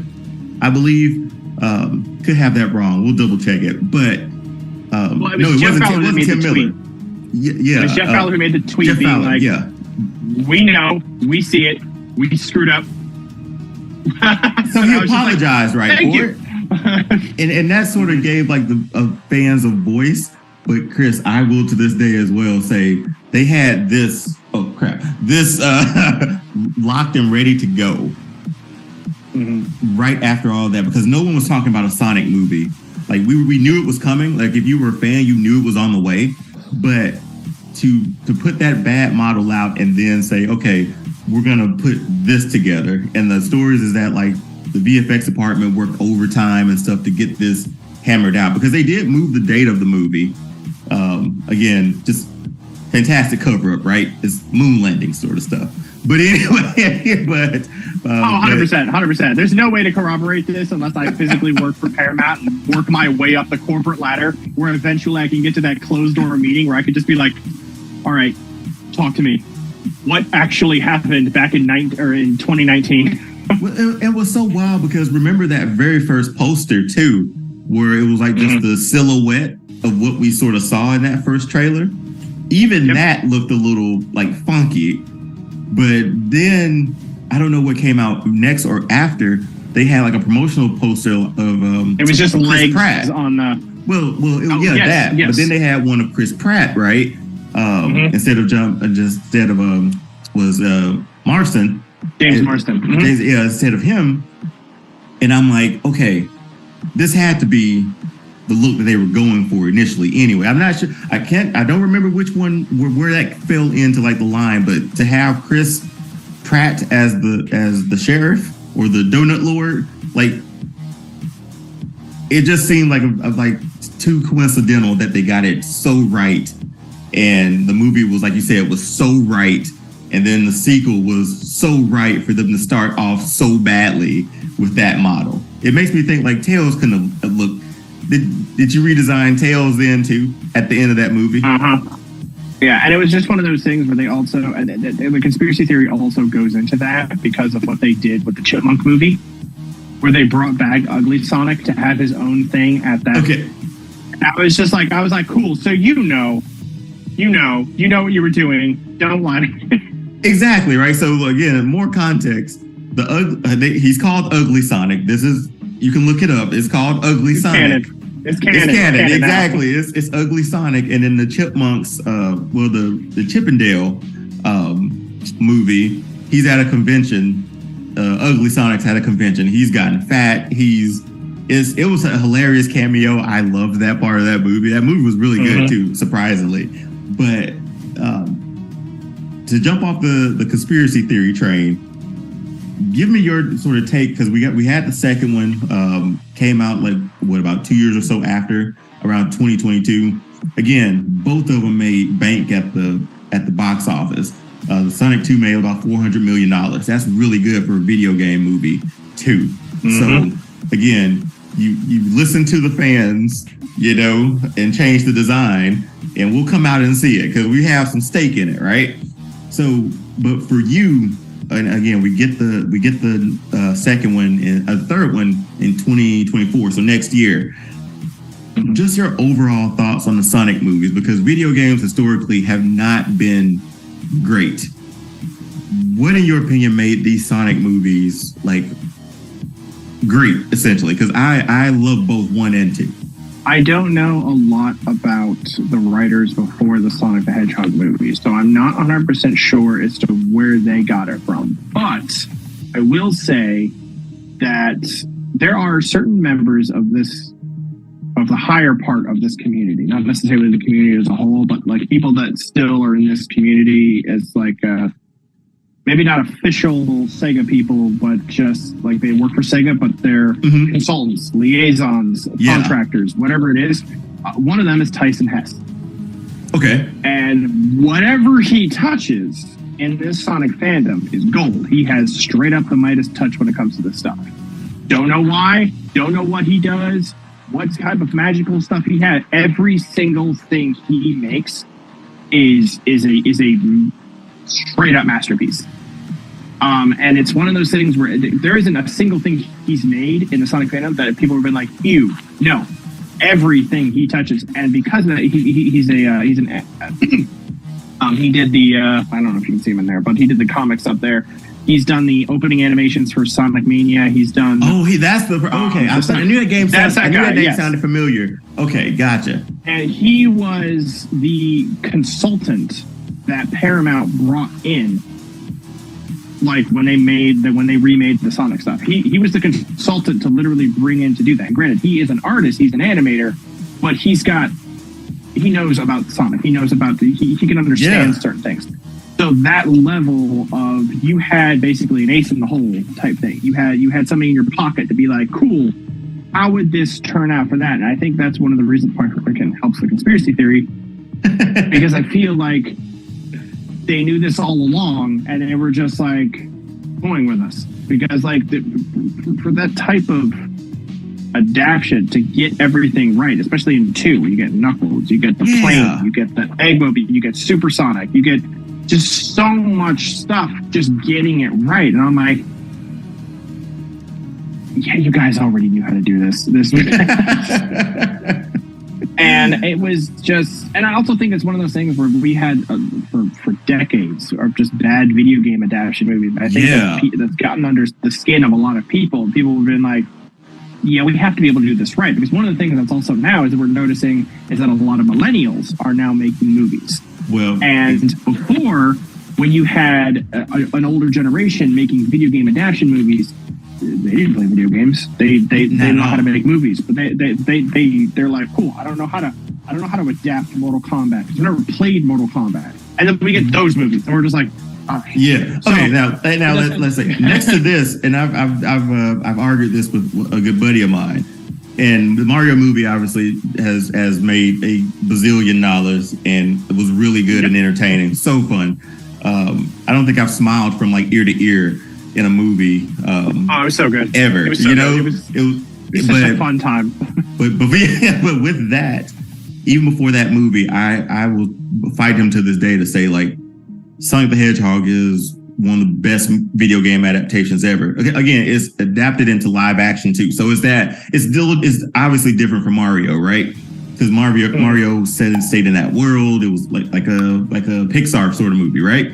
But with Sonic bringing him into like a live adaptation sort of movie, only that and Mortal Kombat 1 to me are on those levels as the greatest video game adaptations ever. This last Mortal Kombat we got, not for me. But it's like you said, the people who grew up with those properties are now making those properties. Just like as of this recording, and I think there's as of this recording, Seth Rogen has finally made Teenage Mutant Ninja Turtles. He's actually made them teenagers now. So I'm so looking forward to that. I saw that little clip where they were talking about how they were grocery shopping, and I was like, this is granted. Yes, I also did like those Michael Bay movies. Again, the first one from the 90s will always be like the be all end all for that one. But as generations move on, and we can see this with Sonic too, is people giving a little bit more love and care to those franchises than before than just money grabs, you know? Like now you have like a Seth Rogen coming out and making a Ninja Turtles movie. He's seen all the other ones before this, I'm sure of it. And he knows which ones that he likes. And he knows which ones he dislikes. And him being able to make those and watching the cartoons and stuff like that, similar to Sonic, we're getting people in now, or they're creators now who are taking that and saying like, okay, this is a Sonic I grew up with. Let's pick him up from 91. Let's drop him here in 2023 and have a fun time, you know? You don't have to readapt. You don't have to rebuild the wheel a lot of times, you know, especially with the character that has like 30 years of life within him, you know what I'm saying? Like a 30-year run is one hell of a run, man, for anything. And you still got new stuff, which is honestly amazing, which is, I'm loving every second of it because we have, what's the phrase? We are eating good.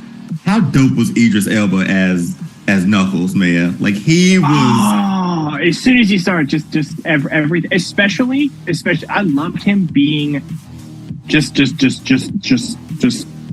serious Knuckles, but just him letting loose, where he's just like, I'm having the fun, and then he like throws the bat, and he's just like very clearly has no idea what's going on planet Earth. Where like Robotnik is like yelling at the screen, and he's just like, oh, they're typing, and Knuckles is just in the background being like dot dot dot dot dot dot dot. It's like, and it's just like Idris Elba is just having just so much fun doing it. And with the Knuckles series show that's supposed to be coming out at some point. Yeah, that's right. Yeah, I think it was slated for this year, this year or next. It is this year. This year, yeah. It's supposed to be soon. They said they were done filming and done everything like that. We don't have a release date. We're just soon.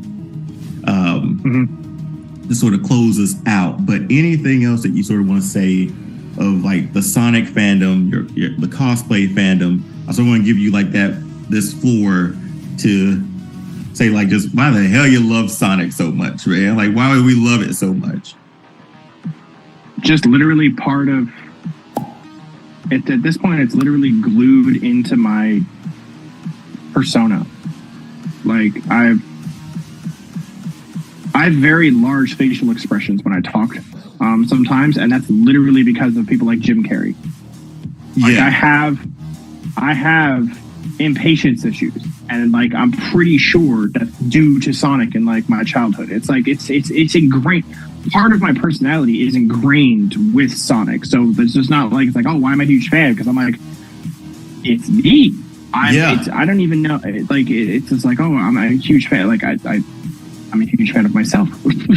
No, but I get what you're saying though. Literally, like there's so much lore in here. There's so much information about Sonic the Hedgehog. Like it's like those funny memes where it's just like all of this. It's like basic information and then like Sonic information in your brain. It's just like a whole thing. I just wanted to just first say like thanks for jumping on. Thanks for sharing your fandom. Thanks for being Sonic the cosplayer, because it all boils down to me like the love that fans have for certain properties or for certain characters or something like that. Like that's something like you said earlier is sort of like you are Sonic, and it's sort of like and my wife and I had this I had discussion before. I don't like villain movies because heroes are supposed to be like the best version of us. And the people that we usually gravitate, like a Sonic, he's the best version of you and me. Like that's and as a kid growing up and you're watching that, you're like, okay, I want to pattern a little bit of myself after this character that has like so much heart that you care so much about. And again, just thank you for sharing your fandom with it and putting the suits together. And I can't wait to see your next suits and all your other like Sonic themes. The things that you make, and you make all that stuff yourself, right? Yes. Yeah. So just from that point on, so yeah, we could probably go like another hour on this, but I'm gonna let Chris get out of here. And again, Chris, can't thank you enough for jumping on. And so this has been another episode of All Star Fandom. We covered a lot of Sonic material today. Be sure to follow All Star Fandom and All Star Fandom Show. Drop your fandoms in the comment section below. Maybe you'll be a guest on, or I'll reach out to you as well. But just from this episode alone, were you a Sonic fan? Like, how deep does that lore go for you? Like, obviously, Chris and I, 91 until now. So we've been down since 91. From the beginning. From the beginning, right? But drop down like best Sonic, favorite Sonic game, best characters, best villain, whatever Sonic fandom that you have. Feel free to drop in the comments. Like, share, subscribe, all the YouTube stuff, all the social media stuff. Again, Chris, I can't thank you enough. Again, make sure you follow him, Sonic the Cosplay at Cosplayer everywhere. And until next time, Sonic the Cosplayer at everything. At everything, yeah, essentially. So until next time, again, thank you for watching. Thank you for taking the time. Chris, thank you again. I'm going to thank you one more time. Until next time, peace.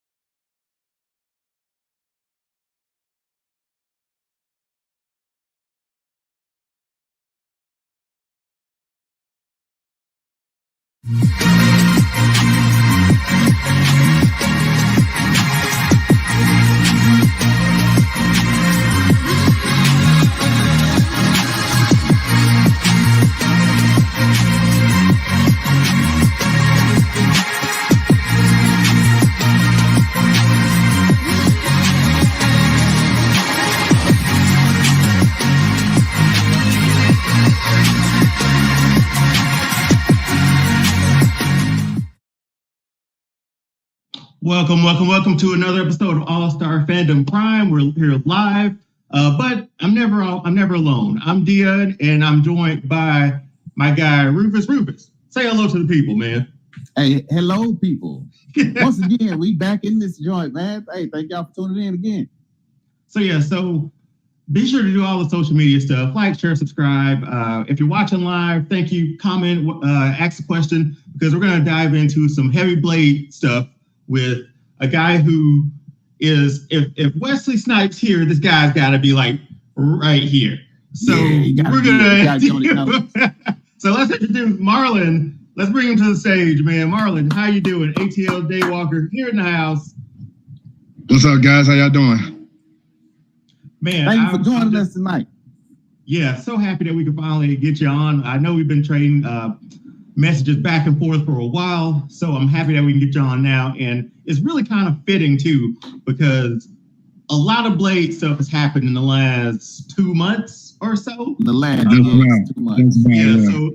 So we're gonna dive into that too. But Marlon, I want to give you the floor real quick to introduce yourself and let the people here know about you. All right. Hey, what's going on, everybody? My name is Marlon, aka ATL Daywalker. I was born right here in Atlanta, Georgia. I am a cosplayer, and by far, I'm pretty sure most people that been to these cons here in Atlanta, yes, I do the Blade cosplay. So yeah, so that's that. Oh, you've seen him, and I told Marlon this when he got on, that I remember my first Dragon Con last year. I get to the final hotel, the last one, and there's like just a group of Blades right there. Apparently, they're called the Brotherhood of Blades. Is that correct, Marlon? Blade Brotherhood, yeah. Blade Brotherhood, yeah. Okay. So I got this quarter and saw these, just everybody was Blade, man. Like I was like, I'd love to be in that group. And then so I think shortly after that, because they had the Black Geeks of Dragon Con panel and stuff last year too. And I think after that, I probably started following Marlon around that time. So again, man, thanks for jumping on for us. My pleasure, man. Glad I was able to do this. Yeah. So we're going to jump into your Blade fandom and everything under that umbrella, and we'll go over a little bit of your cosplay too. So, big part of your cosplay. So one of the big things now is like, obviously, man, I know I sent a set of questions, but I've come up with new ones as I've come up. So I apologize in advance. And just to warn you, Marlon, we do go on side missions, so just hold tight. Gotcha. I keep that in mind. Perfect. So real quick, so just looking at this, so like your origin story fascination. So like what initially drew you to the character of Blade? Was it the comics, the movies, or something totally different and something else? Actually, what drove me to this character was my first introduction to this character was back in it was in November 18th, 1995. It was on the Spider-Man the Animated Series that came on in the early 90s. And it was season 2. Yep, it was season 2, episode 9, and that's when my first introduction to the character, and I remember watching that and the next episode after that, and it just caught my attention ever since. And of course at the time we didn't have internet at the time, so I didn't know much about this character. And right until the movie came out, and I still hate it to this day. I didn't get to see it in theaters, the first one. It made me so mad, but I'm over it now. Anyway, so, and I'll tell you that another time. But then like over the years though, then I kind of got able to understand the full story of the character. And so yeah, he was very intriguing. And then, but I had to say, of course, then now, and like I said, when the internet took about, then I will go way back and see the couple of images of him back from the 70s, and I'm like, okay, that's the original. So, and then he's been around for what, since 1973 when he made his first appearance in Tomb of Dracula back in July of 1973. Yeah. The biggest like like creative liberties with the character is like years ago when I saw this image of Blade, the one on the far right, and I was like, I should have flipped these. I should have put them in that order, but now we get the Blade like Snipes sort of has coined, right, or given life to. But I would multiverse jumping. Give me that Blade right there, the one with the fro and the green. You know, that character was kind of on point at the time with, you know what I'm saying, with Blackula and all that. You know, you know what I'm saying? So it was kind of on point the way they developed him. The way they developed his look, I like that look too, man. With that, with that open collar, that butterfly collar dog. But I think this is the one that we all three of us, can get on board. Yeah, that's the one. Yeah, and that's the one that I was doing. Right? Yeah, and that was the one in the middle. That's the one that I pulled off in back in it was in October of last year when I went to the AWA, and that was the first time. And then like I got to be honest. I didn't think people was going to recognize that version of Blade. But as soon as they saw me, they were so blown away because they had never seen nobody did that version of him down here before. So and if you watch that episode of Spider-Man, you would recognize that from the time he was jumping off buildings with the motorcycle on a motorcycle, yeah. and even before the movie. Yeah, and even before the film came out, he still had cool weaponry. So but then of course, I did it again at DreamHack last year, and oh my God, people were just so blown away when I did it at DreamHack, and I really had no intentions of joining doing the contest in that at that event, but what really amazed me was that even though I didn't win the contest, but like a few people got mad when the contest was over, and a couple people got mad because I didn't win. But I told them, and which I was very flattered, and I really am. But I told them, I'm just here to have fun, and I'm doing just that. I feel like, hey, when people come up to me and say that they love my cosplay, then they want to take a picture with me or of me, that's even more rewarding right there. So I'll take that over anything. So, that's so good. I think, and that's why, like that was your experience. That was my experience. I think even in videos before, when Rufus and I did our Black History one a year ago, that was my first interaction with Blade. That was my first like, holy crap, who is this? Who is this guy, man? So it's cool. That's your story too. So that's even awesome with that, I like that. Even with that sort of 70s sort of look of Blade too that we saw. And Rufus, you brought it up a little bit. So like just the cultural impact. So Blade is one of those first successful Black superheroes in mainstream media.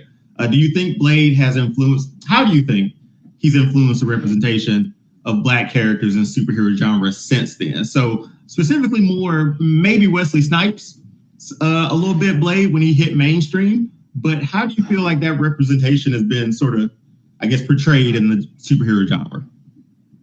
Well, because, at the time of the superhero genre and films-wise, there were some that just wasn't there, especially when the 90s came about, because, we had Meteor Man that came out in 93, and then after that, I think Spawn came out in 97. Meteor Man is a classic now. I love it. It is. Meteor Man. You know what's so funny? And this is what most people don't realize, too. I think, like, right after the film came out, and then I think Marvel offered it for an issue deal to be distributed as a comic book. Oh, really? After the really? Yeah.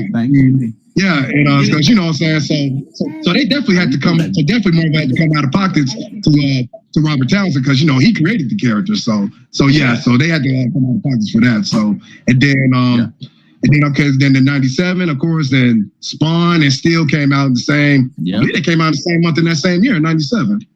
And then after that, then Blade came about, and which happened to be Marvel's first successful film, even though it may not be Marvel's first produced film because they didn't have a production company at the time either. So I believe Marvel's first production was X-Men that came out in 2000.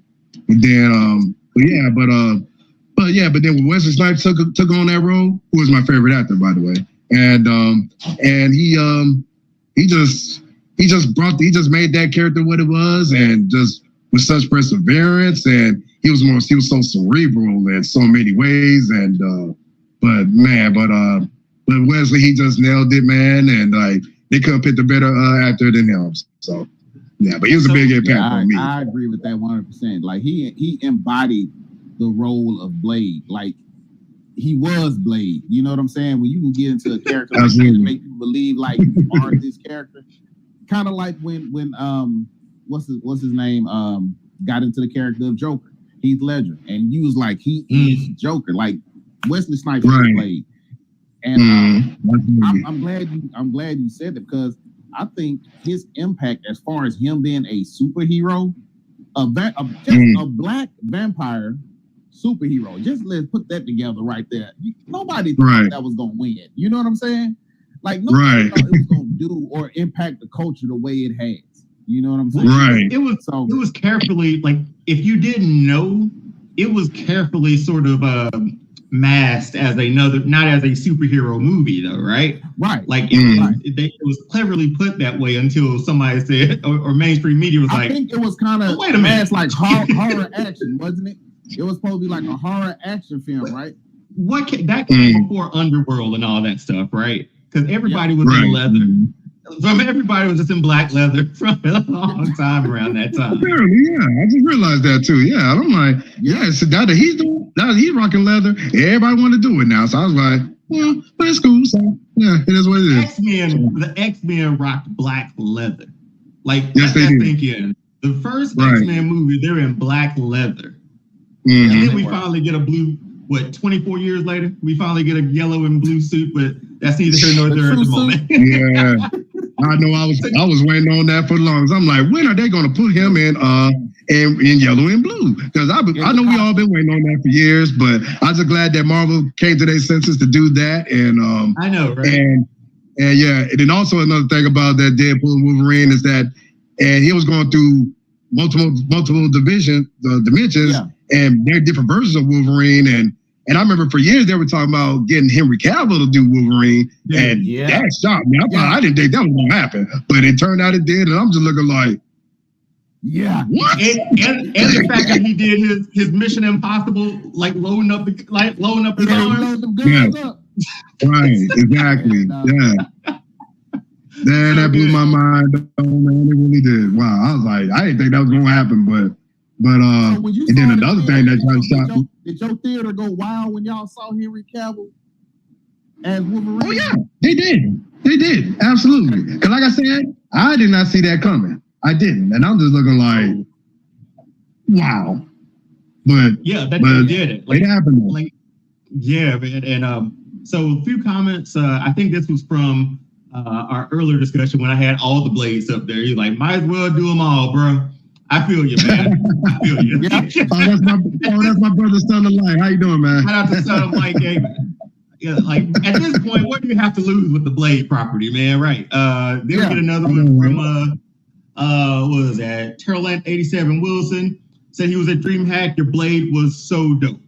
So appreciate it. Thanks, man. Appreciate it. We have pictures and stuff here to go through as we keep going. But as we talked about Blade again, we're talking about Blade the whole episode, but the last month or so, he's gotten his flowers, right? Like he's Wesley Snipes and that character has gotten their flowers, right? So this is such a good thing to see. This is such a good thing to see. This is such a good moment in time.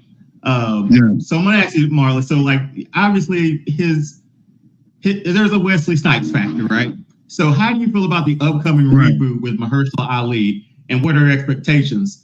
And when you finish that one, and we'll go over a little bit, how good was it to see Wesley Snipes back?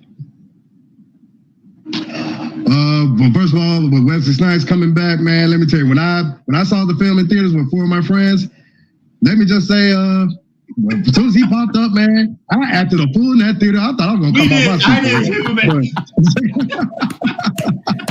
And all of y'all squealed like,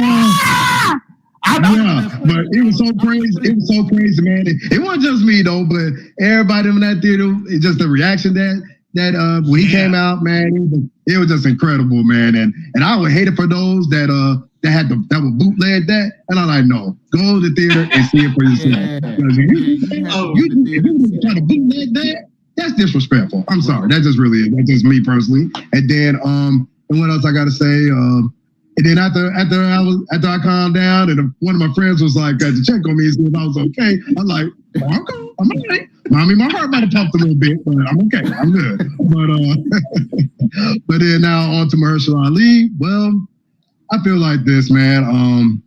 First of all, he's a very talented actor on so many levels. To be the only Muslim actor to win an Academy Award 2 times in the same category, Best Supporting Actor. Yes. I just think I think me personally, he just got to make some adjustments as far as building muscle, get some martial arts training in, and learn weapons and tactics, and also have that cerebral edge that he had as Cottonmouth in the Luke Cage series.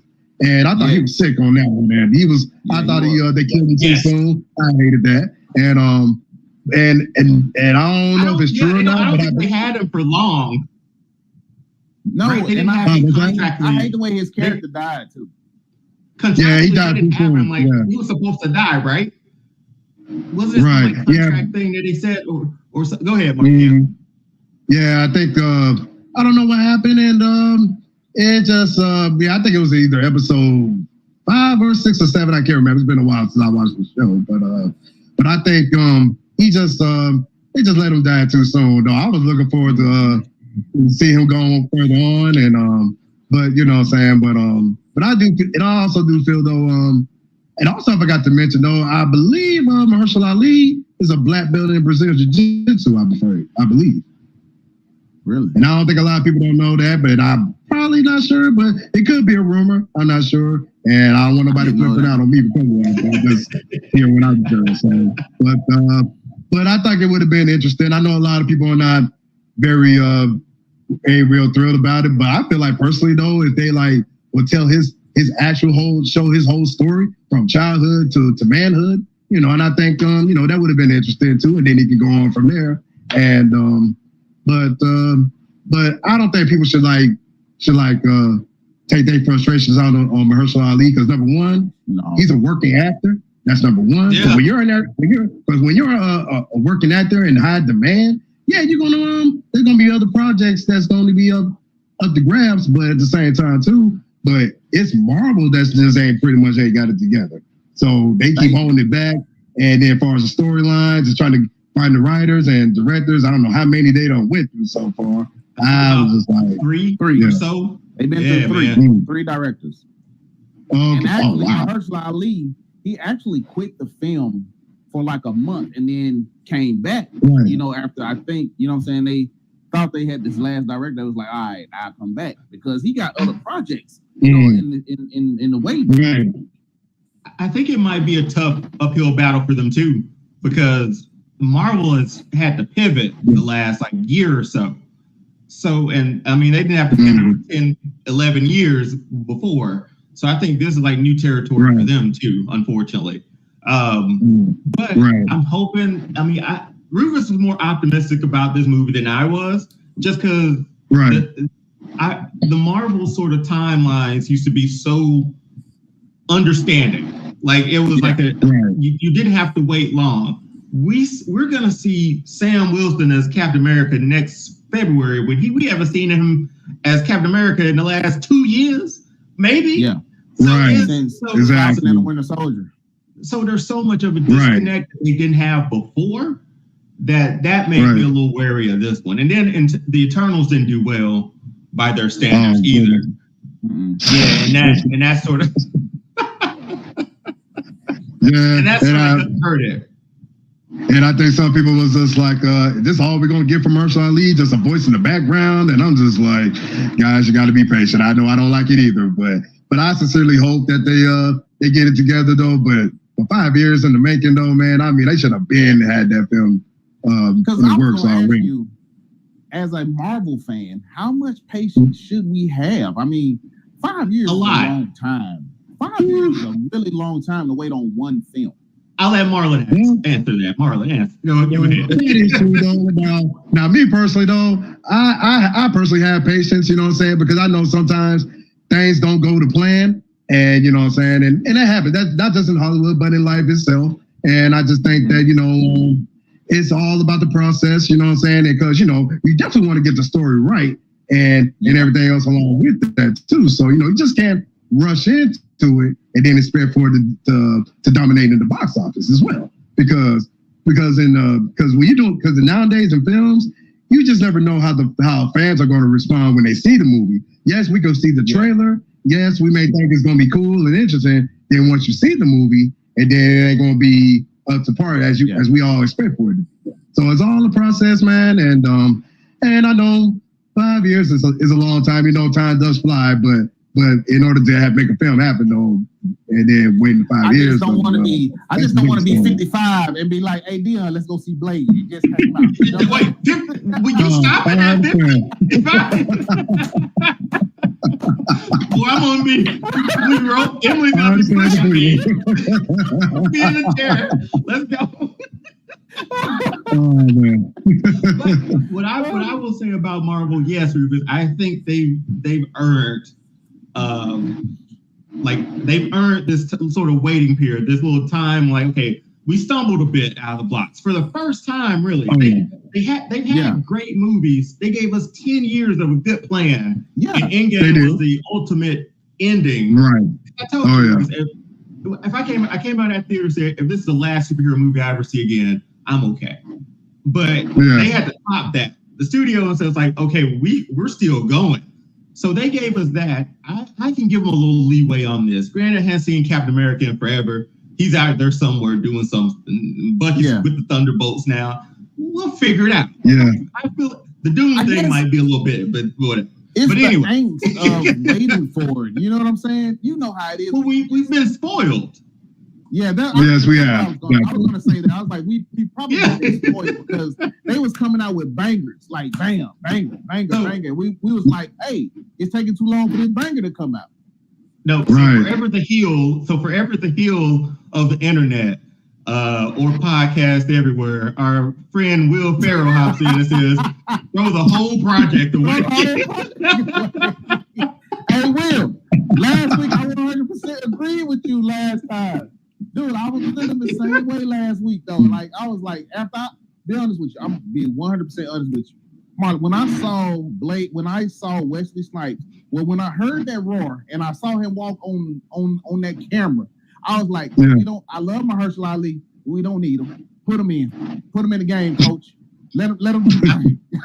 Okay, Marlon. So, what was your thought on that? Because I'm speaking for myself and probably for Rufus too. We came out of that movie and was like, hey, he still got it. Let's figure this out. Yes. Yeah. What were your thoughts after the movie, after Deadpool? Oh man, after that, I'm like, man, that man ain't skipped a beat. Not a bit. Because the way I look at it though, it's like I remember watching some of his interviews. He did stated that he had to like really like put a lot of work into his workout routines and all that, in order to nail the performance. Because he's 62 years old, just turned 62 at that, but for some people, they feel that age is a factor. And me personally, I don't think it is. And I think it's all about how you take care of your body. Mm-hmm. And he does.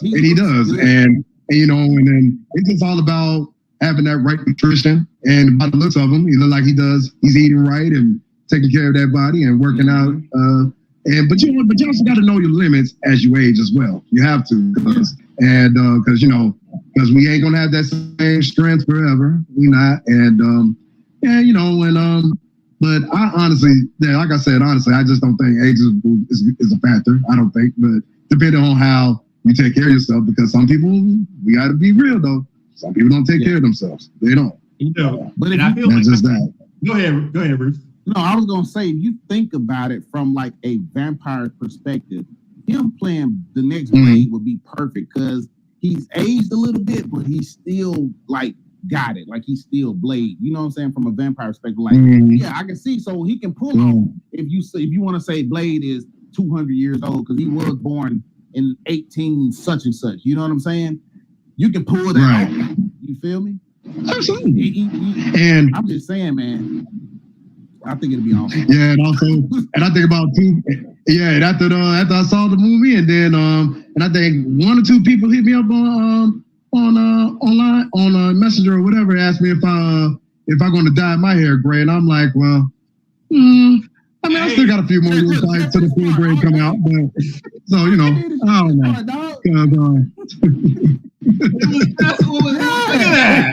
Look at that!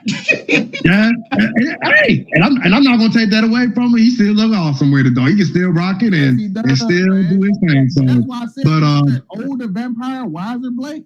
Shoot, give it to me. Come on. Well, I'll tell you what.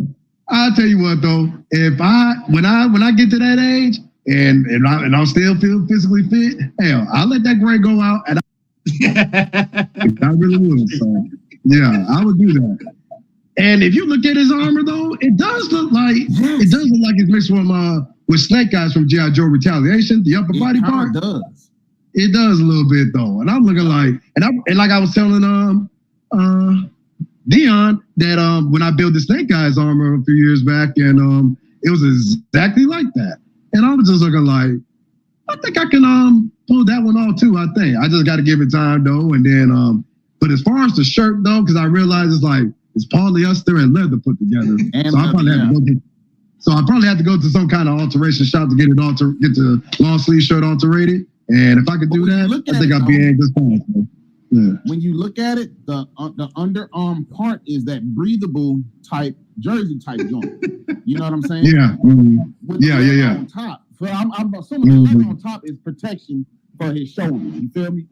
Because that leather, you ain't gonna cut that real tough. You know what I'm saying? No, I agree. I agree with that. No, well, I like and, that. Well, yeah, I do too. And then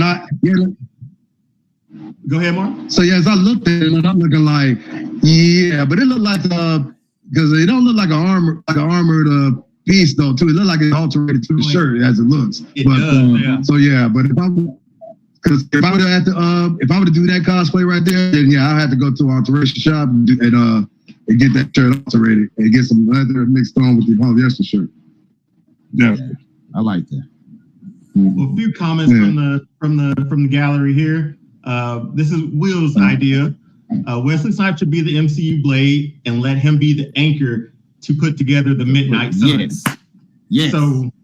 Yeah, I agree. But you know what? We just gotta wait and see what happens with this thing with Mahershala Ali first. But if that doesn't come through, then yes, and I'm all for Wesley to take over there. Cause yeah, but again though, but he may have his work cut out for him because as he aged. But like I said before, if he just take care of himself the way he does and still stay sharp with his stuff, I think he'll be fine. Definitely. I'm saying we getting Harrison Ford in February. He about 90. Come on.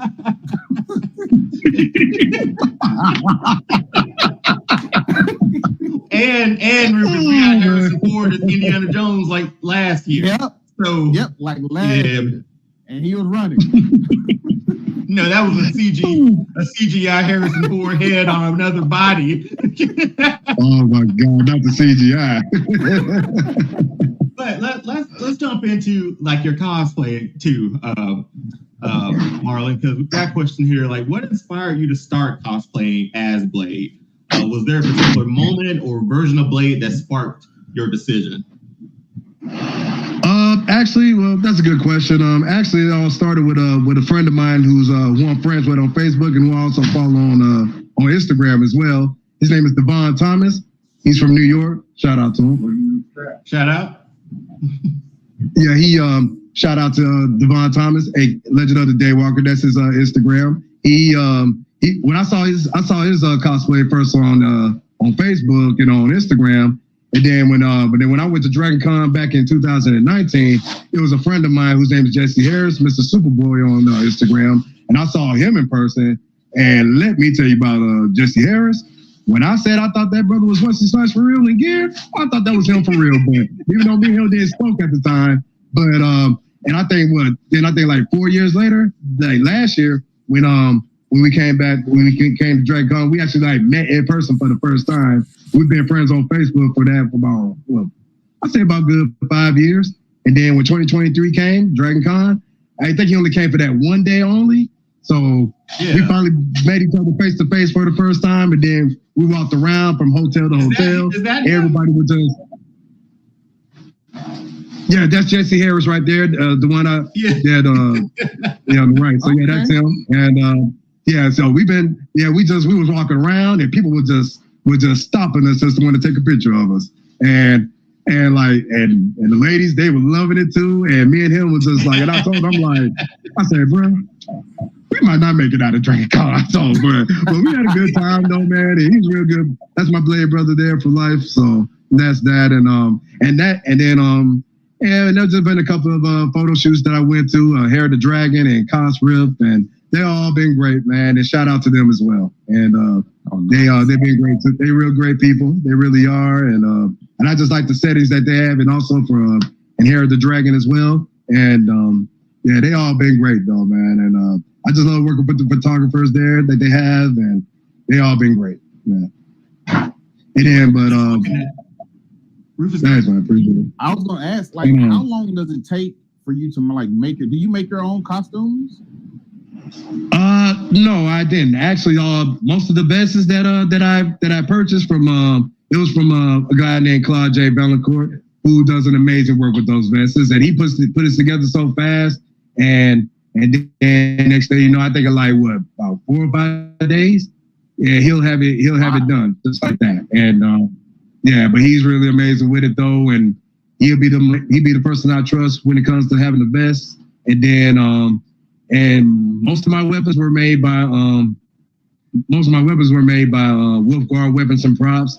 He's amazing as well, and I'm also friends with him on Facebook and Instagram as well. And so yeah, I can't really take credit for all the movie versions of Blade, but as far as this one that you see right here with the leather jacket, leather pants, and the long leather boots, that's the one I put together by myself, everything. Nice. And even though it was all the jacket, the pants, the boots, everything you see there was all bought on Amazon, but I just kind of just resurfaced everything, put it all together myself. So, and then certain things the State Sword was already made, and there's 3D printed. And I got that from Etsy as well. And but everything else, it was just all from Amazon, and I just kind of rearranged everything and make it the way it was right there. That's what's up. I'm gonna say something. As a Blade fan, I appreciate you doing this. And I'm gonna be at Dragon Con. I'm gonna have some water for you too, because it's gonna be hot. And you gonna be around with your leather on. So come find your boy. I'm gonna be ready for you. Well, I'll be looking for you, but also though, like I said, I worked at UPS for 19 years. I can handle the heat just fine. So, but at the same time too, I know my limits too. So I got to drink water while I'm at it, and plus I know and another thing too at these conventions too is that people do not eat enough or drink enough water. I've seen people pass out and everything, and I'm just be like, come on, y'all got to take care of yourselves. Now, I know I put a lot of work into your costumes. This is my first one, so to wrap up, y'all got to give me some secrets. Do I need to bring some snacks with me or something? I mean, it's just I did. If you're the kind of if you're the kind of person that's on a budget, then definitely bring some snacks with you. Definitely, because it can be a bit pricey, but it's somewhere along the way too. You got to eat too. So yeah. Yeah, it was it was very reminiscent of our trip to Disney. We were like, hey, we got a line, man. Snap into the Slim Jim while we wait for this. You're going to be standing there for about 45 minutes to an hour. You're right. and I still haven't got on that daggum ride. The one we went to Animal Kingdom to ride. An Avatar ride. I didn't get on the Avatar ride because it was a 2.5 hour wait, remember? You never rode? I rode it twice that day. Nope. Okay, that's no ride. I'm sorry for the side mission, Marlon. My bad. I apologize. It's cool. No worries, man. So we sort of dove into your crafting and stuff. Rufus brought it up. The jacket, the vest, and everything looked great, and all the accessories too. But that cosplay community, how has cosplaying as Blade connected you with other fans or cosplayers? Have you and obviously I think you participate in groups. Obviously you can talk about the Brotherhood. But yeah, just how is that? Describe that cosplay community of how welcoming they are. Because I've talked to a lot of cosplay players, and that community is very tight. So just from your words or your idea, what are your thoughts on that? Oh man, they were very welcoming, you know what I'm saying? And I remember because I remember when my friend Devon at the time, when we talked about cosplaying baby before the pandemic hit. And so during the pandemic, that's all I was doing, just getting it all together. And I was able to buy 3 vests that year, like 2 versions from part 1 and 1 from part 2. So that's 3 of them all together. And then, and so when we were finally like here in Atlanta, when they finally were opening up and doing cons again, which the first one I was going to that year in 2021 was in Atlanta Comic Con, and that was when I made my Blade cosplay debut there, and just the reaction that I got from people, man, and it was just, I was so blown away myself, and I was a bit nervous too, because I said to myself though, you know, and I had never wore leather pants before in my life until that day. I was nervous. I really was. And did you have my first mistake was you have a spare? Yeah, my first mistake was I should have did 2 things: either get some leggings to wear it underneath the pants so I keep my legs cool and dry, or I could have went to an alteration shop and get some fabric added onto it. And so when I came back home, as much as I enjoyed myself at that event, but when I came home, I came out the pants so fast, man, I felt like I came out the desert, I swear. But that was that one-time thing. After that, never again. So I was like, so I played it smart this time, and after that, I ain't stopped since. So, and but the cosplay community though has been awesome. It really has, and it just really like was a life changer for me, because as a kid I missed out on a lot, and then I remember going to get into the cosplay community back in 2018. Like, I had no clue what I was getting into.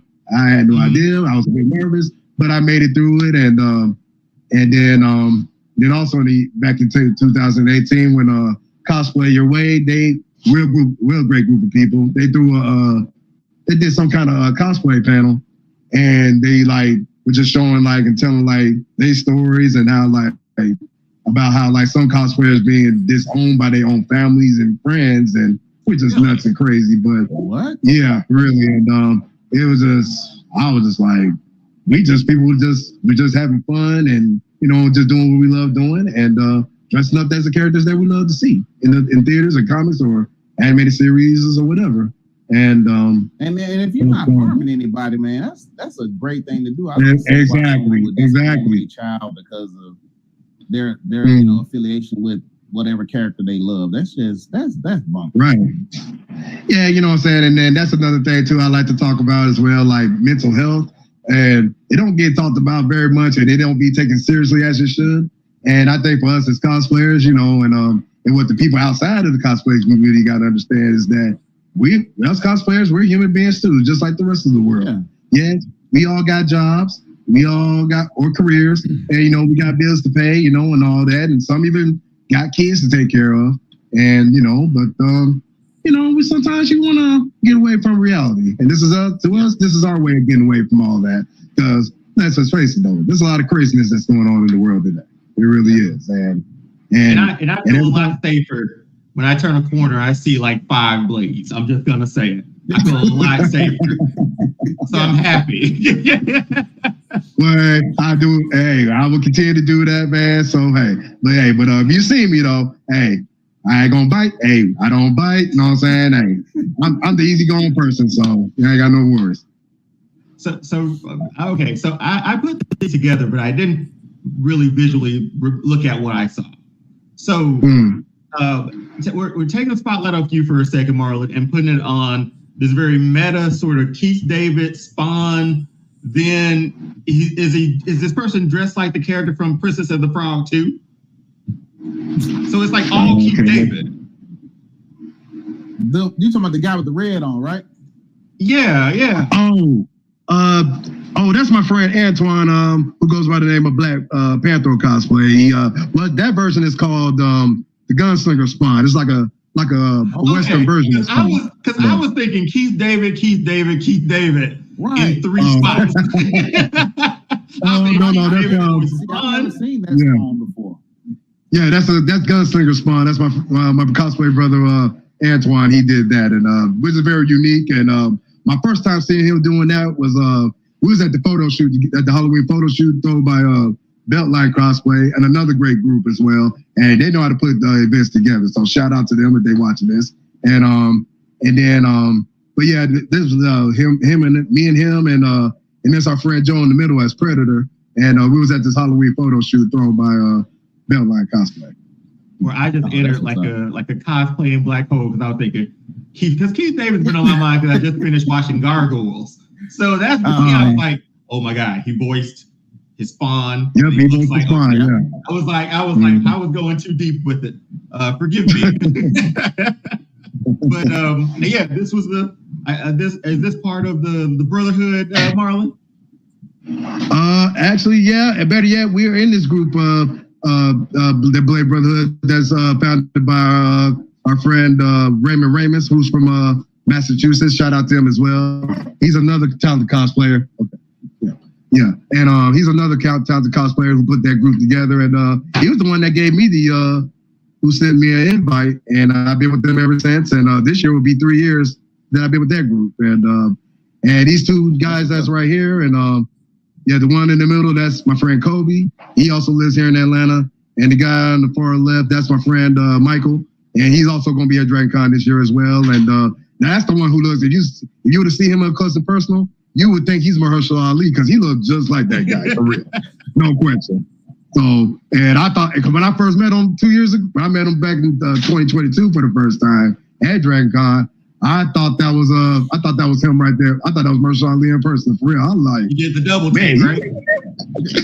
So, but yeah, they're real good group of people, man. And I tell you though, like I just every time we all get together, man, it just, you know what I'm saying, it's just mind blowing. It really is, and in a good way, of course. But yeah, they're real good people. Man.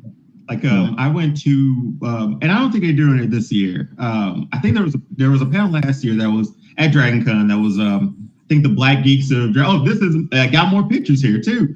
Nice. Rufus, we gotta get in the gym, big dog. We going hard next next Labor Day. Yeah. Next Labor Day, man. Yeah, that was at DragonCon last year as well, and yeah, that's my friend Jesse, and that's Rambo Cosplay, and because like I said, it was that guy in the back, Rambo Cosplay. We were talking about doing a parade for this year, but like I said, him or nobody ain't got with me on that, so don't look like it's gonna happen. Yeah. But at the same time, though, I'm still gonna go in there and represent. So yeah, I'm doing this stuff. That's what's up. Well, I think this sort of leads us into our last question, just your future cosplay plans. So upcoming events, where people can find you cosplaying as Blade, and are you considering too any like updates to your costume, or like what can you tease something for us, or something that you're working on possibly? Well, like I said earlier, man, but before we went on live, I just got through putting the vest together on for Blade Trinity vest, and I just got done doing that, putting that together, and so they definitely going to see that at DragonCon as well, and so that Saturday and that Sunday I'm gonna do Blade Trinity, and then on that Friday I'm also going to do the Night Stalker Blade from the Spider-Man animated series, and I'm gonna rock the silver scarf with that one. And speaking of that one, I need to tell you when earlier this year when I did when I was marching with Momocon and Beltline cosplay at the St. Patrick's Day parade, and I remember a few people from the Beltline group was like, if you're going as Blade, how are you gonna represent in the St. Patrick's Day parade? So what I did was I got some shades with the black lenses and the black frame and the green lenses. And I had a green scarf, and also like the scabbard was black and green to hold the sword. So that was black and green, and okay, that's nice. And man, I tell you though, when I say I felt like a rock star that day, oh my God, women were screaming, and 3 young bucks wanted to which was coming outside from the audience, they wanted to just take a picture with me instead. And I ain't gonna lie, for a minute, I had my fist ball ducked. So I thought me was gonna get it on or something. Well, but other than that didn't happen. Thank God. Yeah. So they just wanted to take a picture with me, and I had to hurry up and take a picture with those three, and then I had to march on with Beltline and MomoCon. So, and of course, and then I did it again at Ranger Stop, and I did the green again because Jason Davis Frank's his daughter Sky Frank, who I met for the second time. So I brought the green scarf because just to show that how much I was a big fan of his, and it's still heartbreaking that he passed away. Though I still can't believe it. It is. Yeah, I think Dion and I both teared up when we heard about that. Was that because when Jason Frank passed away, we both sort of we both teared up on that one, just because I don't know, man. He's the ultimate Power Ranger. Like, absolutely. Hundreds of them, and I will never forget the Green Ranger hopping in that Megazord and wrecking shots. Everybody.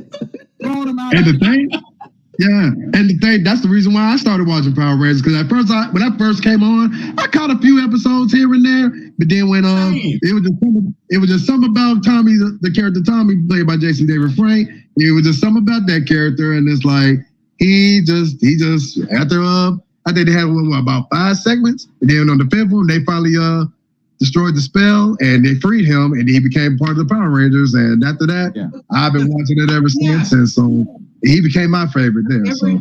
Because every episode you waited around to hear that flute from that sword. Before then, you were like, okay, Red Ranger, I'm gonna be the leader. You were playing, right? Or maybe you're Zach, or maybe you're the Black Ranger.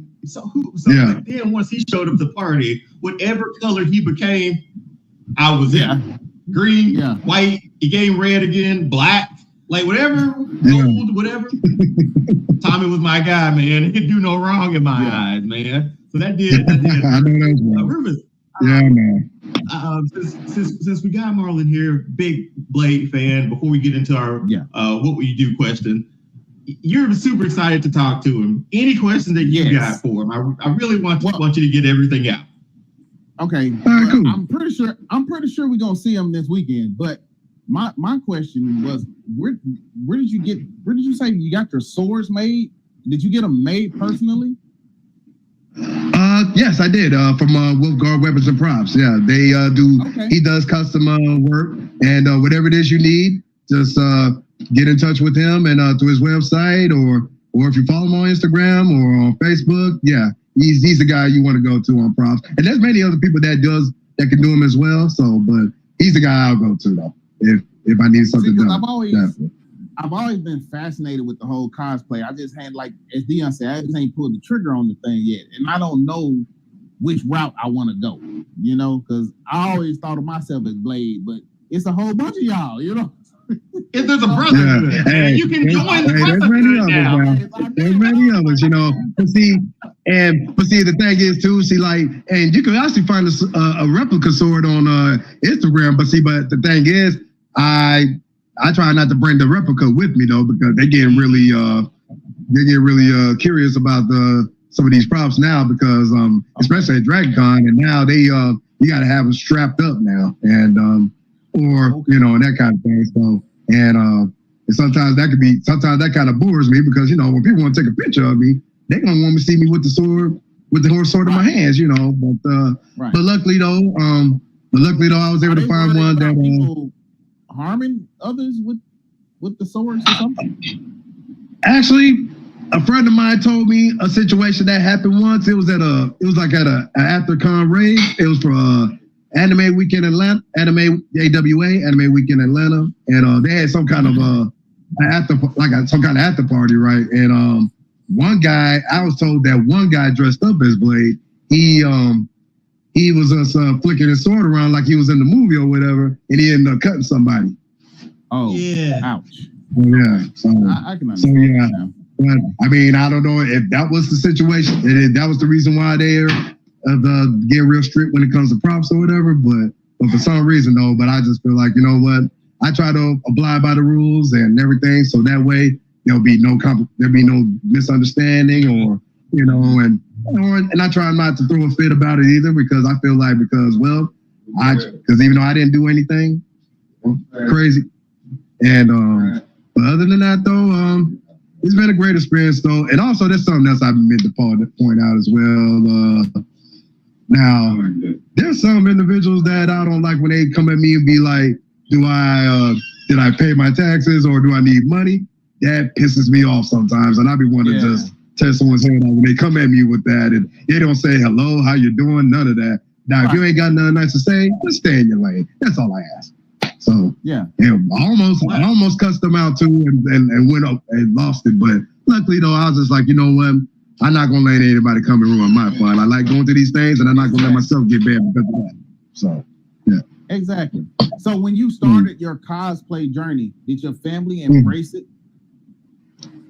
Oh, absolutely. They was I was totally shocked that they I wasn't shocked, but they were just totally amazed of how everything turned out as I was in gear and everything. And I had to say my biggest supporter is my parents. They love it. And and every time my mother sees it, and I better yet, I just showed her a picture of my Blade Trinity vest that I just finished up, and she was just totally blown away by it. And every time she sees me again, she always talking about how authentic I look, and you know what I'm saying, and I really do appreciate the feedback and everything, but at the same time, I gotta remind myself that this is just for fun, and I'm not getting paid for this, and you know, there can be some egotistic people in the cosplay community as well, and that can make it more toxic, which I'm not with. But you know, I understand that people are confident, and there's nothing wrong with being confident in your game. But at the same time, too, just don't try to ruin it for others, though. That just starting up, or who even if they didn't build their cosplay, if they bought it or just put it together, hey, they just having fun with it. That's all it's about. Yeah, the whole thing is find your community and finding people you connect with, you know? Absolutely. And because that'd be one of the main reasons why some people that used to cosplay, they end up quit doing it and they don't do it anymore. And I just kind of feel like that's so sad that people that when they put so much hard work into what they do, and then it's like and because of how people coming at them in a very negative way, and they just stopped doing it. They just said, though, and I be hate that for them. But and then for me though, and when people come up to me and then some said that I inspired them, which I'm very touched. I really am, and there's been people that inspired me, and hopefully I can inspire them as well. And they keep going in their journey in the world of cosplay. Yeah. So I got one more question because I was looking at your Instagram. I was looking at your Instagram, and I noticed you had a championship belt. And I just want to know, is the belt gonna be there? That's what I want to know. Okay. You know what? Actually, I got a follow up. I'm thinking about just doing it Thursday, but I'm not going to be in cosplay gear on Thursday though. For some reason, when first day of Comic-Con, I'm gonna have it on me. But I bought a Blade shirt. Actually, the Night Stalker Blade that from the Spider-Man animated series. I actually got that version shirt in my room right now, so I'm gonna rock that one on Thursday. So y'all see me with the belt on Thursday when Dragon Con starts. Yeah. So that sort of jumps into our what would you do question. Rufus, hit the music. Hit it. All right. Nothing. Hey, what's crazy is I sent you like several tracks you could have put right there. I like that a lot better. So in the same vein of the wrestling question. So what would you do? Which current or Hall of Fame level wrestler would be Blade's tag team partner? That is a good question. Good question. That is a good question. I gotta say Rey Mysterio. And the reason why I say him is because he has been that high flyer and can still do it to this day. And it's like, and he's so colorful with his attire, which I'm so fond of. And and I would love to see him in doing Black, Red, and Silver one day. I would love to see him do that, but I definitely have to say him because he could just do some stuff off the wall stuff, and I'll say but he's definitely he'll definitely be a good tag team partner there, definitely. Oh yeah, I like that. Rufus, who you got? I'll give it to you. I'll throw one to you. Who you got? Sting and Blade. That's a good choice. That's a good choice. I just see Sting coming out the rafters on that thing, and then I see Blade just flipping into the ring. I already see it. What happened? Oh, okay, you know what? I'm glad you said that because I was thinking, which Sting would you want to team with? It's the one from when he had the blonde hair or the crow Sting? But now that you say that from the room, okay. So yeah, that's understandable. Okay, right. Yeah. Who you got? Man, that was who am I taking? Yeah, you got to answer the question too, dog. I just make the question. What are you talking about? It's your show.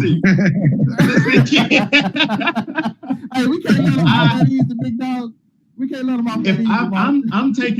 I'm taking Booker T with the flat top. Oh, nice. That'd be cool. That's a good one. That's a good one. Yeah, definitely. Give me Book in the black, maybe black with the red flames or black with the white. With the nasal strip. He gotta wear the nasal. He's got to wear the nasal strip though. Like Book got to wear. It'll work. Oh man. But Marlon, man, thanks for hopping on, man. Rufus, do you have anything else? Any other question you want to ask? No, man. I really appreciate you taking the time out. Really, really, really appreciate the ATL Daywalker, for real. My pleasure, man. Appreciate it. Thank you, man. And I know it's been a long time coming, and I'm glad I'm able to finally do this. And it's a perfect week, so DragonCon week, and I'm just ready to roll, man. Definitely. I do have one final question on the way out, though. Before we, I let you plug everything that you where to follow and all that. All right. If we want to go to the wrestling, what time do we need to get in line? Because I got in line late, and I was around the building last year. Yeah. What suggestions do you have? You're talking for DragonCon, right? Yes, for DragonCon Wrestling on Thursday. What's the tip? Like, how early should I get in line for a 7 o'clock show?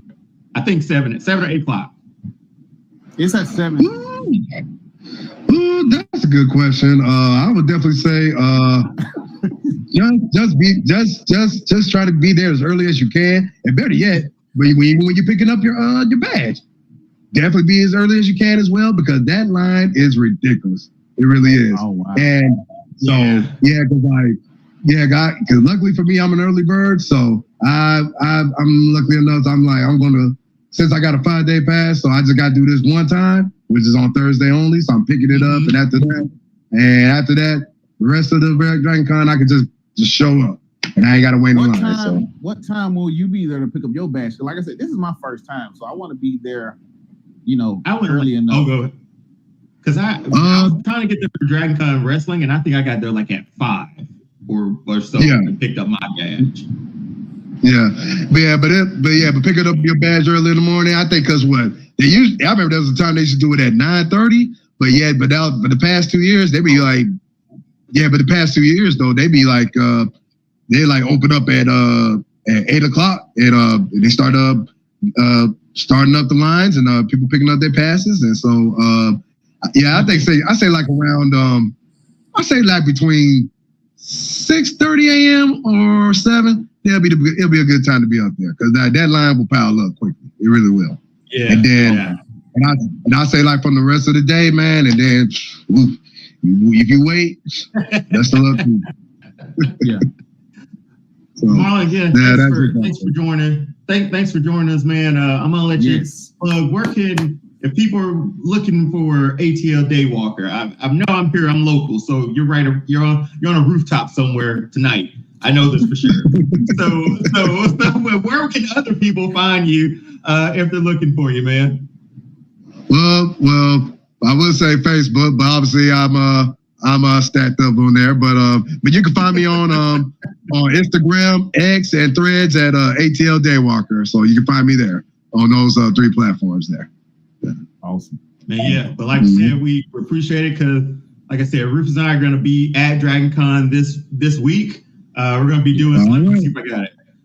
Our Dragon Con adventures, Rufus. Yes. So yeah, we'll be there. We'll have our camera. We'll have our mics. We'll be doing some stuff on the street. I didn't get my submission in fast enough for a fan table. Missed that. So I'm going to shoot again for next year for that one. But yeah, we'll be there. All Star Fandom. Yeah, so let's plug our stuff, man. I'll let you close us out. All right, listen up, people. Thank y'all once again for tuning in to another All Star Fandom Prime with ATL Day Walker, Big Dion Primetime, and Doc myself. You can find us on Instagram, TikTok, and YouTube at All Star Fandom, All Star Fandom Show on YouTube. Please like, share, subscribe, and we appreciate everything y'all do for us. We love y'all, and when y'all see us at Dragon Con, talk to us. We talk back. Like my man ATL Day Walker say, we don't bite. So look, until next time. Good night. Peace.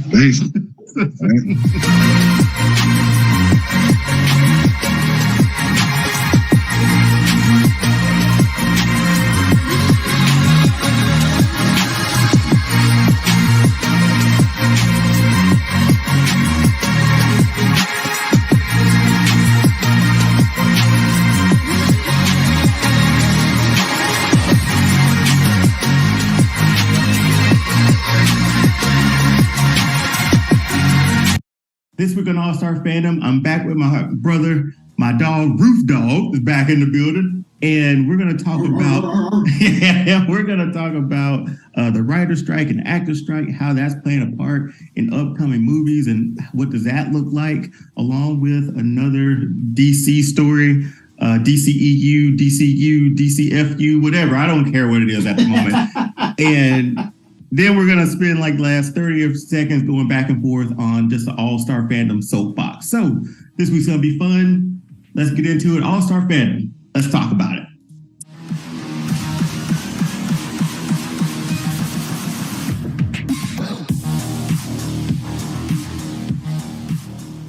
Welcome to All-Star Fandom. I'm joined again by my brother, my friend, best friend, Rufus. But before we jump into today's topics, he introduced himself. I just want to make sure to say thank you to all the followers that have hit that like button and subscribed and all that to All Star Fandom Show on Instagram and onto this YouTube page too. Really appreciate it. Couldn't thank you enough. Roof Dog, how you doing, big dog? Yo, how y'all doing, people? Look, I ain't seen y'all in a while. It's been a minute. You know, I've been out here in these chef streets doing what I do. So I'm coming from a secret location somewhere right now, broadcasting from. Seriously, we've been trying to get moved in here, and this is all I could come up with at this point in time, but we're going to make it work. So for today's first topic, the writer strike along with the actor strike. Rufus and I have been sort of following this because it's just destroyed pretty much your upcoming slates of movies. So Rufus, just for the sake of the audience to let them know, fill us in on the writer strike and the actor strike and where are we at this point in time. Okay. Hey people, how y'all doing? This is what I got so far. I know I'm talking like I'm in the midst of it. You feel me? But he's an actor. A character to say. From what I understand, there are some proposals going on right now with the big Hollywood and the actors. So the CEOs and everybody, they decided to come back to the table and try to negotiate some things. But it's still some issues with pay. You know what I'm saying? Of course, writers are very upset because they're afraid of AI taking over their jobs. And they're afraid they won't get their residuals. They'll only get paid a one-time check. Well, let's out the door. Well, let's even bring this up, like with all the AI, they've done that with extras, and pretty much if the extras didn't know or something like that, or from what I've heard. Well, I think, man, I hate to sound like this. So I hate to sound like a conspiracy theorist. So I think I'm here for somebody did something. Somebody did something and somebody saw themselves on TV or something like that, that could have happened, and they was like, well, I don't remember, getting paid for doing this said thing. You know what I'm saying? And then I think something like that might have happened. Don't hold me to that, but I believe something like that happened. So the worry is, like I said, AI taking over not only writer jobs, but actor jobs as well, because these fakes are so good. When the really AI good. can take your face, can sound just like you, and pretty much do whatever the person typing in says. They say it exactly perfectly, just like you, sounding just like you, and look just like you. And that's one of the big problems right now with the actors. So let me gather everything and let's put it in order. So I'm going to get my notes here. Check this out. So for the writers, we're going to start with the writers. Okay. On average, a writer in Hollywood writing for one of our favorite TV shows or whatever, they get paid anywhere between $40,000 and $79,000 a year, give or take. Okay. Now that sounds great, right? Sounds like good pay. But, most writers, they get residuals from what's streamed or what's played, or especially on major networks. Mm-hmm. You get residuals for that. What they're trying to cut out, from what I understand through all the talks and me reading and doing my research, they're trying to cut out the residuals so they can give the writers a lower paycheck. Okay? And that, as you know, if you've been a writer for X amount of years in Hollywood and you're used to getting those residual paychecks, you count on that money. I guess the question would be too, when it comes to like those residual checks, we're just talking about writers from a standpoint right now, right? So yes, we haven't gotten to the actors side of things. No, I think I know more. Okay, I think I know more about the actor side of things, just because you hear those words about like in syndication sort of thing, and and then the words of perpetuity comes up of like how much is that in perpetuity for perpetuity, So but it's I'll let you get to the actors one too. Well, I was gonna say with the aspect of in perpetuity, that doesn't really affect a writer more than as more than an actor. Mm-hmm. Okay. But for the writers, like I said, it's, $40,000 to $79,000, which is pretty good pay. But most of them rely on the residuals. If you're on the lower end of that spectrum, if you're making $40,000 a year, you want the residuals because that helps you build your money up. Because no doubt about it. And now living anywhere, basically, $40,000 if you have children, that's kind of hard to live off of. So how's that with inflation? So now with the strike, how does that, like from an actor standpoint? Because I heard there was more than just like, it was mostly, there's some other stuff within their benefits, residual stuff like that. But usually like actors who don't make over $26,000 a year or something like that too. So this is what it is. So on average, and this is going to sound crazy, on average, if you just did an average for all the actors, they will make $65,000 a year. That's averaging all the actors from the lowest to the top. That's how they did the average. But realistically, on the lower end of these actors, they're only making $26,500. So imagine trying to live in New York or Hollywood or Chicago or Miami or wherever. You got like two other jobs. You got like two more jobs. Right. So, and now the issue is now, and probably will still be an issue, is you have the CEOs of these Hollywood conglomerates. They're making $97,800,000 a year. So you see how big of a gap that is when it comes to pay. So now, not only do you not want to pay me, you want to take away the thing that helps me, which are my residuals. So, and then we go from 22 episodes a season for a TV show. So say average TV show, Law and Order, I take it back, Fresh Prince or Friends Seinfeld or Living Single, Seinfeld, 22 episodes, guaranteed. Now TV shows are 6 episodes. So the streaming affects their pay. Basically, it affects the writers and the actors, because what happens now is they would have like maybe 3 or 4 writers come in. They write whatever show they're writing for, and then once they're done, and the companies have a blueprint of what they're pretty much what they're going after, they fire like 3 people. So you're paid that one time and you're out the door. And they just keep the one main writer that's the head writer. I forget the technical term for it. You'll have to excuse me for that. But they just keep the one main writer for the entire show. So you only got 6 episodes. So if something needs to be corrected, you only need one person for that. You know what I'm saying? So Rufus, let me put you in the hot seat. So you're in the meetings, on the picket lines, to say the least.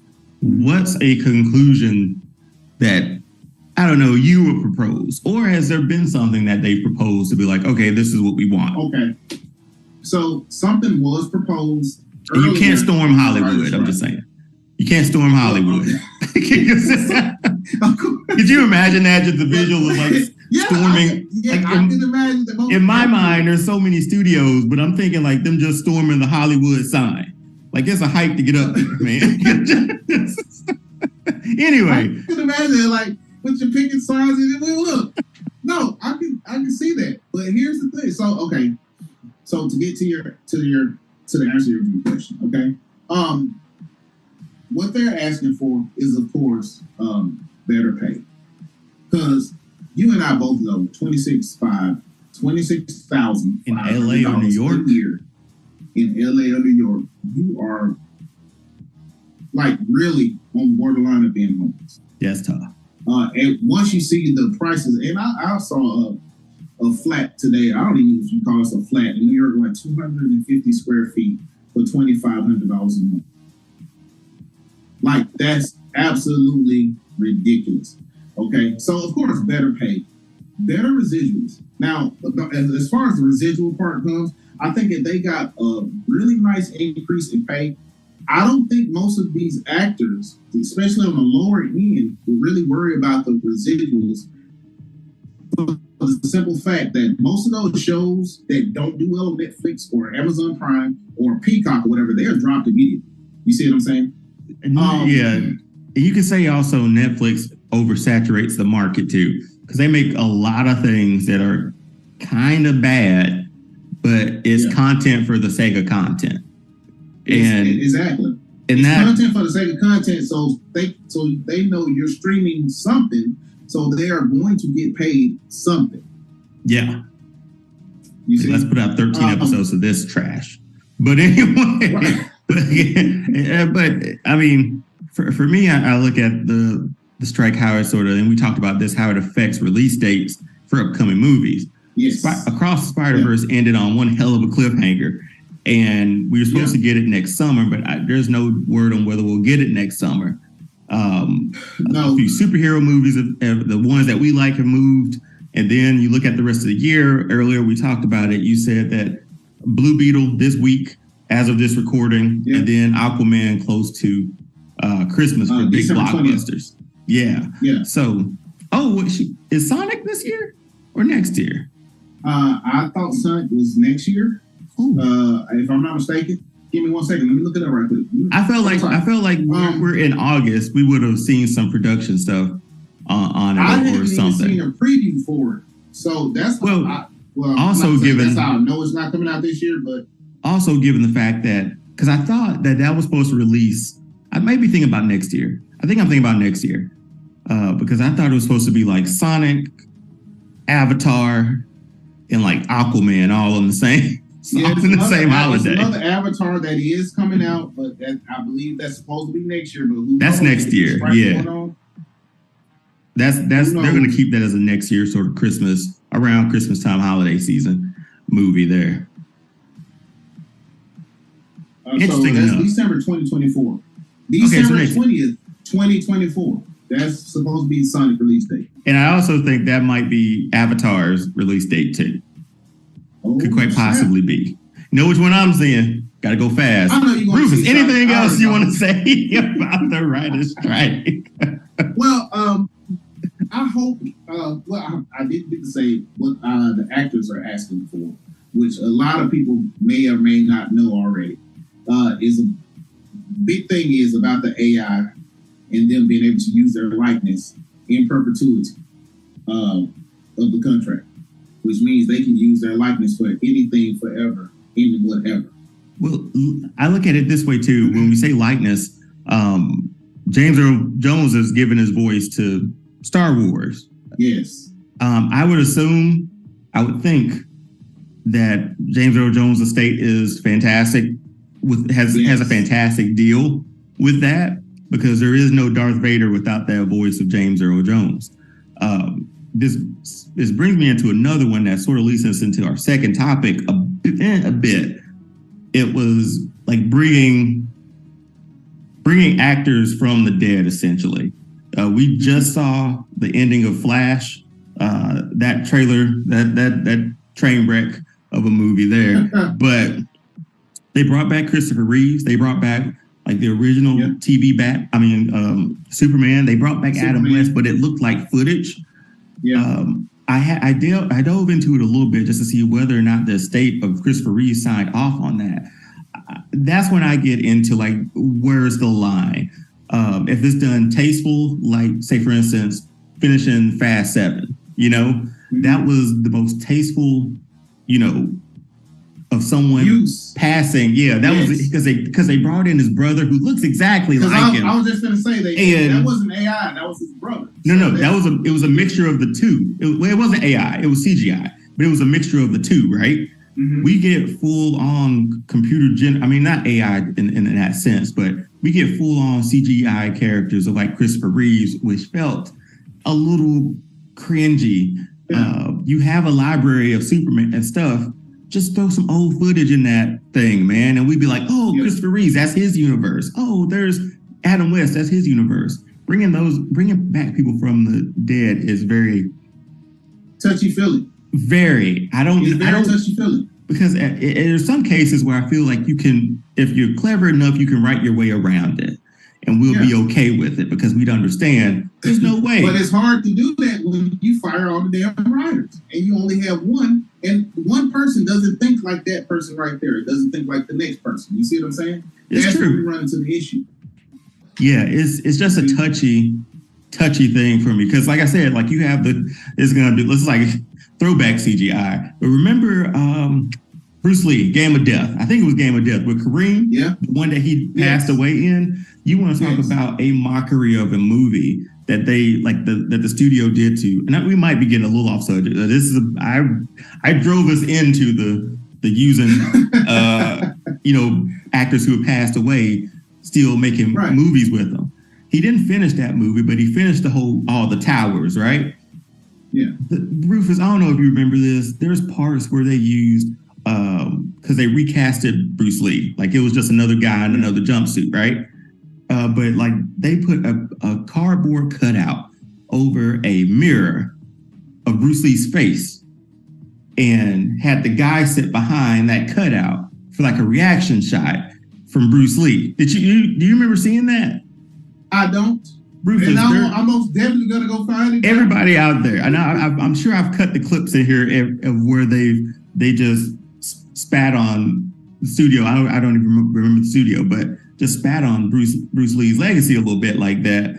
But that's that lining, man. Like, wow, what's creatively too far? That was too far. If you haven't seen it, go back and watch Game of Death. It's a fantastic fight scenes from the tower up. But other than that, with the other guy they casted as and that they're masking as Bruce Lee, it's Hollywood shady as hell at times.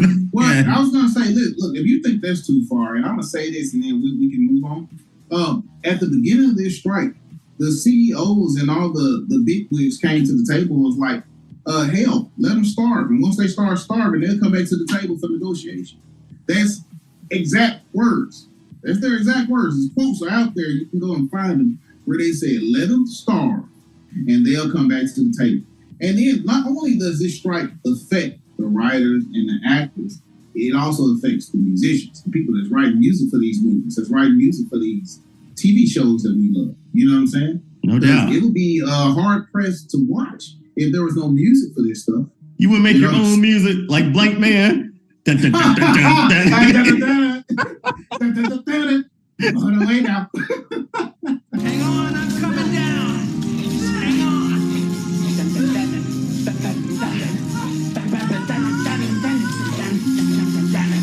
I'm almost there now. I'm almost there now. Just hang on, I'm almost there. I'm coming. By the way, that's a great movie. If you have not seen it, man, it's hilarious.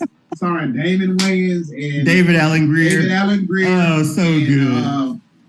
Really, really good. Really good. So good.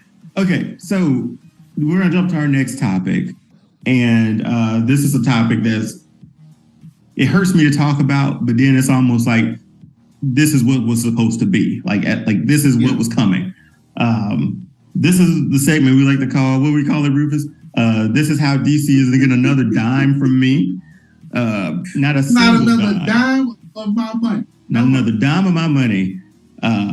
Because as of this recording, a week before, 2 weeks ago, before this recording, Gal Gadot came out and said that she was that lady right there. She came out and said, like, yeah, work with James Gunn to make Wonder Woman 3. Hooray! Then I thought, no. Wait a minute. Hooray! No, but then I was like, wait a minute. So, no Henry Cavill, no Ben Affleck, but we're keeping Wonder Woman, but we're going in a new universe, but we're tying back to, we're keeping Harley Quinn too. Wait, with Margot? Right. Wait a minute, what are we doing? Ezra Miller, is he the Flash still? How? So many questions, right? Then a week after that, we get a report that James Gunn said, nah, there's no talks about Wonder Woman 3. That's it. And I'm like, this is, and as of this recording too, and I'll throw it to you, Rufus. As of this recording too, I just read a comment from, I think, the director of Blue Beetle. Forgive me, I forgot his name. Said that there's somewhat of a nod to Man of Steel, or there's some sort of Man of Steel sort of connection there. I'm like, this has got to be the messiest universe I've ever seen. So I mean, he said something to the effect of that. I'll pull up his actual quote when I throw it over to you. But DC is just a pool of mud that I avoid at all costs now. If Warner Brothers and DC executives were walking past that pool of mud, I'll drive in it, splash them. That's how much that they ruined so many characters, Rufus. They've spent 10 years. They spent 10 years of doing nothing. Nobody cares. That's why no one went to see. That's why no one went to see Shazam 2. That's why no one went to see The Flash. You had three Batman technically in The Flash, and nobody cared. Nobody. And then you keep just popping Wonder Woman up with her theme music coming in to like save the day. She called back. There's more that the Justice League should be doing than stopping bank heist or whatever, man. Like Batman could do that on a regular by himself. Yeah, like exactly. The fact that he had to call in the Flash to take care of one thing, come on, man. Anyway, you saying there's a new universe, but then you're bringing back people from the old universe. That makes no sense whatsoever. If you're just gonna start, blow it up. Go back to past videos where I talk about So Long DC. Talk about there's another video passed in the archive. Check that out where I've said the exact same thing. Blow up the entire universe, which they need to do, and forget about everything else. Fans want Batman. Ben Affleck's Batman. Fans want Henry Cavill. That's the only reason. No DC movie after Black Adam has made more than Black Adam made more than The Flash. That had 3 Batman in it. Yeah. We don't go because we know you don't know where you're going. Like I go see Marvel movies because there's a progressive story. That's it. Mm-hmm. I know where we're getting to. There's some stuff that's not great in Marvel. We'll admit it. But at least I know we're on a track to get somewhere. DC spent 10 years of going nowhere with a cast of crew that has been devalued. Henry Cavill's one of our best generations. Superman. Ben Affleck, the fact that he never got a standalone Batman movie was that's a tragedy. The fact that Wonder Woman won't be able to redeem herself from Wonder Woman 84. Wonder Woman 84. Yeah. And then you say she's in, but she's out. Then you say Margaret Robbie still, but we're gonna pick and choose who we want to keep. Makes no sense. And Rufus, I'm giving you this right after that. I apologize for cursing. We'll put the dolphin sound over that. But I don't care anymore. I really don't. Okay. I don't care. Real quick, and I'll give it back to you. Rufus, I'm sorry for cutting Don't you mention that glistening vampire. No, I'm so tired of the multiverse, man. I'm so tired. Me too. I'm glad somebody finally said it. Rufus? Okay, somebody finally said it. When done right, like Marvel has, and like Spider-Man did, Spider-Man was perfect. The last Spider-Man movie with bringing back Andrew Garfield. Yes. That movie was fantastic. Gives me goosebumps thinking about it now. Yeah. Marvel's multiverse to me makes sense because they've established it. They have the Loki TV show. They have everything else that makes you think, oh, and just Endgame was just about, time travel, which, let's talk about it real quick. How low-key arrogant was Tony Stark to be like, yep, I did it. What? Right. Yeah. But here's the thing, Rufus. We've had 10 years with him to know what he's capable of doing. Yes. That when he said that, it was like, we're going back in time. Nobody batted an eye. No. But DC comes out of nowhere and says like, okay, well, Robert Pattinson Batman, you're in Elseworld, along with Joker, the Joker movie. You're in Elseworld. And then we get a multiverse movie with The Flash, which was just yuck. Him running around like I'm sorry. Him running around like freaking That's the dolphin sign. I'm gonna put it in. Remember that SpongeBob episode? Hey, Patrick, how are you? Today's special, we got a crusty crab on bread on a sauce.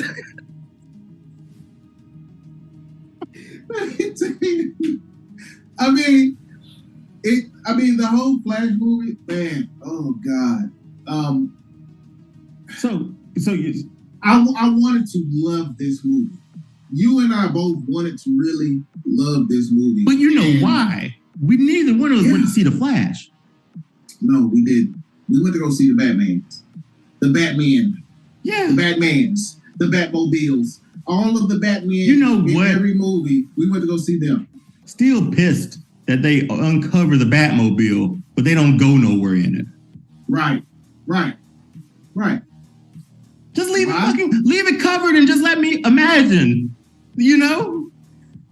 Don't show something to me and then take it away, or don't even capitalize on the opportunity to ride in the Batmobile. I would say, look, DC have, like I said, I tried to find something to even make me go and spend my money. And you know how much I love Aquaman. You already know how much I love Superman. And that was strike number one for me when they screwed over Henry Cavill. All right? No doubt.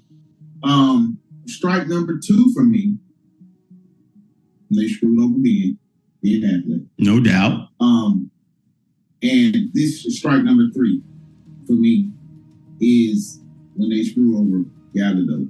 So essentially, I was like, I can't find nothing. So essentially, the Trinity to make you want to spend. Yes, I can't find anything to make you want to spend your money with them. So I'm in total agreement with what you're saying when it comes to DC. So I'm sorry. So what we're gonna do now is I've taken my time. I'll let Rufus reclaim his. But right now I'm gonna throw to Rufus 30 seconds or so on the clock, a loose 30 seconds, just about something that I don't know, it's on your mind, in your fandom that you want to talk about. I'll put 30 seconds on the clock just so we can stay on time. Right, yeah, give me 30 seconds, and I probably won't even eat that much. All right, I'm gonna count you in 5, in 4, in 3, in 2, and 1, go. Aliens. Oh God. Oh, look, man, look. Y'all know me. Look, it's been all in the news. It's been everywhere. 10 seconds. And as much as we talk about it, I'm ready to meet. I don't know about y'all, but I am. Dion, how about you? You want to go for a ride? And that's your 30 seconds. So I'll say this real quick since you asked me a question about it. I feel like we should feel very different. We should have a different feeling about figuring out that there's aliens or other beings out there. It just seems like we should be like, oh my God, like we're aliens. We should be shocked. But right? At this day and age, man, does really anything surprise us? I'm just waiting for, not, and we talked about this, Rufus. I think I've seen more, and you want to ride with them. I think I've seen more bad aliens than good aliens. Yeah. Off the top of my head, Alf and E.T. That's all I got. Gordon Shumway, to be more specific. They named him Gordon Shumway. Anyway. Anyway, Rufus, I thought we would have been like, oh my God, aliens. And now we go on Twitter and we just make jokes. I'm gonna be honest with you. I think I'm the only person that was really got excited about it. Everybody else was like, oh shit, it's another Tuesday. You know what I'm saying? When they made that announcement. And I was like, wait a minute, hold up. Did anybody hear what I just heard? Like, they found aliens in a crash. Like, what's going on? Everybody's just walking around like, yeah, it's hot in Texas. Who cares? You know man, we got a lot going on here in Atlanta, man. Beyonce was here this weekend. Beyonce was there this weekend, you know? I don't know. Like I said, man, since I was a kid, I've been obsessed with aliens. So I was like, man, for them to make that announcement, for me, it was exciting. And I know, like I said, everybody's not in my fandom world. You know what I'm saying? So I thought it was pretty damn cool. Well, what we should do is dedicate an episode to aliens. So we should do a fandom episode on aliens. Would you be open to do that? So I can give you a full-on platform to What, should I look like my top 10 favorite aliens? You know aliens personally? Tell nobody. Anyway, we gotta get out of here, man. So this has been another episode of All Star Fandom. Rufus, thanks again for joining me, man. It's always fun to chop it up. Be on the lookout for that All Aliens Fandom sort of a episode. That's going to be a fun one. Be sure to follow, like, subscribe, go on social media stuff. We're over at All Star Fandom Show on Instagram. Hit that subscribe button here on YouTube. Leave a comment. Maybe you have some things to say about the writer's strike. Maybe you have some things about DC, or maybe just aliens. You want to talk about that, we can do it. So until next time, Rufus, thank you again, my man. Peace.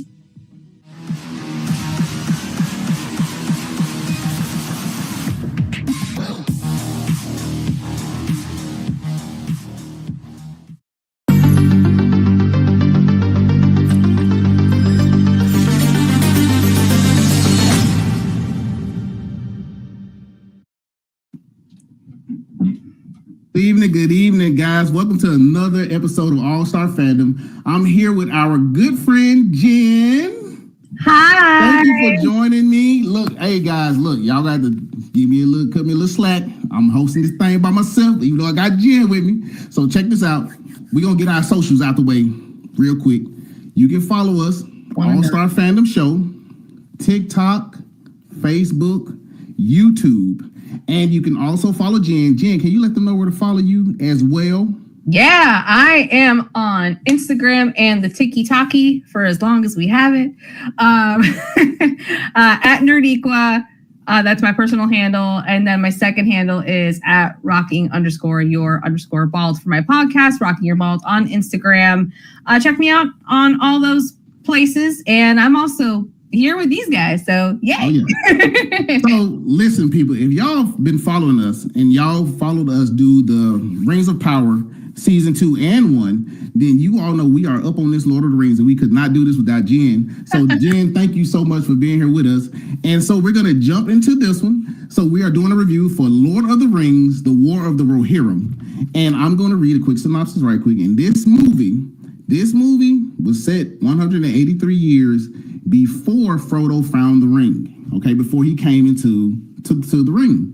And this follows the house of Helm Hammerhand, the legendary king of Rohan. A scorned warrior named Wolf vows revenge for his father's death, igniting a war. Hera, who is Hem's daughter, leads the resistance against the enemy. And then from there, let me tell y'all, we about to jump into this adventure. Y'all come on and join us. So Jen, I'm gonna throw it to you first. I want to know your initial reaction to this movie in its entirety. I'm very happy. It was so good to see a Lord of the Rings film in a movie theater, in my opinion, in its true intended purpose. Yeah. And to hear some of the original music from Mr. Howard within the film, especially when you see Rohan and its classic scenes, just hearing that music again, it just brought so much joy to my heart to have that experience. This was, to me, was a very good film. Mm-hmm. I enjoyed it very much because it felt like the Lord of the Rings films we have seen before, with the pacing of the events, how things build up, how they were resolved. And I really liked how they expanded upon this point in time in the timeline. Yeah, I thought it was a really good film as well. But before I give my opinion right quick, I have one question for you. Okay. Because I couldn't find this answer. What was the monster that grabbed that giant elephant? And they didn't call him an elephant in the movie, in the film. They called it something else. It's called an elephant. An elephant. Okay. What was the giant monster that had the tree on his head that came out of the water? I don't know either, because it's very different from a water creature we have seen, which most people are familiar with, the Fellowship of the Ring, before they go into the Mines of Moria, that creature. That one's a different creature completely. So I'm not really sure. And I say this all the time. If anyone knows, let me know in the comments. Remind let us know. Educate me. I wouldn't be surprised if they did make something up for the film, because before we get too far, Hera is not a character known in the lore, from what I can find. This was a character they made for this film specifically. Okay, because I was going to ask you a couple of lore questions. So I got my little look. I told Dion I took notes.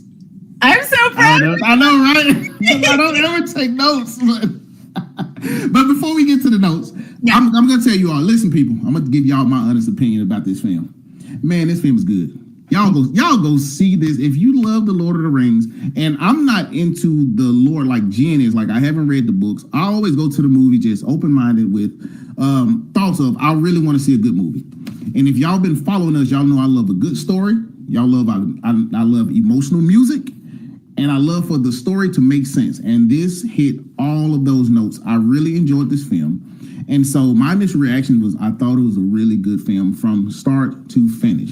Now, with that being said, Jen, I want to ask you a question. Okay. Because I have several. You know I do. Yes, I know. Go for it. First, I want to know, I know you said Hera was not originally in this story. So who is Helm Hammerhand's daughter originally in the book? From what I remember, I don't think he even has a daughter. I think this character just has sons.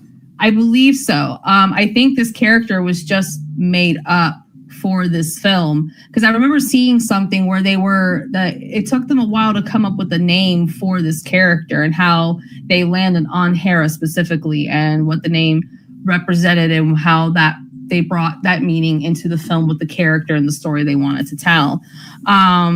So for this little snap of time period, this story about the Rohirrim is actually in Appendix A in the books, for anyone who's interested to read up on it, because King Hammertime, as I'm going to call him, that's where you can learn about him. That is in the House of Errol. That's where you can find that information about this little snippet of time in there. It's not a lot, but that's where you can find it if people are interested to read about it. And that's what I appreciate. I know it was like during this time between, the ring being lost and Frodo finding the ring, there was a lot of stories, like she was saying in the beginning of the film. There are a lot of stories and songs written about stuff that happened between that lost period of time. Yeah, and I appreciated her saying that, because a lot of people don't even think about that lost period of time, because it was still stuff going on. There were still kingdoms out there trying to conquer other kingdoms. There were still wars going on. People were still fighting and everything. So I appreciated this movie for that alone. Oh yeah, I mean that life continued on, because you have to remember the timeline of the ring itself. Right now, Gollum has it. He's in those mountains and he has the ring. And if I remember correctly, I don't think we even gotten to Bilbo finding the ring yet. Not yet. So Bilbo, it hasn't even gone on his unexpected adventure with the dwarves to reclaim their home. So yeah, we have a bit of time period. So like for the ring timeline, before Gollum even gets it, it sits in that river for over 2,500 years. And then Gollum has it for a total of 500 years, and then Bilbo gets it. So we're 300 years in before Bilbo shows up. So with that being said, let's jump into the action of this film. Please tell me your initial reaction when Hammer Time laid the hammer down out of the gate. Look, the man was trying to throw a nice, peaceful party. I'm gonna set it up for y'all. Give me 1 second. Yes. Yes. Let me put it on. Let me tell you something. let me tell you something. Yes. Look, King Hammerhand. He really mean that when they say hammer hand. And Jim's about to break it down to you why they call him that. Because somebody showed up to the party with a mouthful of yuck and tried to take it there, and the king had to lay that wood on him. Jim, let him know what happened to the person that tried to lay it down on the king. So yeah, he's just said, you know what?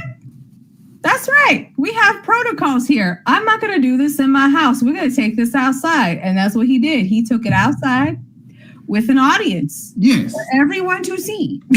And I will tell you the name of this guy. The character we're talking about is Freka. So Freka is their kin. So they're cousins. Yep. And so he comes, the king invited everybody over. So he comes, he feels the king is old. It's time for him to take over the throne, or his son to take over the throne, because he presented his son, who is Wolf, to Hera, his daughter, so they can commingle and take over the throne. And this is also because the king was also made an offer by someone, a prince, that wasn't the family. To make an alliance with the Rohirrim and Gondor. So the two different kingdoms of men, because these are kingdoms of men. And he basically challenges the king, saying, like, why isn't any of our kin good enough for your daughter? And do you really want me to tell you why? In layman's terms. And if y'all hadn't followed, this is how the entire war started, the War of the Rohirrim. And so these two gentlemen, they step outside, and Freka, I call him Dead Jackass, he hit the king with a 3-piece. And the king looked at him. You take a 3-piece. The king smiled, and then the king hit him with a one-hitter quitter. And he'd have just knocked him out. He was dead. He was out of there. Yeah, he was out of there. The even king yells at him to get up. Get up, yeah. Like, I know you can take more than one hit. At him, get up, and that's when Wolf goes, he's dead. And that's when Wolf, the son of Freka, that's when he vows to get revenge on King Hammerhand and his entire family. I'm sorry, King Hammerhand, let me say that properly, and his entire family. And then it goes off the rails from there. King Hammerhand banishes Wolf from the kingdom. Wolf goes off into the woods. Years go by. He becomes a king himself, or a ruler himself. And then he comes back and bringing all the smoke. And Jen, let's pick it up from there. When Wolf comes back to bring the fight to Rohan. What was interesting, and again, spoilers for this, was that when we are introduced him, he was actually camping out in front of Isengard. And I thought that was very interesting, because then my brain is like, where's Saruman in this area? Yes. Why why isn't he addressing anything? And that's actually revealed later. And we do get a snippet of him in the trailer. So that was also, I know I'm jumping ahead, but that was really cool to see. And then they definitely AI'd Christopher Lee's voice, because that was Christopher Lee's voice. I was like, oh my gosh, and it was really good. Oh gosh, it was beautiful. But yeah, so their Wolf has been basically gathering resources, building an army of different tribes of men from the south, where we see an elephant, which is also a nod to what's coming in the films later on. And I think one of the most interesting scenes in how we see that is when an elephant is basically just raging. Like something happened and it's raging. And you get to see a little bit more of Hera's character and how clever she is, and that she is just something different that has not probably been seen in a really long time with someone like her. So how resourceful she is, how quick on her feet she is, and that she knows the land, she knows the landscape. So yeah, that was really cool. And even to see like the squabble between Hera and the cousin, and help Hera in that situation, and what happens in the film. All so very good and very interesting, with all the different layers to everything. And then you can start seeing the unraveling of Wolf from that point going forward through the whole film. So, and I really enjoyed Hera's character. I know a lot of people be like, oh, well, like you said before, she wasn't even in the book, blah, blah, blah. But like I said, going as a new person entering into this realm of the Lord of the Rings, I appreciated her character, because I like to see intelligence, cunningness, swiftness. I like to see all of that in a character who is going to eventually lead someone. You need all of those characteristics. Those are traits of a leader. Thank you. I mean, if you want someone with leadership, those are the traits you need in a leader, regardless who it is, whether they are born to privilege or not. That's what it takes to be a leader of anything. Yeah. So as Hera, well, let's go back. As Wolf is gathering resources, he comes to Rohan and he makes war. Plain and simple. He comes to make war. The Rohirrims, am I saying that right? Rohirrims, I'm sorry. They have to retreat. So they have to leave Rohan. But whose idea was that? Right. That's another thing. So, as you know, when we watch these films, most men, they don't listen to the women when they give them ideas. They like, no, we're going to do it my way. But then when something goes wrong, of the time period and what some of these stories are coming off from, I mean, that's not surprising that the king, who has sons and it's intended for them to take over, are not going to listen to the daughter. Because I tried not to yell this in the theater, because the theater I went to, I chose to go on a Sunday, which means the theater is empty because everyone has to go back to work and school the next day. So I had to answer myself. I had to hold back from yelling. He's like, "What do you know anything about wars?" Like, when you were a baby, you didn't know anything. Look, I was actually in there screaming. Let her. I was actually in there screaming because I had the movie theater to myself, and I really enjoyed having the movie theater to myself. It's so fun because you can yell and no one can say anything. Yes, just you. Exactly. But with that being said, we were yelling at the screen, both Jen and I, when the King Hammerhand was telling his daughter, "You don't know nothing. Go sit down and shut up." Basically. It's like, and you didn't at one point either, sir. You had to be taught. But the thing is, he went out to war to meet Wolf and got his ass whooped. And they had to retreat. And what they discovered was with what happens with Hera before that, she sees a new insignia that represented Wolf. And then she discovered that there was a plot to basically... there was some betrayal in the mix. Exactly. There was a betrayal to the king in the mix from one of his own courtsmen, and had already sided with Wolf, which is why they lose so horribly, and they have to flee to a particular location in the film that we already know about. Yes. that we already know about. And let's get to that part because we're going to kind of wrap this up real quick, people. So when they retreated back to that part, I'm going to tell you what happened. The king is hurt. Oh, he's more than hurt. He is more than hurt. He is hurt. He got stabbed up pretty good. They shot him up pretty good. But he healed, and then he had to make a stand. And let me tell you, this was one of the greatest stands I'd seen in a film by one person in a long time. And I'm going to let Jen take it from here, and then I'll grab that thing in a minute. But Jen, can you tell the people about the king's stand when he was protecting his people in this place that we're going to tell them at the end? Well, let me back up just a little bit. I mean, part of Wolf's narrative was to break the king in all the ways he could be broken. And you could, for a moment, you can just see that. Because one of the things I noticed about this film is that it didn't hold back on the violence. It did not cover anything. It's like you saw things. Even though it's animated and Yeah. And the animation, this anime style is just beautiful. Did it not remind you of like He-Man? Yeah. I thought I wasn't the only person that got that. Yeah. I was just waiting for someone to say, I have the power. Yeah. I know, right?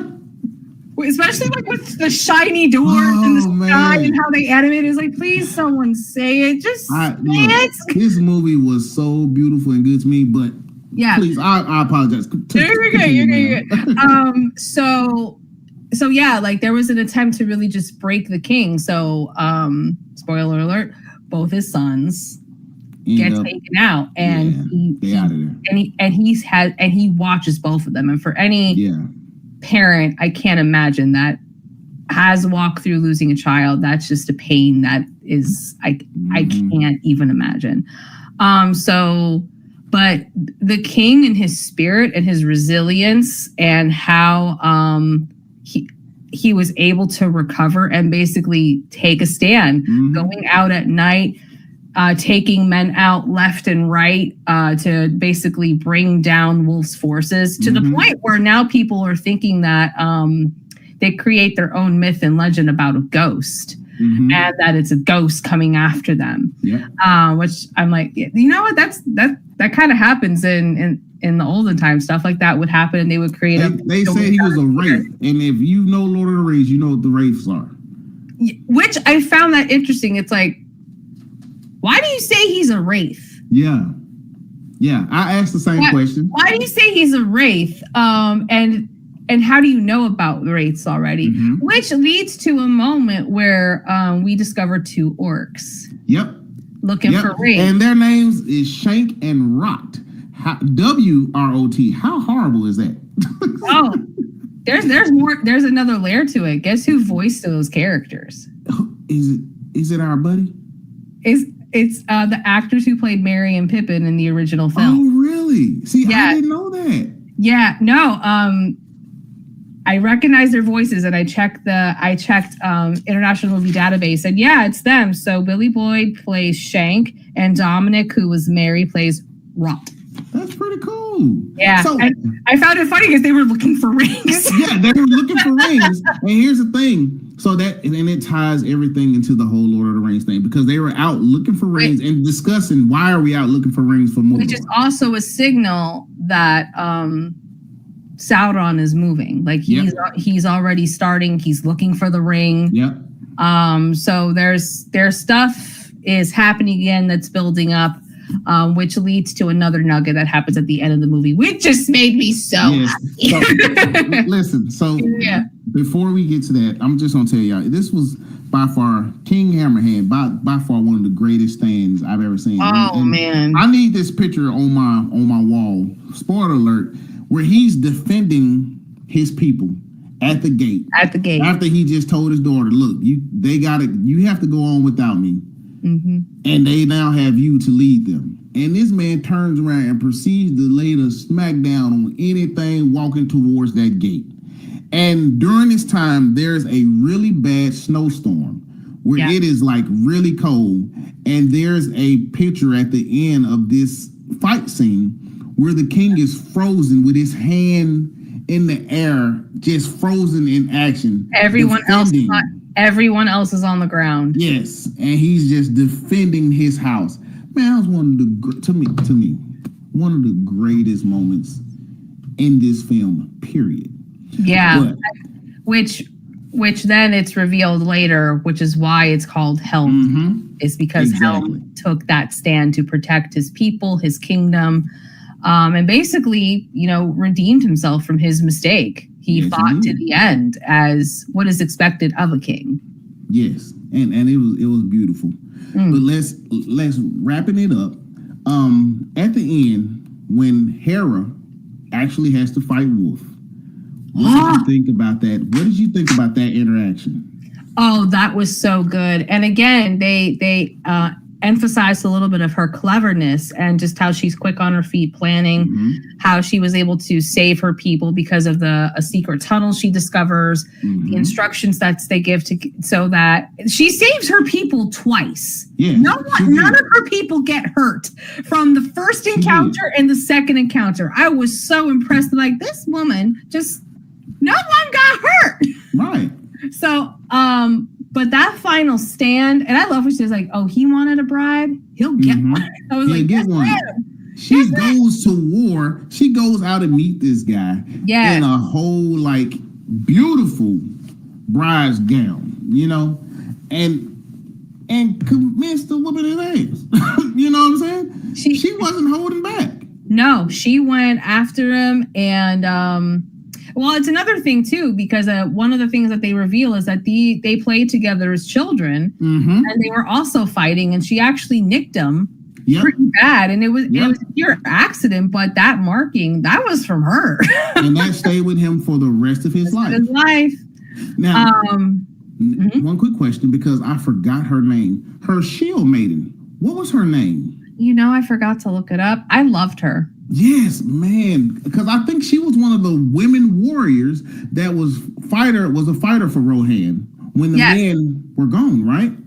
I we apologize. That's what they were alluding to. Okay, we apologize. We did not write her name down. We both forgot her name, but she's a great character. She actually ends up helping Hera defeat Wolf in the end, and we're not going to even tell y'all what happened. Y'all got to go watch it. Okay? Go watch this film, please. So, with that being said, Jen, is there anything else you want to say about this film before I ask you what's your rating? Oh, yeah. So I'm gonna give another spoiler because I don't care. Well, I do care. We get a little nod to Gandalf. Yes. Okay. I knew you couldn't leave without saying that. No, okay. I have to. So when this dialogue is happening between her and her shield maiden, before they ride off into the sun, Gandalf actually reaches out to her because he wants to learn about the orcs, which is another confirmation that Sauron is basically doing stuff. Yeah, he wants to learn about the orcs and why they were in the mountains looking for rings. In particular. Exactly. But it was just so good to hear his name. And I like that they alluded that he actually has many different names, because in lore, Gandalf, when he goes to different groups of people, to some groups of men, into the Shire, amongst the elves, he does have different names. It's not just one name. The most common one, of course, is Gandalf. So with that being said, how do you score this film? Out of 5, what do you give it? I was getting a 5. Okay, that's what I'm talking about. It's getting a 5 because so good. For me, and if you watched our show during the Rings of Power, I love it when they do lore and how they tie it in, and how they make little nods to things that are coming. For me as a consumer of stories, especially with prequel stories, I love that. Yeah, most definitely. And of course, since they named Gandalf, I was like 5. Yeah. 5. Yeah. For me, look, I guess after that first punch from the king, look, 5 Christmas trees from your boy. 5. I'm telling you, this movie was so good. I'm talking from the music to the story to the acting, everything. This movie was good. And listen, if you have not seen it, take a little time. Go take a little time and go check it out. If you like The Lord of the Rings, I promise you will enjoy this film. Oh, you will. And before we get out of here, Jen, can you tell the people one more time where they can find you and where they can follow you? Yeah, I'm on Instagram and TikTok. You can follow me at Nerdiqua on Instagram and TikTok. And then my other handle for my podcast, rocking_your_bald at Instagram. That's me. Awesome. And this has been another edition of All Star Fandom Show. Like I said, you can follow us on all social media platforms: Facebook, YouTube, TikTok, Instagram. All Star Fandom Show. It's been Doc and it's been Jen, and we love you. Peace. Bye.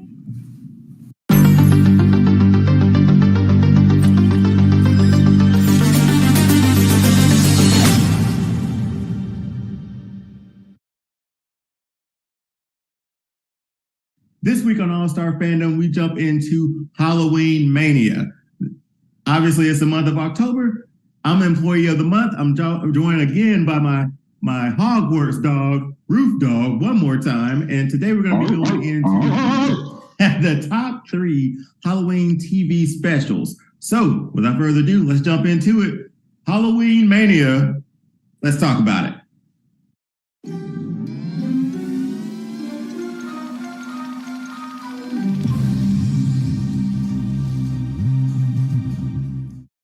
Welcome to All Star Fandom, to our very special Halloween Mania series that we're starting for the month of October, where we're going to be going into all things Halloween. And today we're kicking it off with top 3 Halloween TV specials. I'm being joined today by my very, very regular, he's a regular on the show right now, Rufus. Introduce yourself to the people. Say what's up, man. Hello, people.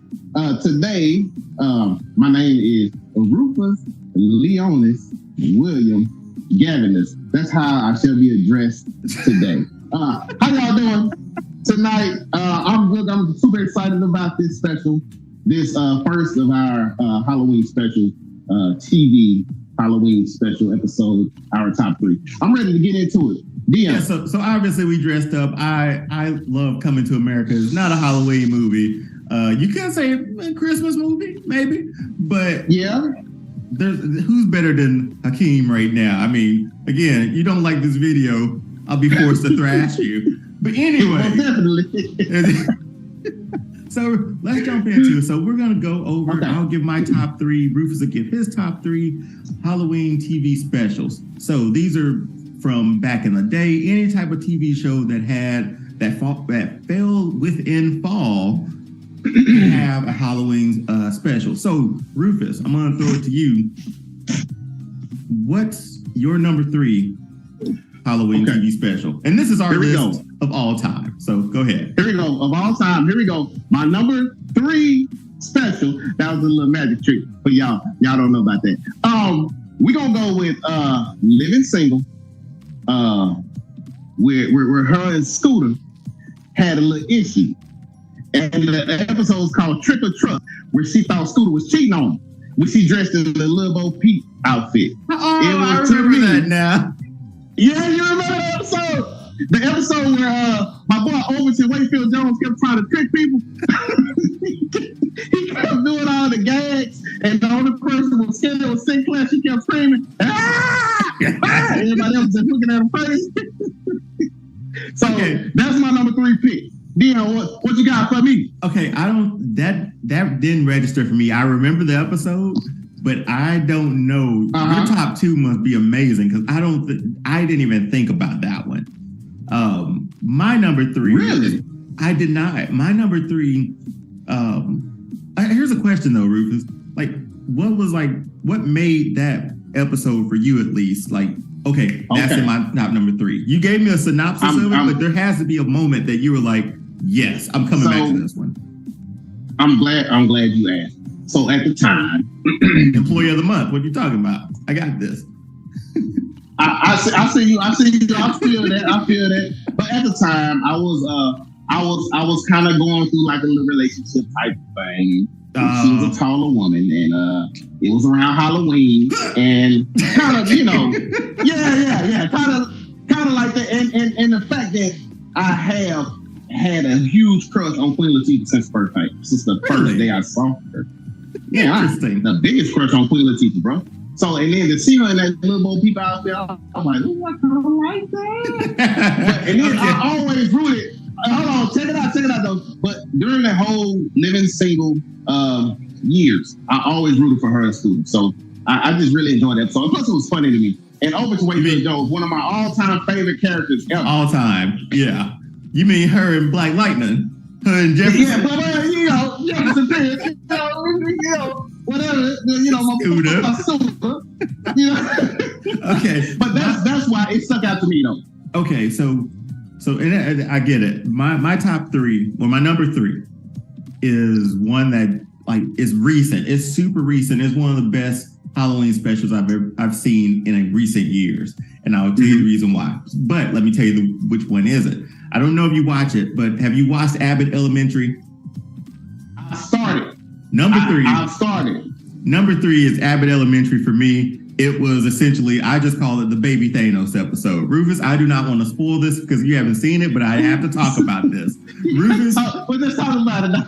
Rufus, okay, obviously ABC is connected with Disney. All Marvel characters they can come as anybody. You had Ava, the principal, show up as Storm. You had what was it? Melissa, she was dressed as Scarlet Witch.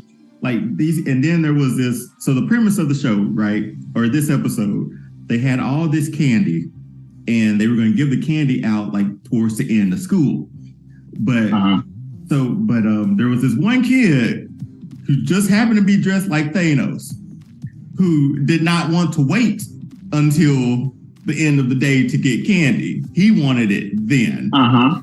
So while the candy is being guarded, he essentially takes the candy and distributes it all to every kid in the school. In the school, Rufus. No. I think he had like a gauntlet that had like was like ring pops. Like it was like, and they called him Baby Thanos. And it was like, I think the episode's called Candy Zombies. It could be that. But Rufus, I tell you, it was essentially just chaos. The little kid, there was one kid dressed like the janitor of the place. And he asked him, what does it cost you? Everything. Like it was everything. And he said it was just puns within it. He was like, instead of I am inevitable, he was like, I am inedible and ineditable or something like that. Dude, and that's the first one that's creeped into my top three in years. Let's jump. Your number two, Rufus. We're going up our list. Okay. So far, you have Living Single episode. I have an Abbott Elementary. This is where we get a little bit, it gets a little tight, right? We got two to choose from each. So go ahead. We got two. All right. My number two. We got Martin. Man, look, episode 5 of season 5, when he bought the house from Mr. T. It was a Scooby-Doo episode. It was a Scooby-Doo episode. Look, you had my man Martin dressed as Ike. You had Gina dressed as Tina. You had my boy. Look, Tommy was Shaq. My boy Cole was the Scarecrow from the Wiz. Like it was going down. The episode is absolutely hilarious. One of my favorite Martin episodes, hands down. Cause the funniest thing about that episode to me was obviously Martin dressed as Ike Turner, because that was a great wig. Because it was flowing and moving. It was flowing and moving. Okay. And he was moving it too. Like every scene, he was doing something with that wig to make it shake. And man, I think what we're finding out is that the TV series we're in sitcoms, at least the pocket right now. And there hasn't been anything scary that pops up. I don't think a lot of TV series or specials were scary. They were just fun, right? So with that one, loved it. I wouldn't have put it over the one that the other Martin Halloween episode were when the old man Ackerman. Yes, that would have been my number two. Look, okay. Since we're not doing this, that was going to be my honorable mention. Oh, was because Old Man Ackerman episode. You know what gets me in the Old Man Ackerman episode? The credits when before he goes off. Yes, you see Old Man Ackerman. Yes, he cut the light off. Yes. Yeah. Look, if y'all don't know what we're talking about, just go back and watch Martin TV show from the 90s. It's absolutely hilarious. Timeless classic. Still funny to this day. To this day. Yeah. I'll tell you what, to this day. Yeah. Okay, so my number 2, sticking with, we're sticking on the same wavelength here. So I'm gonna go with the other bad boy, Fresh Prince, Hex, and the Single Guy. Okay. So I'm going with Mike Lowry on this one. Number 2 is mine. Okay. This episode, I remember this one like it went. Every season, there's something that I watch, and this is one that makes the rotation because it's just so funny. Yeah. Quick synopsis of the episode. Hillary wants to go to a psychic. Seance. A psychic. Yeah, seance. His name was Scorpius. And yes, she had to take the whole family because they needed like 4 or more people. So the whole family goes. They go to this dude's house. He tries to knock on the door, and the door just opens. And the whole time they're sitting around this table trying to bring Trevor back. That's why she went to the seance. She wanted to have some closure with Trevor. So Trevor was was gonna be Hillary's husband, but he proposed to her. Yeah, he proposed to her, and he didn't finish the proposal. He did it bungee jumping, and he probably the best and funniest scene of Fresh Prince is the reaction to Trevor hitting that pavement. And they just go through them on the couch. Like Uncle Phil and Jeffrey are behind just looking at and Will was like Hillary is still looking at the TV like, you know what I'm saying? Please stand by popped up on the TV though after it. Yeah. And he was like, I ain't no bungee expert, but I don't think he's supposed to be in the ground like that. No. Okay. So let me jump back. Hilarious episode, let me jump back into this one. So while they are trying to do the seance, Will is just having like a stand-up comedy routine, man. He don't believe it. So Scorpius, once they lost, if you believe it, he contacted Trevor and he lost him because of Will. And no one believed it. So Scorpius put a hex on Will. And after that, they go back and all this bad stuff just happening to him. Like Carlton was dressed like Macaulay Culkin and he dyed his hair blonde. He couldn't get the dye out. His hair looked like a snow cone. Uncle Phil got accused of like stealing or taking money or something like that. He was getting accused like of a bribe or something. Yeah, he was getting accused of taking bribes. And then Ashley got attacked by the tennis ball machine. Yeah. And what sent everybody over the edge, or what made people start believing it, was when Hillary was making out with Jazz on the sofa. Yeah. And that's where Will got blamed for the hex. That's the one thing. Well, obviously he threw Uncle Phil out of Jazz did. Instead, it was a reverse of it. And the funniest thing about this one was like Carlton was like, he believed it from the jump, honestly. And Carlton was like, you got to break the hex, man. He's like, hurry. Will run a little bit. He looked back. Carlton, hurry. Run a little bit. Look back. Hurry. So he goes to try to break the hex, but the house and the guy, they're still there, but he's a normal person. And he just bangs like, break the hex, man, break the hex. He wakes up and the day starts to repeat over again. So it was a nightmare before, but it starts up, it's exactly like it started. Kind of like Groundhog Day? Yes. Yeah. So that to me, with the Carlton stuff, Will cutting jokes, they terrorized Trevor in death, man, because they kept making jokes. Yes, they really did. They really did. But that's my number 2. I may have gone on long, but number 2 was that. I love that episode. Check it out, though. Oh, and Jeffrey got deported.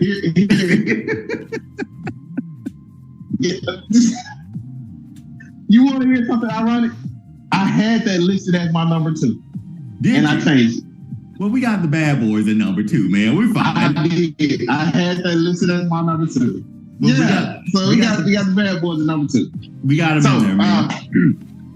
All right, so I'm gonna hand it forward. For sure. So number 1. What's your number 1? Number 1.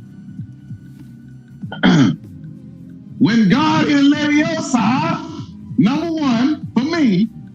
is the Wanda Maximoff episode where she actually became the Scarlet Witch. The one that tipped her over to becoming the Scarlet Witch. Yeah, that was one of my favorite. That was one of my favorite Halloween episodes. Yes, when she had the carnival and the boys was running around and they was having a good time, and then all of a sudden, they say that straw that breaks the camel back. It happened, and she lost it. That one was really good. I'll give you that one. That was a really, really, really good episode. And people that know us and follow us, y'all know we love Marvel, and that was my number one. And enough saying for me. Even just as a totality of series, that's probably my favorite Marvel TV series they've made so far. You think so? Rufus, I think we talked about this. You take that over Loki? I was in the dark for 4 episodes. What TV show or what comic book material can keep you in the dark that long? Yeah, you're right.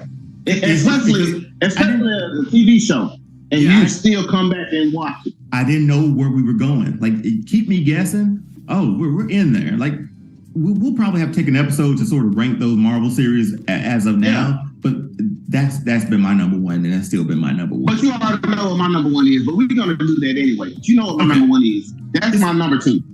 Okay, so number 1. So what you got for? What's the number 1? Number 1 for me. I'm gonna have to go. I stuck with sitcoms, man. I didn't go anywhere else.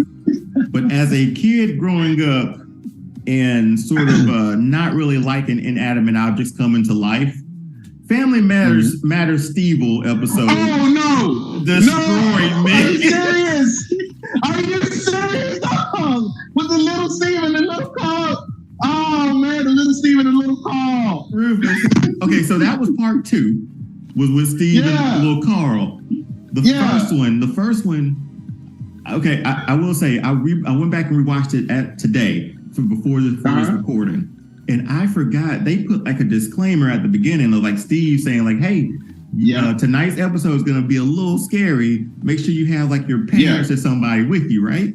I was like, I don't even remember that, but obviously Steve is an evil ventriloquist dummy who comes to life. And his premise is to take out the Winslows so he and Steve can go on the road and perform. But Steve was going to be the dummy, and Steve was going to be the human or the actor. Exactly. Oh boy, just thinking about it now, and then I just watched it like hours ago. That freaked me out because it was so long. Because I've never had a TGIF show have a disclaimer that, hey, this might be scary. Don't watch this without anybody else. Not even Sabrina the Teenage Witch had like disclaimers like that before a Halloween episode. Well, I think it was online with the whole like Child's Play and Chucky thing that it had to be said. But I just remember the episode having, again, just watched it hours ago. Eddie, he thought Santa was in the chimney. So Steve took him out. He stuffed him in the chimney. He cut Laura up and put her in the cupboard. 3J and Richie, they became Michael Jordan and Rodman. He was in the car. They were on the bikes out running him, and Steve was just in the car, man. But the reason he came alive is that Steve wished he could make him talk. And he went to sleep and he got like struck by lightning because it was a thunderstorm. Mm-hmm. It made me laugh today because he was like, and I can dance too, sort of thing. And he just started like killing it. Yeah. But on top of that too, it ended up being just like a dream, right? Like a dream sequence, right? Right. But again, that was one of like the scariest TV specials that I remember. And what made it what stopped it from being like, I guess, that scary at the end, they showed the making of it. So I think that was a good thing to put in because if kids were watching, they could see, oh man, this is just a puppet. They were pulling it. They were doing the voice of it. But again, my number one Halloween. And we got a sequel with Lil Carl. The next year, let him call. Because he was trying to go to Vegas. He wasn't he? He was trying to go to Vegas, dog. And then Carl threw a boat out the window. It was funny. It was funny, but as a younger person, you probably would have been scared. But it was funny to us. Like I gotta watch the second one. I gotta watch the second one. I forgot about the Vegas thing. He was just trying to get to Vegas from Chicago, man. Yeah. Okay. So so that's been your top 3 and my top 3 Halloween TV specials of all time. Yes, man. Rufus, anything else you gotta say before we run into the close of this? No, I don't have anything. It's just real funny to me that everyone on your list, except for that first one, I had on my list because I wanted to do the top 5. You know me, I always got more than what you asked for. Exactly. That actually was gonna be my number 2 on my list. Okay, was the Siegel episode. Dude, so we're look. This is like one of the episodes we're like almost on the same wavelength, bro.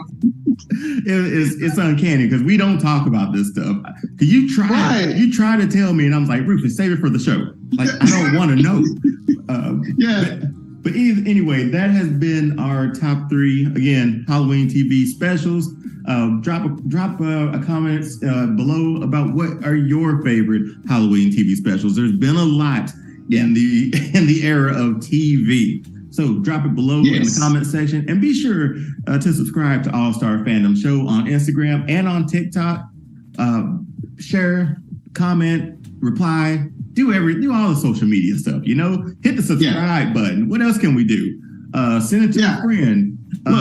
Text it to someone. Tag somebody. Tag somebody. Yeah, like they're it. Yes. This is how it works, right? Anyway, but this has been a fun one. For the entire month of October, we're gonna do Halloween themed episodes. We're gonna come back again with probably another costume as we go through this month. Yes. So make sure you follow and like, subscribe, do all that stuff so you can keep up with what we're going to be releasing the next week, and then the week after that, and then the week after that, and then it's Halloween trick or treat, and we'll have something fun for that one too. So Rufus, again, thanks for jumping on, man. You're a co-host at this point, man. So I love it. So until next time, thanks for tuning in. Peace and happy Halloween. Peace.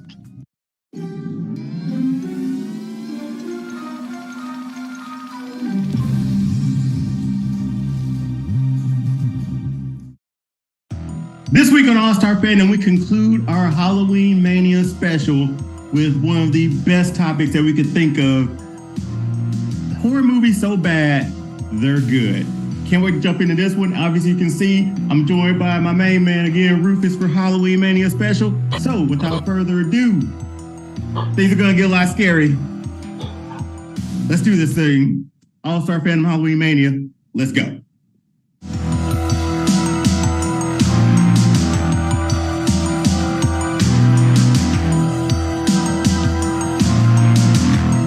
Welcome to All Star Fandom Halloween Mania special. It's me, Dion, and I'm joined by my friend, my brother.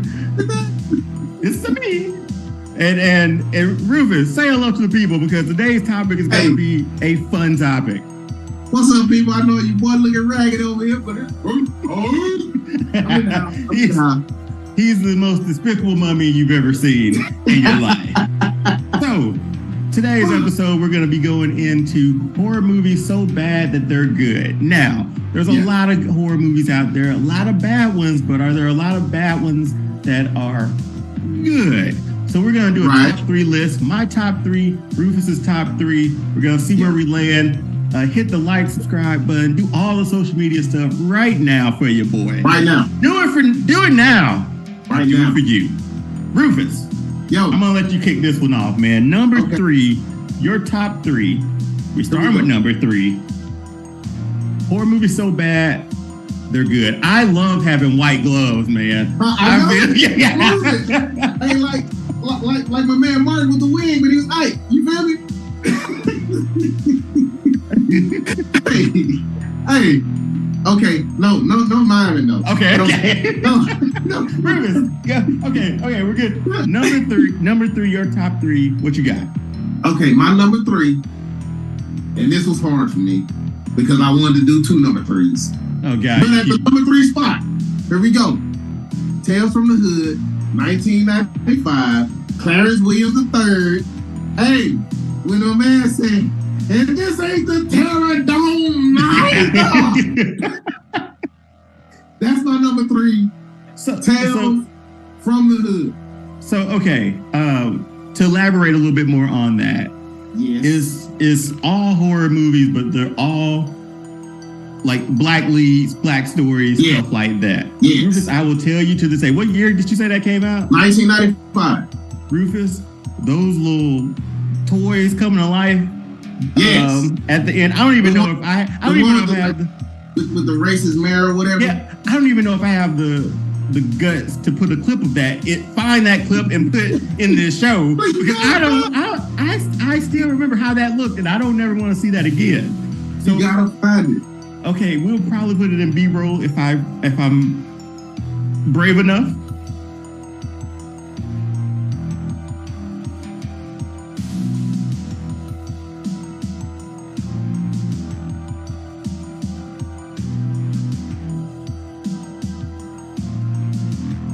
But remind me too, how many stories were within that? Because there has to be something that's so bad that makes it good.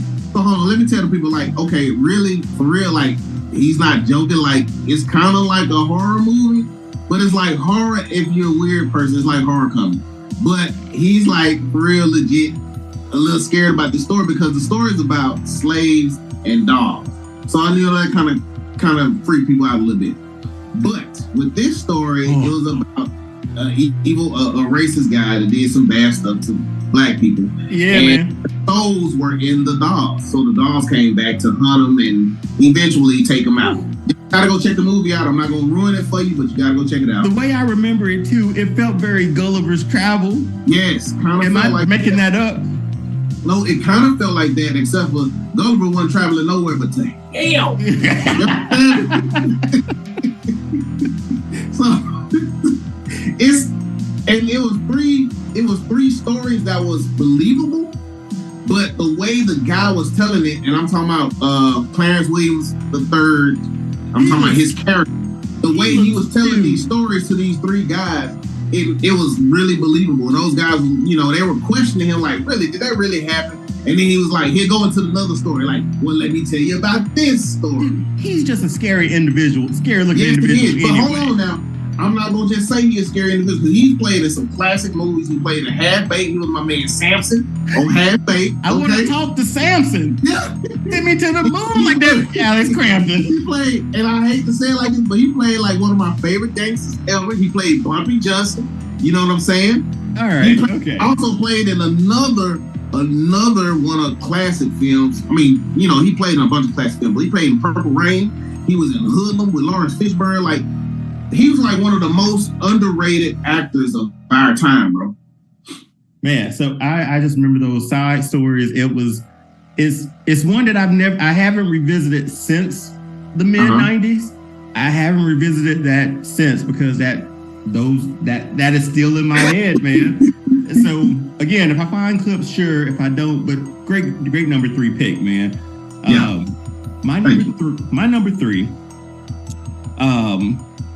Right off the top rope, man. So Bad It's Good. Leprechaun in the Hood. Oh yeah. That goes without. Okay, let me give you a little backstory. Right. The original one came out in 1993. Jennifer Aniston, you know, before she blew up. Yeah. This is like prime time in my life as a kid where crap was scary. Well, basically, he should not have been watching this movie. Thank you. Exactly. You know but we go to the video store on a Friday night. I get mine. We don't watch mine first. Yeah. So movie night is this night, and I had no business watching it. But I was scared of him up until that point. Leprechaun in the Hood. I'm almost about to go to high school around that time. Came out in 2000. The most absurd. I wasn't scared of him no more. after that, man. After he said, and I quote, "A friend with weed is a friend indeed. A friend with gold is the best I'm told." Like after that, hey, he had bars for everything when he was in the hood. Well, remember at the end they did like a rap video called like "Left in the Hood" or something like that. It was Ice-T was in that movie. Yes, he was. And he was just about to probably go on and play like Finn Tutuola on Law and Order SVU. But the premise was so bad, Rufus. It was a medallion that they snatched off this decrepit statue or whatever you want to call it. And that just so happened to have like the leprechaun in it. He's like, bam, baby, here I am. And he back in the hood. He's just walking down the street, pimping it up. So bad it's good. I tell you this, it was obviously their worst rated Leprechaun movie. This was like Leprechaun like 5. Really? Rufus, he went to space. And you know my philosophy when it comes to space. If you go to space, the franchise, if you go to space or go back in time, the franchise is over. It was working like Jason and Freddy go to space or something like that. Oh, like, Jason X low key almost made this list for me. Oh, wow. The absurdity and the premise of this would not get made today. 23 years later, this would not get made today. Not the script wouldn't even make it. But think about it, Rufus. They did have the audacity to double down and be like, he going back to the hood in the city. Hey man, that movie was so. You know who's in the second one? Funny at the time, like I don't even qualify that as a horror movie though, bro. But here's the thing: I qualified as like this was a character that had terrified me as a kid, right? And now I'm watching him. It's 2000. I didn't graduate high school until 2006, so it's this little pocket in time between that where I'm like, man, I'm still kind of freaked out by this because I never really watched. I watched the second one somehow. I remember bits and pieces, but that's as far as I went. Because the first one, he was in that wheelchair going down that hallway. Terrified the crap out of me. My mom worked at a hospital. Wasn't going in that hospital. And so for me, it took a scary character during that time and it put it in a world where I was like, oh man, I can't take this seriously no more, man. Like you had me when you were in the country on a farm with nobody around. I'm in it. This man just walking down the street in his boots and whatnot, man, and just chopping it up with regular black people within the community, man. How am I supposed to be scared of that? Yes, he killed some people, sure. The premise alone was enough for me to be like, okay, I like this now. And it almost made me go back and watch the old ones, but I don't want to linger on to my number 3 so much. So let's jump to the next one. Number 2, Rufus. What you got for us, big dog? I'm number 2. And I know a lot of people gonna be like, what? My number 2 is Blade Trinity. How? You wanna know how? That movie was extra garbage, but I love it. You qualify that as a scary movie? That's a horror action film. Okay, Rufus. That's what I was telling you. That's horror action. You got the vampires. You got them going at it. They still killing humans. They still going at it. That's my number 2, Blade Trinity. I will say that it's on brand with the show, but with the overall premise of All-Star Fandom. I know people don't consider that to be horror though, but it's horror. I never did. It was more action to me than horror. Like take the first 2 Blade movies for instance. Yeah. I would classify the first one more horror, the second one more action. The first one was more horror. It made you jump. It had you feeling suspenseful. Cringy a little bit with the block. That's what, It did all that for me.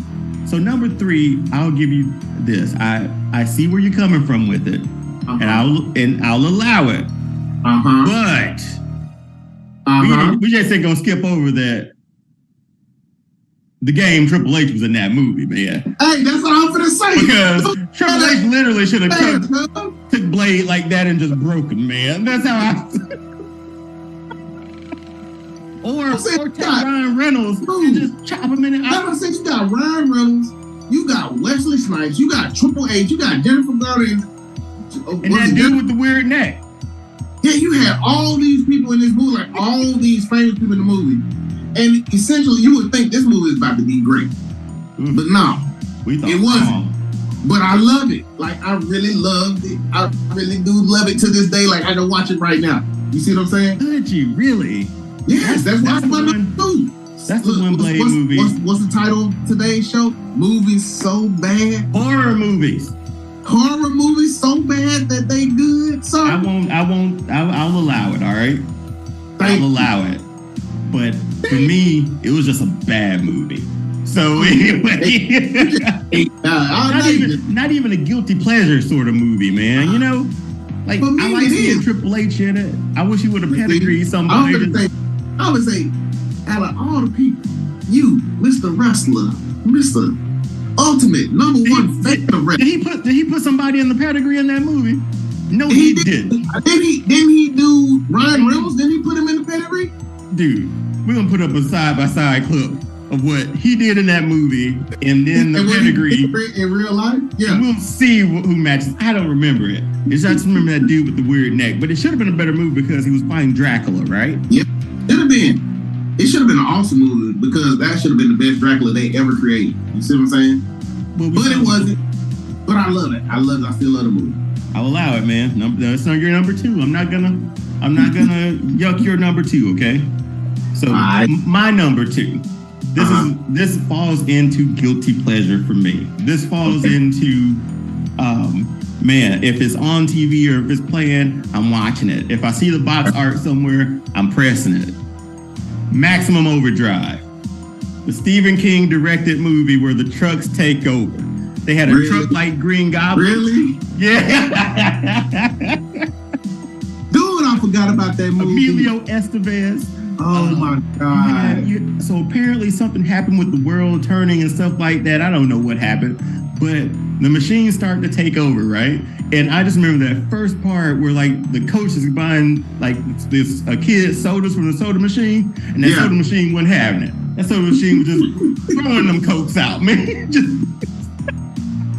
so funny. Wait a minute. Funny that the kid put on like the kid put on a baseball like mitt and like a mask, I think. Yeah. It started like catching him, but here comes like a steamroller for him. So he darts off, and there's all these people in this truck stop. Is very Tremors like. Again, another one that almost made it list, but Tremors is a good movie. I'm gonna say Tremors. Whoa. Tremors 1. Thank you. It's just a good movie. It's not a bad movie. It's a great movie. Anyway, Emilio Estevez is they're all in this truck stop. All the trucks are just circling the truck stop, man. Like, you ain't getting out of here alive. Yeah, one with Green Goblin's face. Dude, it was so good. It was based off Stephen King's short story Trucks. And again, you could tell it's based off a short story because, boy, they stretched that sucker out. 1986 or so, something like that. But you really consider that horror? Because that was not horror either, sir. How was that not horror? That was all comedy. That was all comedy. That whole movie was comedy, bro. Come on, man. Come on. Be for real. Were you scared one time in that movie? This is why, okay, if you could have Blade at number 2. Okay, I give you that. I can have this at number 2. I give you that. This is a great choice. Is horror legend Stephen King wrote and directed this movie. Okay, so I give you that because it is Stephen King. It's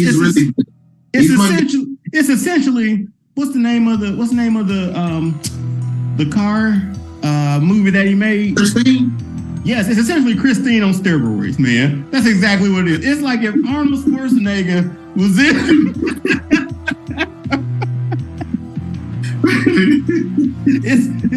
It's popcorn movie, man. It's a fantastic 80s movie. Yeah, I love it so much. I might just try to find it and watch it again. So Rufus, your number 1. My number 1. I wonder if I've seen it because I've seen the last 2. I'm pretty sure you have, and I'm pretty sure you had a problem with it, but I love it. What was it?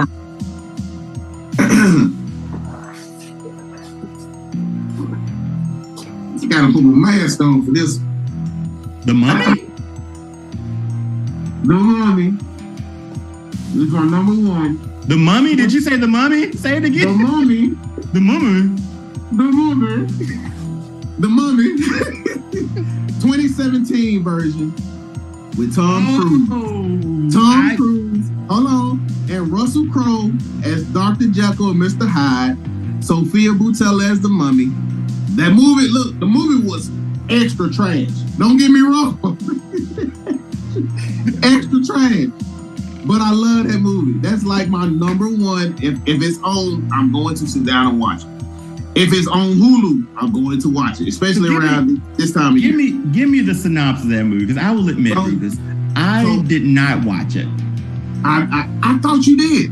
I did not watch it. Here's the thing. So they're not to cut you off, but they tried to build a horror universe. They tried to build. This was supposed to be like the Universal horror or the Universal dark something or other. It was supposed to be Universal all the dark movies. So they was gonna come out with like the Wolfman. They were gonna come out with Dr. Jekyll and Mr. Hyde. They started with the Mummy. If this movie would have made it, the casting for the rest of those movies would have been great, phenomenal.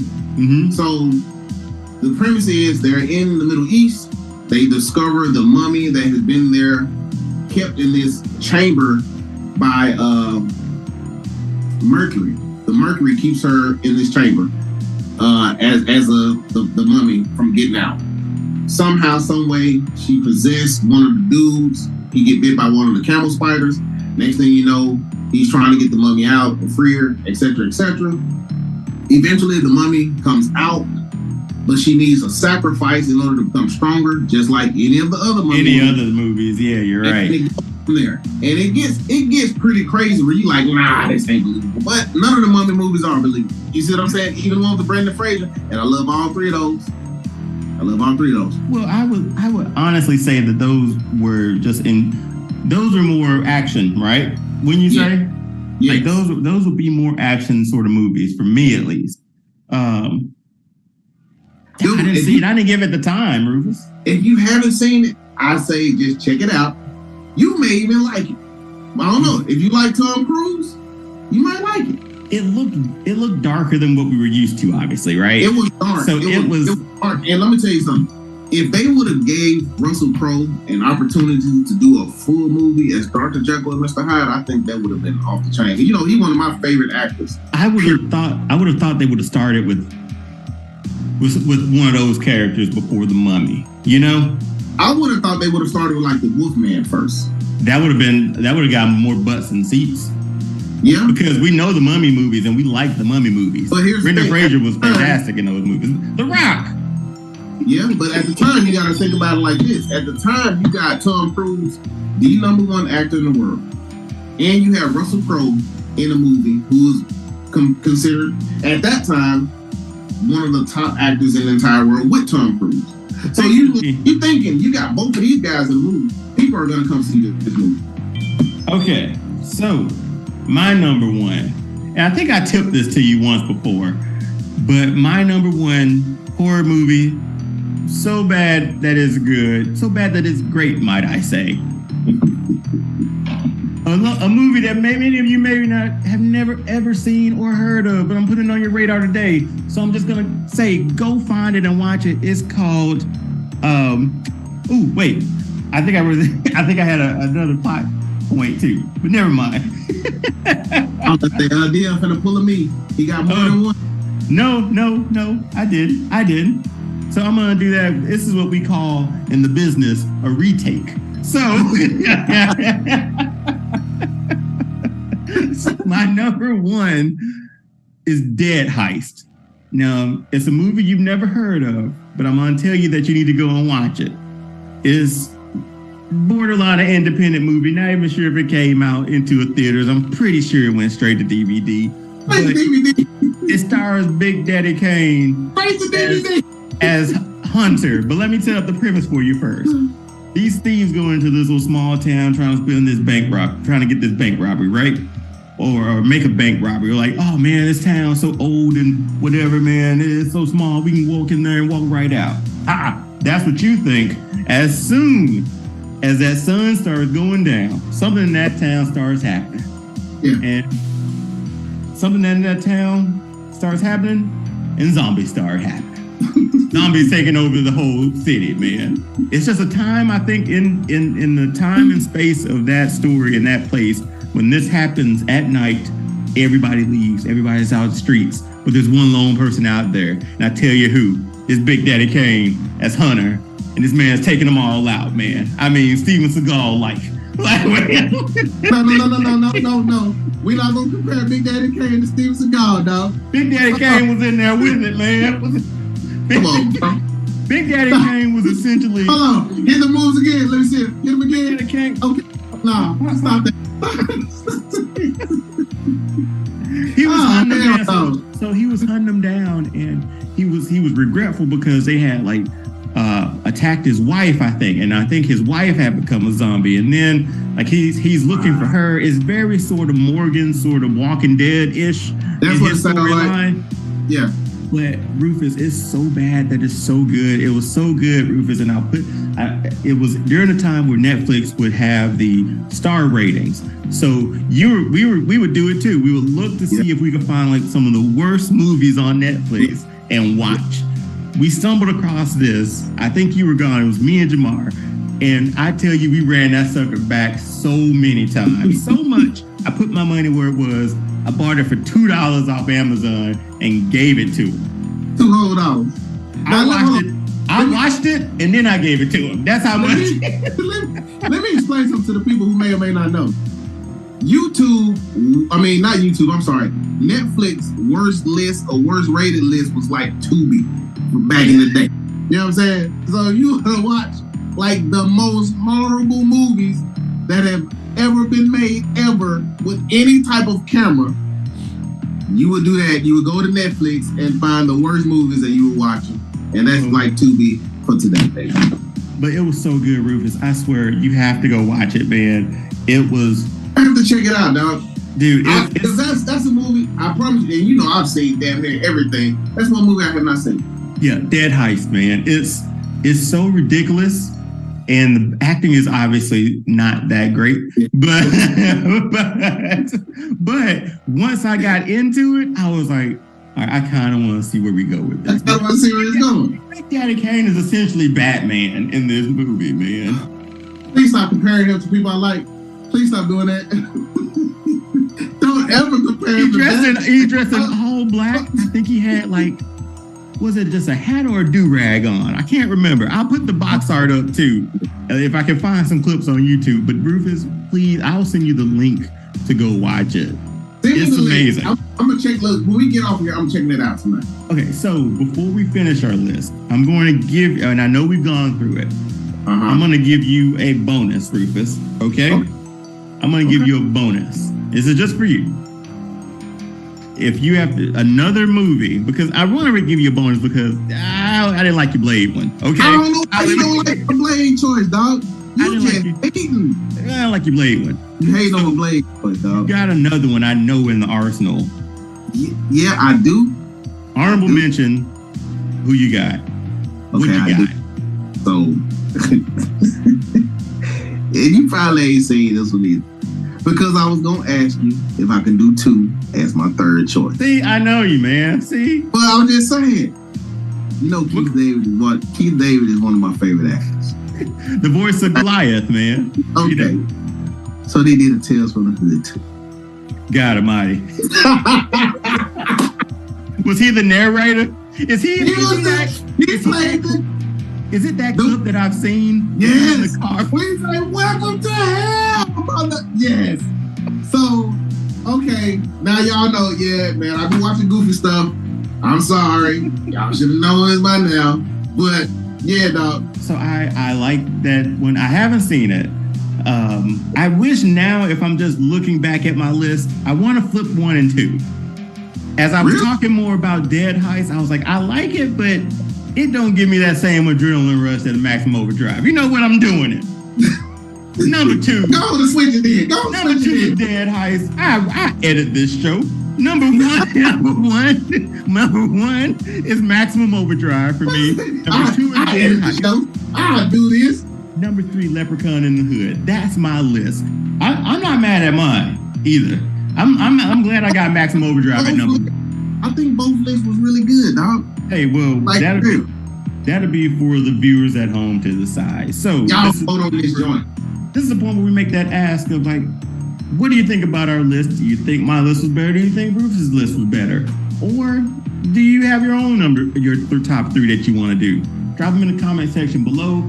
Comment, share, like, subscribe, do all the social media stuff, especially here on YouTube. Send this clip to a friend, send this video to a friend, send this page to a friend. Let's get those subscriber counts up.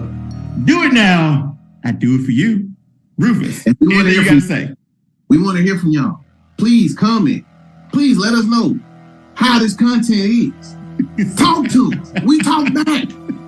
Thank you. And speaking of talk back, we're on All Star Fandom Show on TikTok and Instagram, so you can follow us there. We put clips up weekly of those shows so you don't miss out, and little teaser clips to send you over here to YouTube so you can go ahead and watch and like and discuss. So, Rufus, this ends our Halloween Mania special. I just want to say thank you for being a guest. Thanks to my guest Tori for our last episode about the top 3 spookiest and scariest wrestlers of all time. Go back and watch that. By the way, if you hadn't seen it, check it out. Spookiest wrestlers of all time. Check it out.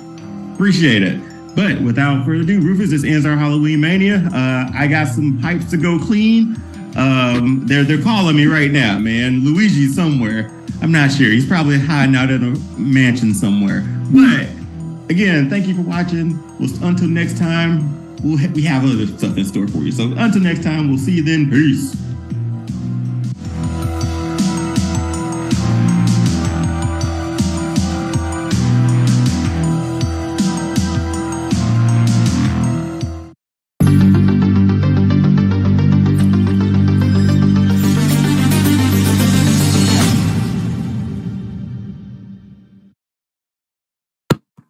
Hey, welcome to a special edition of All-Star Fandom Show.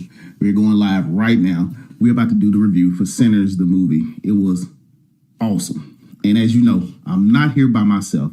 I have a really, really, really special guest. Listen, from the mic to the masses, from the booth to the screen, he's the voice you hear and the name you won't forget. A lyrical architect, a vocal powerhouse, and a global vibe. This is my man, ATO Worldwide. Welcome, welcome, welcome, welcome. ATO Worldwide. Tell the people who you are.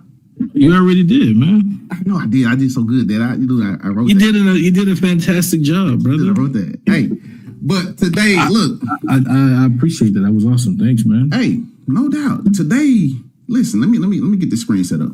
This is what we talking about today. And y'all know me. Y'all know how I get down. I bring the guests in and we're going to jump right into it. We're not going to hold you too tough. We're going to talk about Sinners right now. The movie, Ryan Coogler. Oh my God. Michael B. Jordan. Oh my God. This movie was awesome.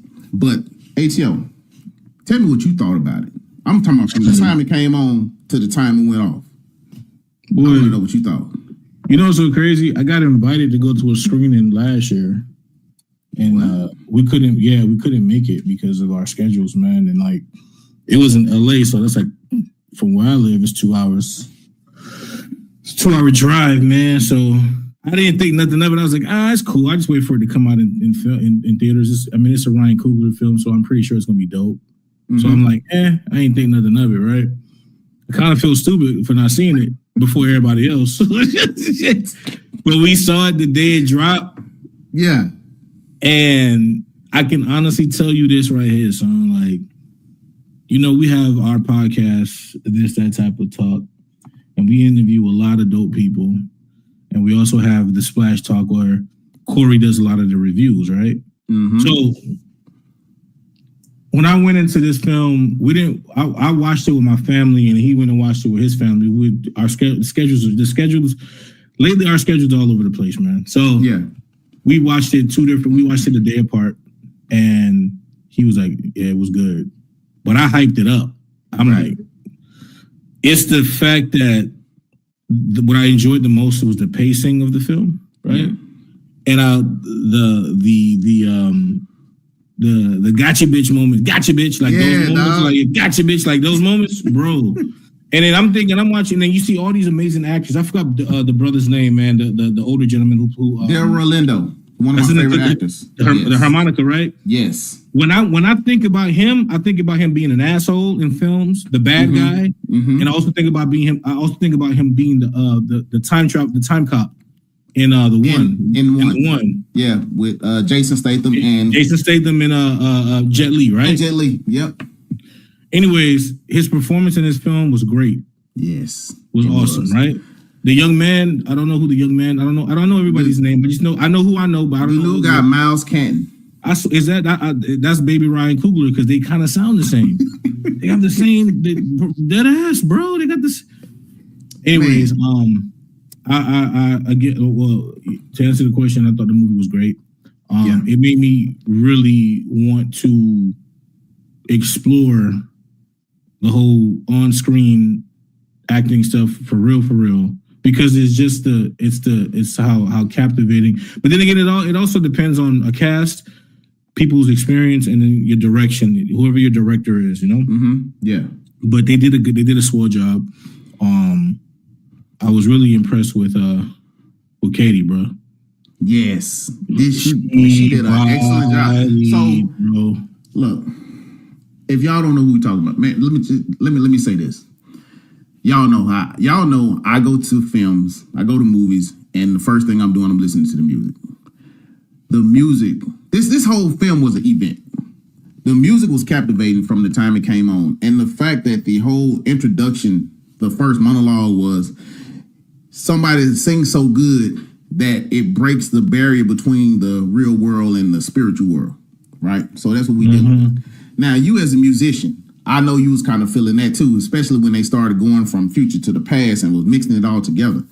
Yeah, that was dope. We try not to give away no spoilers. I'm just going to say this. It's a beautifully directed, scripted, well-acted film. You will not be disappointed. Michael B. Jordan's acting is brilliant in this film.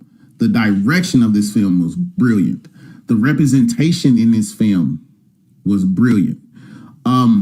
The way it was shot, the darkness and the lighting was brilliant. This whole film was brilliant. I want to know, what did you think about the music when he started singing in the juke joint? Yeah, I kind of gathered what they were doing when they had the particular scene. I gathered what they were up to, what they were attempting to do, and I thought that was real smart. The music was great. You know what I mean? I'm not really a big. I grew up in the South, obviously, and I know all about the whole, blues, why juke joints existed, and we know about the BB Kings and Muddy Waters. We know about all that stuff, right? But when we were watching, I'm watching this movie, I felt like I knew the language, the slang and the way they spoke and how the jargon. I knew the language, and I think everybody delivered very well. Even when they're acting like they're being teaching, whoever taught them how to use specific Southern accents, did a great job, man. Yeah, they really did. And the movie, it carried the young man, Miles Caden. I pronounced his name wrong, Miles Caden. I didn't even know he was a real singer until I had to look up some information on it. He's a real R&B singer. I didn't know that, but he has a voice. He does have that kind of voice that when you hear his voice, you stop in your tracks and be like, wait a minute, where did that come from? I didn't expect that to come out of him. When he started singing in the car, when he started playing the guitar, Stack looked at him like, wait a minute, where'd that come from? Right. When you had that voice, you know what I'm saying? And he had that kind of voice that quote unquote pierced the veil between the real world and the spiritual world, which woke up the vampire, And this is not your typical vampire movie. Man, this movie is about two brothers who just got back from wherever they came from. And now they want to build a juke joint because they want the people to come and have some fun. Of course, they want to make some money. Right. But upon them having opening night, is interrupted by some visitors. some visitors that they didn't want. And the visitors really didn't give two hot dogs if they wanted them or not. And pretty much they came in and pretty much wrecked the show. But before that happened, there's one specific scene. Well, not even the specific scene I want to talk about. There's one person I want to talk about. I always mess up her name. Her name is Wumi Mosaka. She was in she was the I can't call it the voodoo lady. She was the lady that was frying the catfish. I'm gonna say it like that. And so she's the lady. She is the voodoo lady. We can call her that, right? You talking about the love interest? Yes. Dog. She's not a no. That's voodoo lady, yeah, but she the root lady. She do the root lady. Yeah, that's the word I'm looking for. So I'm thinking to myself, bro. So she made the root for your man's. Why she ain't make one for the brother? Well, because remember, she wasn't in a relationship. She's in a relationship with the one brother, and they weren't together at the time. So remember, who was the soldier? They both were soldiers, Smoke and Stack. They were both in the war. Oh, they both went to war? Yeah, they both fought in Germany. Oh, okay. All right, so I'm assuming she did that because he's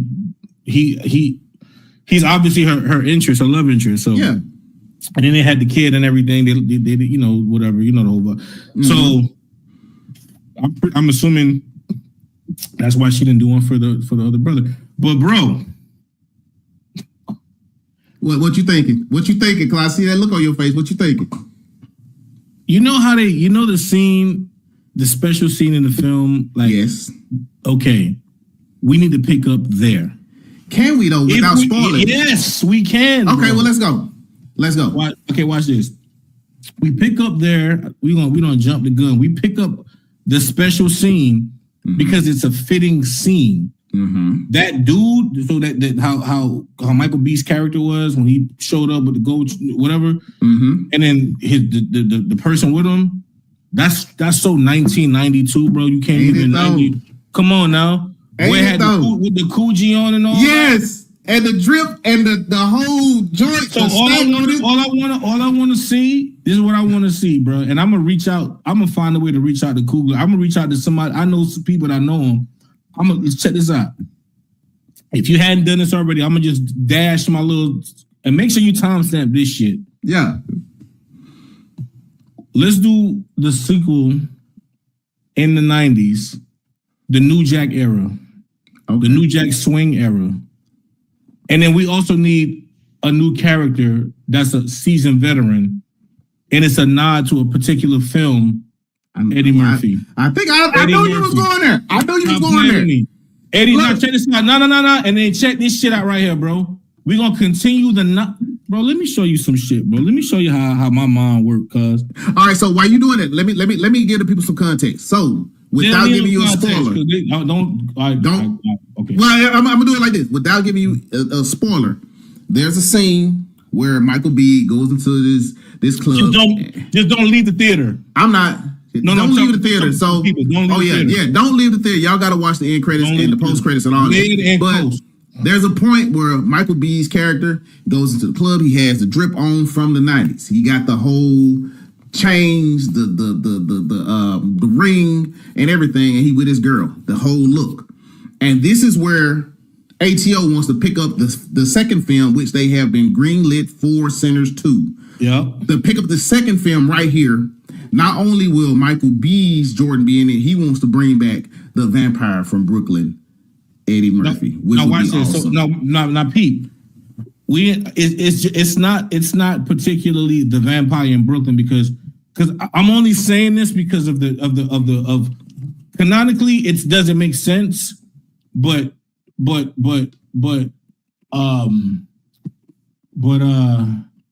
culturally it'll make sense, right? Yeah. So we did Sinners. Sinners had Michael B. Jordan and all these amazing actors, and it's a film about the past, and it's a film about supernatural stuff and the hard times of black folks and whatever, right? When I say we it's a nod. I want to see Eddie Murphy. If you know, you know. I want to see Angela Bassett. Okay. If you know, you know. Yeah, come on. Last but not least, I want to see Wesley Snipes because if you know, you fucking know. Dog. You understand? You see what I just did right there? I see what you just did right there, So dog. I basically took the whole Marvel alum, yes, and the cultural, because when I saw what Katie did, bro, she gotta be a star. And then on top of that, now we're gonna offset that shit, right? Mm-hmm. Kiefer Sutherland, one of the Lost Boys. Stop playing with me, bro. So I don't know if y'all really follow vampire movies like this. So, anything vampire. And if you want to see how much money we got left over in the budget, let's go get Tom Cruise. Dog. Go get Tom Cruise. And I wish Aaliyah was alive because we'll put her in that joint. Come on now. Come on, man. Come on. That's a movie, bro.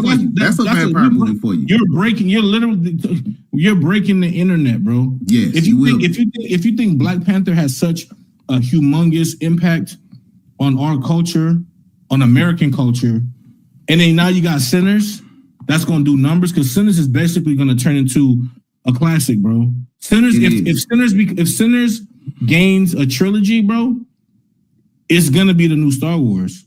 Yeah. In that, because okay, watch the scene where the young man was playing the guitar. Mm-hmm.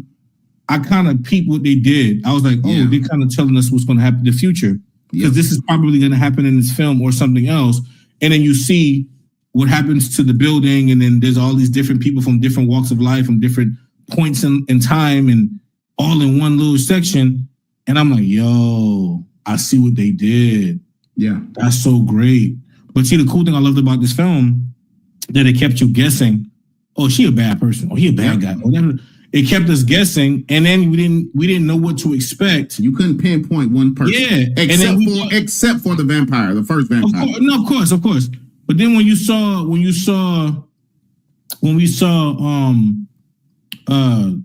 the trio out doing what they was doing, mm-hmm.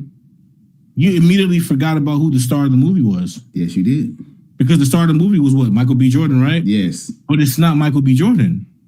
The star of the movie is whoever the fuck the star of the movie is, bro. Like, and that shit was so brilliant, dog. Brilliant the way it was shot. So it is centered. I must say this for the people that are just tuning in. We are doing a review of the movie Sinners. Just came out Friday, starring Michael B. Jordan, Delroy Lindo, Miles Caden, a whole slew of excellent actors and actresses. That boy said a slew. A slew. And it is it starts off with a young man, preacher boy, who wants to sing the blues, but his dad is like, nah.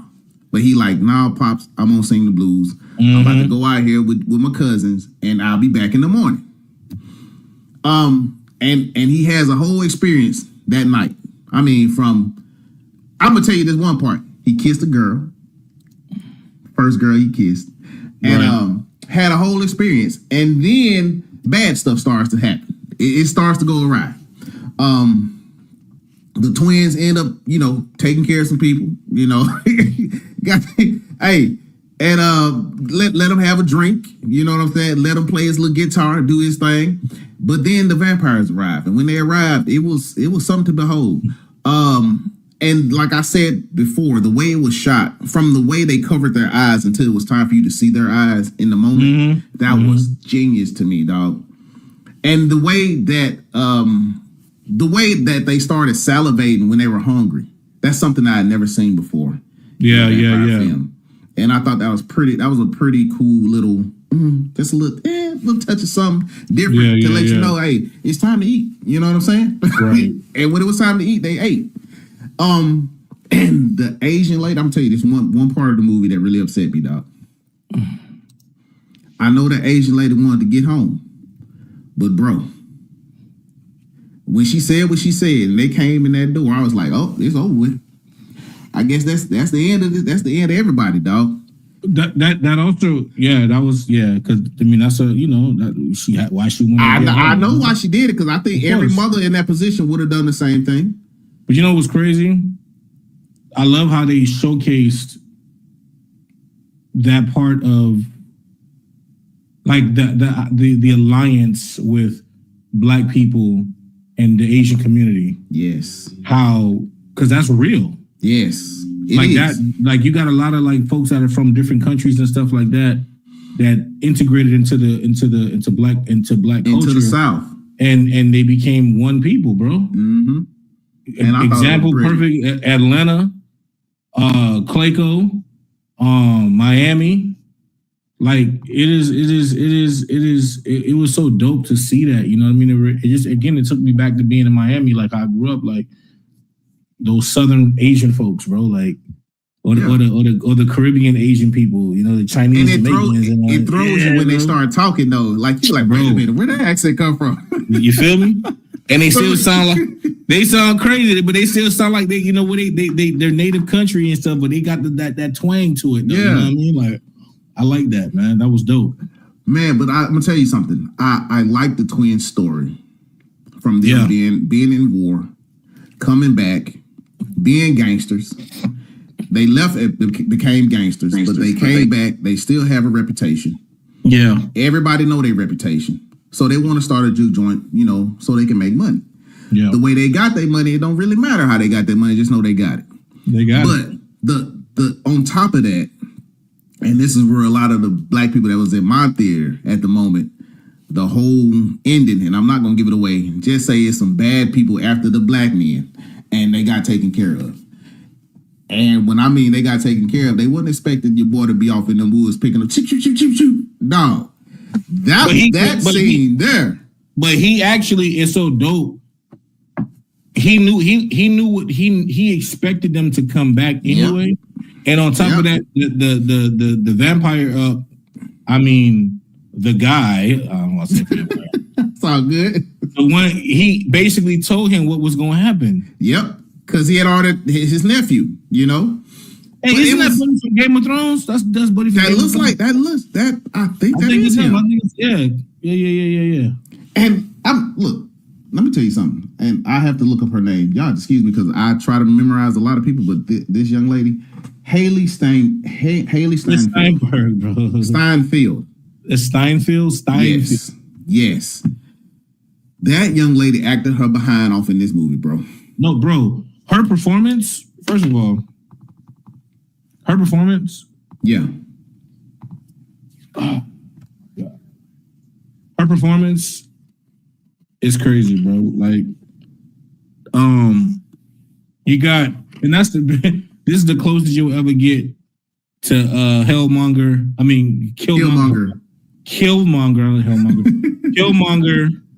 and Hawkeye and Spider-Gwen. Yeah. In a, you know what I'm saying? That's a close film, one movie, bro. That was fire though, bro. That was crazy. Man, the acting was so good. I know I keep saying this, but y'all really have to go and check out this film. Yeah. Man, Ryan Coogler did his thing on this one. Michael B did his thing on this one. Delroy Lindo is by far one of my favorite actors, and people don't talk about him enough. From Romeo Must Die to The One to this film to he was Romeo Must Die. I only saw Romeo. He was the father once. Yeah. Man, he is such a good actor, bro, and people don't talk about him enough. Man, I hope to one day meet him. Dude, in Gone in 60 Seconds, people don't realize he was the cop that was chasing Nicholas in the film, bro. Yeah. Like, that was a really good movie, man. But go and see this film. I want to see him and Keith David in the film together. Dude. That'd be crazy, right? That would be crazy. But what would this film be? Dude, they could put Keith David in Sinners too. He can be what? On his Goliath? Yeah. I can already see him now. I can already see him now. In the 90s, you got Keith David. Dog, that would be tight. But before we get out of here, ATL. To the top of the castle. Elisa, Xanatos, your mind. Oh, my. Hey, people, I know I didn't mention this, but ATO is a voice actor, one of the best in the business. Oh man, how can I make my voice sound like Keith? I've been trying. I can't do it. Like me? I've been trying, bro. I can't do it, dog. Bro, they have people's. That's why they cast people for certain types of roles. Yeah.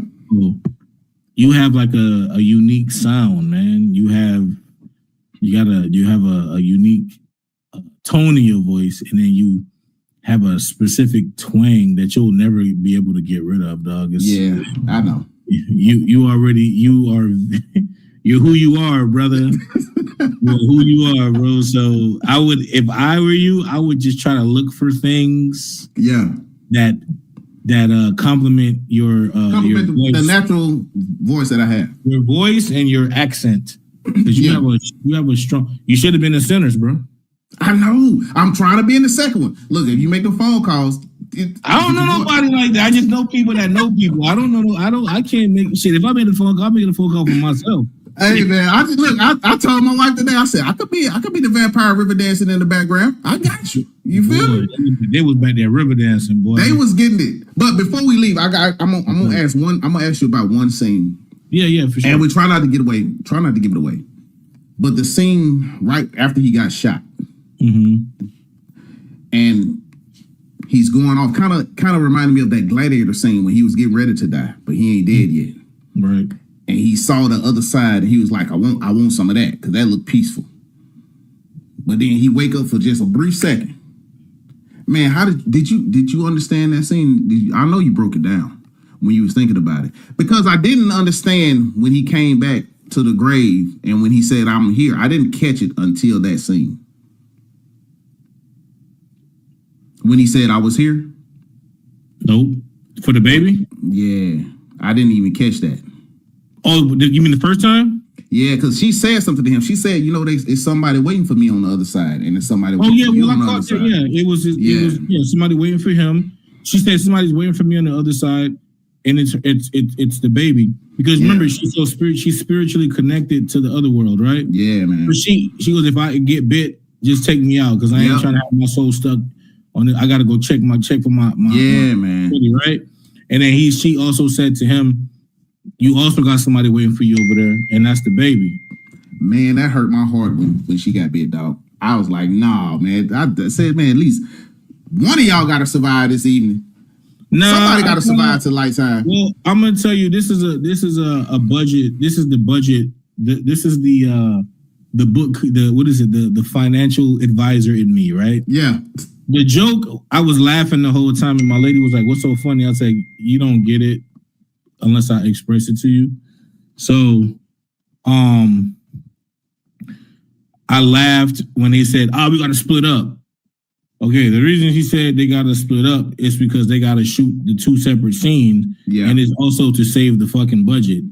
All the CGs, they try to impose them together under them to do the deep fake because it was two people, and it was a deep fake on the face. Oh, okay. Yeah. So when they did some of the fights, you can also see the stuntman. You'll see the stuntman like, oh, okay, the guy has the same body type as Michael, and you can see the other dude's face. But there's certain scenes when they're together. Yeah. Like it's a deep fake. It's a body, but then it has the face of Michael. I'll tell you one thing, it was really good. Really good. No, they did an amazing job. I mean, they did a swell job on that. You know what I mean? But that was funny. Like, oh yeah, let's separate. Yeah. but it makes sense for one of them. It makes sense for either both of them to die or one to die. One of them, yeah. Because it saves the hassle of trying to make another, the whole twin, the twin thing, shit, whatever, right? Let's make it make sense. Okay, the brother got bit, he got possessed. Okay, cool. So he's still alive, but he's undead now. Yeah. But then the other brother, the main brother, like the main one, basically the leader. So we'll give him name. We'll say the name Smoke and Stack. That's the twins. That's the name of the twins. So right now you're talking about the one Smoke was the big brother. Yep. And Stack is the little brother. He had to die. Yeah. He had to sacrifice himself, for his, for his brother and whoever. So that one and so if they are to do a second one, I'm pretty sure they're gonna find a way to just focus on the one brother, and then probably have a way where he can kind of like astral plane or go to the other world and talk to and visit with his brother. Yeah, like you know what I mean. But I mean, honestly, for the most part, I like what they did with the twins, and that was great. And Michael B. Jordan's acting is like really, really stellar. Like it's his first of all, it's his body language is great, the posture, and then his line deliverance and stuff, and then how they do the Southern accents. Yeah. I was really like just like intrigued by that. Like, man, they was really killing it, bro. Yeah. And Haley did a great job. Yeah, Haley got. I didn't even expect to see her in the film, but then again, you got to remember that's that Marvel crew, bro. Like, you know, everybody rocking. You know what I'm saying? So why not? You got some of the best actors in the world doing these. You know, and also. So one thing about Coogler films, it also, you know how like, for me personally, like I'm a fan of like old Hollywood, right? The 80s and the 90s, and we could remember all those actors and we know their names. We could Bruce Willis, Patrick Dempsey, Eddie Murphy. We know all these dudes, right? Yeah. But these new guys, you don't really know. You kind of forget who they are and what they do and whatever. But then when you watch a movie like a Coogler film, like some of his movies, it makes you go look up those actors, and now you want to follow what they have going on, and you want to get invested in their career and like what they, you know, films that they're gonna.